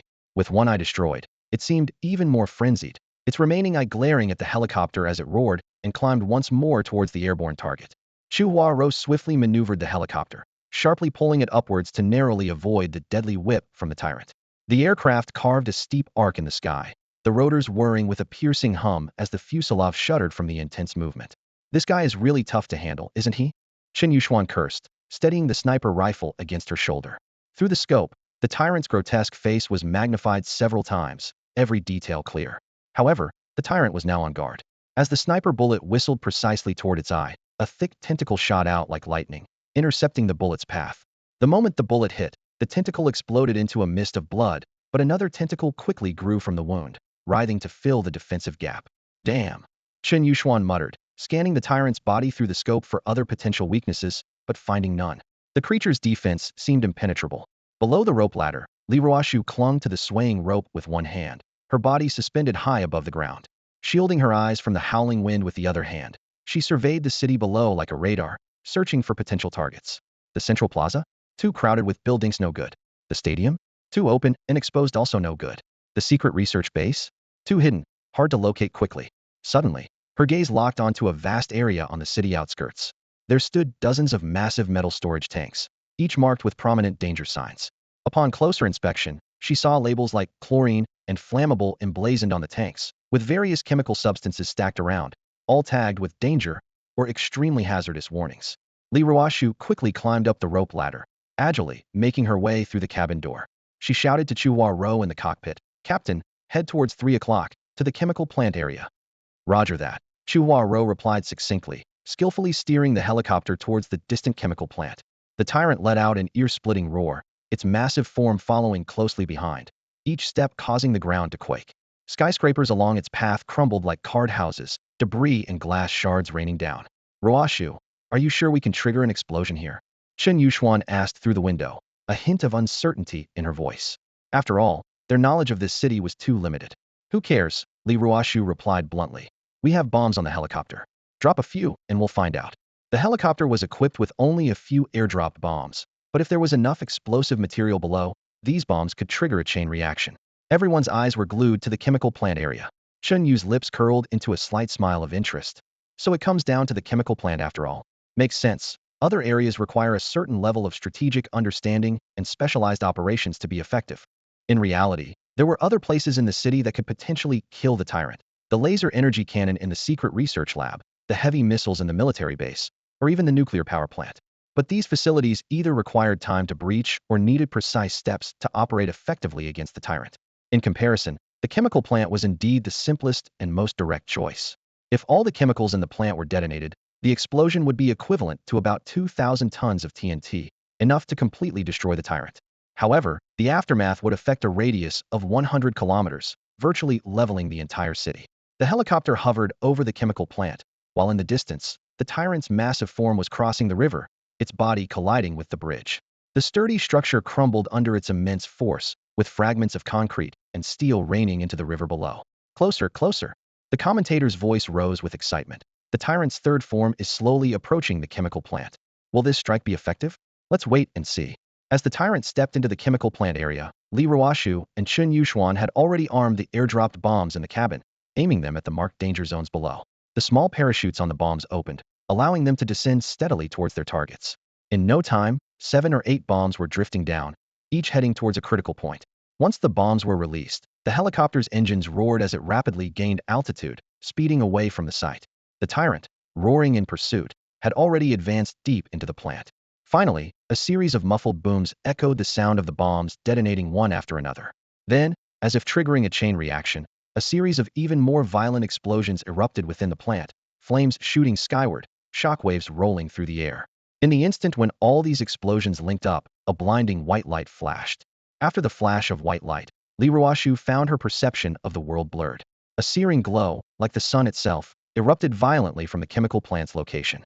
In an instant, a terrifying wave of heat swept over everything, devouring all in its path like a ferocious beast.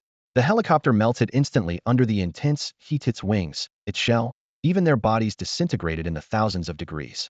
Not even the virus-evolved mutants could withstand such destructive heat. The heat wave snatched away their consciousness like a giant hand. Viewers in the live stream and Chen Yu, watching from a distance, witnessed the massive mushroom cloud rising like an apocalyptic omen, obscuring the city's skyline. Silence spread across the screen, leaving countless adventurers speechless. Someone whispered, their voice weak with shock. Is this the power of the chemical plant explosion? My God, the entire city flattened. This isn't just about the Tyrant's third form. Even the fourth form must have been obliterated, right? Another player in the livestream murmured, is this the power of technology? To destroy everything with just technology, so unlike magic. I always heard that building a dungeon requires foundational logic. Does this mean such technology truly exists in the world? Someone suddenly realized and spoke up. Yeah, didn't the system say that constructing a dungeon needs foundational logic or a lot of willpower acknowledgement?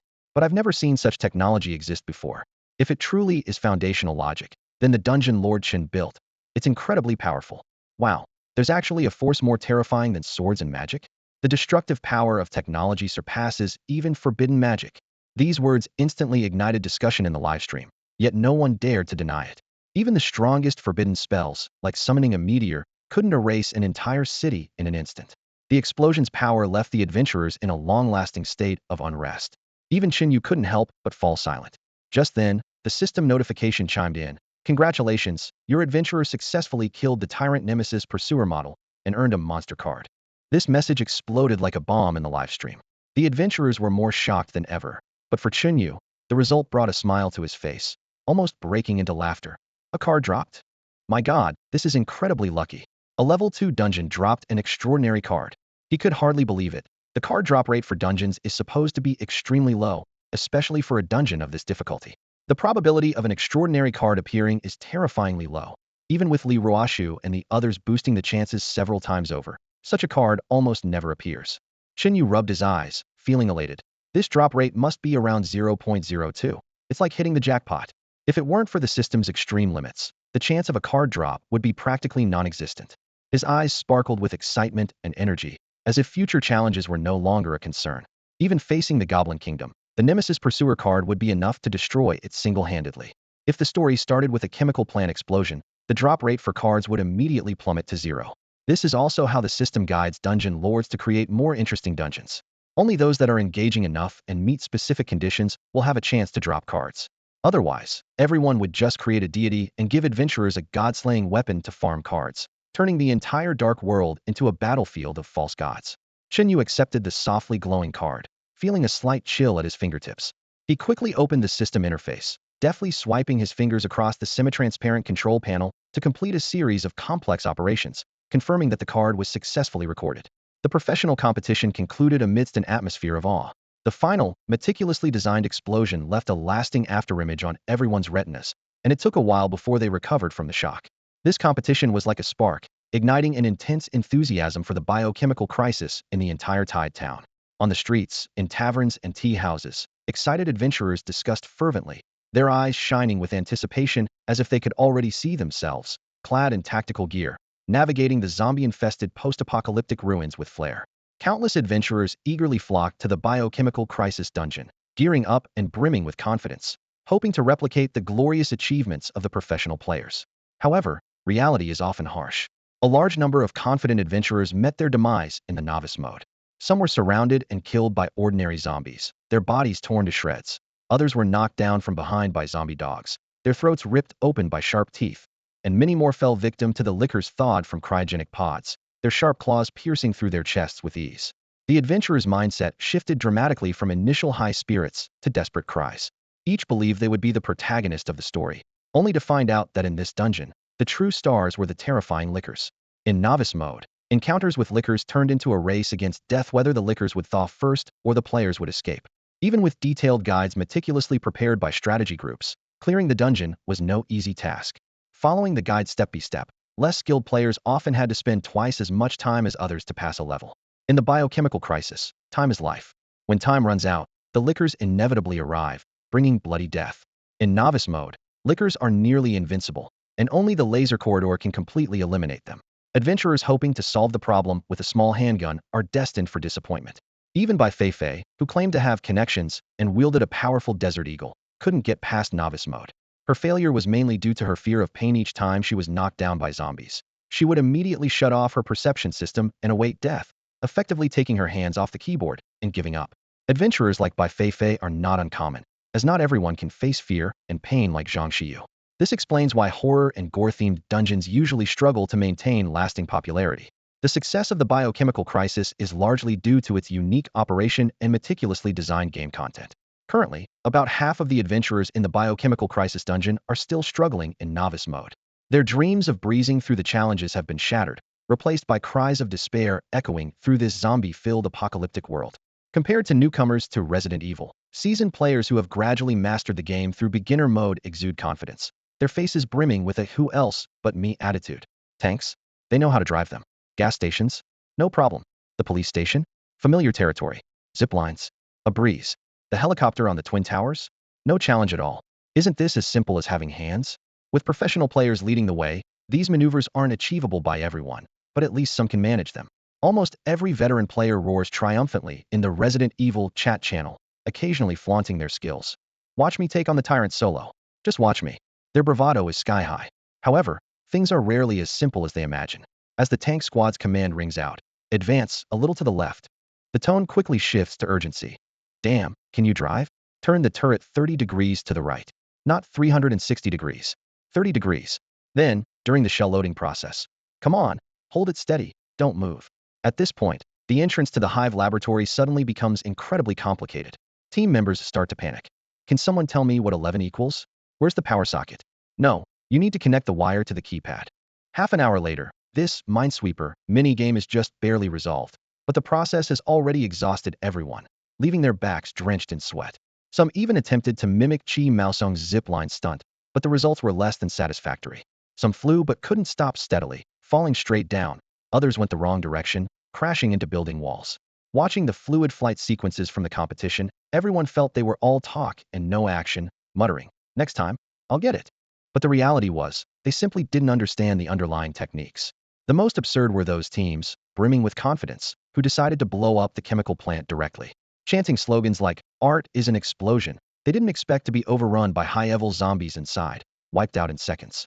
Of course, Chen Yu wouldn't allow such crucial areas to be breached so easily, especially in a dangerous place like the chemical plant. If it were blown up, the impact range would be hundreds of kilometers, akin to rebooting a world. Therefore, the zombies here were elite, and detonating the place wasn't easy.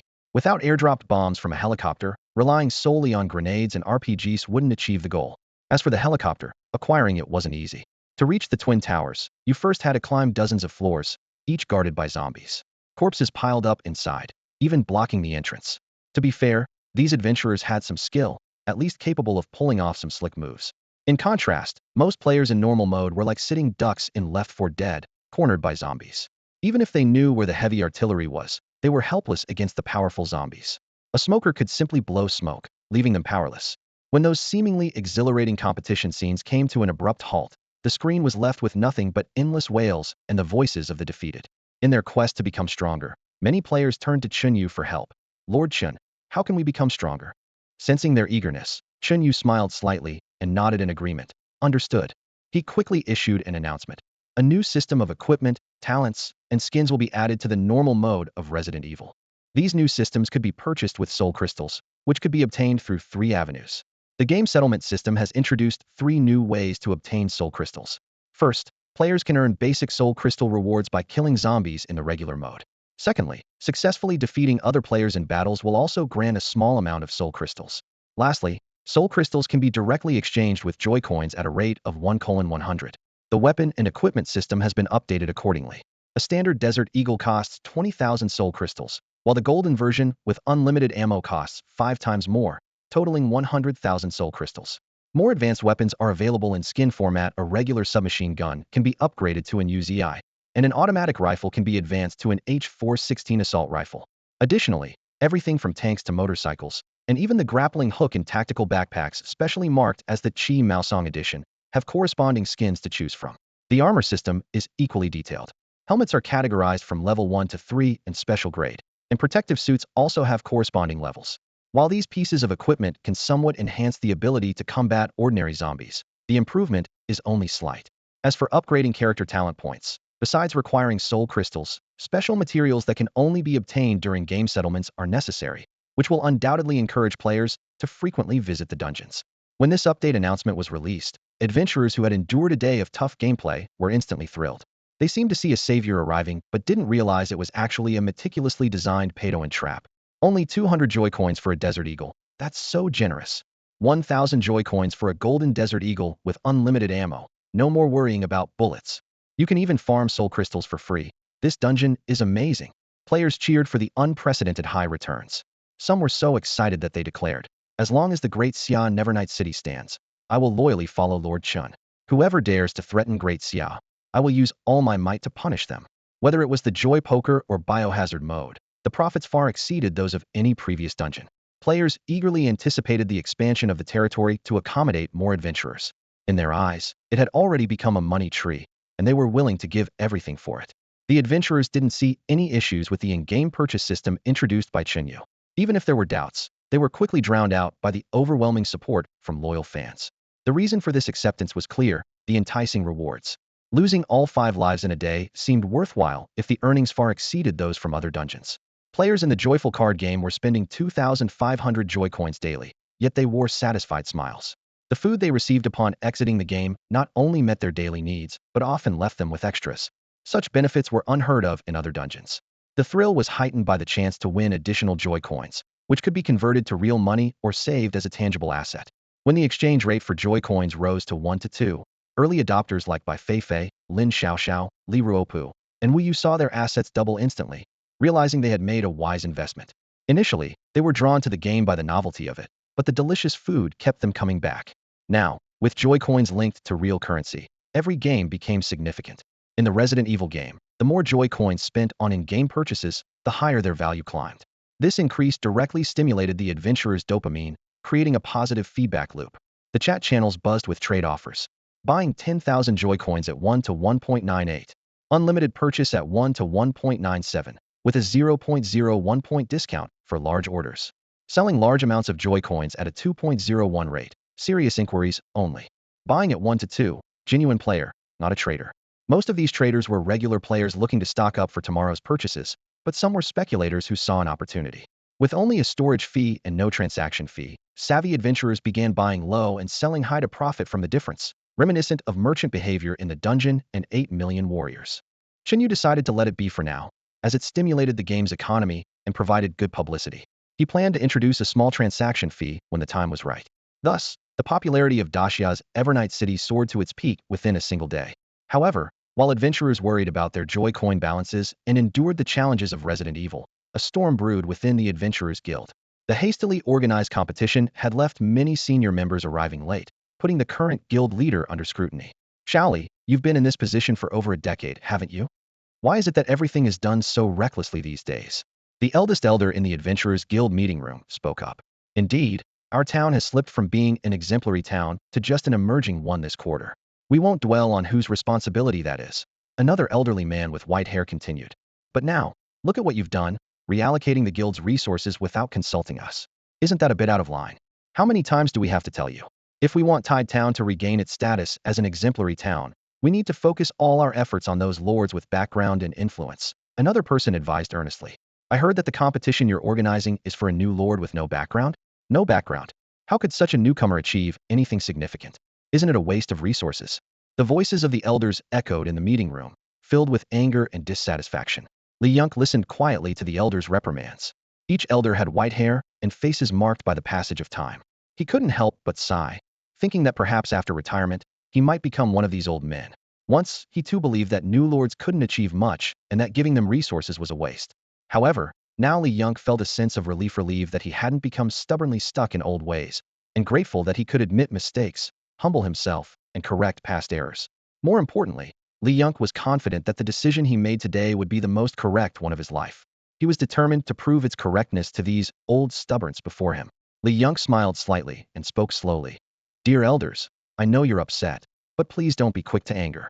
I hope you can calmly watch this video. With that, he signaled his assistant to play the video of today's competition.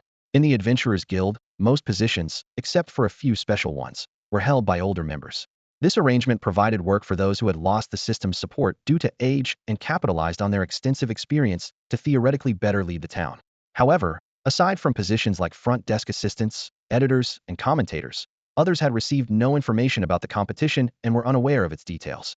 It wasn't until after the event that they learned about it from elsewhere. Originally, these elders came in anger, feeling that Li Yunk, the guild leader, was disregarding them and making decisions without consulting them.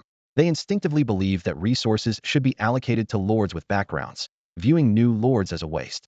But as the competition video began to play, their anger was about to meet a real reality check. At the video's start, a brief dialogue between the commentators, Yuan and Xiao He, appeared on the screen.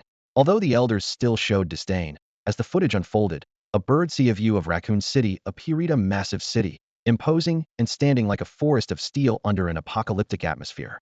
The sight of the city left every elder present stunned, with a sense of unprecedented awe welling up inside them.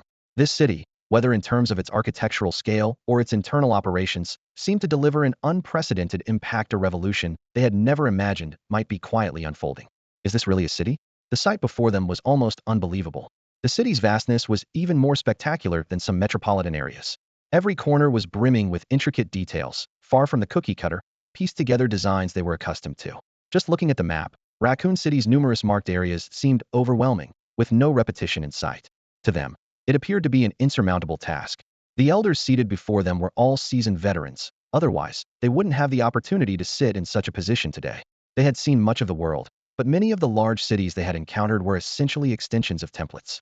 For example, a forest might be just a repetitive combination of a few types of trees.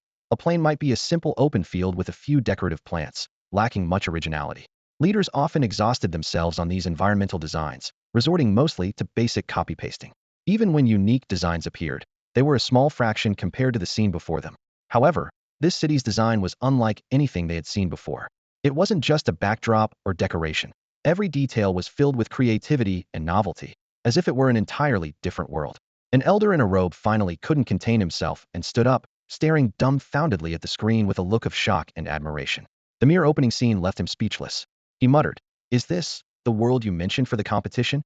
"Yes," Li Yunk replied with a calm smile. "This is a brand new design, more unique than anything you've seen before." Her voice was steady, with a touch of pride. "Every landscape in Raccoon City is our original creation." The elder was momentarily at a loss for words, unable to find the right adjectives.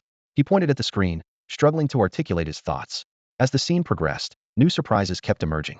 Suddenly, a zombie lunged forward at an alarming speed, as if about to devour the world on the screen. Several elders jumped up in shock. This scene, presented from a first-person perspective, caught them off guard. Fortunately, the participants in the competition were experienced professionals who reacted swiftly. The moment the zombie appeared, they slashed it down with a knife, and it fell to the ground. "What kind of creature is this?" an elder asked, eyes fixed on the decaying corpse. "Is it a ghoul or a skeleton?" Li Yunk smiled slightly. "This is a zombie. It's different from ghouls and skeletons. It spreads through a virus, quickly infecting like a plague." The elders nodded, seemingly grasping the basic concept. "Well said. It seems this is a horror-themed dungeon," one elder murmured. Achieving something like this is no easy feat. They had seen ghouls and skeletons before, but the world before them was more astonishing. "Indeed, it's quite creative," another elder nodded in agreement.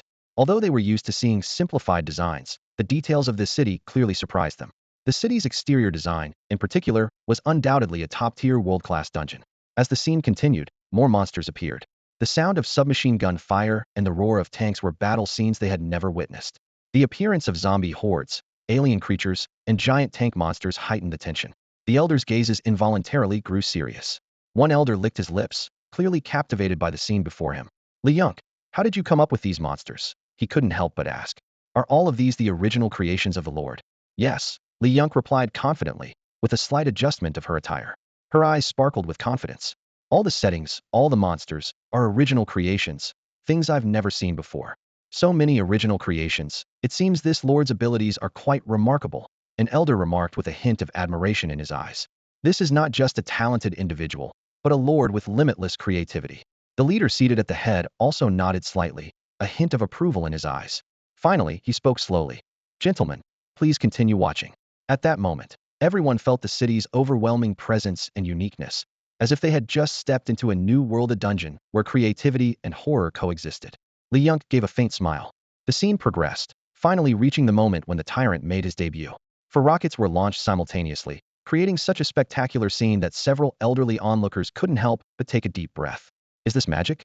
It must be high-level magic, right? It doesn't even require chanting? They were taken aback, realizing that this lord must have a deep understanding of magic to construct such a complex system, evidently grasping the fundamental logic of magic to perform without chanting. This young man must be a genius in the dark world, both a lord and a magician, truly extraordinary. The massive entity called Tank must be some kind of alchemist's vehicle, right? To combine alchemy with magic in such a way requires exceptional talent and achievement in both fields. The elderly men pondered, whispering among themselves. Suddenly, Li Yunk lightly coughed twice, breaking the silence. Esteemed elders, I must remind you to set aside your previous notions while watching this video. Please note, this is not magic. He emphasized repeatedly, this is not magic. Not magic? How is that possible? The elders were clearly skeptical. Li Yunk did not offer further explanation, maintaining his calm demeanor with a smile, allowing them to continue watching. The scene continued to shift. Grenades, flashbangs, and smoke bombs were thrown in succession, and the Gatling gun unleashed a wild barrage of firepower. What was initially mistaken for magic gradually challenged the elders' perceptions. Everything began to overturn their understanding. Then, Kimisong leaped from the rooftop, and the tense atmosphere made the elders clench their fists. The Tyrant suddenly plummeted within the building. With the emergence of its second form, the elders couldn't help but shiver. There was a second form. Such a setting is ingenious. Yes, this kind of design is quite novel among the many dungeons. By this point, their evaluation of the video had become positive. Based on these settings, it is definitely a work worth watching. However, Li Yunk showed no sign of satisfaction, only calmness on his face. He offered no explanation and continued to let the competition video play. In the following scenes, Kimisong dragged the Tyrant into a gas station, triggering an explosion. The elders thought this was the climax, but when Wiyue drove a tanker truck fearlessly towards the flaming second form of the Tyrant, the tank's main cannon suddenly roared, sending a brilliant small mushroom cloud skyward. The elders were stunned, their hearts jolted. A forbidden spell? Could it be a forbidden spell cast through some material? Incredible, full of creativity. As the flames and explosions intertwined, the elders became increasingly shocked, seemingly unable to imagine that all of this had originated from a lord's mind. However, the video's plot was not over. When the Tyrant's third form appeared, the elders' expressions shifted from shock to stupor. This is completely unbeatable, isn't it? Such a powerful monster. Does it require divine power or artifact-level sacred relics to defeat? The Tyrant easily tore apart the tank, devoured the adventurers inside, and then withstood numerous high-level magical bombardments, directly destroying the police station. Then, a rocket landed precisely in the armory, instantly triggering another small mushroom cloud. All of this left the elders somewhat numb. However, this numbness did not last long. As the Tyrant's third form launched an even more frenzied pursuit, Li Ruoshu, under the Tyrant's oppression, effortlessly toppled building after building. The elders were finally thoroughly shaken. By this point, they were so stunned that their scalps tingled, completely unable to imagine that all of this was the conception of a certain lord. After a long silence, the elderly man at the head of the table cleared his throat, seemingly trying to cover up his astonishment at the video. The young woman in front has quite the skills. Remaining so calm in such a situation is impressive. Her abilities are comparable to mine when I was younger, he remarked, stroking his beard with a tone of admiration. Indeed, indeed, the other elders quickly agreed.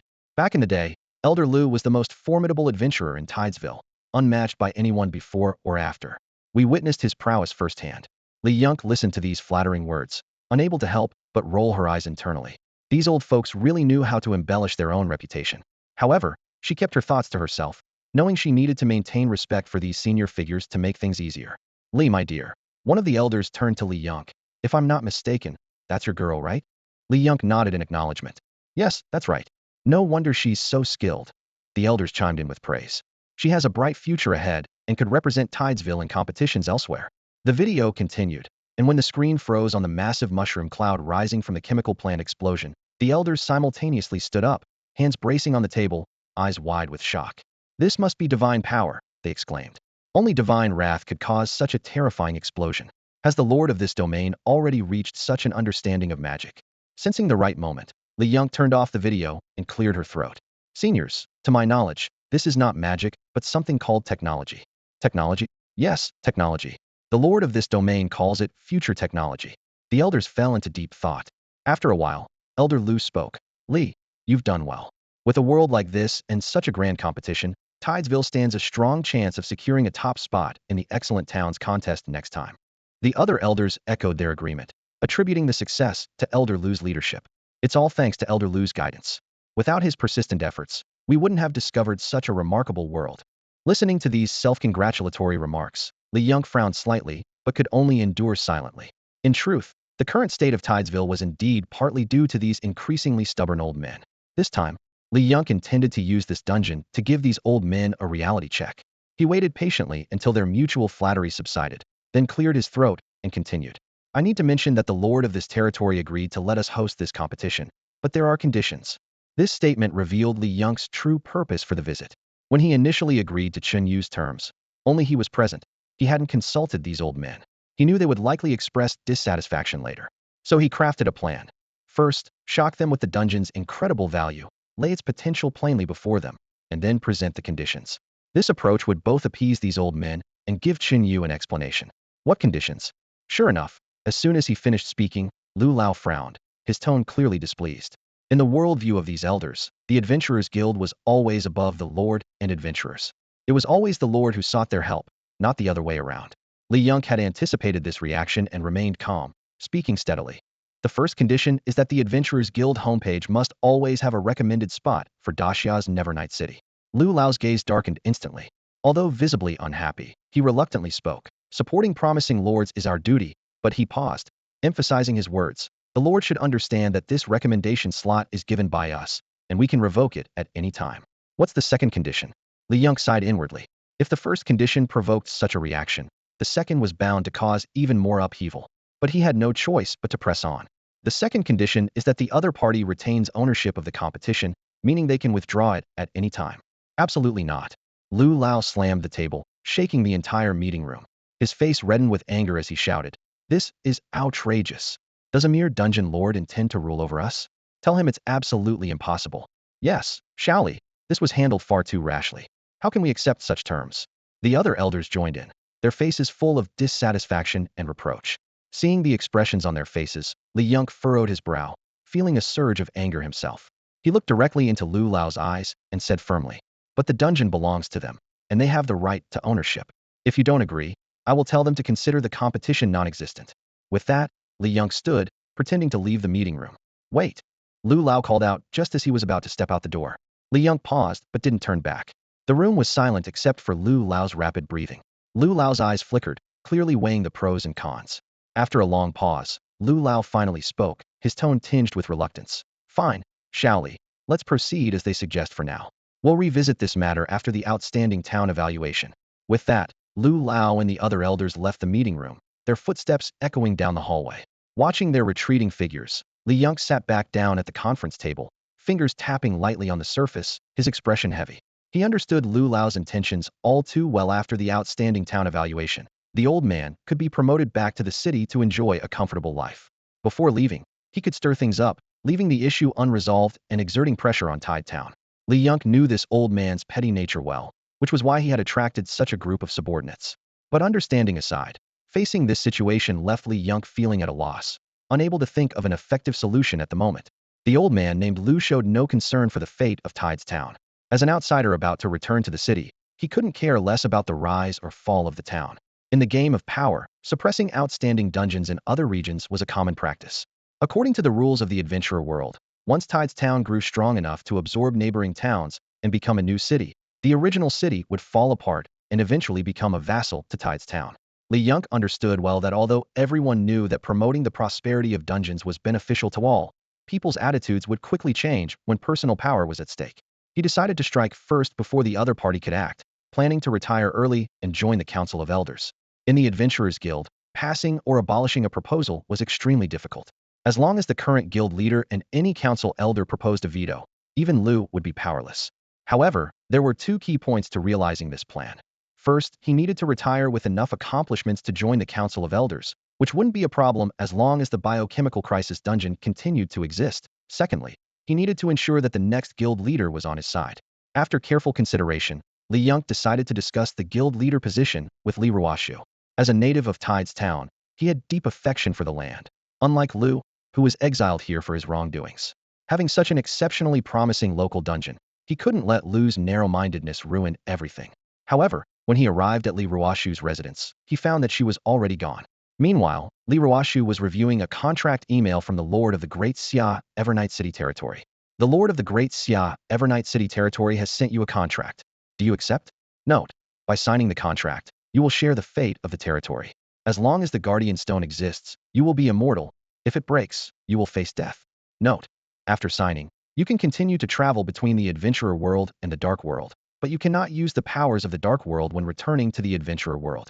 Note: you will establish a cooperative relationship with the territory's lord, who will provide resources for living and development, while you will be responsible for the territory's security. This contract can only be terminated with mutual consent, so decide carefully.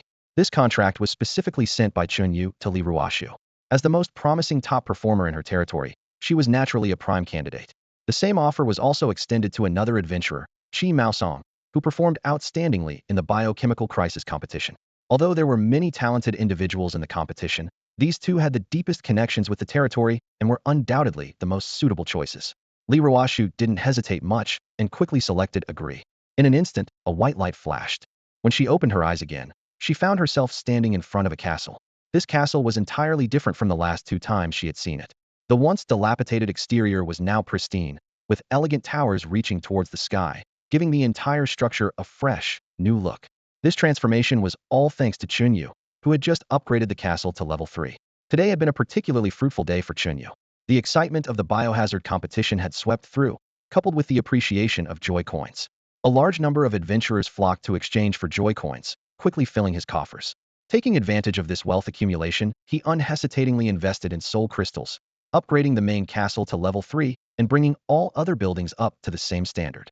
Such financial power was rare in the beginner phase, far surpassing those lords with strong backgrounds, placing him at the forefront of dungeon lords. Now, Chen Yu possessed considerable strength, and if he were to engage in battle, he could easily overpower his opponents with his financial advantage. Li Ruoshu opened her eyes and curiously surveyed her surroundings. She noticed Qi Maosong's figure, which was not surprising. However, what puzzled her was that only the two of them were present. Why is it just the two of us? Li Ruoshu asked in confusion. Given the current level of the territory, Chen Yu should be able to contract 3 adventurers, and with the additional territory acquired from the last conquest, he should be able to contract 6 people in total. Chen Yu smiled slightly and explained, because I plan to have the two of you serve as the lords of 2 separate castles.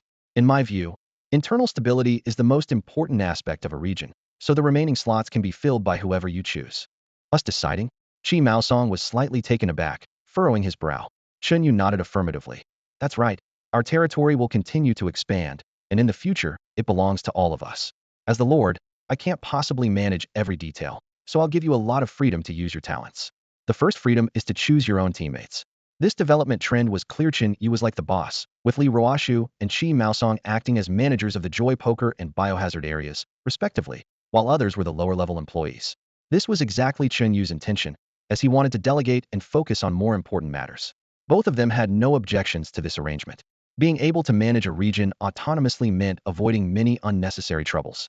After all, conflicts among adventurers often affected the stable development of a territory. Soon, they had locked in their choices. Li Ruoshu informed the Black Rose strategy group of this matter, and the girls almost immediately expressed their willingness to join. On one hand, they trusted Li Ruoshu and wanted to follow her to make a mark in the other world. On the other hand, they firmly believed that the future of the Great Xia Nevernight City was destined for greatness. If Great Xia Nevernight City could endure for hundreds of years, they would enjoy the privilege of being ageless and immortal for centuries. Immortality has always been humanity's ultimate pursuit. It is said that in the territories of some long-established dungeon lords, many adventurers have lived for hundreds of years, still retaining their youthful appearance. However, the main territory could only contract 2 more people, not enough to include everyone at once. As the leader, Chu Huairou decided to let her teammates go ahead first. The timid Zhang Xia preferred to join after everyone else had entered, and her sister, Zhang Xiu, chose to stay with her, planning to go together later. After some discussion, the ones who eventually appeared in the territory were Chu Ruoxue and Chen Yuxuan. Chen Yuxuan used to be a part of Black Rose and was quite familiar with several of the girls, sharing a deep bond with them. She left in a fit of pique, But today, during the biohazard event, she fought alongside Li Ruoshu, defeating the final boss's third phase. This shared experience mended any lingering rifts. After a private discussion, the Black Rose girls decided to seize the opportunity and lure Chen Yuxuan back into their territory. To their surprise, Chen Yuxuan was unexpectedly straightforward. Upon learning that the entire Black Rose team intended to join, she accepted the invitation without hesitation and soon appeared in the territory. In stark contrast to Chu Ruoxue, who was quiet, gentle-looking, and didn't speak much, Chen Yuxuan immediately displayed her lively and straightforward nature upon entering the territory. Her eyes sparkled with curiosity as she inspected every corner, eventually crossing her arms with a playful smirk on her lips. "Hey, Lord of the Territory," she teased, looking directly at Chen Yu. "Why are there only girls here? Come on, tell me, am I your nth concubine?" Ahem, Chen Yu blushed and quickly clarified, "Don't say such things. It's purely a boss-employee relationship." Indeed, the entertainment club required young and beautiful female employees, and Black Rose was all girls. The others were in a different territory. Waking up every day surrounded by beauties, Chen Yu thought to himself, it's quite a hard life. Meanwhile, over at the biohazard territory, Qi Maosong had successfully recruited 2 more adventurers. One of them was Wu Yue. Qi Maosong had teamed up with him during the competition, and they had formed a solid relationship, so it was natural to pick him first. The other addition surprised Chen Yut was the captain of Yun Xiao. This person, also named Chu, was called Yun Xiao, but the Xiao here meant valiant. Their relationship was quite dramatic, as they became friends after a fierce rivalry. Although Qi Maosong had once single-handedly defeated Chu Yunxiao's entire team, causing him to lose face, such events didn't breed deep hatred among adventurers. It was simply a matter of skill level. Losing in a game wasn't a grave enmity. True strength lies in learning from experience and moving forward. Moreover, Chu Yunxiao had long considered shutting down the Yunxiao strategy group. Despite years of effort, it couldn't compare to the top 3 groups, and this failure was expected.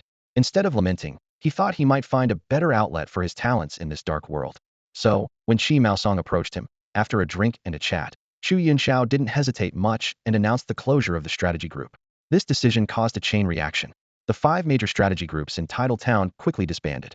The Changsu group couldn't handle external pressure and shut down right after their last broadcast, with members going their separate ways.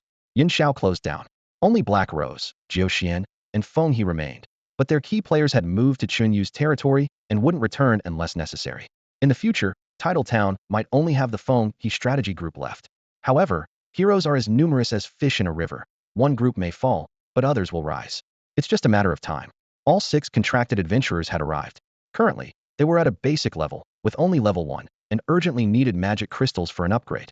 Fortunately, Chen Yu's warehouse still had plenty of magic crystals from previous conquests, more than enough for the task. Without hesitation, he upgraded everyone to level 4. Li Ruoshu's rank was also upgraded to the standard level, aligning with the adventurer spirits in the adventurer's tavern. The wind attribute magic crystal she had previously acquired finally came into use. Chen Yu didn't hesitate to integrate it into her, and her rank improved significantly. Li Ruoshu's basic information is as follows. Name, Li Ruoshu. Race, human. Quality, excellent. Level 4. Comprehensive Combat Power Index, 10021. Attack, Defense, Agility, Constitution. Talent skills, Wind Attribute Enhancement, Swordsman Profession Talent, Ranger Profession Talent. Equipment, Level 3, Standard Set 7. Description, an adventurer from another world with outstanding combat abilities and innate dual profession capabilities. As an adventurer, Li Ruoshu still has the ability to freely allocate points, which Chen Yu cannot interfere with. The universal skills Li Ruoshu possesses are essentially her profession system. Typically, an adventurer has only one set of universal skills that grow stronger as their profession advances. However, Li Ruoshu is unique with dual profession abilities as a swordsman and ranger, which surprised and delighted Chen Yu, as such a case is exceedingly rare among adventurers. Additionally, her talent skills, apart from Wind Attribute Enhancement, allow her to learn other skills. Every time she advances to a new rank, she has the opportunity to comprehend a new talent skill, with a chance at each major rank. Currently, as an excellent rank, Li Ruoshu has the opportunity to grasp 2 talent skills. This brings Chen Yu great satisfaction. Although he has yet to find any skill books, and has never obtained a dropped skill book, the demand for soul crystals remains urgent. The good news is that Chen Yu's territory has developed quite steadily, gaining widespread fame, and the income from soul crystals continues to grow. The day after the territory's reputation was established, a significant amount of soul crystals was expected to arrive. For Li Ruoshu's growth, Chen Yu decided to invest soul crystals without hesitation. He had already enhanced the abilities of several adventurers and took another look at the state of his territory. Daxia, Evernight City Tier 3 Lord. Chen Yu's contracted adventurers. Li Ruoshu level 4 Swordsman Ranger Excellent. Chu Ruoshua level 4 Mage Standard. Chen Yuxuan level 4 Archer Standard. Citizens. Half-Elf 2, Rabbit-Eared People 15. Buildings. Tier 3 Adventurers Tavern, Blacksmith Shop, Textile Mill, Portal, Adventurers Cabin 3, Residential Houses 5. Dungeon. 1010, Capacity 600. Consumption. Dungeon Daily Maintenance, Soul Crystals 30. Shield Daily Maintenance, Soul Crystals 34. Resident Evil Base City Tier 3 Lord. Chen Yu's Contracted Adventurers. Chi Maosong Level 4 Sentinel Standard. Wu Yu Level 4 Warrior Standard. Chu Yunxiao Level 4 Swordsman Standard. Citizens. Half-Elf 10, Half-Elf Swordsman Level 2-2, Rabbit-Eared People 20. Buildings. Tier 3 Adventurers Tavern, Adventurers Cabin 3, Residential Houses 10, Farmland 4, Warehouse 3, Portal 4. Dungeon. 1515, Capacity 900. Consumption. Dungeon Daily Maintenance, Soul Crystals 45. Shield Daily Maintenance, Soul Crystals 46. As the territory continues to develop, a more determined light shines in Chen Yu's eyes. It can be seen that the daily maintenance alone consumes 155 soul crystals. This number was almost unimaginable just a few days ago. Chen Yu stood in the core area of the dungeon, looking at the translucent data panel in front of him with a slight frown. Many dungeon lords probably don't even earn as much in soul crystals as he spends in a day. Some lords have only managed to earn a few initial soul crystals, struggling like trapped beasts waiting for the inevitable end. After all, the survival rate of dungeon lords is notoriously only 3. This massive consumption highlights the difficulties faced by dungeon lords in trying to grow and expand. The daily consumption of soul crystals alone is astronomical, not to mention the investment needed for expansion and upgrades. Fortunately, Chen Yu now has a stable income source. He gently swiped the data panel to check today's earnings. Earning a few thousand soul crystals in a day is no longer an issue. This is all thanks to his unique operational strategy. If he relied solely on the traditional method of killing intruding adventurers to earn soul crystals, he wouldn't be able to make this much, nor could he support so many personnel and areas. After all, the population cap of the dungeon is a limiting factor. Riding the wave of competitions, the appreciation of fun coins, and incentivized events, Chen Yu expects daily earnings of several thousand to tens of thousands in the coming days. He tapped the panel to bring up a future earnings forecast chart. However, this income is bound to decline later, as consumer spending won't keep up with this rate of production. Starting tomorrow, exploration of the dark world must continue, and the territory needs to expand. Chen Yu muttered to himself, closing the data panel. The territory of Biohazard currently consists of 4 areas. Chi Maosong and his companions usually reside in the largest castle area, where dark green vines climb the ancient stone walls. As long as the territory isn't under attack, they have no need to teleport to the other 3 villages, living separately from the rabbit-eared people and half-elves without interference. Under normal circumstances, the monsters in the dark world won't actively attack the protective shield. If any creature dares to attack, it must be a subordinate of some faction, tantamount to declaring war, and they won't hold back. The territory of Biohazard is also equipped with an adventurer's tavern, integrated with the main territory, allowing Chen Yu to summon 120 adventurers at a time. He looked at the magical array flickering above the tavern, a trace of worry in his eyes. The cost is indeed staggering. Summoning a wave of 120 level 4 adventurers requires 480 soul crystals. This kind of expenditure is something an ordinary lord simply cannot afford. This is also why, in the later stages, dungeon lords are more willing to spend money to form offensive and defensive alliances with other warlords. Compared to summoning adventurers, the units of warlords are much cheaper. However, human nature is unpredictable, and even the closest friends might betray you. Lord, at this moment, Lena suddenly appeared in the center of the territory, dressed in her steward uniform, performing a standard bow to Chen Yu. What's the matter? Chen Yu looked out the window, sunlight just beginning to bathe the illusory sky of the dungeon. It was still early, and he knew that Lena wouldn't leave the Happy Card dungeon unless it was important. Lena responded respectfully. The president of the Adventurers Guild, Mr. Li Yunk, has come to the dungeon. He wishes to see Miss Ruoshu and also hopes that if the Lord has time, you could accompany Miss Ruoshu to meet him. The old man, Li Ruoshu, stood not far away, frowning in confusion. Strange, why is he looking for me? In her eyes, Li Yunk had been acting quite erratically lately, making her sometimes reluctant to talk to him. Chen Yuxuan, standing nearby, grinned and said, "Perhaps your father is worried that his precious daughter is being taken away and rushed over to annul the contract." Daughter. Now it was Chen Yu's turn to be taken aback, his gaze shifting between Li Ruoshu and Chen Yuxuan. Lord, you didn't know? Chen Yuxuan said, The current president of the Adventurers Guild is Ruashu's father, isn't he? Wasn't he the one who organized this competition? Chen Yu scratched his cheek at these words, recalling the events before the competition, but chose not to speak. The complex backstory and unseen dealings couldn't be explained in a few words. Do you want to come with me? Li Ruashu asked, eyes filled with anticipation. Neither she nor Chen Yuxuan knew what had happened before the competition or why the event, originally cancelled, was suddenly back on. Li Yunjue didn't say, Chen Yu didn't say, and those beneath them certainly wouldn't. But regardless, it all ended perfectly, with everyone getting what they wanted, mutually beneficial. Let's go. I happen to be free. Chen Yu nodded in agreement. Li Ruashu smiled slightly, and the two stepped into the happy card dungeon together. Led by the staff member Lena, they arrived at a small room dedicated to exchanging happy coins. Li Yunjue was sitting by the window, chatting leisurely with the bunny girl staff member. He had shed the impatience he had when first entering the dungeon and now seemed approachable, even exuding the aura of a kindly elder. Through conversations with the staff and tips upon entering the dungeon, Li Yunjue had roughly grasped the gameplay and showed keen interest in these card games. Getting old, not fit for those thrilling dungeons anymore, he joked, though his eyes gleamed with anticipation for these leisure games. As for his previous bold declarations like, I'd rather starve, die outside, or jump from here than stay, they now seemed like mere whims of the heart. Dad, hearing Li Ruashu's voice, Li Yunjue turned around, his face instantly lighting up with a smile. You're here. His gaze then fell on Chen Yu, and his smile deepened. This must be the lord of this dungeon, right? Truly handsome and talented, a young hero indeed. Dad, stop with the flattery, Li Ruashu said, rolling her eyes at her father. Chen Yu, however, was secretly delighted. Don't stop. Keep going. I love hearing it. Unfortunately, no one could hear his inner thoughts. All right, Li Yunjue chuckled. I assume Lord Chen doesn't like beating around the bush, so I'll get straight to the point. Please, have a seat. Chen Yu quickly arranged a set of chairs and a table. He suddenly realized that it might be necessary to set up a formal reception room for after-hours visits, as the current setting was a bit rudimentary, but it would do for now. Once seated, Li Yunjue got straight to the point. Ruashu, you're contracted as an adventurer under Lord Chen now, aren't you?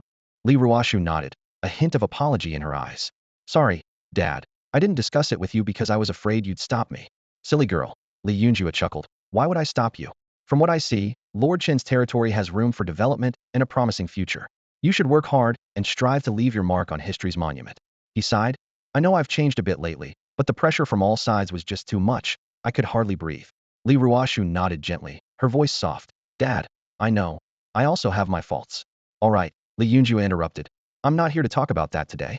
If we continue, Lord Chen will laugh at us. No. I quite enjoy witnessing these heartwarming scenes, Chen Yu quickly responded. They chatted a bit more about family matters, the atmosphere relaxed and harmonious. Finally, Li Yunjue's expression turned serious as he got to the main point. Actually, I'm here today to ask Ruashu's opinion on something. Dad, go ahead. Seeing her father so serious, Li Ruashu immediately sat up straight. Through their earlier conversation, any rift between father and daughter had already melted away, and Li Ruashu no longer wore a cold, disinterested expression. Li Yung's tone suddenly turned serious, catching both listeners off guard. Li Ruashu frowned slightly, a hint of doubt flashing in her eyes. Dad, I thought you weren't supposed to retire for a while yet. Li Yung nodded solemnly and replied. Yes, officially I have some time before retirement. But some issues have arisen, and I must retire early and quickly choose the next guild leader.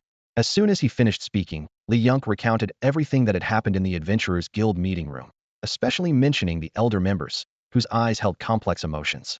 He added in a low voice, those old guys definitely have plans. For instance, they see the potential of the biohazard situation. Particularly that one elder, he's worried that Tidal Town might rise and absorb other towns, threatening his family's power in Bay City. If our town grows stronger, the vested interests in Bay City could be at risk. Chen Yu furrowed his brows, pondering for a moment before asking.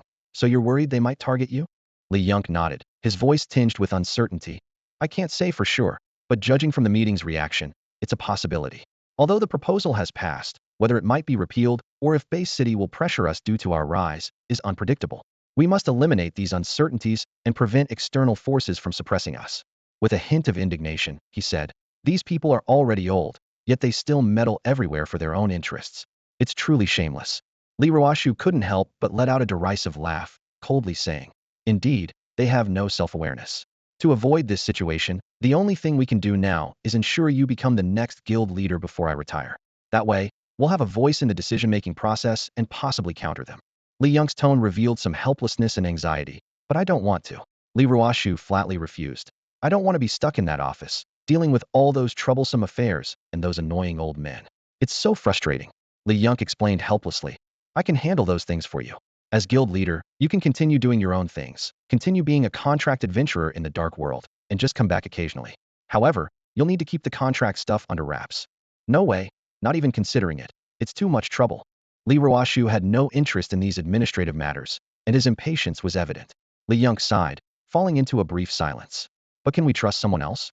Not everyone can be guild leader, and the successor must be on my side. Li Ruoshu hesitated for a moment before finally blurting out. Li Ruopu, he's too inexperienced, completely unfit for the role. Li Yunk let out a bitter laugh. I know. At this point, Chen Yu suddenly asked, by the way, what are the requirements to become the guild leader of the Adventurers Guild? Li Yunk explained. Either you need to be strong enough, have significant experience, or have considerable achievements. For example, discovering an excellent dungeon or recommending certain dungeons with notable success. Li Ruoshu's lips curled slightly, as if an idea had formed. Then why not credit him with the biohazard? Isn't that achievement enough? Li Yunk pondered for a while, a trace of helplessness in his eyes. Perhaps, but we must be cautious. After all, whether the biohazard can be controlled is uncertain. This entire discussion filled the room, with Li Yunk's concerns extending beyond the issue of his successor to the guild's future and how to handle potential external threats. Meanwhile, Li Ruoshu remained indifferent to these troubles, focused on his adventurous pursuits. Li Yunk shook his head, his brow furrowed slightly. Well-known dungeons won't do. As a salesperson, I only have one recommendation slot, and it can only be used for those dungeons that haven't gained fame yet. We have to personally discover these hidden gems and then use the recommendation slot's performance to gauge our achievements. Only by climbing up step by step can we become a top-tier, senior salesperson at the city level and eventually qualify to run for the position of town president. Chen Yu shrugged, looking relaxed. That's complicated. But it doesn't matter. I can just create a couple of dungeons and list them under his name, right? That could work, Li Yunk replied, tapping his fingers on the table with a troubled expression. But the problem is, the system doesn't show who owns the dungeon when it's recommended. Even if the entire Chaochi town knows about the Daxia Evernight City, there will be no indication on the recommendation slot. This is to prevent veteran dungeon lords from exploiting their reputation to dominate the recommendation list. Chen Yu nodded slightly, a look of understanding in his eyes. So, no backdoor deals, just pure capability? Exactly, Li Yunk affirmed seriously. Once a dungeon makes it to the recommendation slot, there will be no display of Daxia Evernight City, and the system prohibits any explicit or implicit hints. Violators will be punished. He explained that for well-known dungeons, the recommendation slot is almost redundant and doesn't attract as many adventurers as their own reputation does. Therefore, it's mainly the mid-level dungeons that rely on these slots. Li Yunk continued his analysis, explaining that initially, the competition is restricted to other dungeons in Chaochi Town, but as one advances, competitors will include those from other top-notch towns and even more prestigious regions like Bay City. Only dungeons of exceptional quality can stand out in such a competitive environment. Furthermore, past instances of favoritism have led to a general mistrust of the Adventurer Guild's recommendations, resulting in very few people browsing the recommendation slots. In Li Yunk's view, advancing through the salesperson route is extremely challenging, with too many uncertainties. Li Ruopu is a complete novice and has never worked in this field before. It would take decades for him to succeed. With only a few months left, there's no time to slowly build up. In contrast, Li Ruoshu, relying purely on strength, might find it easier to become the next president. Uncle, said Chen Yu with a confident smile after hearing the salesperson's promotion rules, his eyes gleaming with determination. Rest assured, leave this matter to me. You should go back and arrange for Li Ruopu to start the job immediately. I'll create a dungeon tomorrow and register it under his name. What? Tomorrow? Li Yunk was taken aback, his eyes wide open. Create a dungeon by tomorrow? It sounded unbelievable. He knew every word, but together, they made no sense. Every excellent dungeon requires meticulous crafting to come into being. How could Chen Yu make it sound like it's something that could be done casually, in just one day? That's absurd, Li Yunk thought to himself, his expression filled with disbelief. Chen Yu didn't notice Li Yunk's bewildered expression. He nodded confidently. In any case, you'll see if it's feasible by tomorrow. Well, all right. Li Yunk sighed helplessly. At this point, she didn't have a better option and had to trust Chen Yu. After all, Li Ruoshu was unwilling to be the president, and aside from letting that brat Li Ruopu try, there really wasn't a more suitable candidate. After Li Yunk left, Li Ruoshu turned to Chen Yu with a hint of doubt in her eyes. Can you really create a dungeon in one day? According to the old man's requirements, it can't be shoddy. It has to stand out among many works. What? Don't you have confidence in me? Chen Yu glanced at her with a faint smile. No, I just wanted to remind you, Li Ruoshu said before turning to leave the dungeon. Watching her departing figure, Chen Yu's lips curved into a slight smile. Supporting Li Ruopu as the Adventurer Guild president was a strategic move for Chen Yu, achieving multiple goals. Not only could he win over Li Ruoshu, but through Li Ruopu, he could influence the entire adventurer world. Turning a guild president into an ally was far more effective than relying solely on competition ownership for deterrence. If Tide Town grew and prospered, Li Ruopu's status would naturally rise. Moreover, the dungeon's profits would still belong to him, providing another channel for earning soul crystals. Even if the support ultimately failed, there would be no loss. Upon returning to his territory, Chen Yu immediately immersed himself in system construction. Observing his focused demeanor, Li Ruoshu couldn't help but smile. She didn't dare to slack off either, and promptly went out to hunt magical beasts. After all, the contracted adventurer's levels were low, while the outside beasts had risen to levels 5 and 6, necessitating the quick acquisition of magic crystals to enhance levels and quality. Meanwhile, they needed to scout for new territory. Even if Chen Yu completed the dungeon construction by tomorrow, without new land, they couldn't build. This reconnaissance task naturally fell to Qi Maosong, who excelled as a sentinel. As dusk approached, 2 hours had passed since the end of the professional competition. Chen Yu began the first step of construction. Time was tight, and he needed to complete the dungeon content by the next day. In such circumstances, it was best to complete the design within a small space, minimizing unnecessary details, just as he did when he first arrived in the Dark World. After careful consideration, Chen Yu settled on a theme: the Trickster's Tavern. This was a stark contrast to his initial choice of a joyful card game, which aimed to build a virtual empire. Now, his goal was simply to intimidate adventurers entering the dungeon. The Trickster's Tavern became the optimal choice, as its architectural details were relatively easy to design. Soon, a dilapidated Western-style tavern took shape in Chen Yu's mind. The tavern exuded a rich sense of age, and the dim lighting was just right, drawing adventurers' attention more towards the game. Here's how the game works, which is the most important part. It involves 20 cards, 6 aces, 6 kings, 6 queens, and 2 jokers. With Chen Yu's experience in creating joyful poker, refining this game was quite simple. He then equipped it with 4 revolvers, each loaded with 4 bullets. That's how a game session is completed, straightforwardly. This dungeon doesn't even need to consider multiplayer on the same screen or any social features, for people can start a game individually. For now, Chen Yu doesn't plan to add dice mode or demon cards. The standard playing card mode is sufficient. After setting everything up, he logged off easily. It turned out Chen Yu underestimated the time. What he thought would take a day was actually completed in less than 2 or 3 hours. After disconnecting from the system, the sky had already darkened. Li Ruoshu and the others hadn't returned yet, probably still hunting magical beasts outside. Chen Yu thought for a moment and exchanged some food from the system, instructing 2 bunny girls to set up a sumptuous dinner on the castle's dining table. Then, he sent a message through the system to Li Ruoshu, telling her to come home for dinner.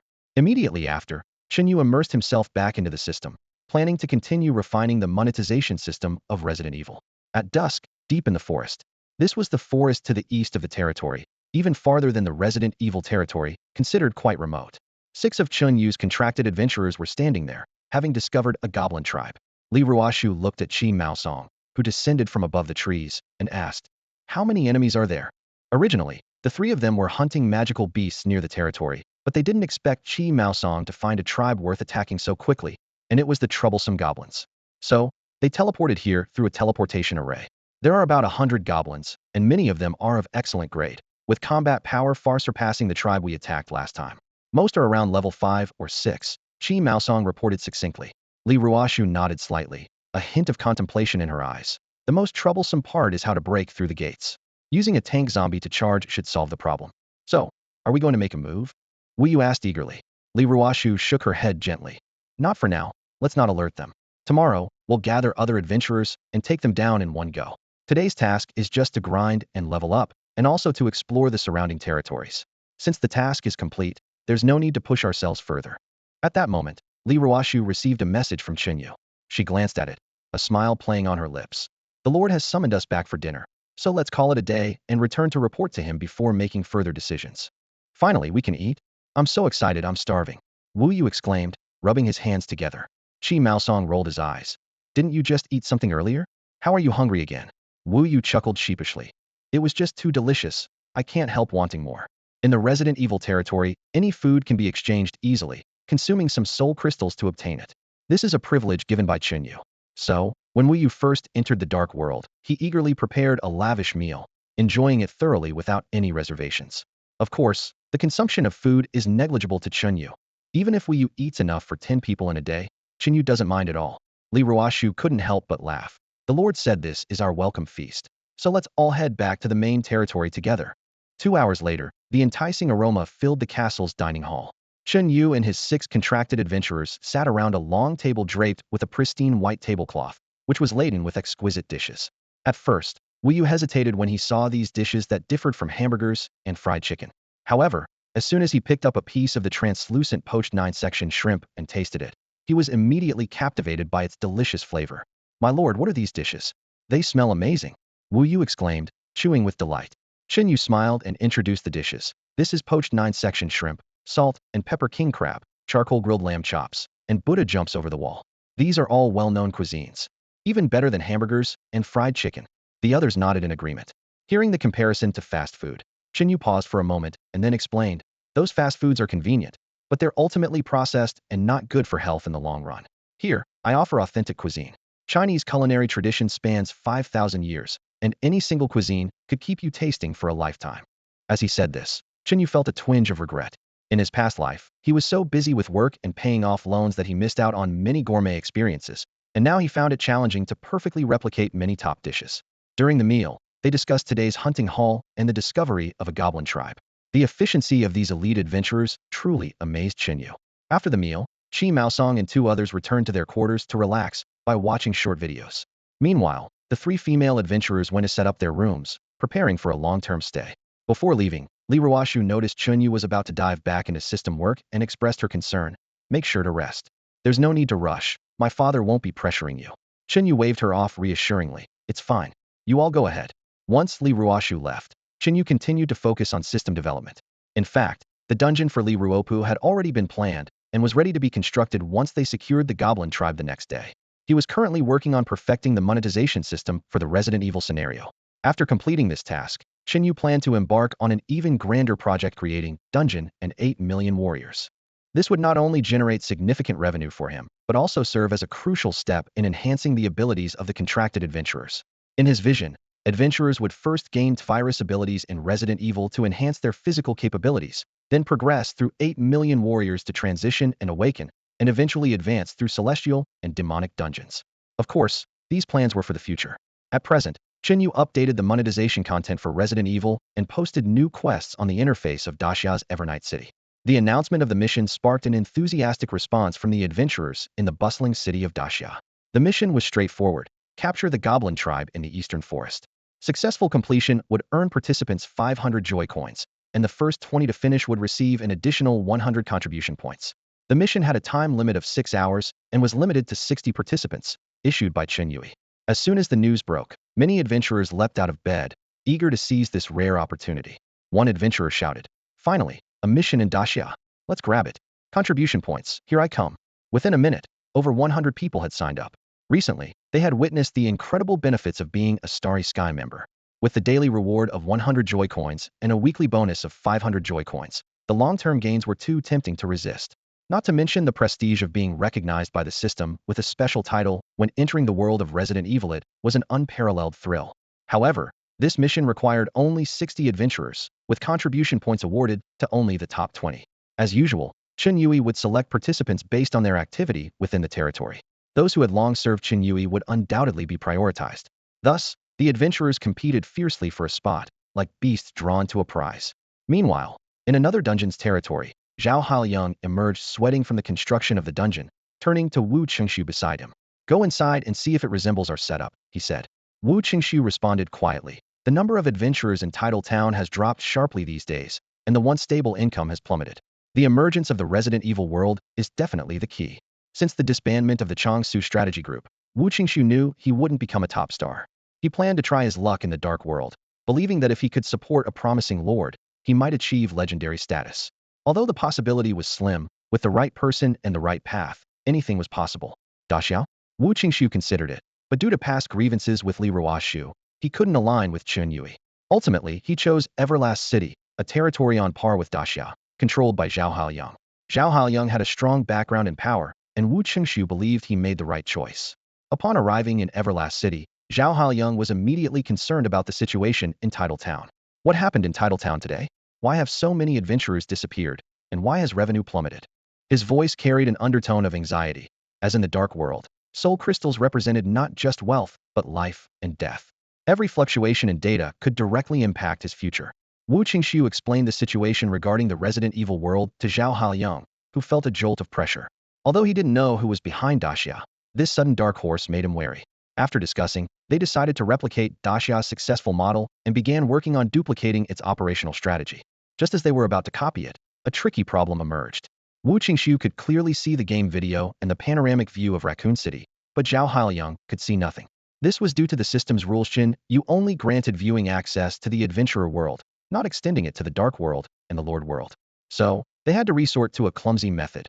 Wu Qingxiu would narrate what he saw in the video, and Zhao Haoyang would try to construct based on the description.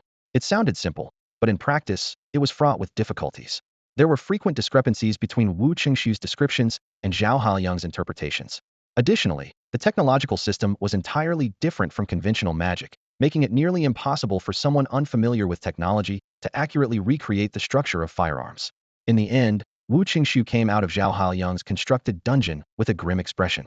So, did it reach 80% similarity? Zhao Haoyang asked hopefully.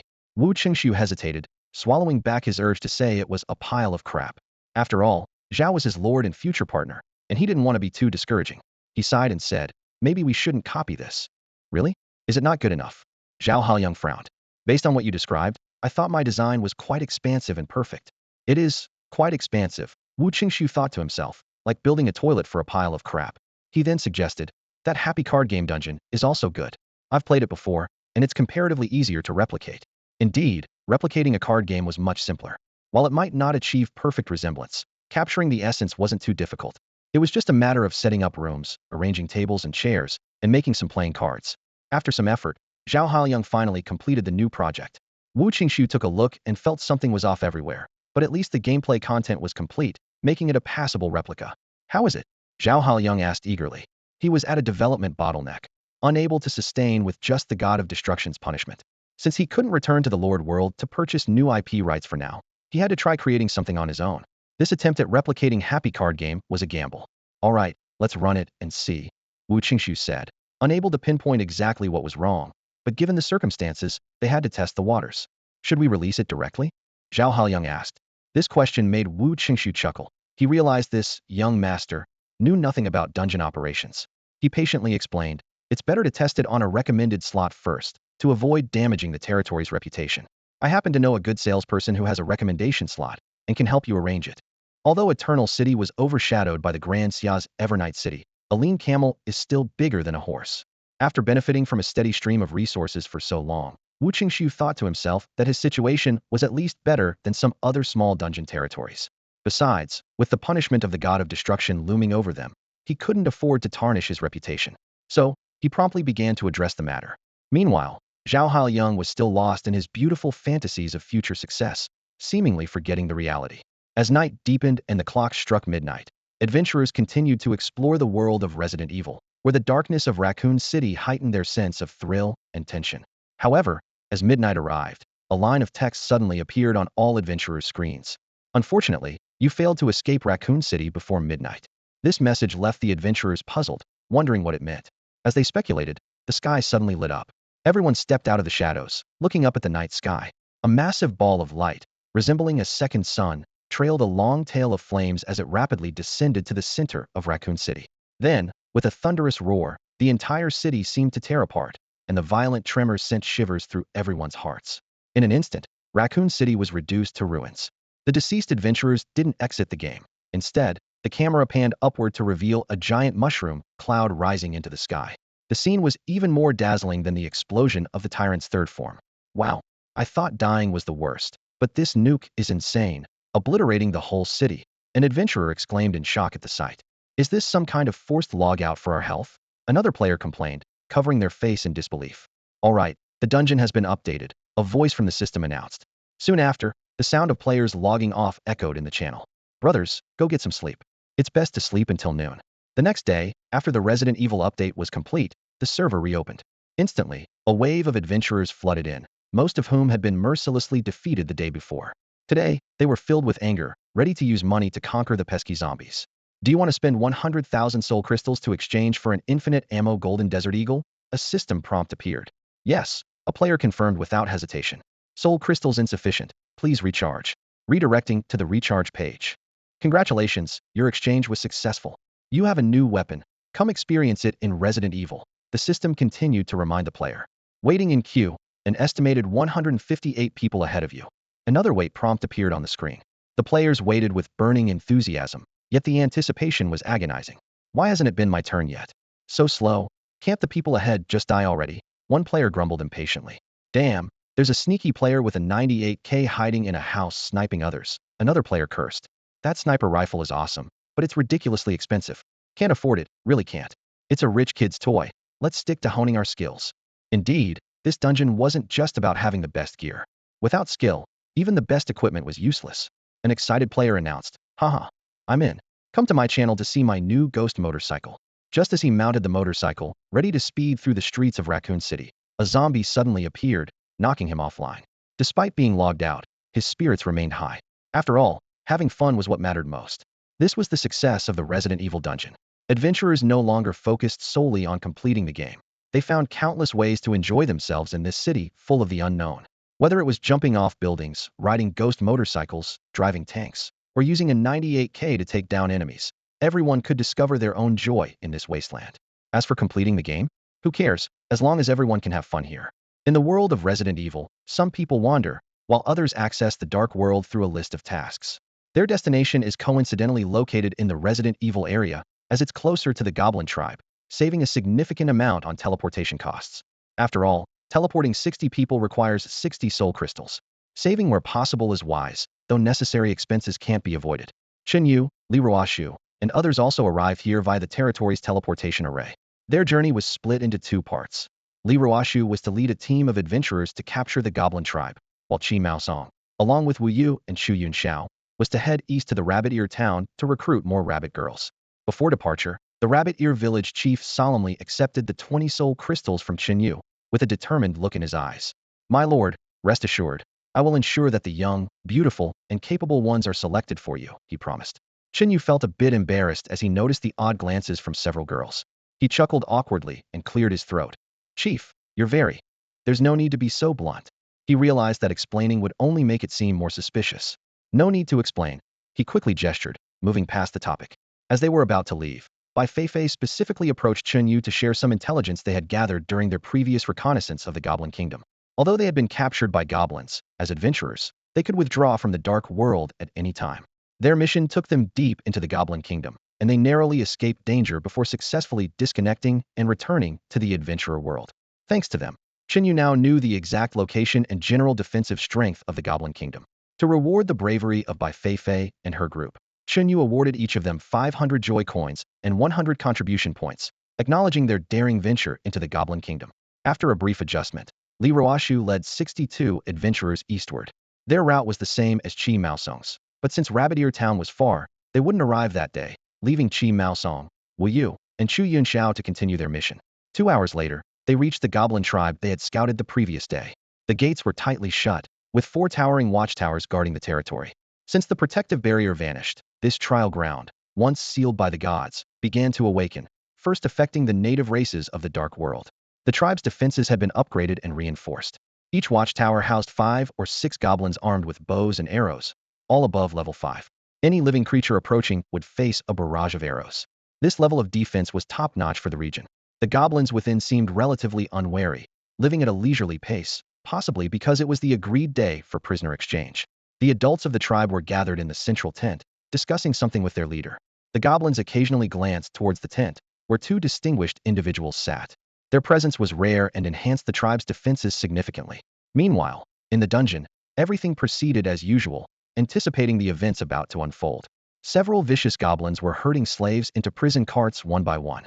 They wielded short whips, baring their yellow teeth and letting out shrill, sinister laughter.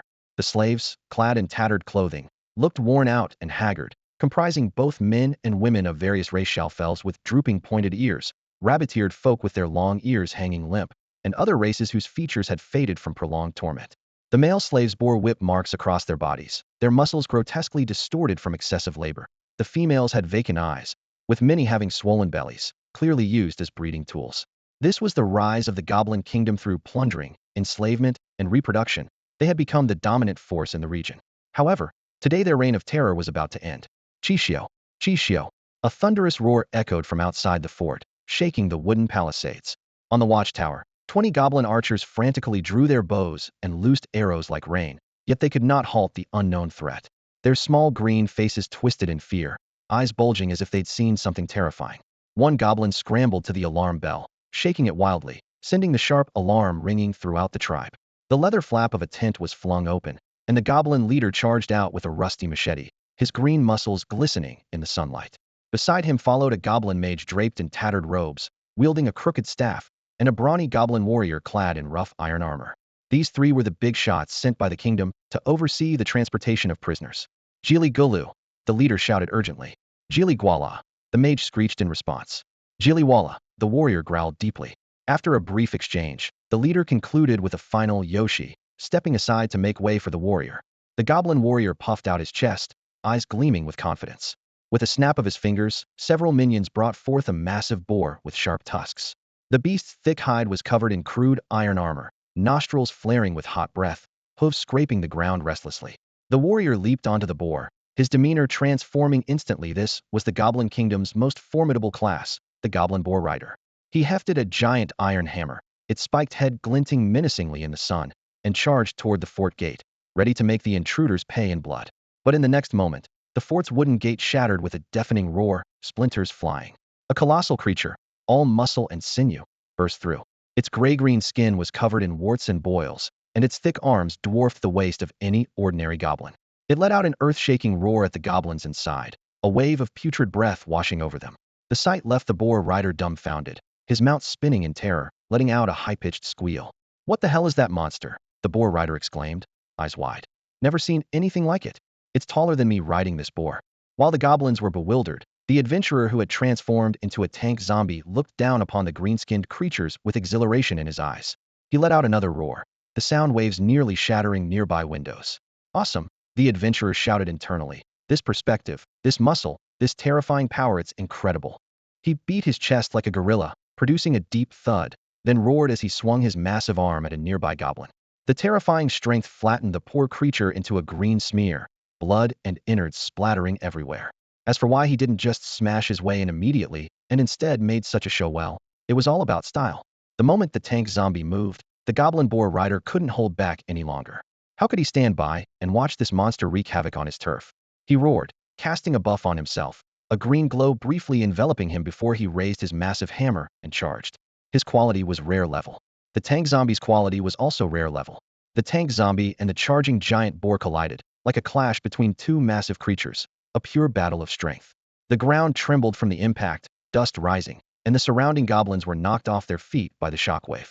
Meanwhile, the other 62 adventurers swiftly dealt with the archers on the watchtower and charged into the fortress. They engaged in a fierce battle with over 100 remaining goblins inside. In terms of quality and level, the goblins generally held an advantage, especially the elite goblin leaders whose combat power far surpassed that of ordinary adventurers. However, a crucial factor turned the tide of battle: the presence of the tank zombie. This behemoth not only battled fiercely with the boar riders, but also disrupted the goblin formations, throwing their defenses into disarray. To the goblins' surprise, some adventurers transformed when the situation turned unfavorable. Special infected forms like smokers and boomers appeared, leaving the goblins completely bewildered. What the heck?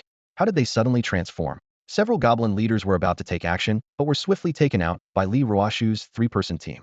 After becoming contract adventurers, the trio gained universal skills, significantly boosting their combat abilities.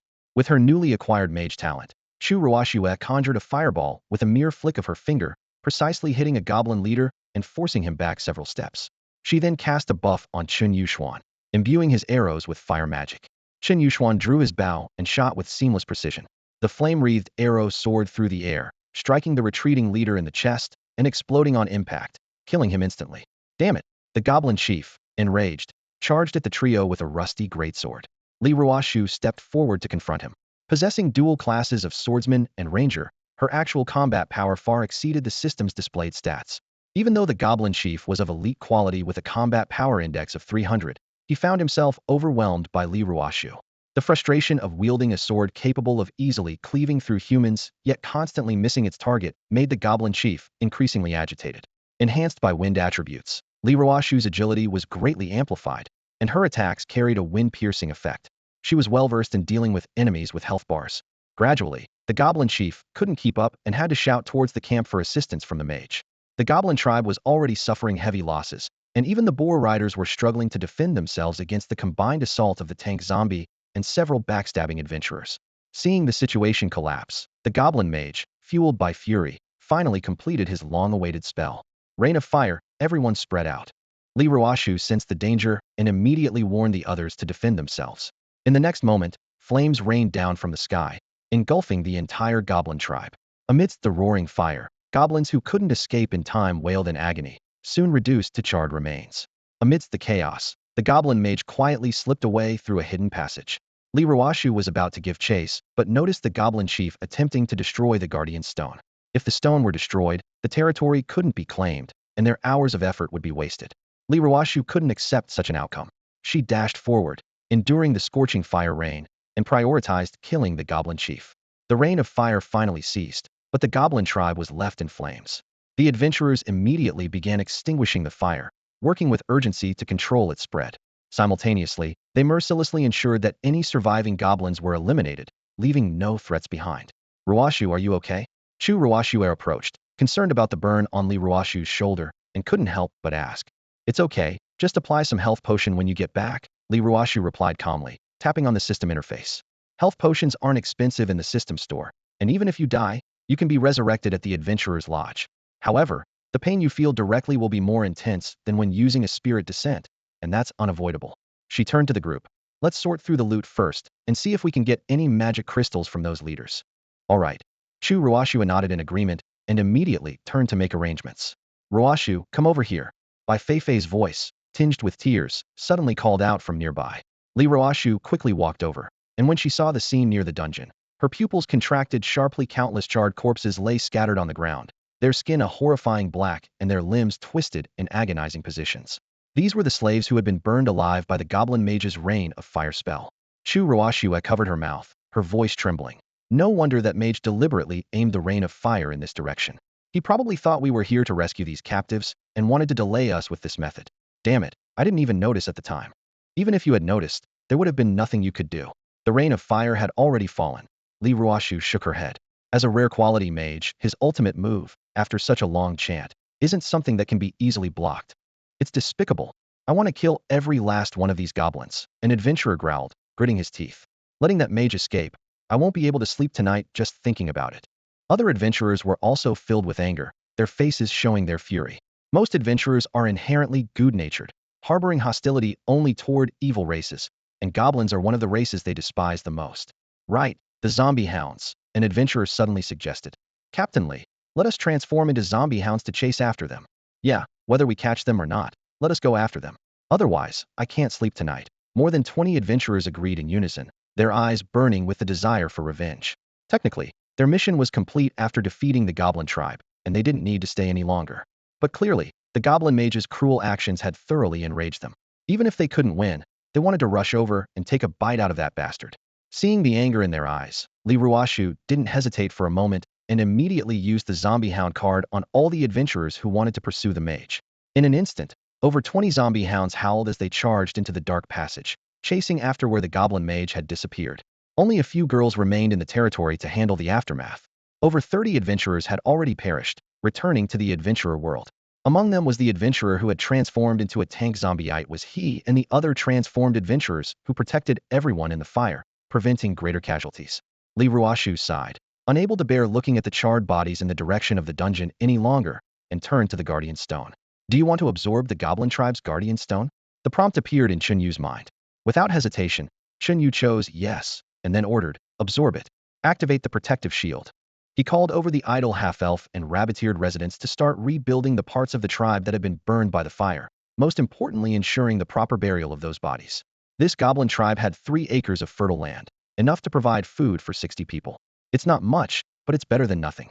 Bai Feifei and a few others stayed behind to help, while Li Ruoshu and the other 2 returned to the territory. Chen Yu had ulterior motives for sending Li Ruoshu, Li Yunjue, and the others back to the territory. Earlier, he had purchased 10 beginner skill comprehension books from the system's black market using 1,000 soul crystals. He planned for Chu Ruoxue and Chen Yu to first enter the Resident Evil dungeon to see if they could successfully comprehend its virus skill. The success of this process relied entirely on innate talent, with a certain chance of failure, depending solely on luck. Having exchanged for 10 books, Chen Yu hoped they could make the most of the opportunity in one go. After all, with enough soul crystals, something should come out of it. Li Ruoxue didn't go immediately because Chen Yu needed her to bring Li Yunjue and Li Ruopu over. With the con artist tavern about to open, Li Ruopu, being a business representative, naturally needed to experience it first and get familiar with the process. Since they were coming over, it made sense to bring Li Yunjue along for the excitement. Inside the tavern, the dim lighting cast a vintage feel over the bar, exuding a rich atmosphere of the Western era. As the four entered, Li Yunjue looked around in surprise, nodding in amazement. The architectural style here was completely different from the Happy Poker and Resident Evil dungeons they were familiar with. What was even more unbelievable was that Chen Yu had managed to create such a bar in such a short time. If the tavern had a modern style, Li Yunjue might not have been surprised, but the current style was unique and aesthetically pleasing. Li Ruoxue and Li Ruopu also nodded slightly, silently admiring it. Chen Yu's vision was truly broad and far-reaching, as if he stood on the shoulders of giants. They wondered what exactly the dungeon was about, yet as they looked around, they still couldn't figure it out. Apart from the table in the center of the tavern, there seemed to be no other distinctive features. You're not doing another card game, are you? Li Ruoxue picked up the 20 cards on the table and couldn't help but ask. That's right. Chen Yu nodded, noticing their astonished expressions. He smiled. But this is no ordinary card game. You mean like those games where winning means living and losing means dying? Li Yunjue quickly followed up. Chen Yu confirmed again. Exactly. The three exchanged glances, each feeling a mix of emotions. Li Ruopu scratched his head, recalling when they were forcibly transported to Chen Yu's dungeon and had heard similar discussions. Back then, they thought all card games were like that, life and death decided by wins and losses, with no one willing to play. But now, facing Chen Yu's creation, they had to take it seriously. Whatever it is, since Chen Yu is behind it, we should take it seriously, Li Ruopu said, sitting down with keen interest. Let's just play. Words alone can't explain it. When we first played Fight the Landlord, we weren't too keen, but ended up more addicted than anyone. Li Yunjue and Li Ruoxue exchanged looks before also sitting down. What's the rule? Li Yunjue asked. The rules are simple, Chen Yu replied, sitting at the table as he pointed to the 20 cards on the table. Each player gets 5 cards, and the Joker can represent any card. I've already transmitted the rules to your consciousness, but I'll explain them here again. With that, Chen Yu let the table automatically deal the cards, giving each person 5 cards with their faces down. Chen Yu picked up the cards in his hand and glanced at them. QQKA. Without much thought, he continued to observe the situation at the table. The others followed his lead, quickly scanning their cards with varied intentions. The pattern in the center of the table began to flicker, gradually transforming until it settled on the letter K. The target card appeared, and it was indeed a K. The upcoming rules were clear and straightforward. Each person would take turns playing 1 to 3 cards, declaring their value. Chen Yu quietly said, I'll play 1K. He casually placed a Q down and added, then the next person can choose to challenge. If you challenge, you can reveal my card. If it's not a K, then I must face the punishment of Russian roulette, he explained, looking around at everyone. The rules of Russian roulette are simple, a revolver with 6 chambers, but only 1 bullet. Chen Yu then pulled a revolver and a bullet from his pocket, demonstrating to everyone present. He pointed the gun upwards and quickly loaded the bullet. All eyes were fixed on his hands, and the atmosphere grew tense. Li Ruoxue couldn't help but ask, what if you really did play AK? Her gaze was locked on Chen Yu. If my declaration is true, the challenger faces the Russian roulette punishment. Chen Yu replied calmly, his face showing no emotion. Li Ruoxue nodded, seemingly understanding the rules, a slight smile tugging at her lips. She looked at Chen Yu, squinted slightly, and suddenly said, I challenge. Chen Yu was taken aback, realizing he hadn't finished playing his cards. How could she be so sure? But rules were rules, and he didn't argue. Li Ruoxue gave him a defiant look. You wouldn't dare open on the first round. Chen Yu felt a jolt of anxiety, then pulled out the gun, raising an eyebrow. A 1 in 6 chance, I'm the chosen one. How could I lose on the first try? He aimed the gun at his head and pulled the trigger. Bang! A gunshot echoed throughout the room. The room fell silent, everyone's eyes wide open. Chen Yu's body jerked violently. Then he collapsed to the floor, cursing, damn, it really happened. He stood up, angrily tossed the revolver aside, and glared at the others. What a crap game. Li Ruoxue, seeing this, chuckled. It is indeed interesting. Her tone was leisurely yet carried a subtle confidence. It's a psychological battle on one hand, more intriguing than those dead-end games. Every round's outcome is uncertain. It could end quickly or drag on for several rounds. This design really gets the adrenaline pumping. Li Yunjue nodded in agreement, glancing at the table. as expected from your game design. It's more creative and engaging than I imagined. With Chen Yu gone, the next round started, and the target card was once again K, as if the scenario was replaying. The pointer landed on Li Ruoshu, prompting her to play her cards. Looking at her hand KQA, King Li Ruoshu didn't hesitate, tossing down 3 cards, 3 KS. She then flashed a sly smile, her gaze shifting to Li Ruopu. Li Ruopu's expression changed, tension rising instantly. As the saying goes, when his sister smiles, even the gods can't predict her. He frowned, hesitating as he looked at his own cards. In the end, he played 1K, his eyes never leaving Li Ruoshu, as if her every move dictated his nerves. The pointer moved to Li Yunjue. She sighed softly, knowing her son's cautious nature wouldn't lead him to challenge. She quickly played a pair of KS without delay. Back to Li Ruoshu. She had only 2 real cards left. She confidently threw out 2 KS, leaving the table empty. She crossed her arms, calmly watching the 2 across from her, her gaze steady and unflinching. All right, it's your turn, she said softly, her tone devoid of provocation, yet somehow exerting pressure. Li Ruoshu had no cards left in her hand after discarding 2 real ones, securing her unbeatable position. You played 3 KS before, and now 2 more. Sis, do you really have them? Li Ruopu couldn't help but voice his doubts, his brow furrowed. If you don't believe me, you can call me out, Li Ruoshu replied with a sly smile, a mischievous glint in her eyes. Li Ruopu murmured something under his breath, hesitating as his fingers traced the cards in his hand. Taking a deep breath, he drew a card and placed it on the table. I won't call you out. I'll play AK. Li Yong's eyes flashed as he followed suit with another card. With no cards left, Li Ruoshu had to pass her turn. Li Ruopu chose not to challenge, and instead placed down another card. Now, both he and Li Yong had only 2 cards left, with 11 cards already on the table. 11 cards, the KS must be all played by now, right? Li Yong glanced at the table, confidence lifting the corners of his mouth. You little brat, there's no way you have any real cards left. You've played your 2. I call bluff. As soon as he spoke, the system automatically revealed the cards. To everyone's surprise, it was indeed AK. Li Yong was stunned, his eyes wide with disbelief. Ha! Li Ruopu laughed triumphantly. Didn't expect that, did you, old man? My first 2 were fake. This one's the real deal. Li Yong's mustache bristled as he glared, taken aback by his own son's trickery. Under the game's strict rules, he had no choice but to pick up the revolver on the table and press the cold barrel to his temple. Empty, empty, empty. He chanted under his breath, slowly pulling the trigger. Click. The revolver made a sharp sound. Phew. Li Yong grinned, a bead of sweat rolling down his forehead. It seems fortune favors me. I'm fine, no worries. In that moment, even the old man felt a rush of adrenaline, his heart racing. It was even more intense for the younger players. Interesting, very interesting. Li Yong wiped the sweat from his brow, unable to contain his admiration. I must say, Lord Chen's design is truly ingenious. If it ended just like that, the game wouldn't be as thrilling. It's this tightrope walk that really stirs emotions. The bluffing game continued for several more rounds. The 3 players, believing they had deciphered each other's strategies, engaged in deeper psychological battles. They exchanged glances and set verbal traps, aiming to deceive one another. Li Yong was indeed blessed by Lady Luck, surviving 5 consecutive rounds without a misfire, each time the gun aimed at his temple.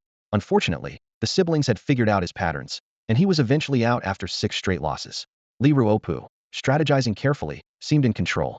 However, fate didn't favor him, and the first shot fired, ending the game. The 4 of them sat back at the table. Li Yong, still savoring the recent experience, his fingers slightly trembling, couldn't help but praise. It's truly an engaging card game. The key element is the Russian roulette aspect, where each brush with death brings a surge of emotions. Indeed, if this gets out, it will definitely stand out among the other works. Li Ruopu marveled, excitement shining in his eyes. 2 months should be enough to make it through. Li Yong nodded, confidently predicting. Time was running short, with only a few months left. The first batch of works took 2 months to complete, which, though lengthy, seemed promising. 2 months. Chen Yu frowned, his tone laced with obvious doubt.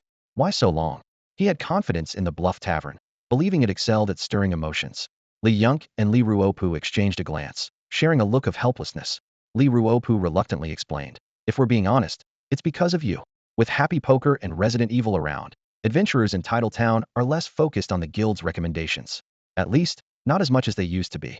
In the past, people had no choice but to endure hardships with a smile. However, with the advent of the Great Xia Nevernight City, everything has changed. Now, even the minimum daily income is enough for adventurers to fill their stomachs, making those low-quality dungeons on the recommendation list lose their appeal.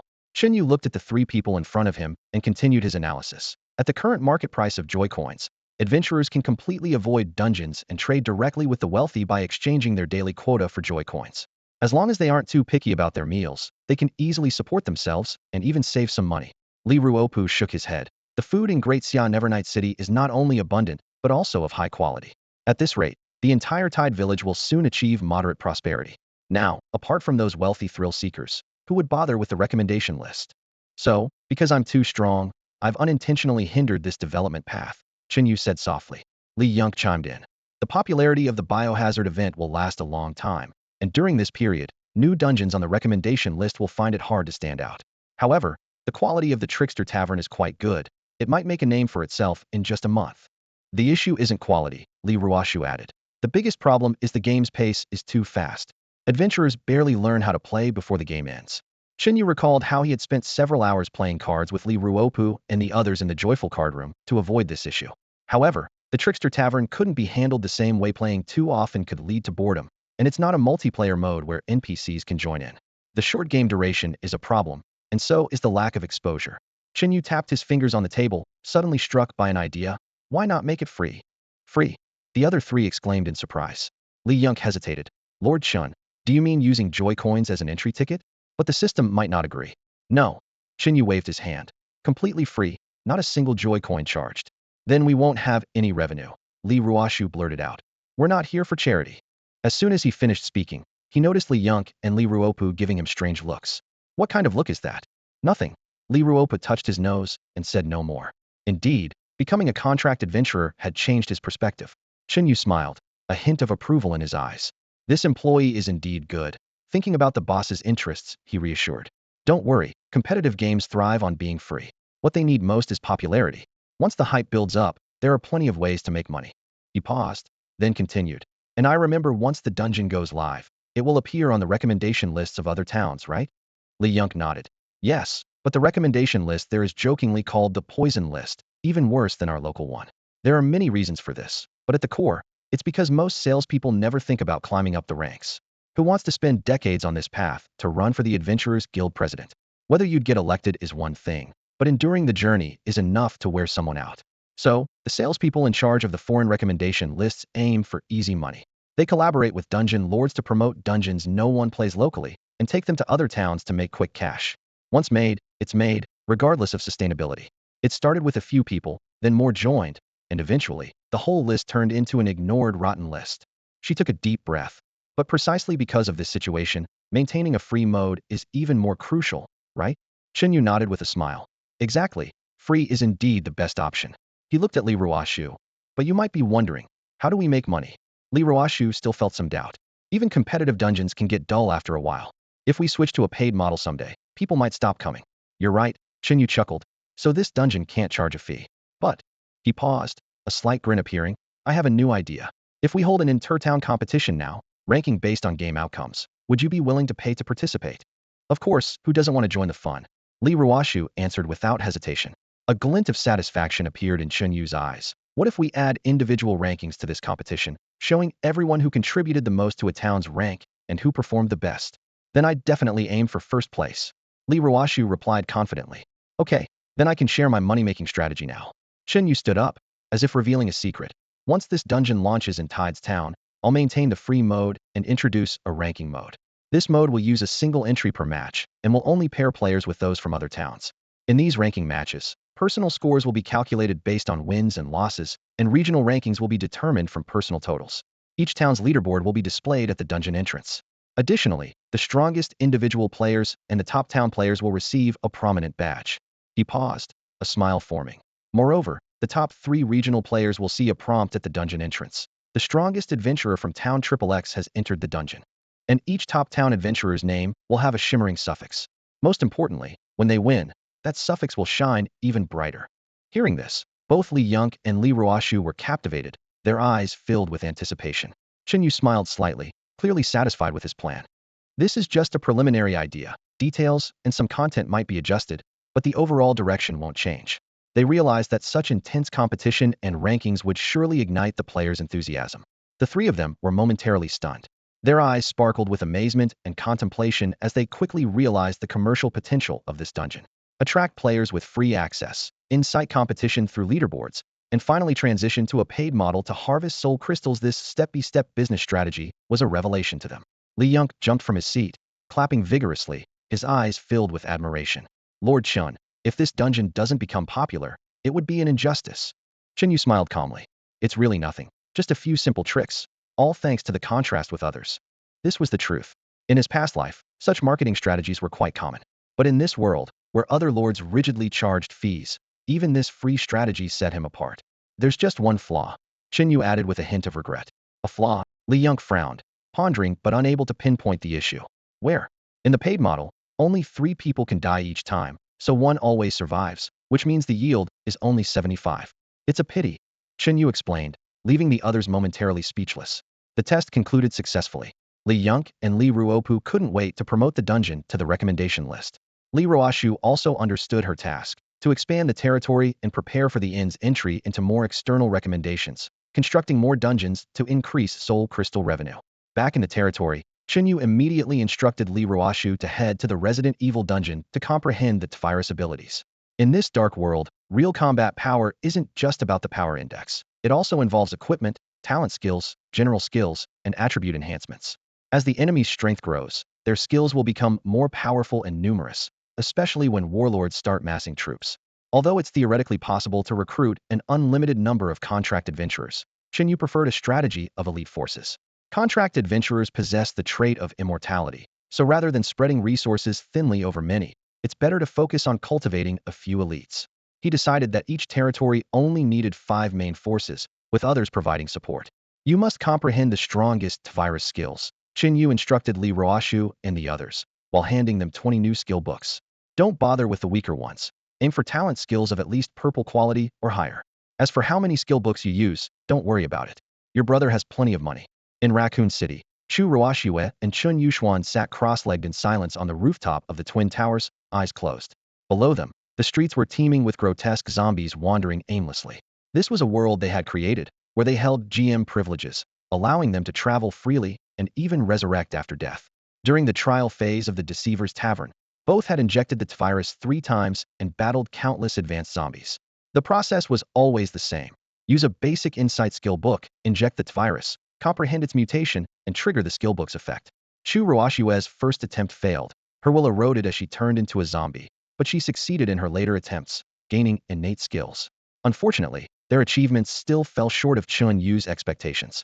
Chen Yuxuan's highest achievement was of blue quality, while Chu Ruoshue's latest insight remained at white quality. Sister Ashian, isn't this too difficult? Chu Ruoshua opened her eyes, speaking with a hint of helplessness. Don't rush, Chen Yuxuan replied, opening her eyes and sighing deeply. Let's take our time to analyze the reasons. Her tone carried a trace of complex emotions. As a top player in the strategy team, failing to grasp even a purple quality skill was a blow to her confidence. So difficult, Chu Ruoshua muttered softly. Yeah, I want to find a tyrant and have a fight. Maybe that'll help. Chen Yuxuan clenched her fists, determination flashing in her eyes. Their gazes were deep, with an eerie blackness, a power granted by the virus. After the virus injection, although their physical abilities were significantly enhanced, the gradual loss of sanity was an inevitable side effect, eventually turning them into zombies. However, as contract adventurers, this cost was negligible, as the worst outcome would be losing sanity and then resurrecting. It was precisely because of this side effect that the virus offered stronger physical enhancements than other innate skills. However, what puzzled them was that despite this, their virus skills remained at blue quality, unable to break through further. Could it be that the virus can only reach blue quality? Chen Yuxuan murmured, frowning.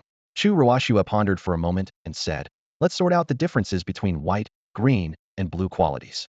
White quality increases all attributes by 20, but sanity is quickly lost. Green quality increases all attributes by 30 with an accelerated loss of sanity. Blue quality also increases all attributes by 30, but the loss of sanity is slower. Once sanity is lost, one mutates into a zombie. She frowned, gazing into the distance with a thoughtful look. From the enhancement perspective, the green quality virus is even stronger than the purple quality talents in the system's encyclopedia. It seems that viruses with side effects are truly powerful. But at blue quality, the attributes no longer increase. Only the sanity loss slows down. Does it need to slow down? Chen Yuxuan couldn't help but remark, her tone tinged with bitterness. Mingming, the crazier the better, Chu Ruoshua said with sparkling eyes, full of excitement. Especially that little lunatic, who would definitely scream with excitement upon seeing this talent. She suddenly considered a hypothesis. So, Is it possible that we're not crazy enough to fully unleash the true power of the T-virus? Chen Yu shrugged, flipping through a skill book in his hand. I don't know. Let's try again. At that moment, Li Ruoshu arrived at the scene. Shu Ruoshua immediately gave her a detailed report of what had transpired.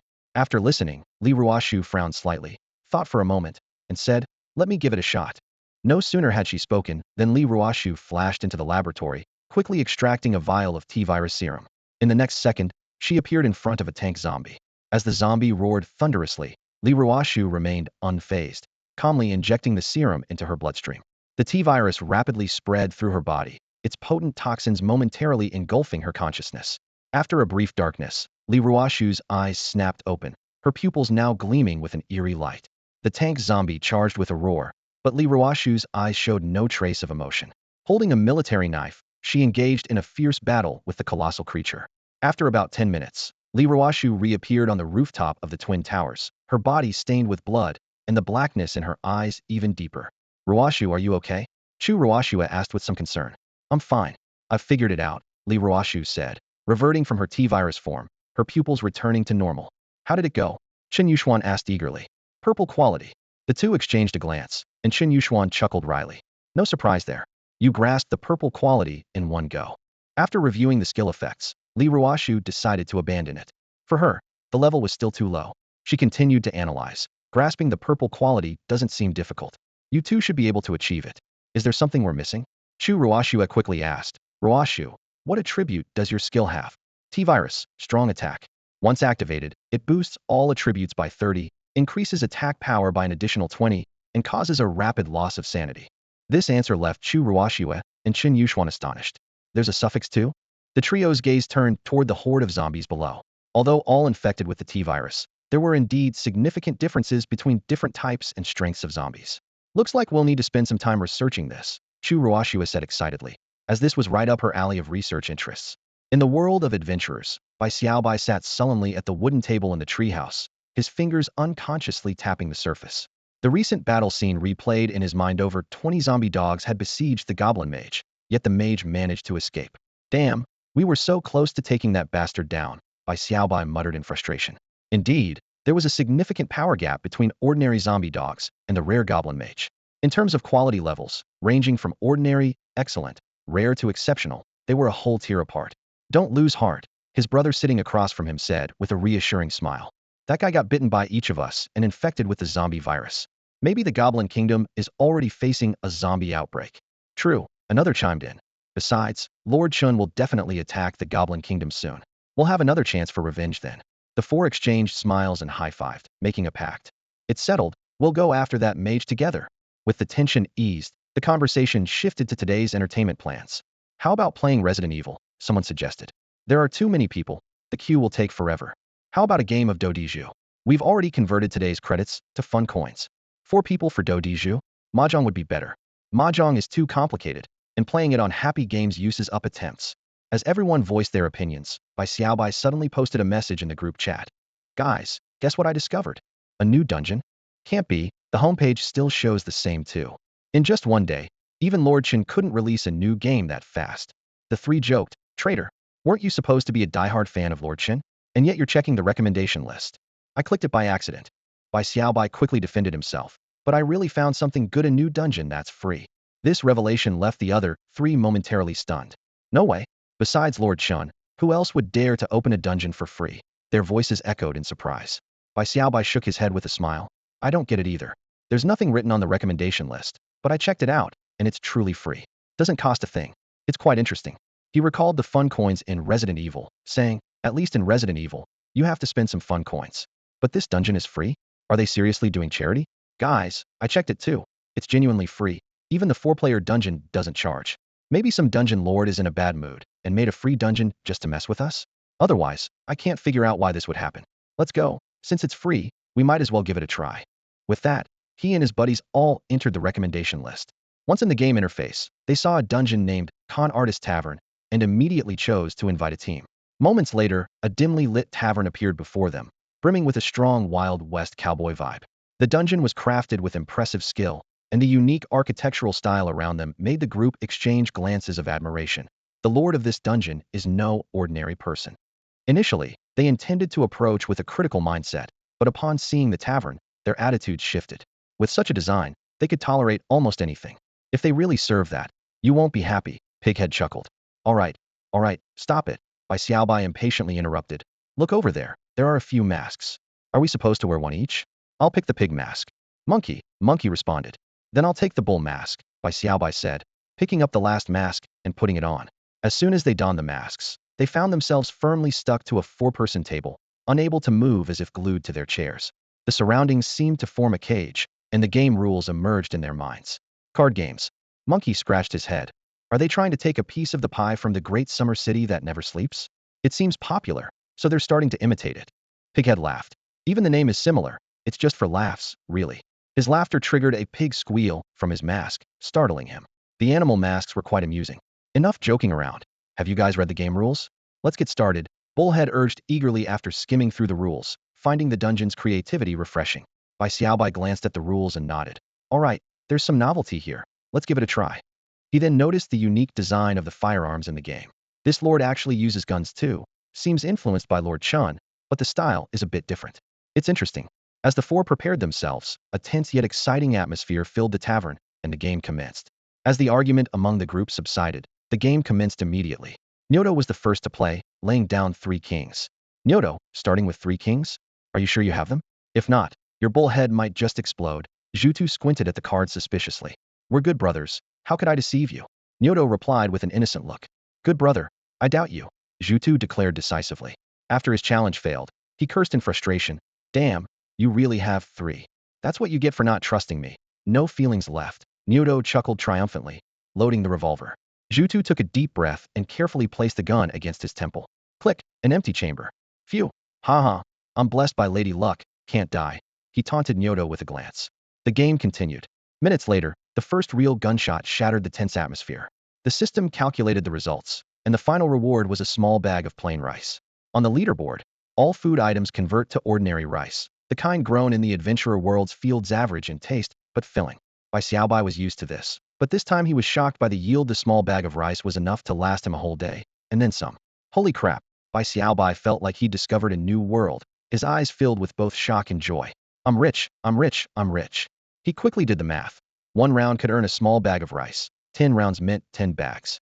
The key was that this dungeon was completely free, and no one had discovered it yet, so there was no waiting in line. Although the thrill might lessen with more games and the rewards decrease, it didn't cost anything. Reflecting on the game, Bai Xiaobai had to admit the most thrilling moment was just before the revolver fired. Despite the scheming during the game, the players were relatively amicable. He had fired 3 shots, and the adrenaline rush left him wanting more. Is it over? Bai Xiaobai eagerly asked in the group chat, ready to start the next round. Just finished. Damn monkey was too cunning. Only played genuine cards. Thanks. Did you all get food? Yes, there's a lot, and it's really fun to play. Everyone marveled at how short yet exhilarating the game was, and most importantly, it was completely free. Playing dozens of rounds could practically solve retirement issues. This dungeon is amazing. Play all night, and you're on your way to prosperity. I need to share this with my family on the forum. Idiot, don't share it. Only 120 spots. They'll be gone in no time. Exactly. I saw 20 people in there already. People are starting to notice. If we don't hurry, there'll be a line. The 4 of them quickly teamed up for the next round, eager to earn more food before the secret was fully exposed. On this beautiful afternoon, this unknown dungeon began to quietly spread among adventurers. Everyone was discreet, not broadcasting it on forums, but privately informing friends and family to join quickly. Yet, even so, word spread rapidly from 1 to 10, 10 to 100. Soon, like a plague, it spread, and the Trickster Tavern was suddenly packed. With only 120 spots available, it was far from enough for the many adventurers in Tide Town, leading directly to a queue forming. Damn, I just got out of the game and finally figured out how to play, and now it's full, exclaimed an adventurer, staring at the ever-increasing queue number in frustration. Ah, you beasts, keeping such a great dungeon under wraps without a word. Another adventurer grumbled indignantly, though unable to tear his eyes away from the queue screen. The number of people in line had soared to 300, with the count still climbing rapidly, causing a chorus of groans from those around. A free dungeon, and such a high-quality one at that, marveled an adventurer dressed in worn leather armor. Is this lord doing charity work? Knowing how broke we are in Tide Town lately, did they set up a free dungeon just for us? It's a shame there are too few spots. It's just not enough.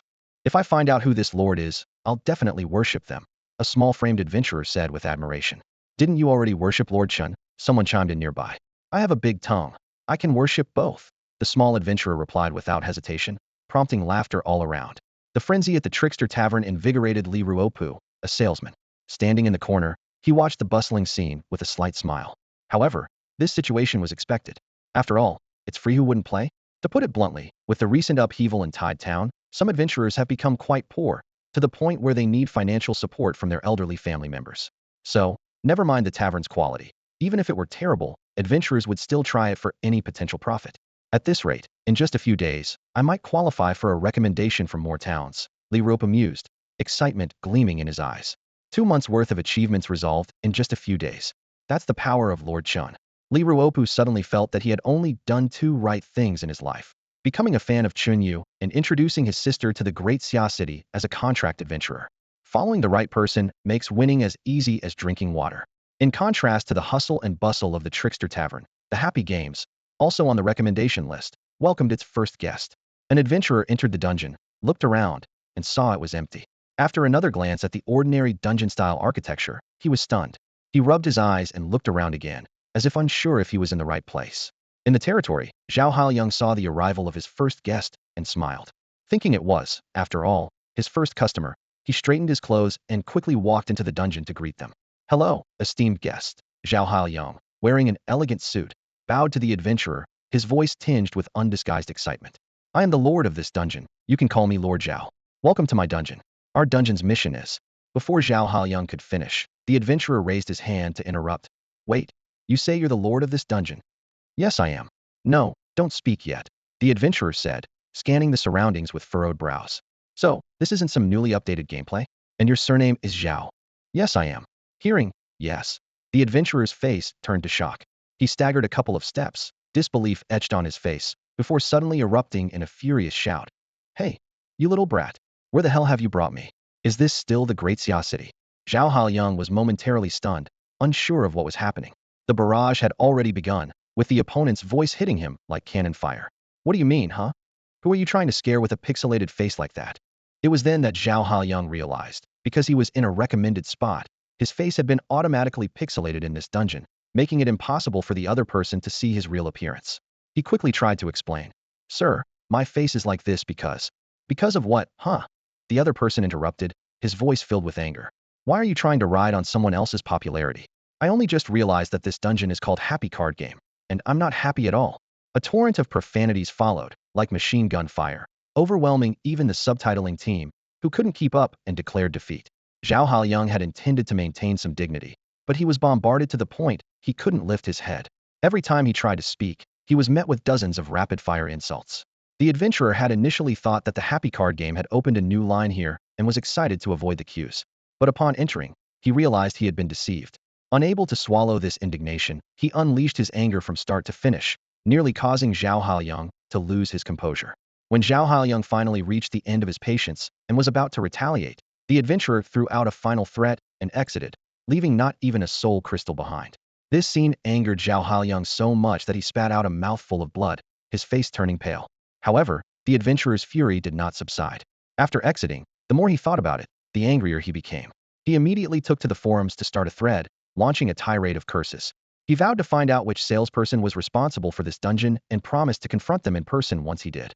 This incident quickly became a laughingstock on the forums. The comments section was buzzing with activity. This is hilarious. I saw this dungeon earlier, but I didn't think anyone would actually fall for it. Ha ha ha. Didn't the poster even look carefully?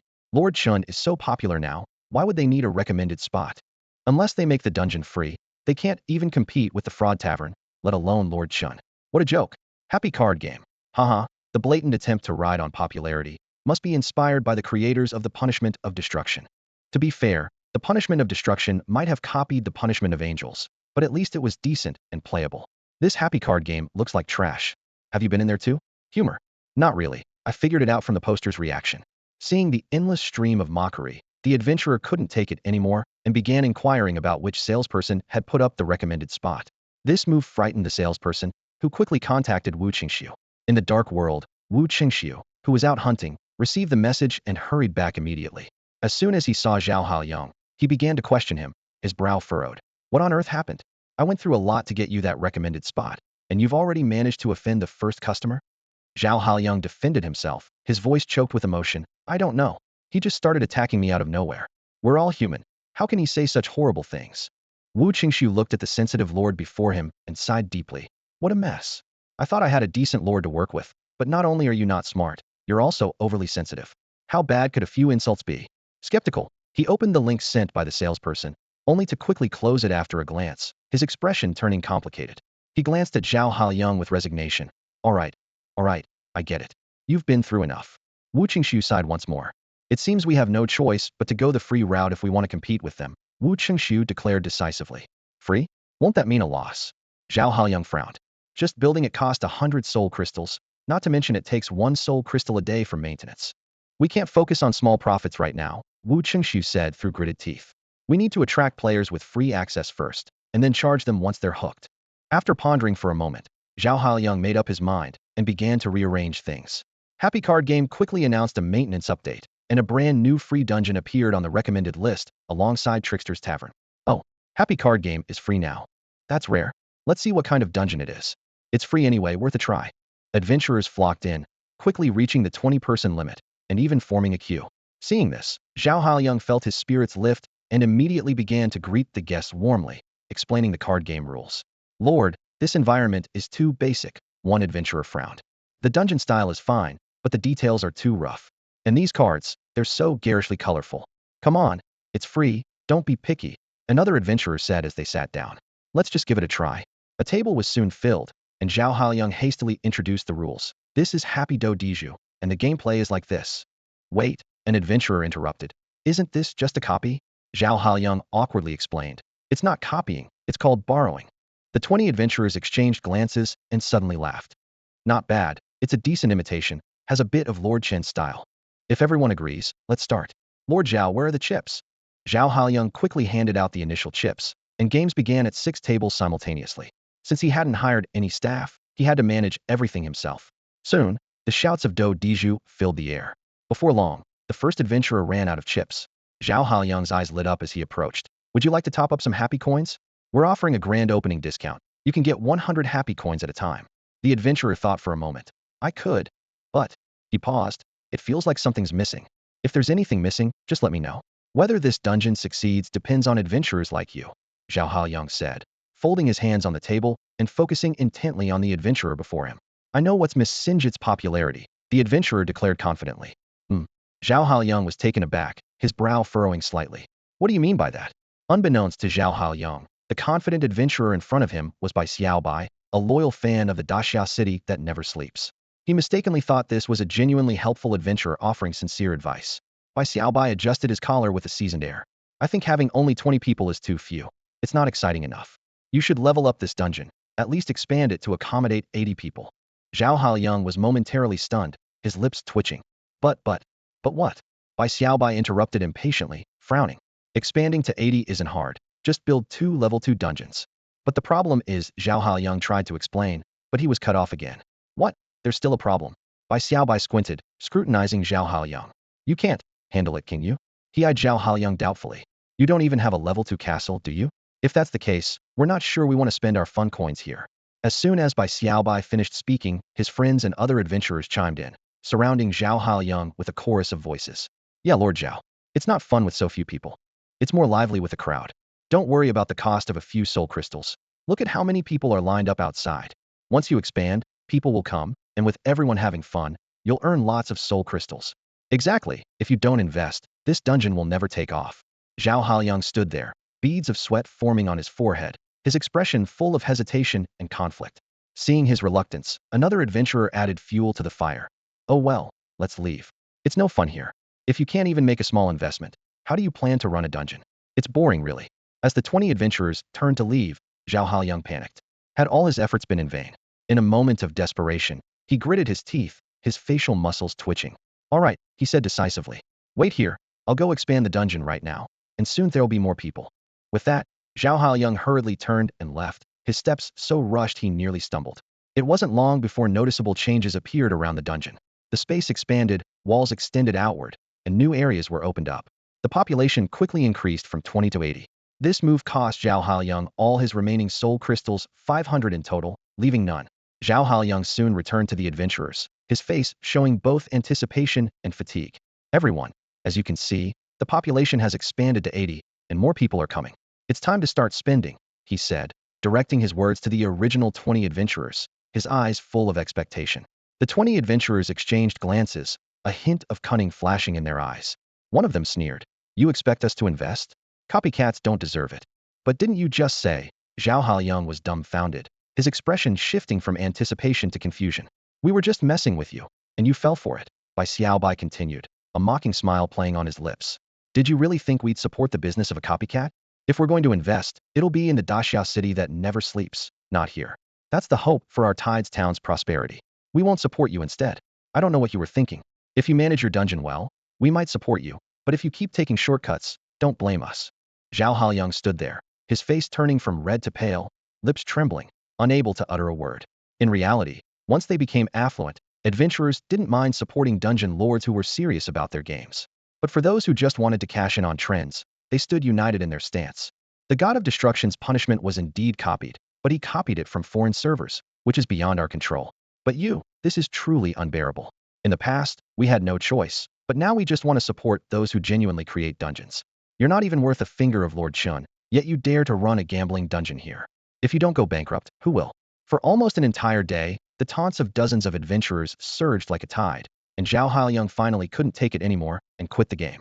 Staring at the empty dungeon, he was stunned. After a long while, he snapped back to reality, a hint of terror in his eyes. Damn, my 600 soul crystals. Inside the dungeon, Zhao Haoyang's wails echoed, heart-wrenching. Meanwhile, on the forum, enthusiastic adventurers posted about the incident. Some bloggers even stood out, calling for a boycott against this trend of copying, giving more opportunities to those truly dedicated to creating dungeons.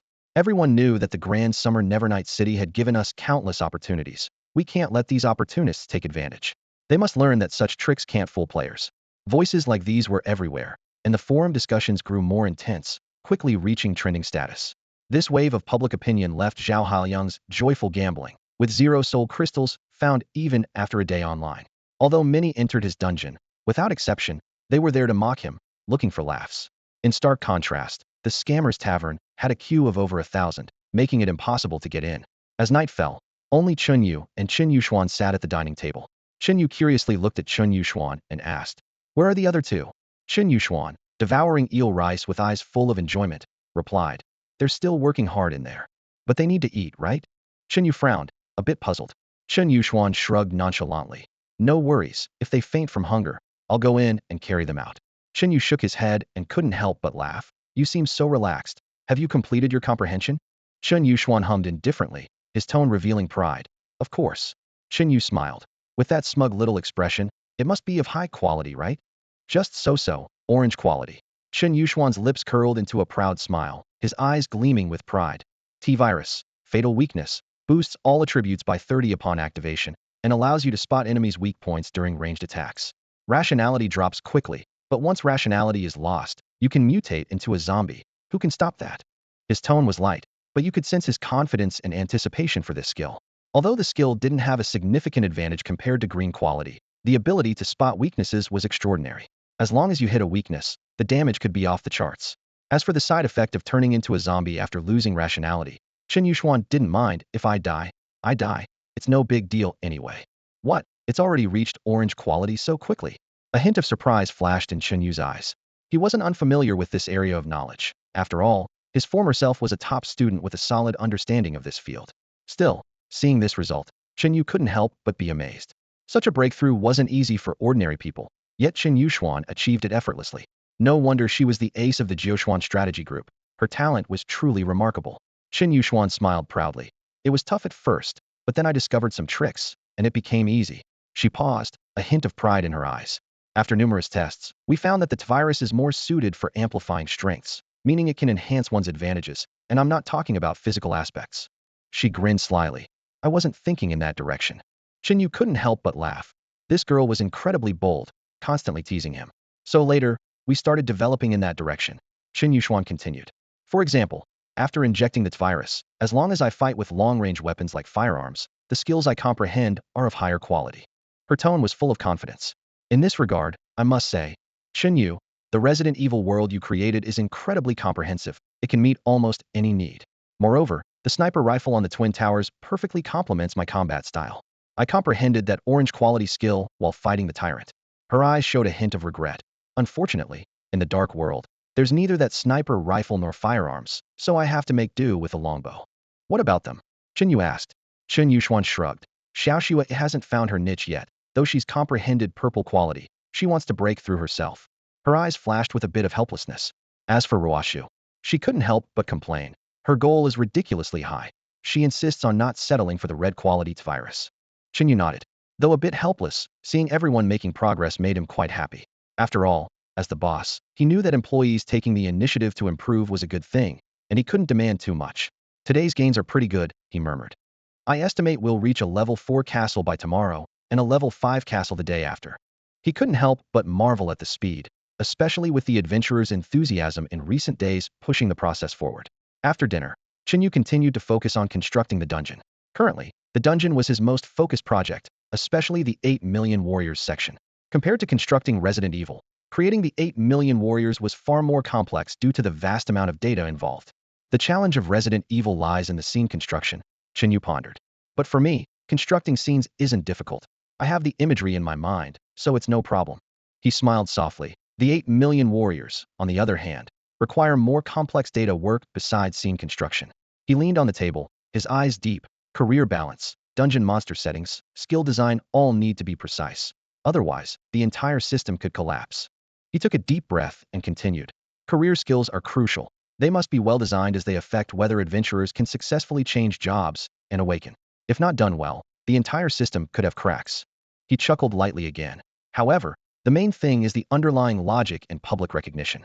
Since the recognition of the 8 million warriors is sufficient, the data must align closely with their recognition for success rates to be guaranteed. He couldn't help but sigh. It seems I've given myself a massive project.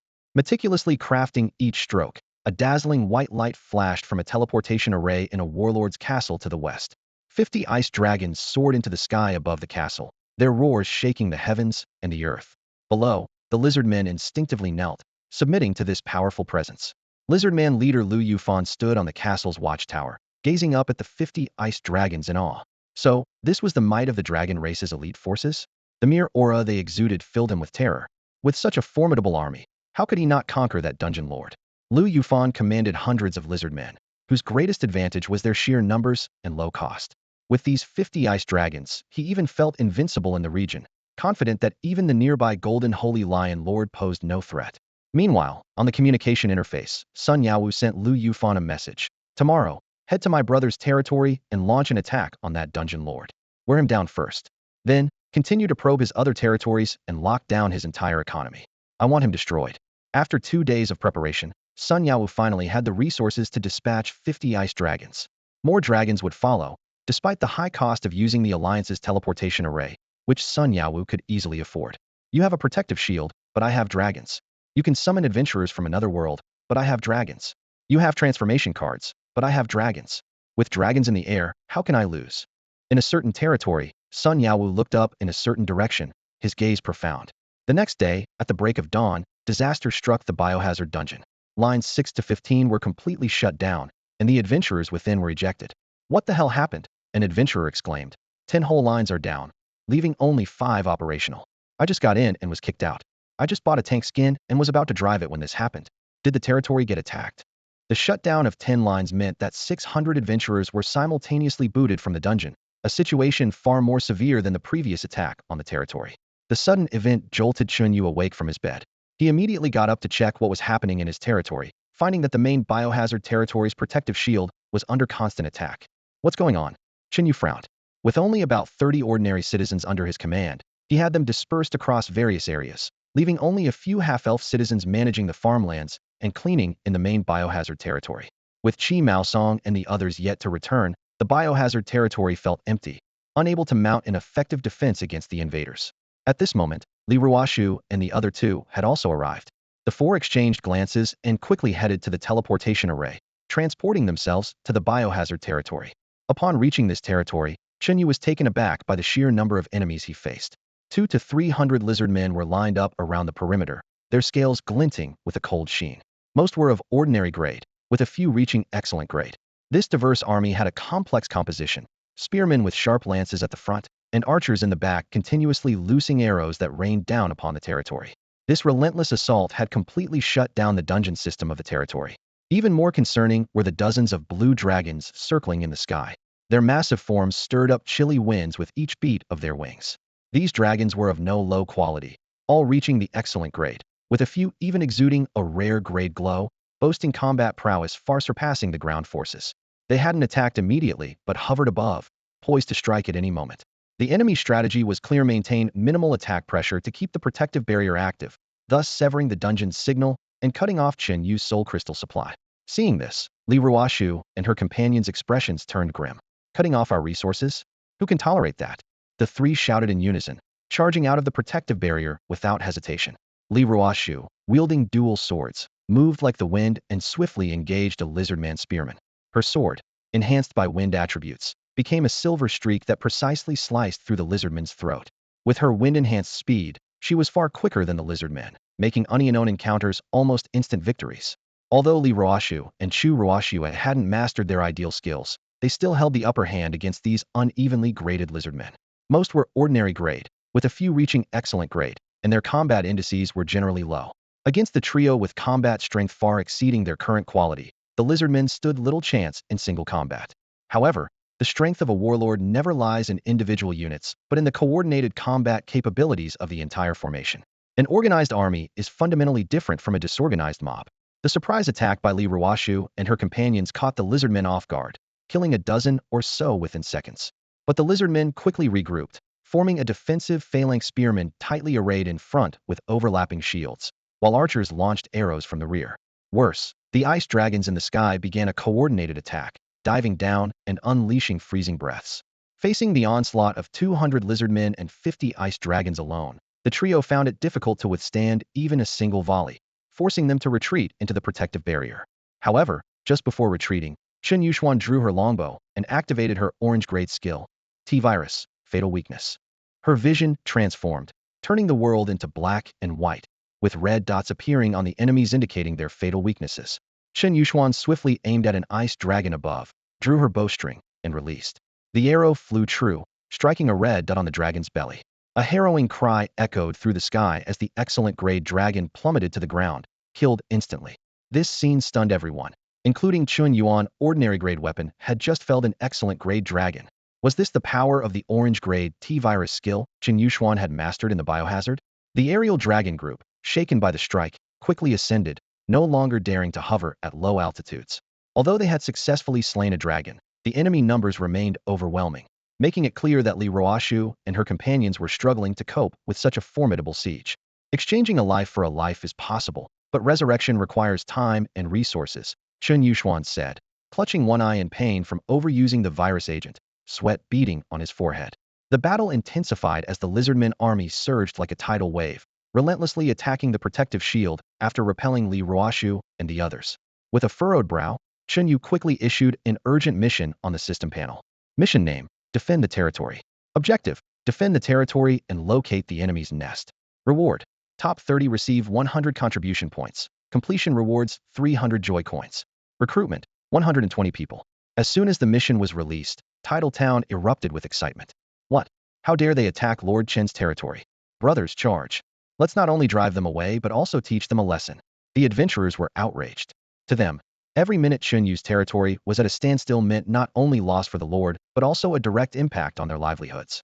After all, it was Chen Yu who had led them away from the brink of hunger, and with a better life within reach, no one wanted to see it all go to waste. Soon, 120 fully armed adventurers burst out from the two taverns, their spirits high. Armed and determined, they passed through the protective shield to face the enemy heathen. The lizardmen were momentarily intimidated by the adventurers' resolve, but under the command of their leader, they quickly regained their footing, and the two sides engaged in fierce combat. Although the adventurers were slightly lower in level, their rich combat experience and skillful use of tactical maneuvers made them formidable opponents against the lizardmen. More importantly, they had a secret weapon: transformation cards. Chen Yu granted access to the cards for ordinary zombies, zombie dogs, smokers, and boomers. While the latter two were limited in number, the cards for ordinary zombies and zombie dogs were abundant. These seemingly low-level cards became lethal weapons on the battlefield when adventurers were on the verge of falling. They would transform into zombies or zombie dogs, effectively gaining another life to continue fighting. Thus, despite facing over 200 lizardmen troops and ice dragons, the adventurers not only held their ground, but also managed to kill dozens of lizardmen in a short time, turning the tide of the battle. In the distance, an endless horde of lizardmen surged from the forest, a sight that sent chills down one's spine. Though the ice dragons circling above had momentarily restrained their aggression due to Chen Yu's intimidating presence, their icy breath remained a lethal threat. If not for their earlier intimidation, these dragons' low-altitude attacks could have dealt devastating blows to the adventurers' forces. Already, more than 20 adventurers had fallen in battle, their ears echoing with the system's "You have died" notification. To Chen Yu's surprise, these adventurers did not choose to return to their world. Instead, they used their precious revival chances to rejoin the fight. While entering the dark world required guidance from Chen Yu's soul crystal, the adventurers in this realm could choose to revive at the tavern. Under normal circumstances, they would conserve their revivals and return immediately, but now, these adventurers, usually just patrons, chose to fight for him. This scene warmed Chen Yu's heart. What had started as a mutually beneficial relationship between a shop owner and customers had grown into a bond that transcended mere profit. Watching these adventurers, willing to sacrifice their own interests to aid him, Chen Yu silently vowed to be less exploitative in the future. With the revived adventurers back in the fray, the tide of battle quickly shifted. The once arrogant lizardmen began to retreat.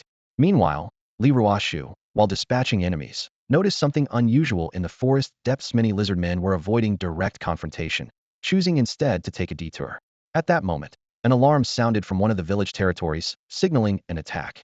Chen Yu's expression darkened as he realized the enemy's strategy. The lizardmen were targeting his other territories, aiming to cut off all his economic resources. Aside from the distant Trickster Tavern, all of Chen Yu's holdings were concentrated in this area, and they would eventually be discovered. If the main city was exposed, the consequences would be dire. As Chen Yu pondered his next move, Qi Maosong emerged from the teleportation array. This was unexpected for Chen Yu, considering the village chief had mentioned a 2-day journey, and only a little over a day had passed. Qi Maosong explained with a smile that they had transformed into zombie dogs, taking turns carrying the village chief, allowing them to complete the escort mission ahead of schedule. The image of a rabbit-eared person riding a zombie dog left Chen Yu both amused and exasperated. Not long after, Wu Yu and Chu Yunxiao stepped briskly out of the portal, followed by 20 vibrant rabbit-eared young women and a weary, hobbling village chief. The two paused momentarily at the sight of the fierce battle outside, then seamlessly picked up their weapons and joined the fray without hesitation. Lord Chen, mission accomplished. The rabbit-eared village chief reported slowly to Chen Yu, who then suggested he rest, and called Lina to take care of the rabbit-eared young women. Turning around, Chen Yu's expression darkened. This was the first time he had felt such anger since arriving in this other world. He was not one to provoke others, but repeatedly, someone had targeted him. If someone offends me, no matter how far, they must be punished, he declared, summoning Qi Maosong and ordering, "Find the castle of these invaders by any means necessary, and do it quickly." Qi Maosong transformed into a zombie doga card currently best suited for rapid reconnaissance. He quickly pinpointed the trail of the lizardmen in the jungle and tracked them, advancing southward through the territory. Through observation, he discovered that these lizardmen were systematically trained and dispatched to the front lines in batches, indicating that this attack was not spontaneous but long-planned. 3 hours later, Qi Maosong stood atop a cliff, gazing at a heavily guarded castle in the distance, and immediately sent the coordinates to Chen Yu. "My lord, should I attempt a sneak attack?" Chen Yu frowned deeply. In just a few days, these warlords had developed to such a scale, which was indeed unexpected.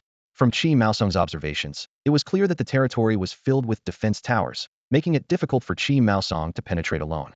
However, if they were to launch an attack, with over 40 ice dragons being held at bay by Chun Yuxuan in the sky, the situation could become even more challenging.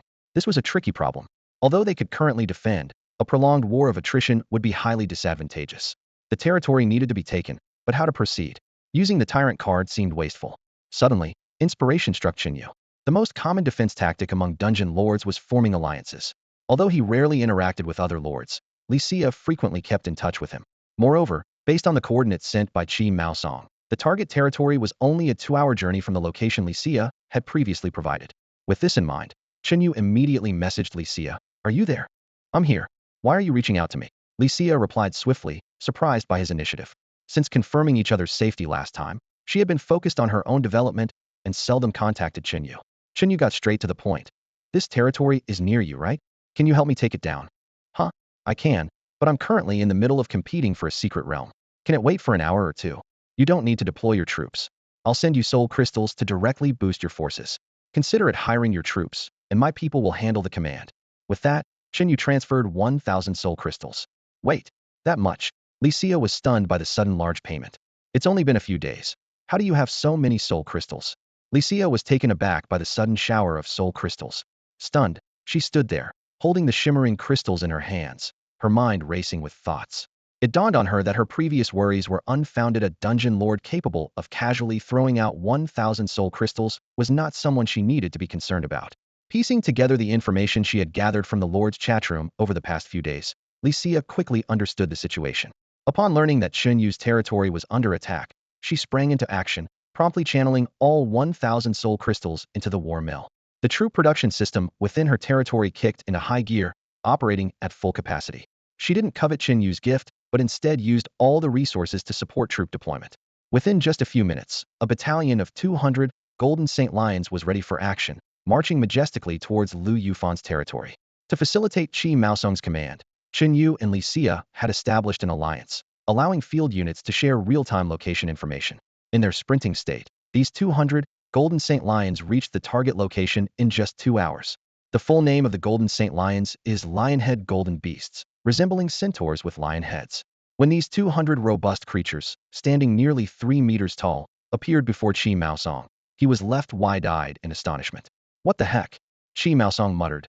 200 elite troops, all of excellent quality or higher, at my command? The Lord is truly unfathomable, hiding such a force all along. The Golden Saint Lion unit awaits your orders. The 200 Golden Saint Lions roared in unison, their voices thunderous. Startled by the sudden sound wave, Qi Maosong quickly gestured for silence. Keep it down. Keep it down. Let's not alert the enemy. As you command. The Golden Saint Lions immediately lowered their volume. Seeing these powerful warriors so obedient, Qi Maosong couldn't help but grin slyly. So, does this mean you'll do whatever I say? Yes, that is our Lord's command. The lead Golden Saint Lion replied respectfully. Then go ahead and try killing yourself, Qi Maosong said offhandedly. To his surprise, the Golden Saint Lion actually raised its spear, poised to strike itself. Stop! Qi Maosong shouted hastily, cold sweat trickling down his forehead. I was joking. If you must die, die on the battlefield. Now focus. The enemy's defenses are strong, so let's launch a direct assault and try to bring down the walls in one go. Understood. The Golden Saint Lions responded in unison, their eyes gleaming with battle intent. With these 200 Golden Saint Lions, Qi Maosong finally felt confident about the siege. With a wave of his hand, the Golden Saint Lion unit charged forward like a tidal wave, their battle cries deafening, shaking the very air. The Lizardman guards on the walls were thrown into chaos by the sudden onslaught. Enemy attack!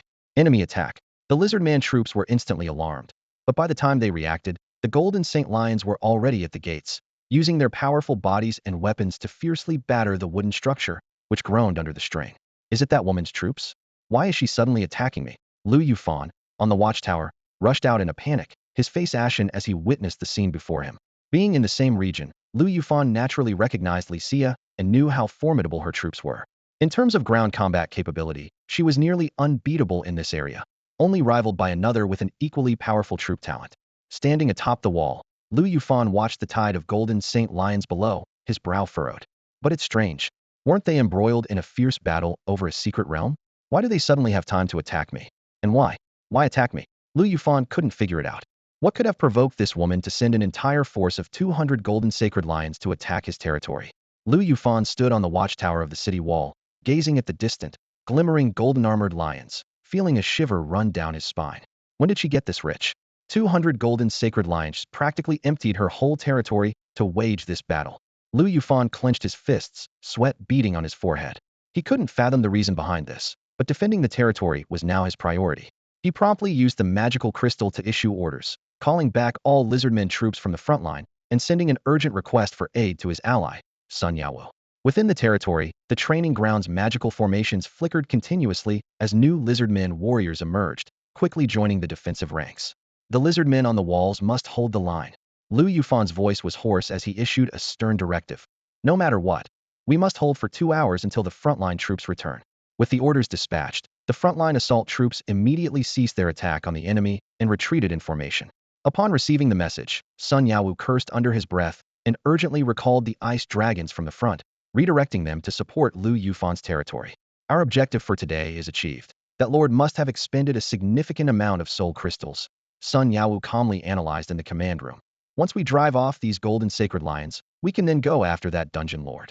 In the biohazard territory, Chen Yu watched through the magical monitor as the enemy retreated, a slight smirk appearing on his lips. He understood that Li Xia's troops had exerted immense pressure on the opposition, forcing them to withdraw. This strategic maneuver temporarily alleviated the crisis. Do they really think they can come and go as they please? Chen Yu sneered, immediately ordering the adventurers to form a pursuit team. The battlefield dynamics shifted instantly. The defenders became the attackers. With the threat lifted, the various dungeons in Chen Yu's territory resumed operations, merchants resumed trading, and adventurers continued their explorations. However, the defense battle had cost Chen Yu a significant amount of soul crystals. He mentally noted this debt, intending to make the enemy pay with their lives. Below Lu Yufan's castle walls, the Golden Sacred Lion forces continued their relentless assault. The fortifications were indeed robust, allowing Lu Yufan to hold out for 2 hours. During this time, from the gates to the walls, they endured the pounding of battering rams, with the gates showing cracks and on the verge of collapse. Just as the gates were about to be breached, Lu Yufan's frontline troops finally returned. Dozens of ice dragons appeared first, spreading their massive wings and diving down to unleash freezing breaths on the Golden Sacred Lions. Following them were hundreds of lizardmen warriors, forming tight phalanxes, wielding spears and shields, charging from the flanks. With the main forces back, the battle intensified.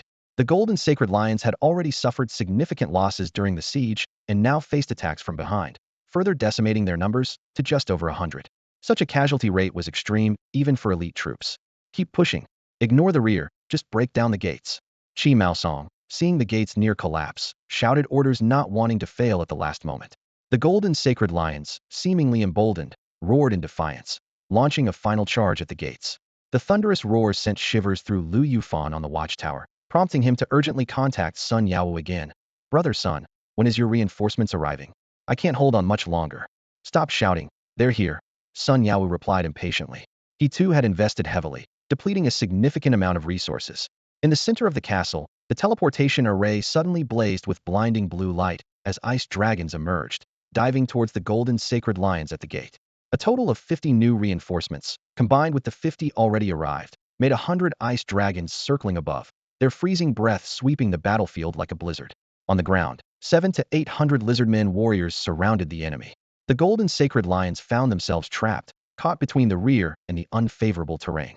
The fierce, icy breath descended, freezing lions into ice sculptures, which then shattered. In an instant, the lion forces suffered over half their losses. Qi Maosong watched this unfold and sighed inwardly.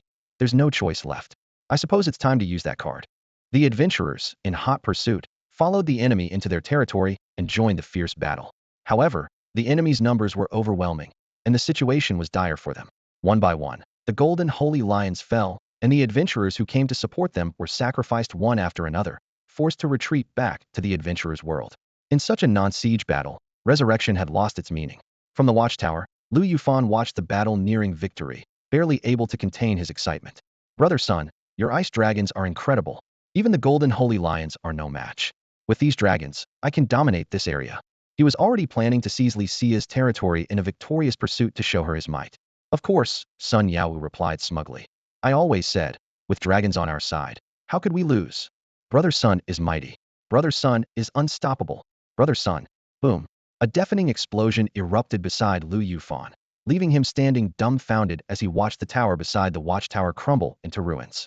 Suddenly, a bizarre humanoid creature, 3 meters tall, appeared at the city gate, carrying a strange box on its shoulder, the source of the explosion. 4 warheads trailed flames as they exploded against the city walls mercilessly, and another stray warhead reduced the tower to rubble. What the hell is that? Lu Yufan was horrified, staring at the explosion and flames, unable to discern whether it was some advanced magic or something else. All he knew was that the enemy seemed to have unveiled a terrifying trump card with the intent to destroy his castle completely. Brother Sun, what do we do? My walls have been blasted open, and they're about to storm in. What are you afraid of? Sun Yao responded calmly. I still have 100 ice dragons on my side. What kind of monster could stand against them? Reassured by this promise, Lu Yufan regained his confidence. The ice dragons received their orders and swooped down from the sky, breathing blue frost as they circled low, freezing the lower half of the strange creature. As the creature's legs began to crumble within the ice, it became immobile. However, the creature suddenly grabbed an iron rod from its waist and aimed it at the dragons in the sky. Rat-a-tat-tat, a burst of fire erupted, and the iron rod spewed blue flames, with countless iron shells clattering to the ground. Within minutes, thousands of bullets were unleashed, and the sky fell silent. When Lu Yufan looked up again, there was no trace of the dragons in the sky. Only the blue figures of the dragons were seen plummeting from above. Although most of the dragons were not killed, their wings were riddled with holes from the Gatling gunfire, rendering them unable to fly. For the dragons, falling to the ground meant losing their greatest advantage. The golden sacred lions possess combat power far beyond that of other creatures, with their rage having simmered within them for quite some time. With a mighty roar, the spark of battle was instantly ignited. They lunged fiercely at the ice dragon, launching a frenzied attack with violent gnashing sounds. The adventurers quickly joined the fray, and the battlefield descended into chaos, rapidly becoming one-sided. Lu Yufan watched in shock, nearly slipping in his astonishment. What kind of monster is this?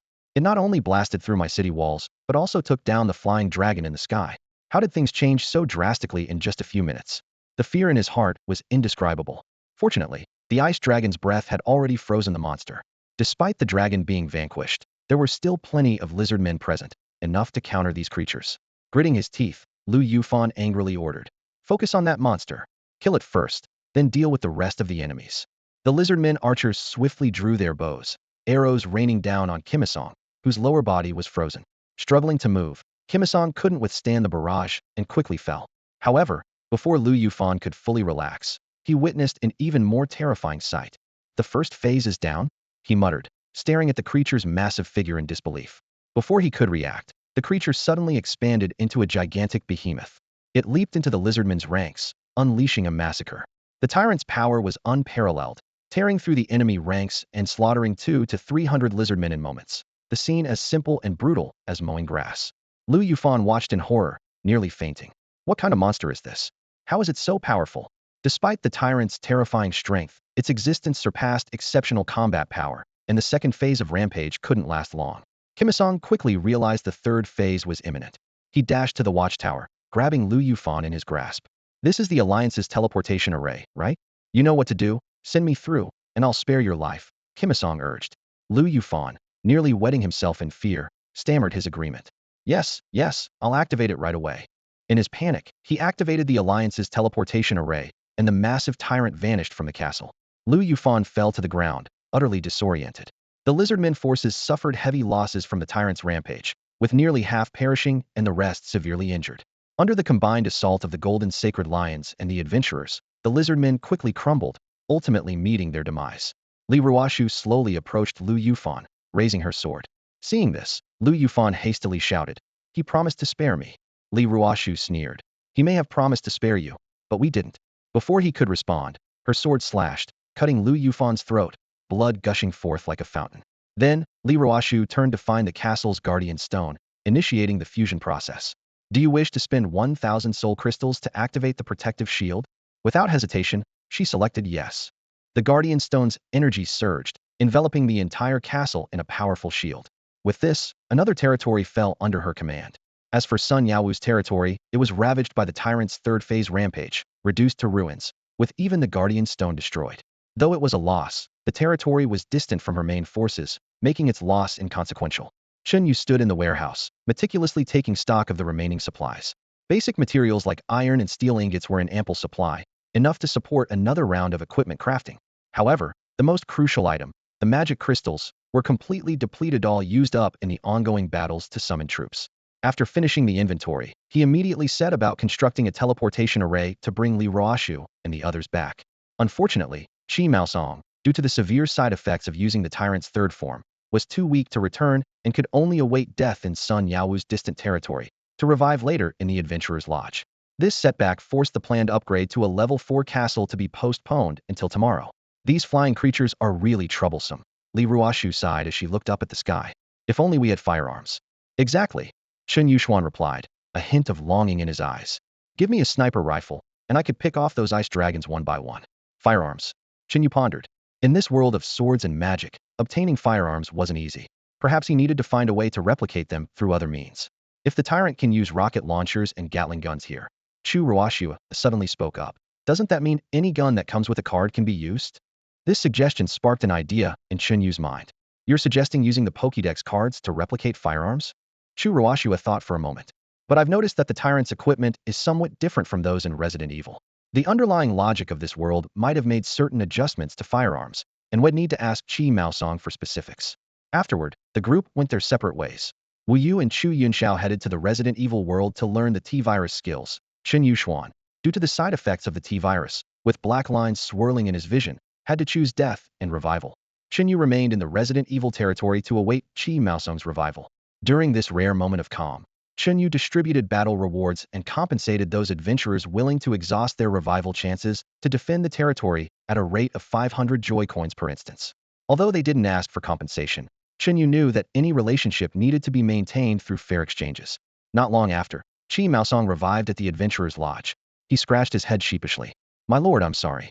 I didn't expect that territory to be so fragile, with even the Guardian Stone shattered. We were supposed to capture 2 territories, but due to my mistake, we ended up destroying that one. In the vast expanse of the dark world, finding a piece of land to conquer is not difficult. The real challenge lies in whether one can hold on to it." Chen Yu patted Qi Maosong on the shoulder, offering some gentle reassurance. Indeed, he preferred not to establish a new territory in a faraway place due to the high cost of defense. He leaned towards expanding his territory from the main city, making the outer lands easier to defend if attacked. Then, Chen Yu shifted the conversation to the subject of the Tyrant's weapons. The rocket launcher and Gatling gun on the Tyrant do seem different from those in the dungeon. Qi Maosong recalled, after some thought. They feel more like part of a living organism, like organs or limbs, rather than just cold steel. Chen Yu frowned, pondering for a moment before gaining insight. So, these weapons manifest as organs of some creature in the dark world. He chuckled. I see. That's the system filling in the underlying logic. The rocket launcher is still a rocket launcher in appearance, but its essence has changed. In that case, he continued, I just need to design some weapons, define them as monsters, and let adventurers defeat them to drop cards. This way, you can turn these weapons into biological entities, becoming weapons for another adventurer. Qi Maosong hesitated, scratching his head in confusion. Lord, are you suggesting we use people as weapons? Chen Yu smiled slightly. You could say that. Now, go to the Resident Evil world and learn the Tyrant skill. Qi Maosong nodded and left. Standing there, Chen Yu's thoughts raced, and his plan became clearer. This method could work, but to execute it, he needed more support adventurers to fully harness the weapon's capabilities. In the future, perhaps every main combat adventurer would need a few support personnel to transform into firearms, tanks, or mechs for their use. The key issue was the creation of the cards. The greater the firepower of the weapon, the higher the quality of the card, and the harder it was to obtain. To acquire a large number of cards, he would have to abandon charging for dungeons and instead attract adventurers to hunt down weapon-type monsters. To achieve this, he needed to design a free dungeon specifically for card farming. However, simply farming cards wasn't enough. The drop rate of the cards had to be significantly increased. To achieve this, adventurers would need to face immense challenges to earn the cards. This required them to undergo arduous and possibly tedious and painful efforts. Only then could the drop rate potentially rise. But this remained a challenge. Initially, adventurers might flock to the free dungeon out of curiosity, but over time, they would grow bored. Chen Yu pondered briefly, a cold smile appearing in his eyes. If that were the case, he would introduce brick-moving instances.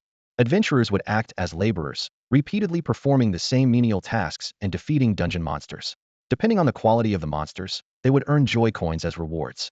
This endless battle had only just begun. Chen Yu suddenly had an idea. He immersed his consciousness into the system and began constructing a complex war fortress.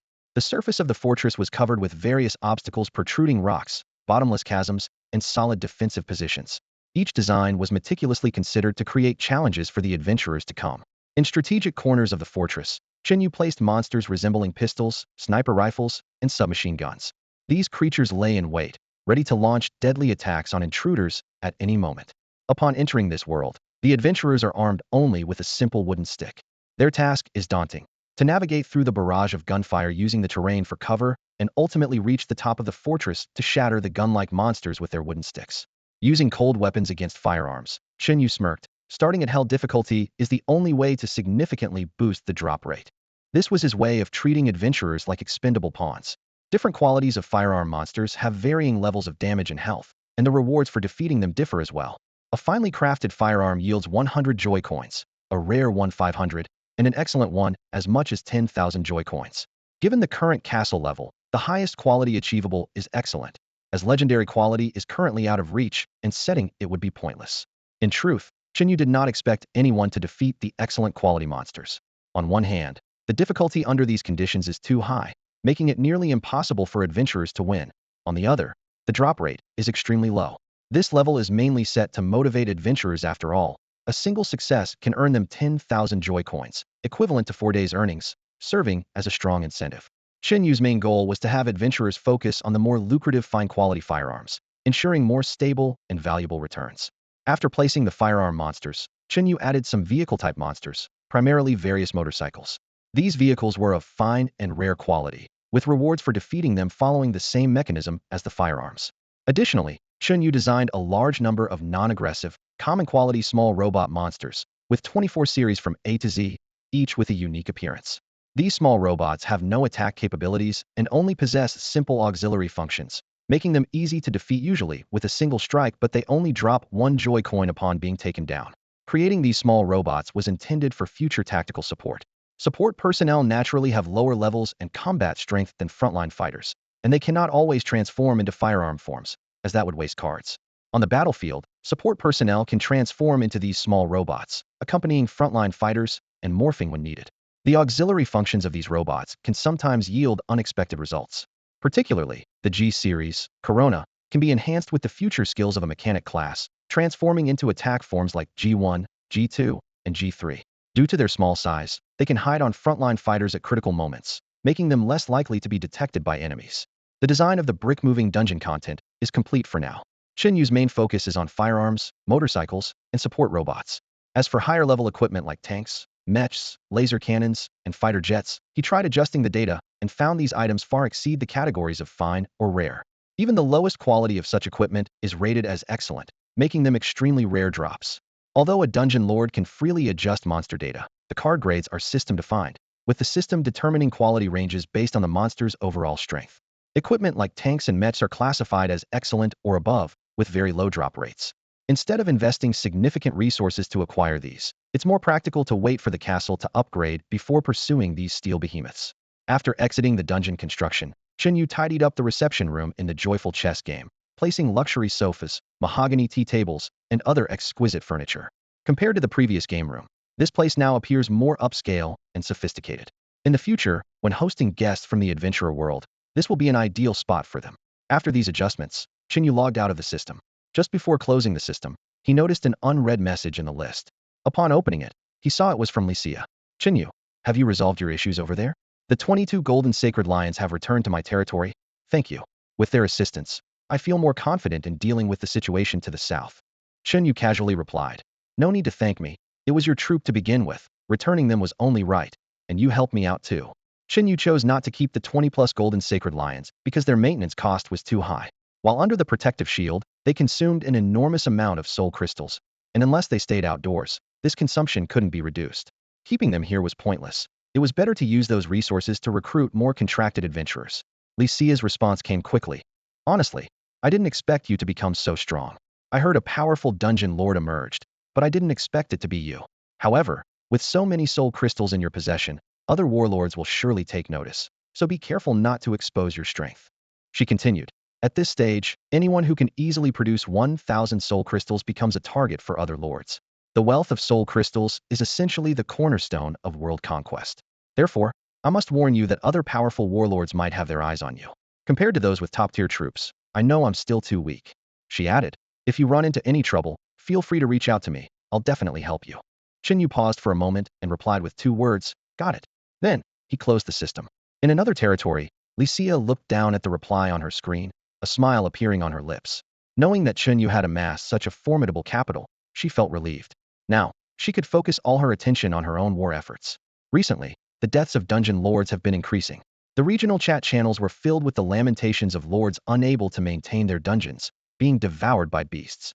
Without soul crystals, the protective shields couldn't be sustained, and without these shields, dungeon lords were like exposed prey, easily slain by a single beast.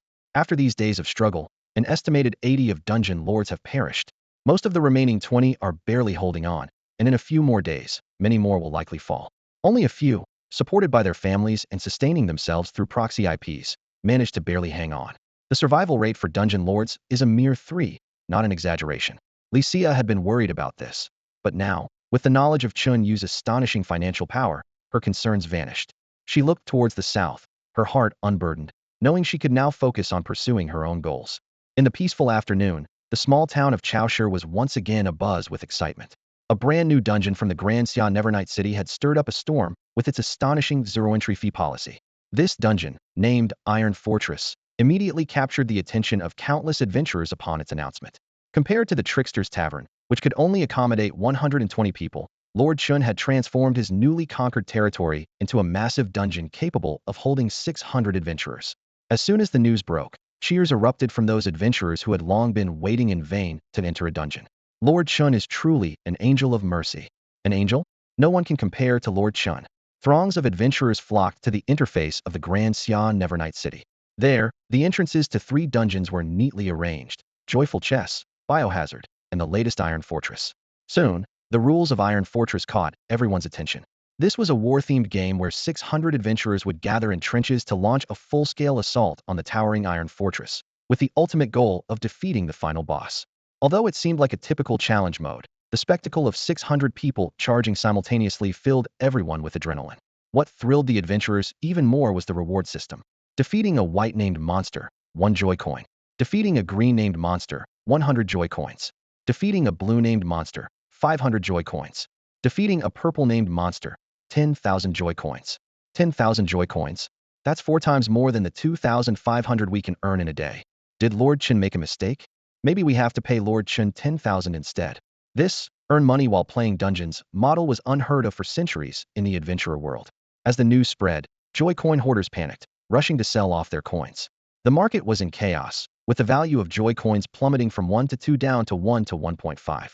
However, within just half an hour, the market unexpectedly rebounded, quickly stabilizing at a rate of 1 to 1.8. The adventurers suddenly realized that earning this money was a task so daunting it felt hopeless. Bai Xiaobai and his close friends couldn't sit still when the number of people queuing at the Trickster's Tavern exceeded 1,000. They immediately rushed to the Iron Fortress.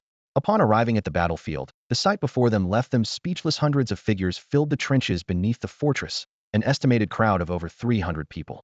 Such a scene was unheard of in the world of Biohazard, aside from entertainment dungeons like Happy Card games. Ahead of the trenches, countless adventurers were relentlessly charging toward the Iron Fortress. Bai Xiaobai glanced at the weapon in his hand. Momentarily stunned, it was nothing more than an ordinary wooden stick. Wait, what's going on? I thought it would be like the era of firearms in Biohazard, he muttered in confusion, quickly comforting himself. Oh well, as long as the enemies are using cold weapons too. However, reality quickly shattered his hopes. As the first wave of adventurers reached the base of the fortress, a barrage of gunfire erupted from above. The bang of pistols and the tat-tat of submachine guns were relentless. Dozens of dark gun barrels protruded from the fortress's firing ports, unleashing a frenzied onslaught on the adventurers below. A sharp sniper shot rang out, and Bai Xiaobai's friend fell to the ground, his head exploding in a burst of blood. This gruesome scene scared Bai Xiaobai into crouching down. What the hell is this? He exclaimed, looking again at the ridiculous wooden stick in his hand. Is Lord Chen serious? Facing a hail of bullets with a stick is just a death sentence. In a short time, 100 of the 600 adventurers were shot in the head, and another 200 were killed on the spot after being hit several times. The narrow trenches were continuously filled with new adventurers, and the crowd behind Bai Xiaobai pushed him out of cover. He frantically searched for new shelter, but it was too late. A bullet struck him squarely in the forehead, ending the game immediately. Bullets rained down like a torrential storm from the sky, and in just half an hour, over 1,000 adventurers fell, without even touching the fortress gate. Adventurers had always been used to playing the lead roles in dungeons, but now, in front of the Iron Fortress, their perception was completely overturned. What main characters? Here, they were not even on par with common monsters, merely ants at the mercy of slaughter. A sense of despair hung over the entire battlefield, filling the hearts of the adventurers with helplessness and frustration. Many began to shout, hoping the raid teams would step up and break the curse of the dungeon. However, the reality was that there were very few raid teams left in the small town of Chaoshi. Only 3 remained, and 2 of them had lost all motivation to engage in dungeon raids, effectively giving up. The only active team left was Feng and his group. This team had been here before. Since the dungeon didn't have a live stream mode, Feng and his group weren't worried about being discovered. When they quickly arrived at the battlefield, their initial reaction was to face the swarming enemies, but unfortunately, they were soon mowed down by gunfire. The defeat was so humiliating that Feng decided to stay silent, pretending to be dead and refraining from any further action. The adventurers anxiously tagged them, but received no response from Feng's group. At this point, the despair on the battlefield grew even stronger, and the adventurers, with no help in sight, continued their hopeless assaults on the dungeon. Then, after days of bloody battles, one adventurer finally broke through the steel fortress's gates. Although he was quickly shot down, this small breakthrough was like a ray of hope, igniting everyone's spirits. Someone exclaimed in realization. So that's it. While our teammates are being shot at, we just need to charge straight ahead without stopping or hiding and attack the fortress hidden. Otherwise, we'll be stuck in the middle and won't get through. Some on the battlefield couldn't help but comment. It's like charging over our teammates' bodies, feels a bit tragic. But others began to encourage. Don't be so pessimistic. Look, someone already succeeded. Every time 10 or so people charge in, there's a chance for a breakthrough. And I heard someone up front managed to take down a few white-named monsters and got rewarded with some joy coins. Plus, now there are people who have reached the top and are fighting the green-named monsters. The first kill reward is 100 joy coins. It's so worth it. More importantly, I just exited and got a free food reward. These words were like a shot of adrenaline to everyone, reigniting the adventurers' fighting spirit. Even though the queue had grown to over 100 people, they just needed to click to join the line, and within minutes, it would be their turn to rejoin the battle. A new fight was about to commence, and the terrifying killing machine of the steel fortress continued to consume body after body, blood spilling into the trenches, creating a harrowing scene. From above, the adventurers looked like waves of respawning monsters, being mercilessly mowed down by the machine guns atop the Doomsday Fortress. Gunfire crackled and explosions roared, the air thick with the scent of death. Despite this, every time there was a pause to reload, the adventurers seized the opportunity, charging toward the peak of the steel fortress. More and more were successfully reaching the heights, engaging in fierce battles with the green-named monsters. However, they finally realized that the true terror of the fortress didn't lie in the monsters, but in the embedded guns within the fortress, which were the real creators of this massacre. Chen Yu endowed firearms with consciousness, giving them internal structures similar to flesh puppets, enabling them to float in the air and attack independently. Seeing the rewards within reach, the adventurers didn't hesitate to raise their wooden sticks and engage in close combat with the self-aware firearms. The battle was exceptionally brutal. Most adventurers were counterattacked by the firearms at this stage, staining the ground with blood. However, a few managed to defeat the firearms with green names and claim the rewards. In this tragic and heroic campaign, the sacrifices of countless adventurers pushed the drop rate of firearms to its limit. Soon, a card of a high-quality submachine gun appeared in Chen Yu's collection. Did it finally drop? Chen Yu's eyes lit up with excitement. He was eager to test the weapon's power. Although acquiring this card had cost hundreds of joy coins, and using it seemed somewhat wasteful, it was important to identify any issues early on to avoid failures when it truly mattered. At the time, Li Ruoshu and others were comprehending talent skills in the world of the biohazard crisis and couldn't assist. Fortunately, Chen Yuxuan had been revived and was active within the territory. Chen Yu immediately called her over to test the submachine gun card. Seeing how quickly Chen Yu had found a way to create firearms, Chen Yuxuan's eyes sparkled with excitement, and she readily agreed to be the tester. After using the card, her body underwent a rapid transformation. Within seconds, a steel submachine gun appeared and floated slightly in the air. This weapon was almost identical to those in the dungeons, and now it just needed to be verified for proper functionality. Chen Yu gestured, and the submachine gun obediently flew into his hand, where he gripped it tightly. Wait, my lord, not here, ah! Chen Yuxuan exclaimed. After a brief chaos, Chen Yu fired the first shot within the territory. I can't believe it actually worked, Chen Yu said, still savoring the moment. This means we can materialize all sorts of firearms and high-tech weapons in this way in the future. But, Chen Yuxuan said, blushing, this feels so strange. The sensation isn't blocked at all. She muttered complaints under her breath and quickly left, not wanting to stay a moment longer. Despite Chen Yuxuan's typically bold demeanor and occasional teasing of Chen Yu, she blushed faster than anyone when it came to matters like this. With this successful test, Chen Yu could confidently and boldly continue producing firearm cards from the Steel Fortress. Inside the Iron Fortress, once one person strikes it rich, others quickly follow suit. When people first enter this dungeon, their curiosity and the novelty of it all often bring a small sense of joy, and they might even secure some food amidst the thrill. This allure ensures a constant stream of people queuing up from dawn till dusk, drawn into that apocalyptic world, risking their lives. It's a bit like a scratch-off lottery ticket. No one knows if they'll be the next to fall. Regardless, some will die, and others will live to earn joy coins. The twist is, while scratch-offs cost money, this dungeon is completely free. In the world of adventurers, boredom is abundant. There are 5 opportunities to enter the dungeon each day, and once those are used up, adventurers either dawdle or entertain themselves.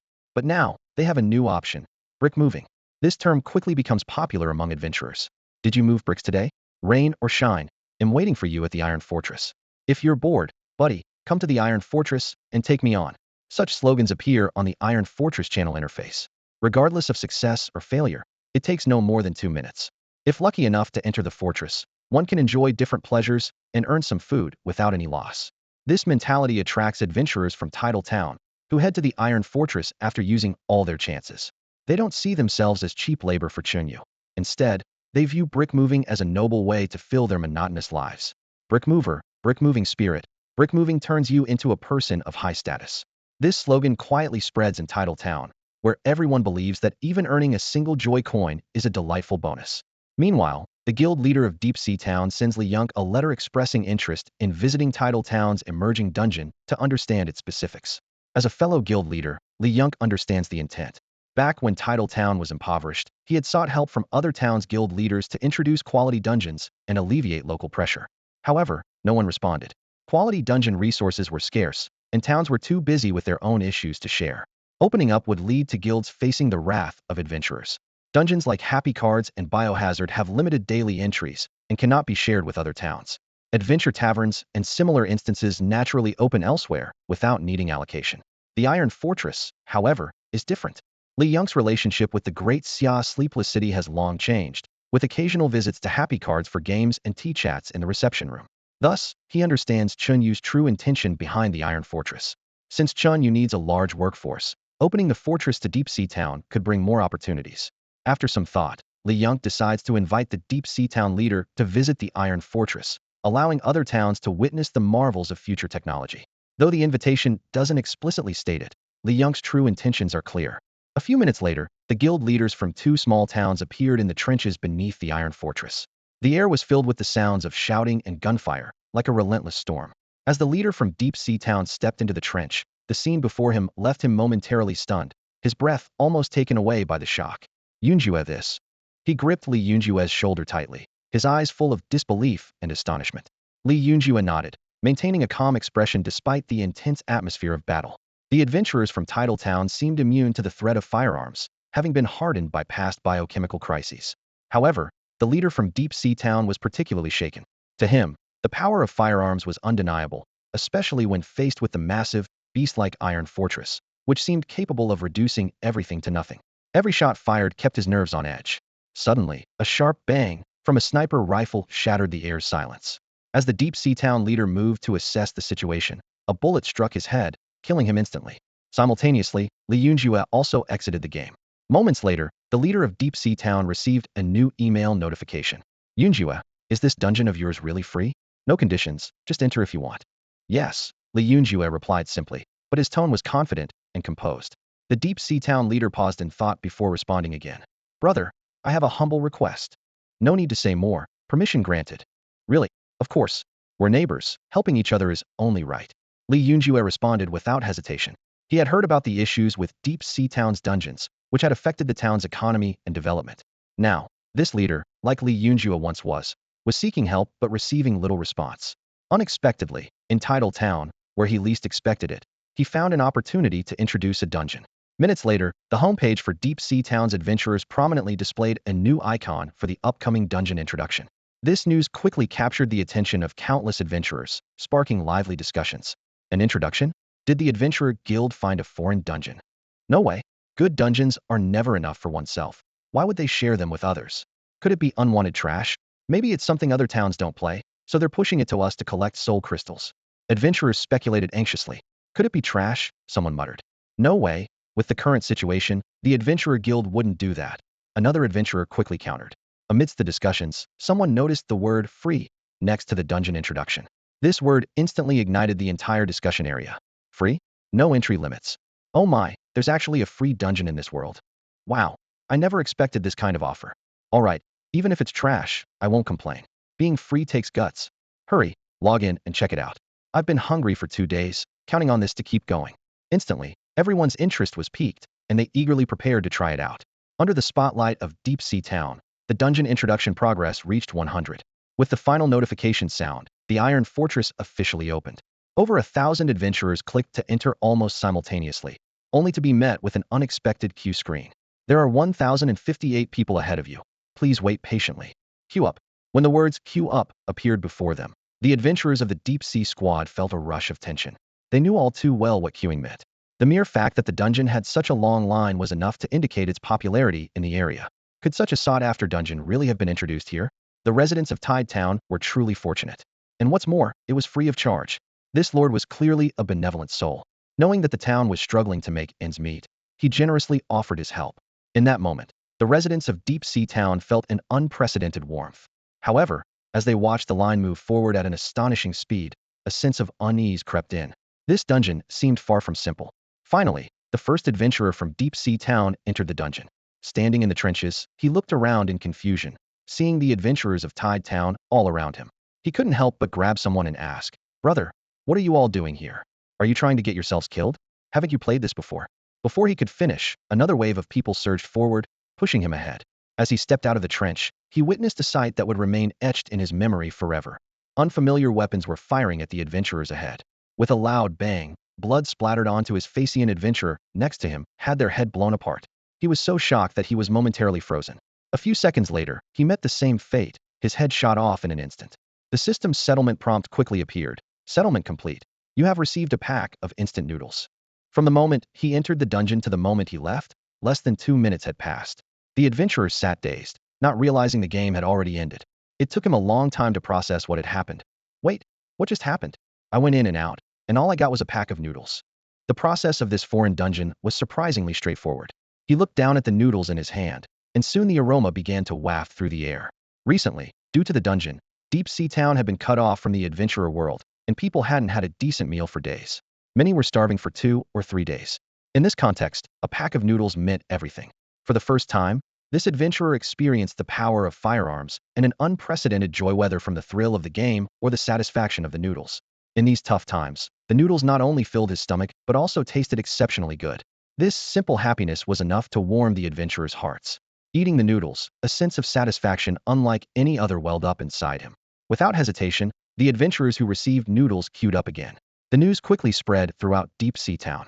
While people could hardly believe it, they were swiftly drawn into the allure of the Steel Fortress. In truth, the reality of the situation gradually became clear. Foreign slaves were the most useful. Unlike the Joy Coin rewards, adventurers from Deep Sea Town didn't have to spend any money and were even more enthusiastic. The appearance of the Steel Fortress ensured they wouldn't starve for the next few days. Yet, gradually, this sense of satisfaction failed to bring any real happiness. The dungeon gradually became less frequented, yet the emergence of the Steel Fortress undeniably saved Deep Sea Town in its time of crisis. This left the adventurers of the town with immense gratitude towards Tidal Town and the Lord who created the dungeon, as well as Great Xia's Evernight City. The administrator of Tidal Town was taken aback when he saw the queue suddenly soar to over 3,000 people. "Whoa, are they all lining up to meet their doom?" he blurted out. Another day came to a close in the apocalyptic world of Biohazard, clearing out the persistent players who lingered for hours. Yet, in the next instant, a dozen or more tireless adventurers stepped into the Biohazard world, embarking on new adventures. Great Xia's Evernight City has truly become a city that never sleeps. As night falls, places like Happy Poker, Biohazard, Steel Fortress, and even the Trickster Tavern remain active, with a small group of night owl adventurers engaging in various dungeon activities. In the dark world, dungeon lords inherently lack downtime. However, most adventurers are accustomed to a routine of working by day and resting by night to maintain their readiness for the next day's dungeon challenges. With the emergence of Evernight City, some adventurers have subtly shifted their habits. They have become true night owls, staying up for dungeon activities and resting during the day. This staggered schedule effectively reduces waiting times. Of course, such adventurers are still a minority, as nighttime energy levels dip significantly, and the enjoyment isn't as intense as during the day. By dawn, the slumbering army of adventurers awakens and rushes into the dungeons, making them crowded once more. Happy Poker added 20 new bunny girls, which somewhat alleviated the previously hectic situation, yet everyone remained busy. As the venue expanded and the number of adventurers increased, 5 bunny girls were stationed just to handle the Happy Coins window. Chen Yu foresaw that, once the castle upgrades in a couple of days, more staff would be needed. He then dispatched Qi Maosong, Chen Yuxuan, and 2 half-elf swordsmen, who had all mastered their skills, along with the village chief to hire 20 more rabbit-eared girls from the rabbit-ear town. "Don't worry, my lord. I'll make sure to pick young, pretty, and capable girls for you to serve as your maids," Chen Yuxuan said this time, emphasizing the word capable, with a mischievous glint in his eyes. Chen Yu helplessly patted his forehead and waved them off to set out. The journey from the Trickster Tavern territory was much shorter, and they were expected to return by the next morning. Chen Yuxuan gave a sly smile and casually waved as he left. Qi Maosong transformed into a zombie dog, carrying the old village chief for a day of being ridden. Clearly, there were no Wu Yue or Chu Yunxiao to take turns with him this time. Chen Yu was not going to act as a mount, and the half-elf swordsman lacked the capability. So, Qi Maosong had to power through the journey on his own. After managing the affairs of his territory, Chen Yu continued to immerse himself in the development of the dungeon and the 8 million warriors. The overwhelming workload made him somewhat anxious, but he didn't slow down his pace. So far, he had just managed to complete part of the profession skills design, but hadn't started building the maps. Today, he needed to continue fine-tuning the balance of the professions. Since the warriors had undergone significant changes from version 60 to the current version 120, the transformation was indeed dramatic. Especially the storyline of the Great Transfer added complexity to the entire design. To simplify the process as much as possible, Chen Yu chose to build on the most basic content, and the storyline was simplified. Nonetheless, in terms of skills, Chen Yu decided to follow the 120 version. After all, the 120 version offered a rich variety of skills and smoother operations. This skill system would also be more convenient for use once the contract adventurers changed their professions. The busy day passed in a calm working atmosphere. Several contract adventurers gradually comprehended the Tavira's talent skills. Chu Yunxiao, with his outstanding talent, quickly grasped an orange quality talent skill. Wu Yu did not disappoint Chen Yu either. Although it took over a dozen attempts, he eventually succeeded in acquiring an orange quality skill. As for Chu Ruoxue, despite countless failures, she finally succeeded in understanding an orange quality talent skill after a period of setbacks. For this achievement, she used up more than 80 basic understanding skill books, which was a considerable expense, but Chen Yu didn't mind. After all, Qi Maosong, Wu Yu, Chu Yunxiao, Chen Yuxuan, and Chu Ruoxue all successfully achieved the orange quality as planned. Meanwhile, Li Ruoxu, in the world of Resident Evil, faced with a tyrant that had evolved to the 3rd stage, remained unflustered. She calmly injected the virus into her body, allowing the virus to swiftly spread within, her eyes gradually displaying eerie black lines that eventually transformed into scarlet energy. With every move, the scarlet energy lines left faint black shadows in the air. Standing atop a high building, Li Ruoxu gazed steadily at the nearby tyrant, her eyes devoid of any emotion. To her right, a torpedo about 7 to 8 meters long rested quietly against her hand. Unhurriedly, she grabbed the torpedo and, leveraging a launch device, leapt into the air. Aiming directly at the tyrant's gaping mouth, she decisively shoved the torpedo into its throat. She then deftly stepped on the corner of the tyrant's mouth, using it to propel herself to the rooftop of another building. Countless tentacles lashed out wildly behind her, but Li Ruoxu navigated through them like a nimble fish, leaping gracefully and swiftly. She quickly grasped a flying rope and successfully landed on a distant building. Upon landing, Li Ruoxu snapped her fingers without looking back. The urgent beeping of the torpedo fuse rang in her ears like a death knell. After a few short beeps, a deafening explosion followed, blowing the tyrant's head apart, scattering flesh and blood. The system notification sounded. Congratulations, you have successfully comprehended the talent skill, Tvirus, Scarlet Queen, red quality. A glimmer of joy flashed in Li Ruoxu's eyes. Finally, after countless attempts, she had mastered a red quality skill. This was the result of her relentless efforts, and though previous failures had nearly led her to give up, this time, she succeeded. Eagerly, she checked the effects of the talent skill, her heart filled with excitement. T-Virus, Crimson Queen upon activation, all attributes immediately increase by 30. With each creature Li Ruoxu defeats, a blood-red rose blooms on the corpse, transforming into threads of blood that flow into her, continuously enhancing her power. During the blooming of the blood-red rose, her sanity remains firmly locked. However, when the skill ends, the Crimson Queen descends, treading upon a sea of corpses, causing all beings to bow down as the apocalyptic bell tolls. Li Ruoxu studied the skill description carefully, her brow furrowed. This is clearly a skill that grows stronger with each battle. The base attribute increase is the same as others, but its greatest advantage is the slower decline of sanity, allowing it to be sustained for a considerable period. During this time, as long as she continues to defeat enemies, her combat power will keep rising. However, this skill also has a significant flaw. Once the blood-red rose fades, she transforms into the irrational Crimson Queen, descending into a dark world, indiscriminately slaughtering both friend and foe. Although the level of danger is yet to be determined, this state is evidently difficult to control. This T-Virus seems to have potential for further development, Li Ruoxu pondered to herself. Though not yet mastered to perfection, it's certainly effective in unknown combat. Yes, unknown facing a large group of enemies alone without worrying about harming teammates. Or rather, as long as her teammates fall quickly enough, she won't have a chance to harm them. Mastering this basic skill took Li Ruoxu 2 full days, and when she left the world of Resident Evil, night had already fallen. After dinner, everyone exchanged a few words before retiring to their rooms. During this time, Chen Yu sought out the half-elf village chief to inquire about the previously mentioned large half-elf settlement and to gather information on humans and dark elves. These details are crucial for perfectly replicating NPCs in Dungeon 8 Million Warriors, directly affecting whether contract adventurers can acquire complete professional skills when changing classes. Unexpectedly, the village chief possessed valuable information. He informed Chen Yu that there is a human territory on the other side of the western mountains, while the dark elves' domain lies further north. Chen Yu nodded, noting down the information. Since all contract adventurers have completed their skill comprehension, they can set off with the village chief to the half-elf village tomorrow. This village is not only the closest to the Goblin Kingdom, but also provides much-needed manpower for the expanding territory, handling daily maintenance and cleaning tasks. Although the Nemesis card has already been used, taking down the Goblin Kingdom will require a straightforward, hard-fought battle. Chen Yu decided to first send Li Ruoshu and the others to scout the situation, as there are reportedly several Goblin tribe territories there. These areas will eventually be used to build Dungeon 8 Million Warriors, so reclaiming as many as possible is essential. Watching the goblins living their leisurely lives, Chen Yu let out a cold laugh soon. They will continue enjoying life in hell. The next day, just as dawn was breaking, Qi Maosong and his group returned, bringing with them 20 bunny girls. Each one was youthful and beautiful, with fair skin and long rabbit ears that gently swayed as they walked. However, whether they could perform their duties was yet to be seen. The Rabbit Ear Town was quite supportive of such recruitment activities. In this dark world, various factions valued combat personnel above all, not these girls who were nearly devoid of fighting ability.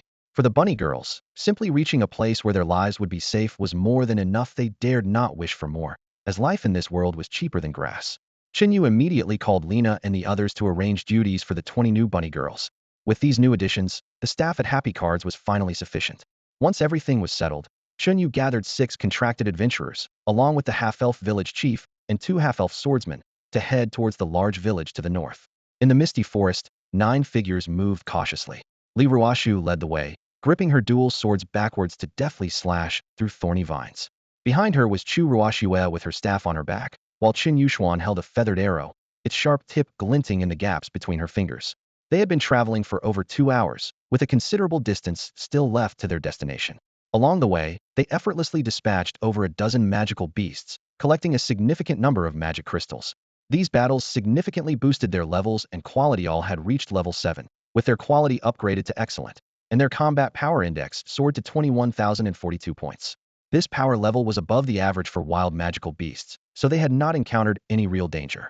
Suddenly, Qi Maosong's brow furrowed as he leaped up like lightning, lightly bounding off tree trunks into a dense canopy. The treetop shook violently, rustling loudly, and moments later, 3 green-skinned goblin corpses fell from above. Goblin scouts, Qi Maosong said, hanging upside down from a branch, his eyes glowing with the golden light of eagle eye technique. Guess what I saw? 200 steps southeast, there are several large boars dragging a trapping net. Inside the net are several half-elf children and a half-elf girl, probably captured from that village. The half-elf village chief's face turned pale at these words, his eyes pleading as he looked at the 6 contracted adventurers. Don't worry, Chief, Li Ruoshu said without hesitation. We would rescue them even if you didn't ask. She signaled for the 2 swordsmen to stay and protect the chief, then led the remaining 5 swiftly in the direction Qi Maosong indicated. The half-elf girl trapped in the thorny net seemed to sense something and suddenly looked up, her green eyes reflecting the figures of several contracted adventurers. She was momentarily stunned, clearly not expecting anyone to come to their rescue, especially adventurers from another world. Li Ruoshu and her companions moved with incredible speed, arriving beside the boars in the blink of an eye. These were not giant boars, but excellent grade large boars, less formidable than the giant boar they had encountered previously. Just as Chu Yunxiao was about to slice open the trapping net on the boar's back, the girl shouted in the common tongue, "Stay away. Theirs." Before she could finish, a goblin shaman on the boar's back raised a bone staff with a sinister grin, causing countless spikes to erupt from the ground. Chu Yunxiao's pupils contracted as he quickly retreated a step. When he landed, his pupils had already turned black. With the enhancement of the virus and this sword heart without self, Chu Yunxiao's overall attributes surged by 30 in an instant, making his movements extraordinarily agile. Facing the goblin shaman's meticulously crafted spike assault, he moved with the fluidity of a fish, evading each attack perfectly, as if he had already predicted the enemy's trajectory. Seizing the moment of the goblin shaman's astonishment, Chu Yunxiao swiftly advanced with lightning speed. His sword flashed with a cold gleam as he struck down the goblin rider atop the large boar. This is the terrifying aspect of the sword heart without self. Unless faced with an unavoidable lethal attack, Chu Yunxiao is nearly invincible in such close-quarters combat. The Goblin Shaman was flustered as he saw his carefully planned spike attack completely fail. He realized he needed to change tactics immediately and cast an area spell, or the consequences would be dire if this strange human got close again. But it was too late. Wu Yu had already attacked from the flank, his massive axe sweeping out to precisely sever the tendons in the large boar's hind legs. The boar howled and collapsed, throwing the Goblin Shaman off. Chu Yunxiao seized the opportunity and ended the insidious enemy with one swift strike. The other boar riders, attempting to flee, didn't get far before Chen Yuxuan's magic arrows blocked their path. As the arrows hit the ground, Chu Ruoshue's long-prepared magic erupted, raising a towering wall of fire. Under the assault of Li Ruoshu and others, the Goblin squad was quickly annihilated. Adventurers, thank you.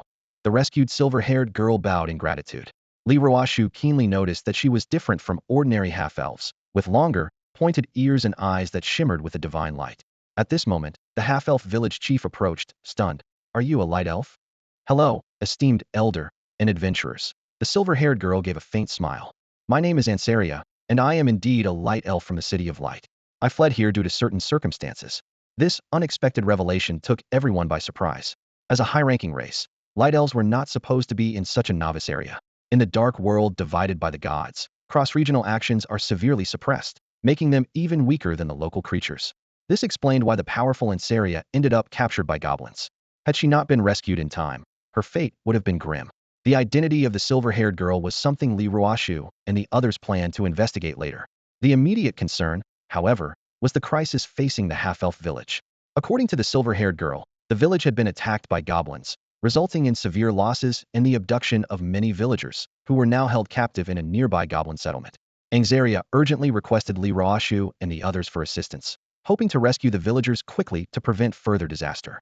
The village chief turned pale upon hearing the news, his anxiety evident. As a half-elf himself, he couldn't stand by and watch his people suffer. Li Ruoshu realized the urgency of the situation and immediately contacted Chen Yu, asking him to summon adventurers. Initially, they had planned to send someone to assess the situation and have the village chief negotiate with the enemy for a peaceful resolution, eventually incorporating the village into their territory and exploring the nearby goblin settlements. However, the crisis in the half-elf village erupted sooner than expected. Upon receiving the command, Chen Yu promptly activated the Adventurer Tavern system, summoning 120 adventurers. The mission was clear: overtake the enemy camp and rescue the kidnapped villagers, with a time limit of 1 full day. Learning that the mission involved goblins, the adventurers' morale soared, and they rushed towards the target location, especially eager to confront the goblin mages that had previously eluded them. The 120 adventurers set out simultaneously, converging on Li Ruoshu and the others' position. Such a formidable force was nearly unstoppable, causing wild beasts in the area to flee rather than confront them. Despite this, it would still take them 2 hours to reach the target location. Every minute counted, as each delay could mean another endangered half-elf life. Li Ruoshu devised a plan and instructed Andrea to lead them in the right direction. The group split into 3. 2 half-elf swordsmen escorted the old village chief and Andrea to a hidden location, ensuring they weren't detected by goblin scouts. Meanwhile, 6 contracted adventurers divided into 2 teams, one heading to the eastern settlement, the other to the western, both preparing to rescue the captured villagers. The team quickly sprang into action. Qi Maosong, utilizing his exceptional reconnaissance skills, along with Chu Yunxiao and Wu Yu, transformed into zombie dogs, stealthily infiltrating the enemy camp. They soon identified a goblin convoy transporting captives. Fortunately, this convoy was still far from the target settlement and had yet to arrive. The 3 of them revealed themselves without hesitation, launching an immediate attack. The most prominent figure in the enemy ranks was a goblin knight mounted on a giant boar, boasting a rare rank, significantly stronger than ordinary goblins. Most other goblins were of common rank, with a few of excellent rank. Facing such a lineup, Wu Yu understood that the 3 of them alone couldn't secure victory, particularly against the formidable giant boar knight. Without hesitation, he used a tank zombie card, transforming into a massive tank zombie himself. His enormous form suddenly appeared before the enemy, unleashing a thunderous roar that shook the air. The goblins, caught off guard, were momentarily demoralized and scrambled to form a defensive line. The giant boar knight was undeterred, urging the boar forward to clash with the tank zombie. As they collided, a powerful shockwave erupted, sending dust and debris flying and filling the air with the scent of metal and earth. Sparks flew as the giant boar knight and the tank zombie clashed, marking the beginning of a fierce battle. Qi Maosong and Chu Yunxiao suddenly leaped out from the sides of the tank zombie, swiftly engaging in battle with the goblins. Their primary targets were the goblin archers, whom they aimed at without hesitation. As a sentinel, Chi Mao Song excelled in archery and dagger skills. While running, he had already knocked an arrow, shooting it at an archer on one of the cages, hitting the target with precision. Then, with a nimble leap, he used the arrow's momentum to quickly reach the top of the cage. Chu Yunxiao followed closely behind, maneuvering in a few swift steps to leap onto another cage. His dagger flashed, and with a sharp slice, he swiftly dispatched an archer. The two of them, as quick as falcons, claimed the high ground of the two cages, giving them a clear view to eliminate the enemy's ranged units from above. After swiftly clearing all threats in the air, they steadied themselves to face the goblins rushing from all directions. A goblin warrior riding a giant boar, seeing the unfavorable situation, let out a piercing roar of anger, commanding the boar to charge at the cages in an attempt to destroy these hiding spots and eliminate the half-elves. However, the tank zombie had already blocked the boar's path, gripping its head tightly. Even though the boar's tusks pierced deeply into its abdomen, it showed no sign of letting go. At this moment, Chu Yunxiao seized the opportunity to jump onto the back of the giant boar. In an instant, a dark aura arose from his body as he activated his virus form. The goblin warrior atop the boar, wielding a heavy iron hammer, lunged with a wild scream. Although his strength was formidable, each blow was skillfully dodged by Chu Yunxiao's precise anticipation, avoiding even the slightest contact. Meanwhile, Chi Mao Song swiftly dealt with the goblin enemies below, knocking an arrow and aiming at the goblin warrior above. As his arrow was ready to fire, Chu Yunxiao had already anticipated the warrior's movements, cleverly blocking his escape route. With their tight coordination, Chi Mao Song's arrow pierced the goblin warrior's heart. Despite his resilience, the warrior finally succumbed to his injuries and fell. Without its master's command, the giant boar lost its will to fight and was quickly dealt with by the tank zombie. Seeing the situation turn against them, the remaining goblins either fought to the death or fled in panic. It wasn't long before the half-elves in the cages were successfully rescued. As the tank zombie's time ended, it reverted to Wu Yu's true form. Wu Yu, along with Chi Mao Song and Chu Yunxiao, opened the cages one by one, releasing the half-elves. Most of those inside were children and women unable to fight, as most of the half-elves who were once warriors had perished outside, and the elders had been killed by the goblins, unable to survive. Over 20 half-elves expressed deep gratitude to the three, tears in their eyes. The trio escorted them back to the elder, who communicated with them in the half-elven language. The half-elves immediately pledged their allegiance. In contrast, Li Ruoshu and her team faced a more challenging situation. By the time they arrived, the goblins had already led the cages into the tribe's territory. The situation was urgent, and Li Ruoshu did not hesitate, rushing forward with her sword to block the tribe's gate. Seeing this, the goblins angrily launched a counterattack. A crimson aura emerged in Li Ruoshu's eyes, with blood-red lines seeming almost tangible as they flowed from her eye sockets. With a swift swing of her long sword, she precisely sliced through a goblin's throat, causing blood to spurt out. The goblin's body collapsed with a thud, and above it, a blood-red rose quietly bloomed, its roots spreading swiftly like a spider's web into the corpse. This blood-red rose greedily absorbed the blood from the corpse, rapidly growing from a small vine into a full-bloomed, vibrant rose. At the center of the blossom, a hair-thin red thread connected directly to Li Ruoshu's heart, continuously channeling purified energy to her. Li Ruoshu immediately felt a surge of power, moving like a phantom among the goblins. With flashes of her sword, another 7 or 8 goblins fell under her blade. 7 or 8 blood-red roses bloomed in succession, each with a thread connecting to her heart, delivering energy continuously. Under the influence of this blood aura, her pupils were completely dyed a vivid red. Li Ruoshu had chosen her timing with precision striking when the goblin convoy was at its most lax. The goblins, thinking they had reached the safety of their tribe, had let their guard down completely. The goblins within the tribe had not anticipated an attack at such a moment. Amidst the chaos, Li Ruoshu moved as if in an uninhabited realm, cutting down goblin after goblin. The power of a dozen roses augmented her, making her seem like a Valkyrie descended to earth, against whom ordinary goblins stood no chance. On the watchtower, several goblin archers prepared to shoot Li Ruoshu from a distance. However, Chen Yu was ready. She had just acquired a few automatic rifles from the catalog. Although not as powerful as sniper rifles, they were more than sufficient to deal with these goblins. Xiao Xue, hurry! Chen Yu urged urgently. Give me a hand with the gun. With a sigh of resignation, Chu Ruoxue used a transformation card. Moments later, Chen Yu had an automatic rifle set up, quickly aiming at the goblins on the watchtower. Bang! The first shot rang out, and a goblin archer fell, its head bursting into a blood flower. This unexpected firepower from another world caught the goblins off guard, leaving them bewildered and unsure of where the attack originated. Bang! The second shot followed, and another goblin toppled.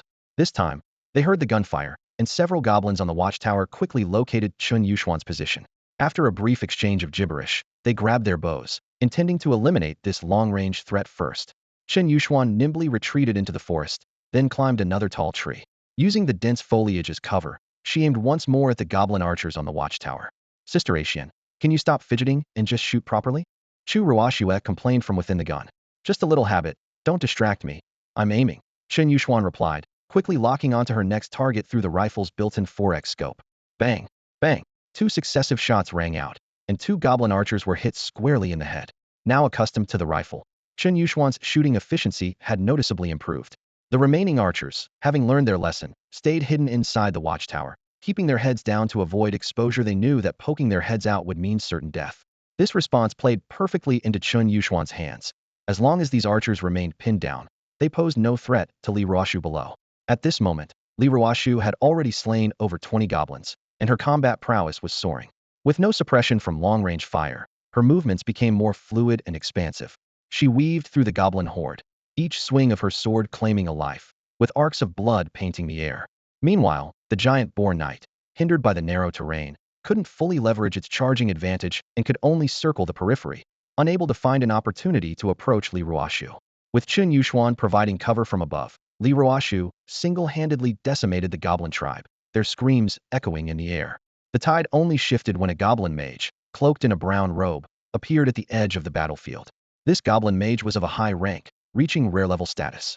With hands tracing mysterious runes before his chest and chanting cryptic incantations, an eerie green energy orb began forming at his fingertips, clearly intending to deliver a lethal strike to Li Ruoxu. Chen Yuxuan, quick to sense the danger, swiftly adjusted her aim and fired several shots, interrupting the goblin mage's spellcasting. Bullets struck the mage's shoulder and arm, but her high-quality automatic rifle, though well-made, lacked the power to kill outright. The attacked goblin mage clutched his bleeding shoulder, eyes blazing with fury. He shouted commands in a guttural language, and immediately, all archers redirected their focus towards Chen Yuxuan, unleashing a barrage of arrows in her direction. Forced to abandon her position, Chen Yuxuan quickly took cover behind a thick tree trunk. Arrows thudded against the wood, with some narrowly missing her attire. Meanwhile, 2 large boar knights charged toward her, kicking up dust, aiming to eliminate this formidable long-range threat. However, the high-quality large boar knights posed little threat to Chen Yuxuan. Calmly, she emerged from behind the tree, and with precise shots, hit the throats and eye sockets of the 2 riders, knocking them off their mounts. Sister Xian, only 1 bullet left. Chu Ruoxue's voice echoed in Chen Yuxuan's mind. Once the magazine was emptied, Chu Ruoxue would revert to her true form, a critical weakness of firearm type, cards they couldn't replenish ammo. Hearing she had only 1 bullet remaining, Chen Yuxuan took a deep breath, quickly maneuvered to a new position, and skillfully climbed a sturdy tree trunk. She lay down, steadied her rifle, and aimed at a distant target.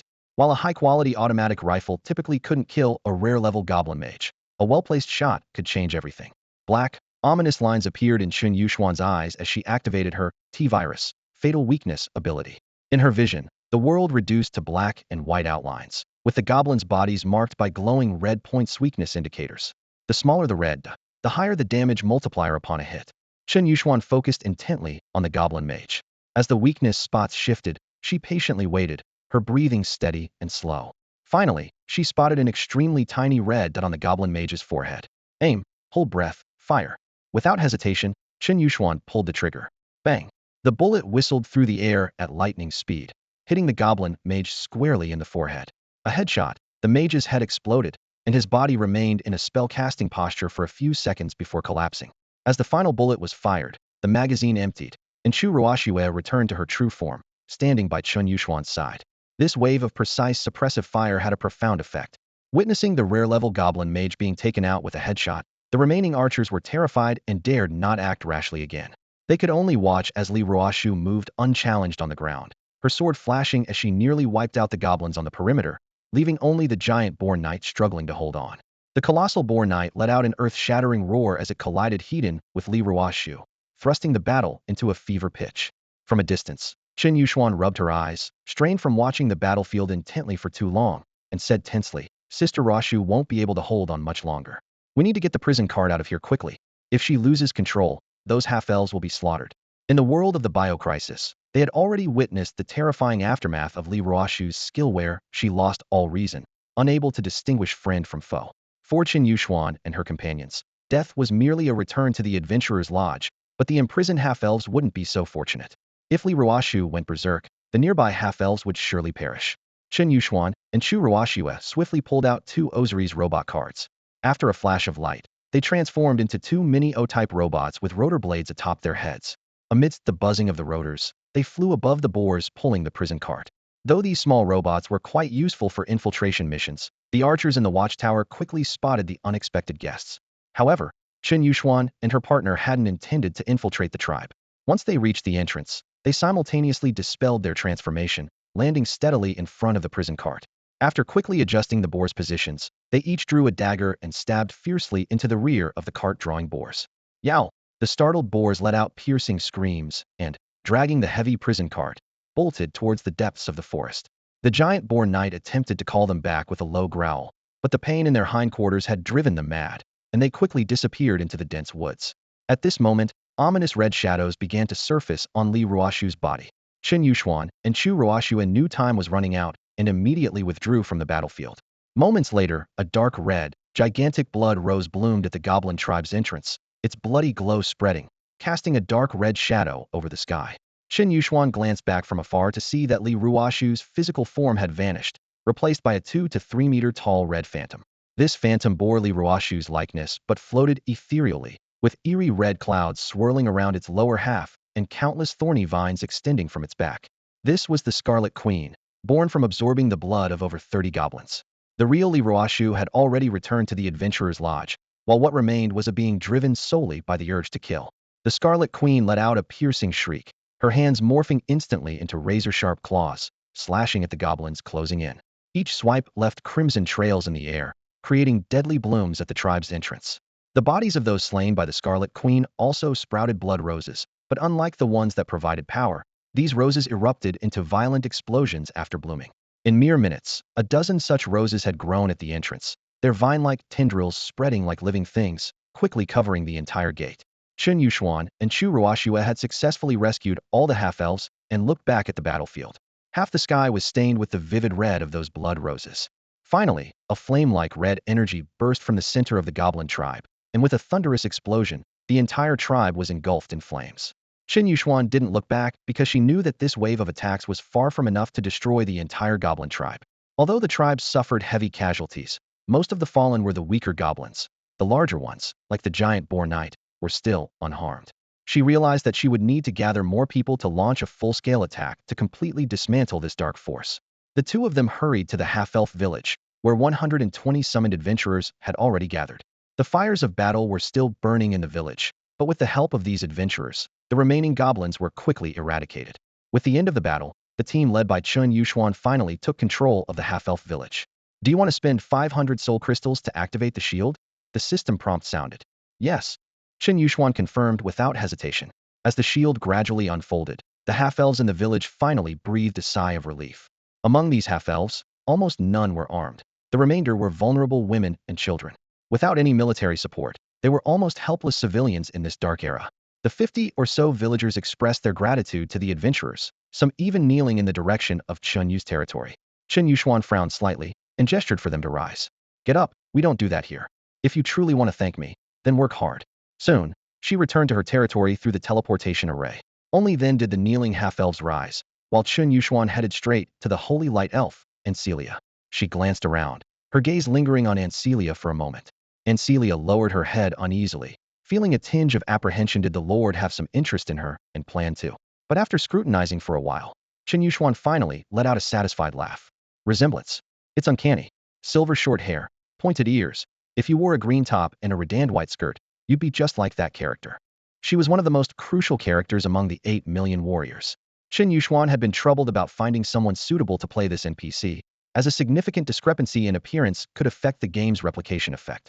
But unexpectedly, she found someone so similar in this village. Chen Yu nodded in satisfaction and asked with a smile, "What's your name?" The silver-haired girl nervously clutched her chest and answered softly, "Celia." "Nice name," Chen Yu remarked with a smirk. "It would be perfect if we dropped the first part." Celia was taken aback, unsure how to respond, feeling puzzled by the Lord's comment. "Never mind, let's not change it." Chen Yu waved her hand dismissively.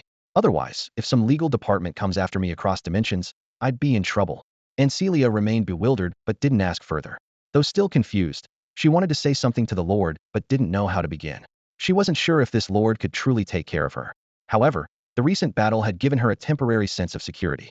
She thought to herself that perhaps she could stay here for now and consider leaving later.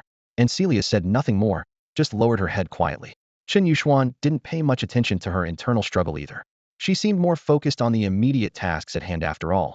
The matters of the dungeon and the replication of the 8 million warriors were her current priorities. Other issues could be dealt with when she became strong enough. While Chen Yu was organizing the work of the half-elf settlers, Qi Maosong and his team of 120 adventurers headed to 2 separate goblin tribes, preparing for the final assault.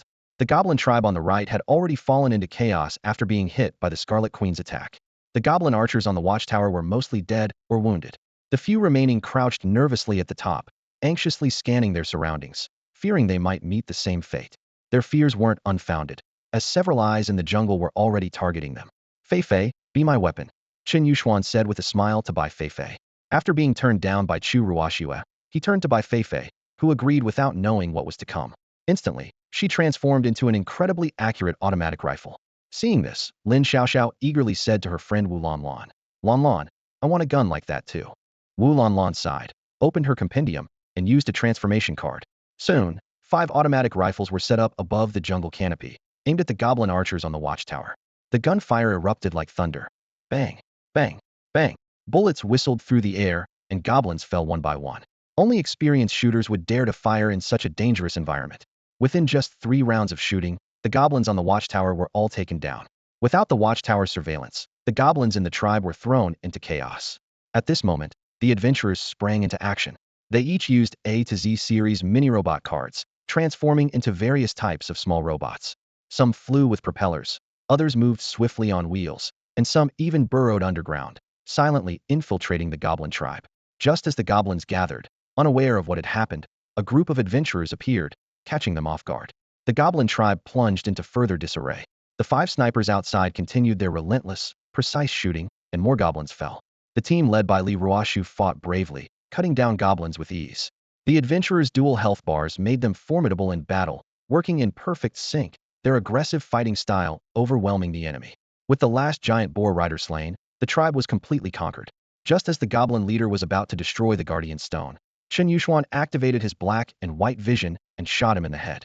Meanwhile, Qi Maosong's team similarly conquered the other tribe. They expertly took out the archers from a distance and used the transforming mini-robots to cleverly bypass the fences, entering the tribe without even breaking the gate. It was as if a special forces unit had descended from the sky. With this, the half-elf village and the nearby goblin tribes were all under Chen Yu's control. Chen Yu meticulously planned the layout of the new dungeons. The spacious terrain of the half-elf village could accommodate 3 dungeons, while the 2 goblin tribes could each host 2, totaling 7 new dungeons ready to be established. The cost of battle was significant. Out of 120 adventurers, 70 were lost in the conflict, leaving only 50 survivors. These casualties were not in vain. Rather than depleting precious firearm cards for long-range attacks, it was more strategic to utilize these human resources to secure victory. The surviving adventurers were not sent back. Instead, Chen Yu deployed them to the Trickster's Tavern area to join a few contract adventurers in scouting for lands suitable for future expansion. The adventurers had no complaints about this arrangement. They came with the mindset of working around the clock, especially since their workload was directly tied to contribution points. The current situation even required them to queue up for tasks. Thanks to the presence of Daxia's sleepless city, the living standards of Tide Town's residents improved rapidly. Many adventurers had already reached a moderately prosperous standard of living, allowing their families to enjoy quality grains instead of relying on inferior food. With basic needs met, people naturally began to seek a better quality of life. The foundation for all of this lay in the development of Daxia's sleepless city. As long as more territory could be acquired, the prospect of Tide Town achieving widespread prosperity was within reach. This is why every campaign to conquer new lands thrilled the adventurers. It was not just about personal gain, but also about contributing to collective growth. Meanwhile, adventurers who had returned to the real world explained the importance of the Iron Fortress on forums. Their explanations enlightened everyone about Chen Yu's thoughtful intentions. Once people realized that their efforts were actually strengthening Daxia's sleepless city, they continued to participate in the daredevil squads, despite their exhaustion. This was one of Chen Yu's carefully crafted motivational strategies. He understood that the novelty for adventurers would quickly fade, and maintaining long-term operations required not only happy coin rewards, but also imbuing actions with meaning. by making them believe that each charge contributed to the development of Daxia's sleepless city, and that its prosperity would eventually benefit Tide Town. This self-discovered and disseminated purpose was far more effective than forced indoctrination. This also explained why Chen Yu was unconcerned about the extensive use of firearms in this battle. It was a showcase fight. With the support of Deep Sea Town volunteers, obtaining a few rare-grade firearms should not be a problem. Considering the current situation, it seemed necessary to increase the distribution of sniper rifles. With this in mind, Chen Yu began making targeted optimizations and adjustments to the Iron Fortress. By nightfall, the area surrounding the Trickster's Tavern had gradually been overtaken, with control falling into the hands of a new Goblin tribe. Although this tribe was farther from the tavern and not as strong as neighboring tribes, it was still noteworthy. Meanwhile, adventurers engaged in a small skirmish in the wild, farming monsters and gathering resources, resulting in substantial gains. As dusk settled, the adventurers slowly returned to their own world. Having achieved significant success for the day, they had captured 4 territories and successfully constructed 9 dungeons. Although activating the protective shields consumed some soul crystals, the cost per transaction remained reasonable. Adventurers from Tide Town also performed admirably, bringing Chen Yu a large number of soul crystals, though today's haul was slightly less than previous days. Initially, everyone would intensely farm monsters to hoard fun coins, but once sufficient fun coins were accumulated, fewer people would exchange them through fate. This is not surprising. Based on the current daily acquisition of soul crystals, the output of fun coins is still somewhat excessive, leading to potential waste rather than scarcity.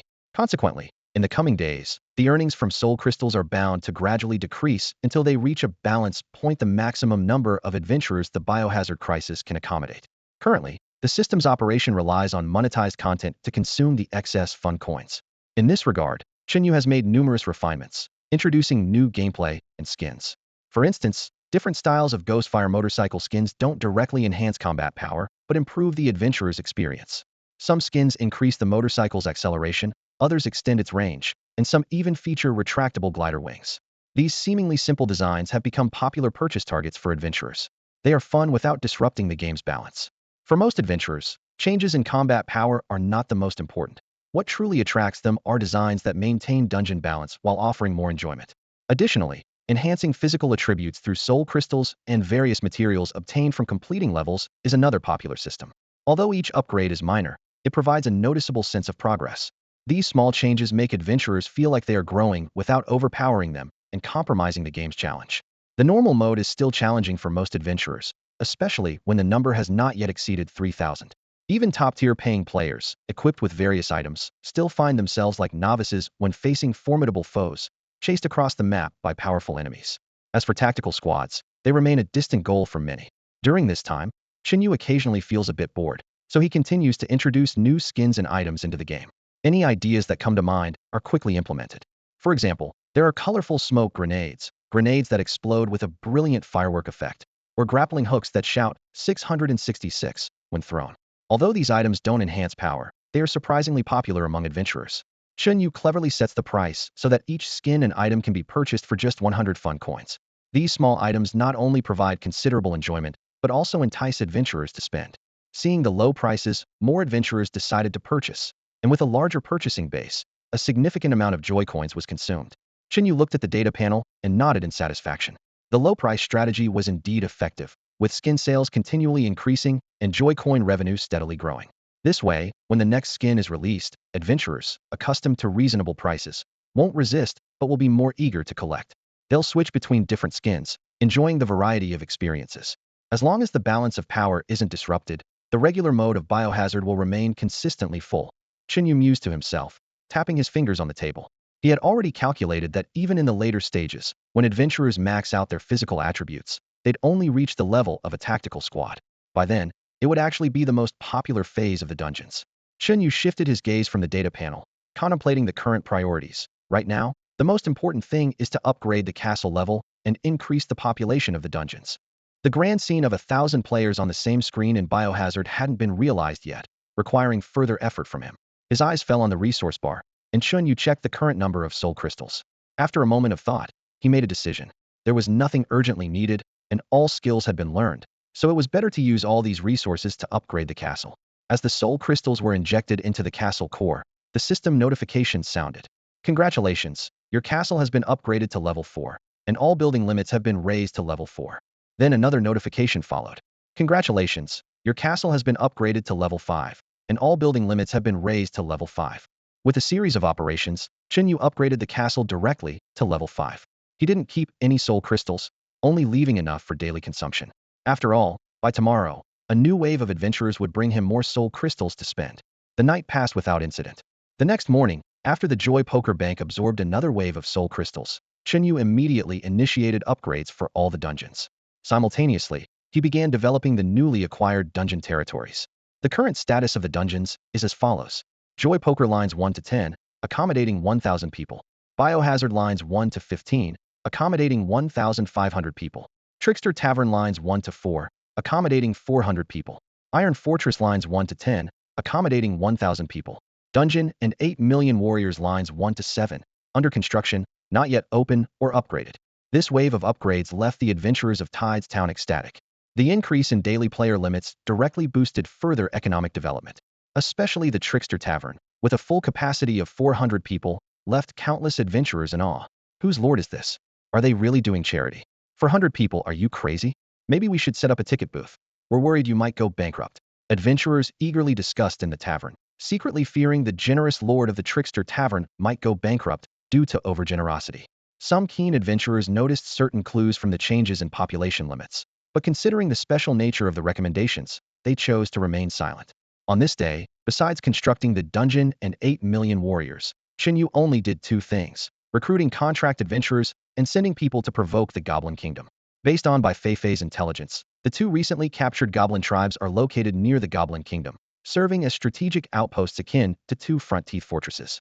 Chen Yu understood the importance of these strategic locations and deliberately let a few goblins escape to report back, hoping to lure the enraged Goblin Kingdom into sending a large army to attack. This was a carefully crafted trap designed to weaken the Goblin Kingdom's forces. Even if they didn't take the bait, the attempt would at least provide insight into the enemy's capabilities, preparing for a future full-scale assault. With the dungeon and the 8 million warriors still under construction, leaving these territories temporarily vacant posed no real loss, even if they were besieged. However, to Chen Yu's surprise, the Goblin Kingdom remained inactive. A whole day passed, and the surroundings remained eerily calm. This unusual silence left Chen Yu somewhat displeased. Not attacking me? Are they ignoring me? He then dispatched his trusted ally, Chi Maosong, known online for his audacious tactics, to provoke the Goblin Kingdom. This intriguing mission naturally attracted Wu Yu, who promptly joined the team.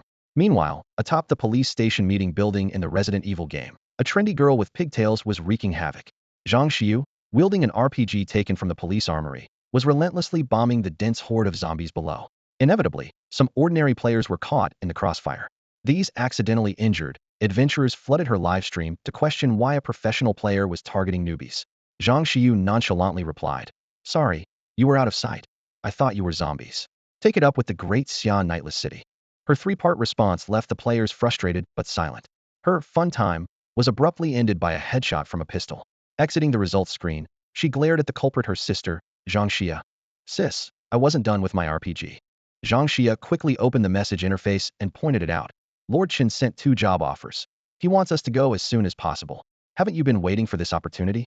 Although she continued to grumble about her sister's violent intervention, a hint of joy flickered in Zhang Xiu's eyes at the sight of the offers. "Finally, I can meet Ruo Shu and the others, and my dear sister Axian. That's great. Sister Axian must miss me a lot." "From what I know, probably not," Zhang Xia replied coolly. Both sisters simultaneously clicked to accept the contract. Chu Yunxiao also returned to gather 2 of his formidable subordinates, both of whom were veteran members of the Yunxiao strategy team.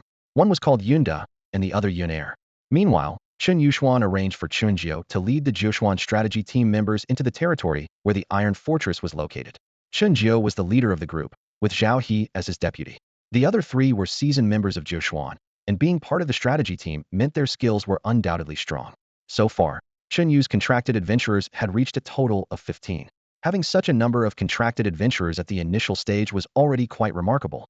Typically, regardless of whether the territory could expand to accommodate more contracted adventurers, the adventurers themselves were wise. They were aware of the dangers of the Dark World, and the destruction of a dungeon lord's territory was not uncommon. Even experienced dungeon lords could be wiped out if they offended a powerful force, let alone a newly emerged dungeon lord. For instance, the neighboring deep-sea town had a pillar industry centered around a dungeon lord who had been in existence for 10 years. However, it had been out of contact for several days now. Everyone speculated that the lord might have provoked a formidable enemy, leading to the siege of the entire territory. Losing contact with the outside world meant losing the source of soul crystals. Once the Lord's soul crystals were exhausted, his fate would be doom, and the contracted adventurers following him might be abandoned at the last moment, facing the same fate as the territory. Therefore, it was quite rare for Chen Yu to have so many adventurers trust him and become his contracted adventurers. Even more remarkable was that these 15 contracted adventurers were all elites from various strategy teams. Tides Town had 5 strategy teams, and now, except for the Fenghe Changshu team, which disbanded for unknown reasons, the elites from the other 3 teams in the Great Xia Nevernight City had gathered here. The assembly of these strong individuals gave everyone confidence in the future of the Great Xia Nevernight City. The 9 newly joined contracted adventurers were set to enter the Resident Evil world to learn the virus skill. This would consume some soul crystals, but Chen Yu didn't mind. He only cared about whether they could acquire talents of purple quality or higher. The amount of soul crystals consumed was not a concern. Time passed quickly, and by the afternoon, the territory of the dungeon and the 8 million warriors received a warning of an attack. It had finally arrived. Chen Yu swiftly used the teleportation array to reach the semi-elf village territory. Standing within the protective shield, he observed the situation outside. There were groups of goblins, numbering over 1,000, standing outside the shield, making loud noises as if communicating. Although their language was completely incomprehensible, their angry expressions indicated that Qi Maosong had successfully incited their hatred.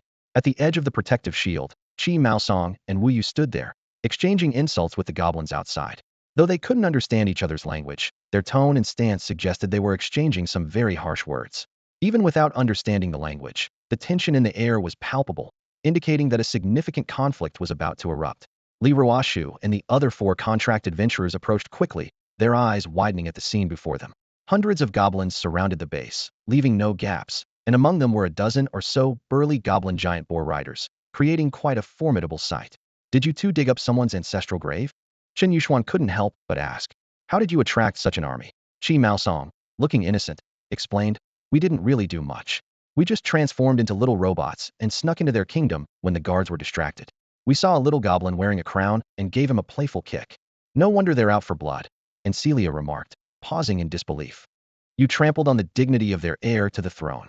We should have brought that little goblin back with us, Wu Yu said, scratching his head regretfully, though he knew escaping at that time was already a close call. Everyone turned their gaze to Chen Yu, waiting for his decision. Facing such a large number of goblins was indeed a challenging situation. How many are there in the Goblin Kingdom? Chen Yu asked. This is just a small part of their forces. There are at least 4,000 or 5,000 more inside the kingdom, someone replied. Chen Yu frowned. This number far exceeded expectations, explaining why goblin tribes were everywhere. According to Bai Feifei's intelligence, the Goblin Kingdom was located in a well-fortified underground world, usually requiring an alliance of a dozen warlords to conquer. However, Chen Yu had a special trump card, a zombie card. The most terrifying aspect of zombies wasn't their combat ability, but their virus's ability to spread. Although somewhat weakened in this world, it was still a potent weapon against the populous goblin race. But ordinary zombie viruses were too weak. They needed the virus levels of a fat zombie or a liquor to trigger a chain reaction. The goblins before them were perfect for a test. Here's the plan. Chen Yu began to strategize. Li Ruoshu, you take a Xian and Xiao Shui to draw their fire heaten. Qi Maosong, you, Yun Xiao, and Wu Yu will transform into liquors and infiltrate the enemy ranks to spread the virus. Remember, the focus is on spreading the virus, not killing them outright. Infect as many goblins as possible. Understood. The 6 contract adventurers responded in unison. Chu Ruoshue began chanting a spell, and fire elements gathered at the tip of her staff, rising like flickering tongues of flame. She was preparing to cast a wall of fire to create chaos. The goblin army opposite her immediately assumed a defensive formation. 3 goblin mages, clad in tattered robes, stepped forward and began chanting earth magic spells. Like Chu Ruoshue, they were of elite level power. As the mages from both sides faced off, Li Ruoshu couldn't hold back any longer. She wielded a sharp long sword in each hand, wind elements swirling around her, and dashed forward like a gust of wind. She knew that once she left the protective barrier, she would face an onslaught from thousands of goblins, so she activated her viral form immediately. Crimson threads flickered in her eyes, and with the dual enhancement of wind attributes and its virus, her speed reached its peak. Li Ruoshu darted through the goblin horde like a butterfly among flowers. Her first strike killed an ordinary goblin, and she swiftly moved like lightning to the side of a goblin mage. The mage hadn't anticipated her incredible speed and was killed in an instant. Her every move was as fast as lightning, leaving afterimages among the goblins and successfully drawing all enemy attention. At this moment, Chu Ruoshue's long-prepared wall of fire descended with a roar. Flames shot skyward, and the goblin forces plunged into chaos. Chi Maosong seized the opportunity, letting out a soft cry, followed by 3 beastly roars that tore through the battlefield. His muscles swelled, clothes shredding to reveal dark red sinews, resembling a giant lizard. Bone blades extended from his hands, menacing and terrifying. Transformed, Chi Maosong, Chu Yunxiao, and Wu Yu, now lickers, moved swiftly along the ground. Their tongue whips precisely left shallow cuts on the goblin's necks and limbs. Go easy, just a scratch is enough. Chi Maosong growled to remind his companions. They moved like phantoms through the goblin ranks, each attack precisely injecting the zombie virus into their enemies. The infected goblins quickly showed signs of abnormality, their eyes bloodshot and body temperatures soaring. Amidst the chaos caused by the wall of fire, these infected goblins began to attack their comrades frantically. Amid the gibbering cries, more and more goblins fell, rapidly mutating into new infected beings. Chen Yu watched the chaos unfold, seeing the goblin army in complete disarray. Some were bitten on the arms by comrades, others had their legs gnawed. Even those who struggled desperately to escape were unaware they had been infected with the zombie virus, their bodies silently undergoing a terrifying transformation. That's all for today. Thank you so much for watching. I hope you guys enjoyed. If you wish to have another part of this recap, please give us at least 1,000 likes. Please don't forget to comment and subscribe to our channel for more content like this. Until next time.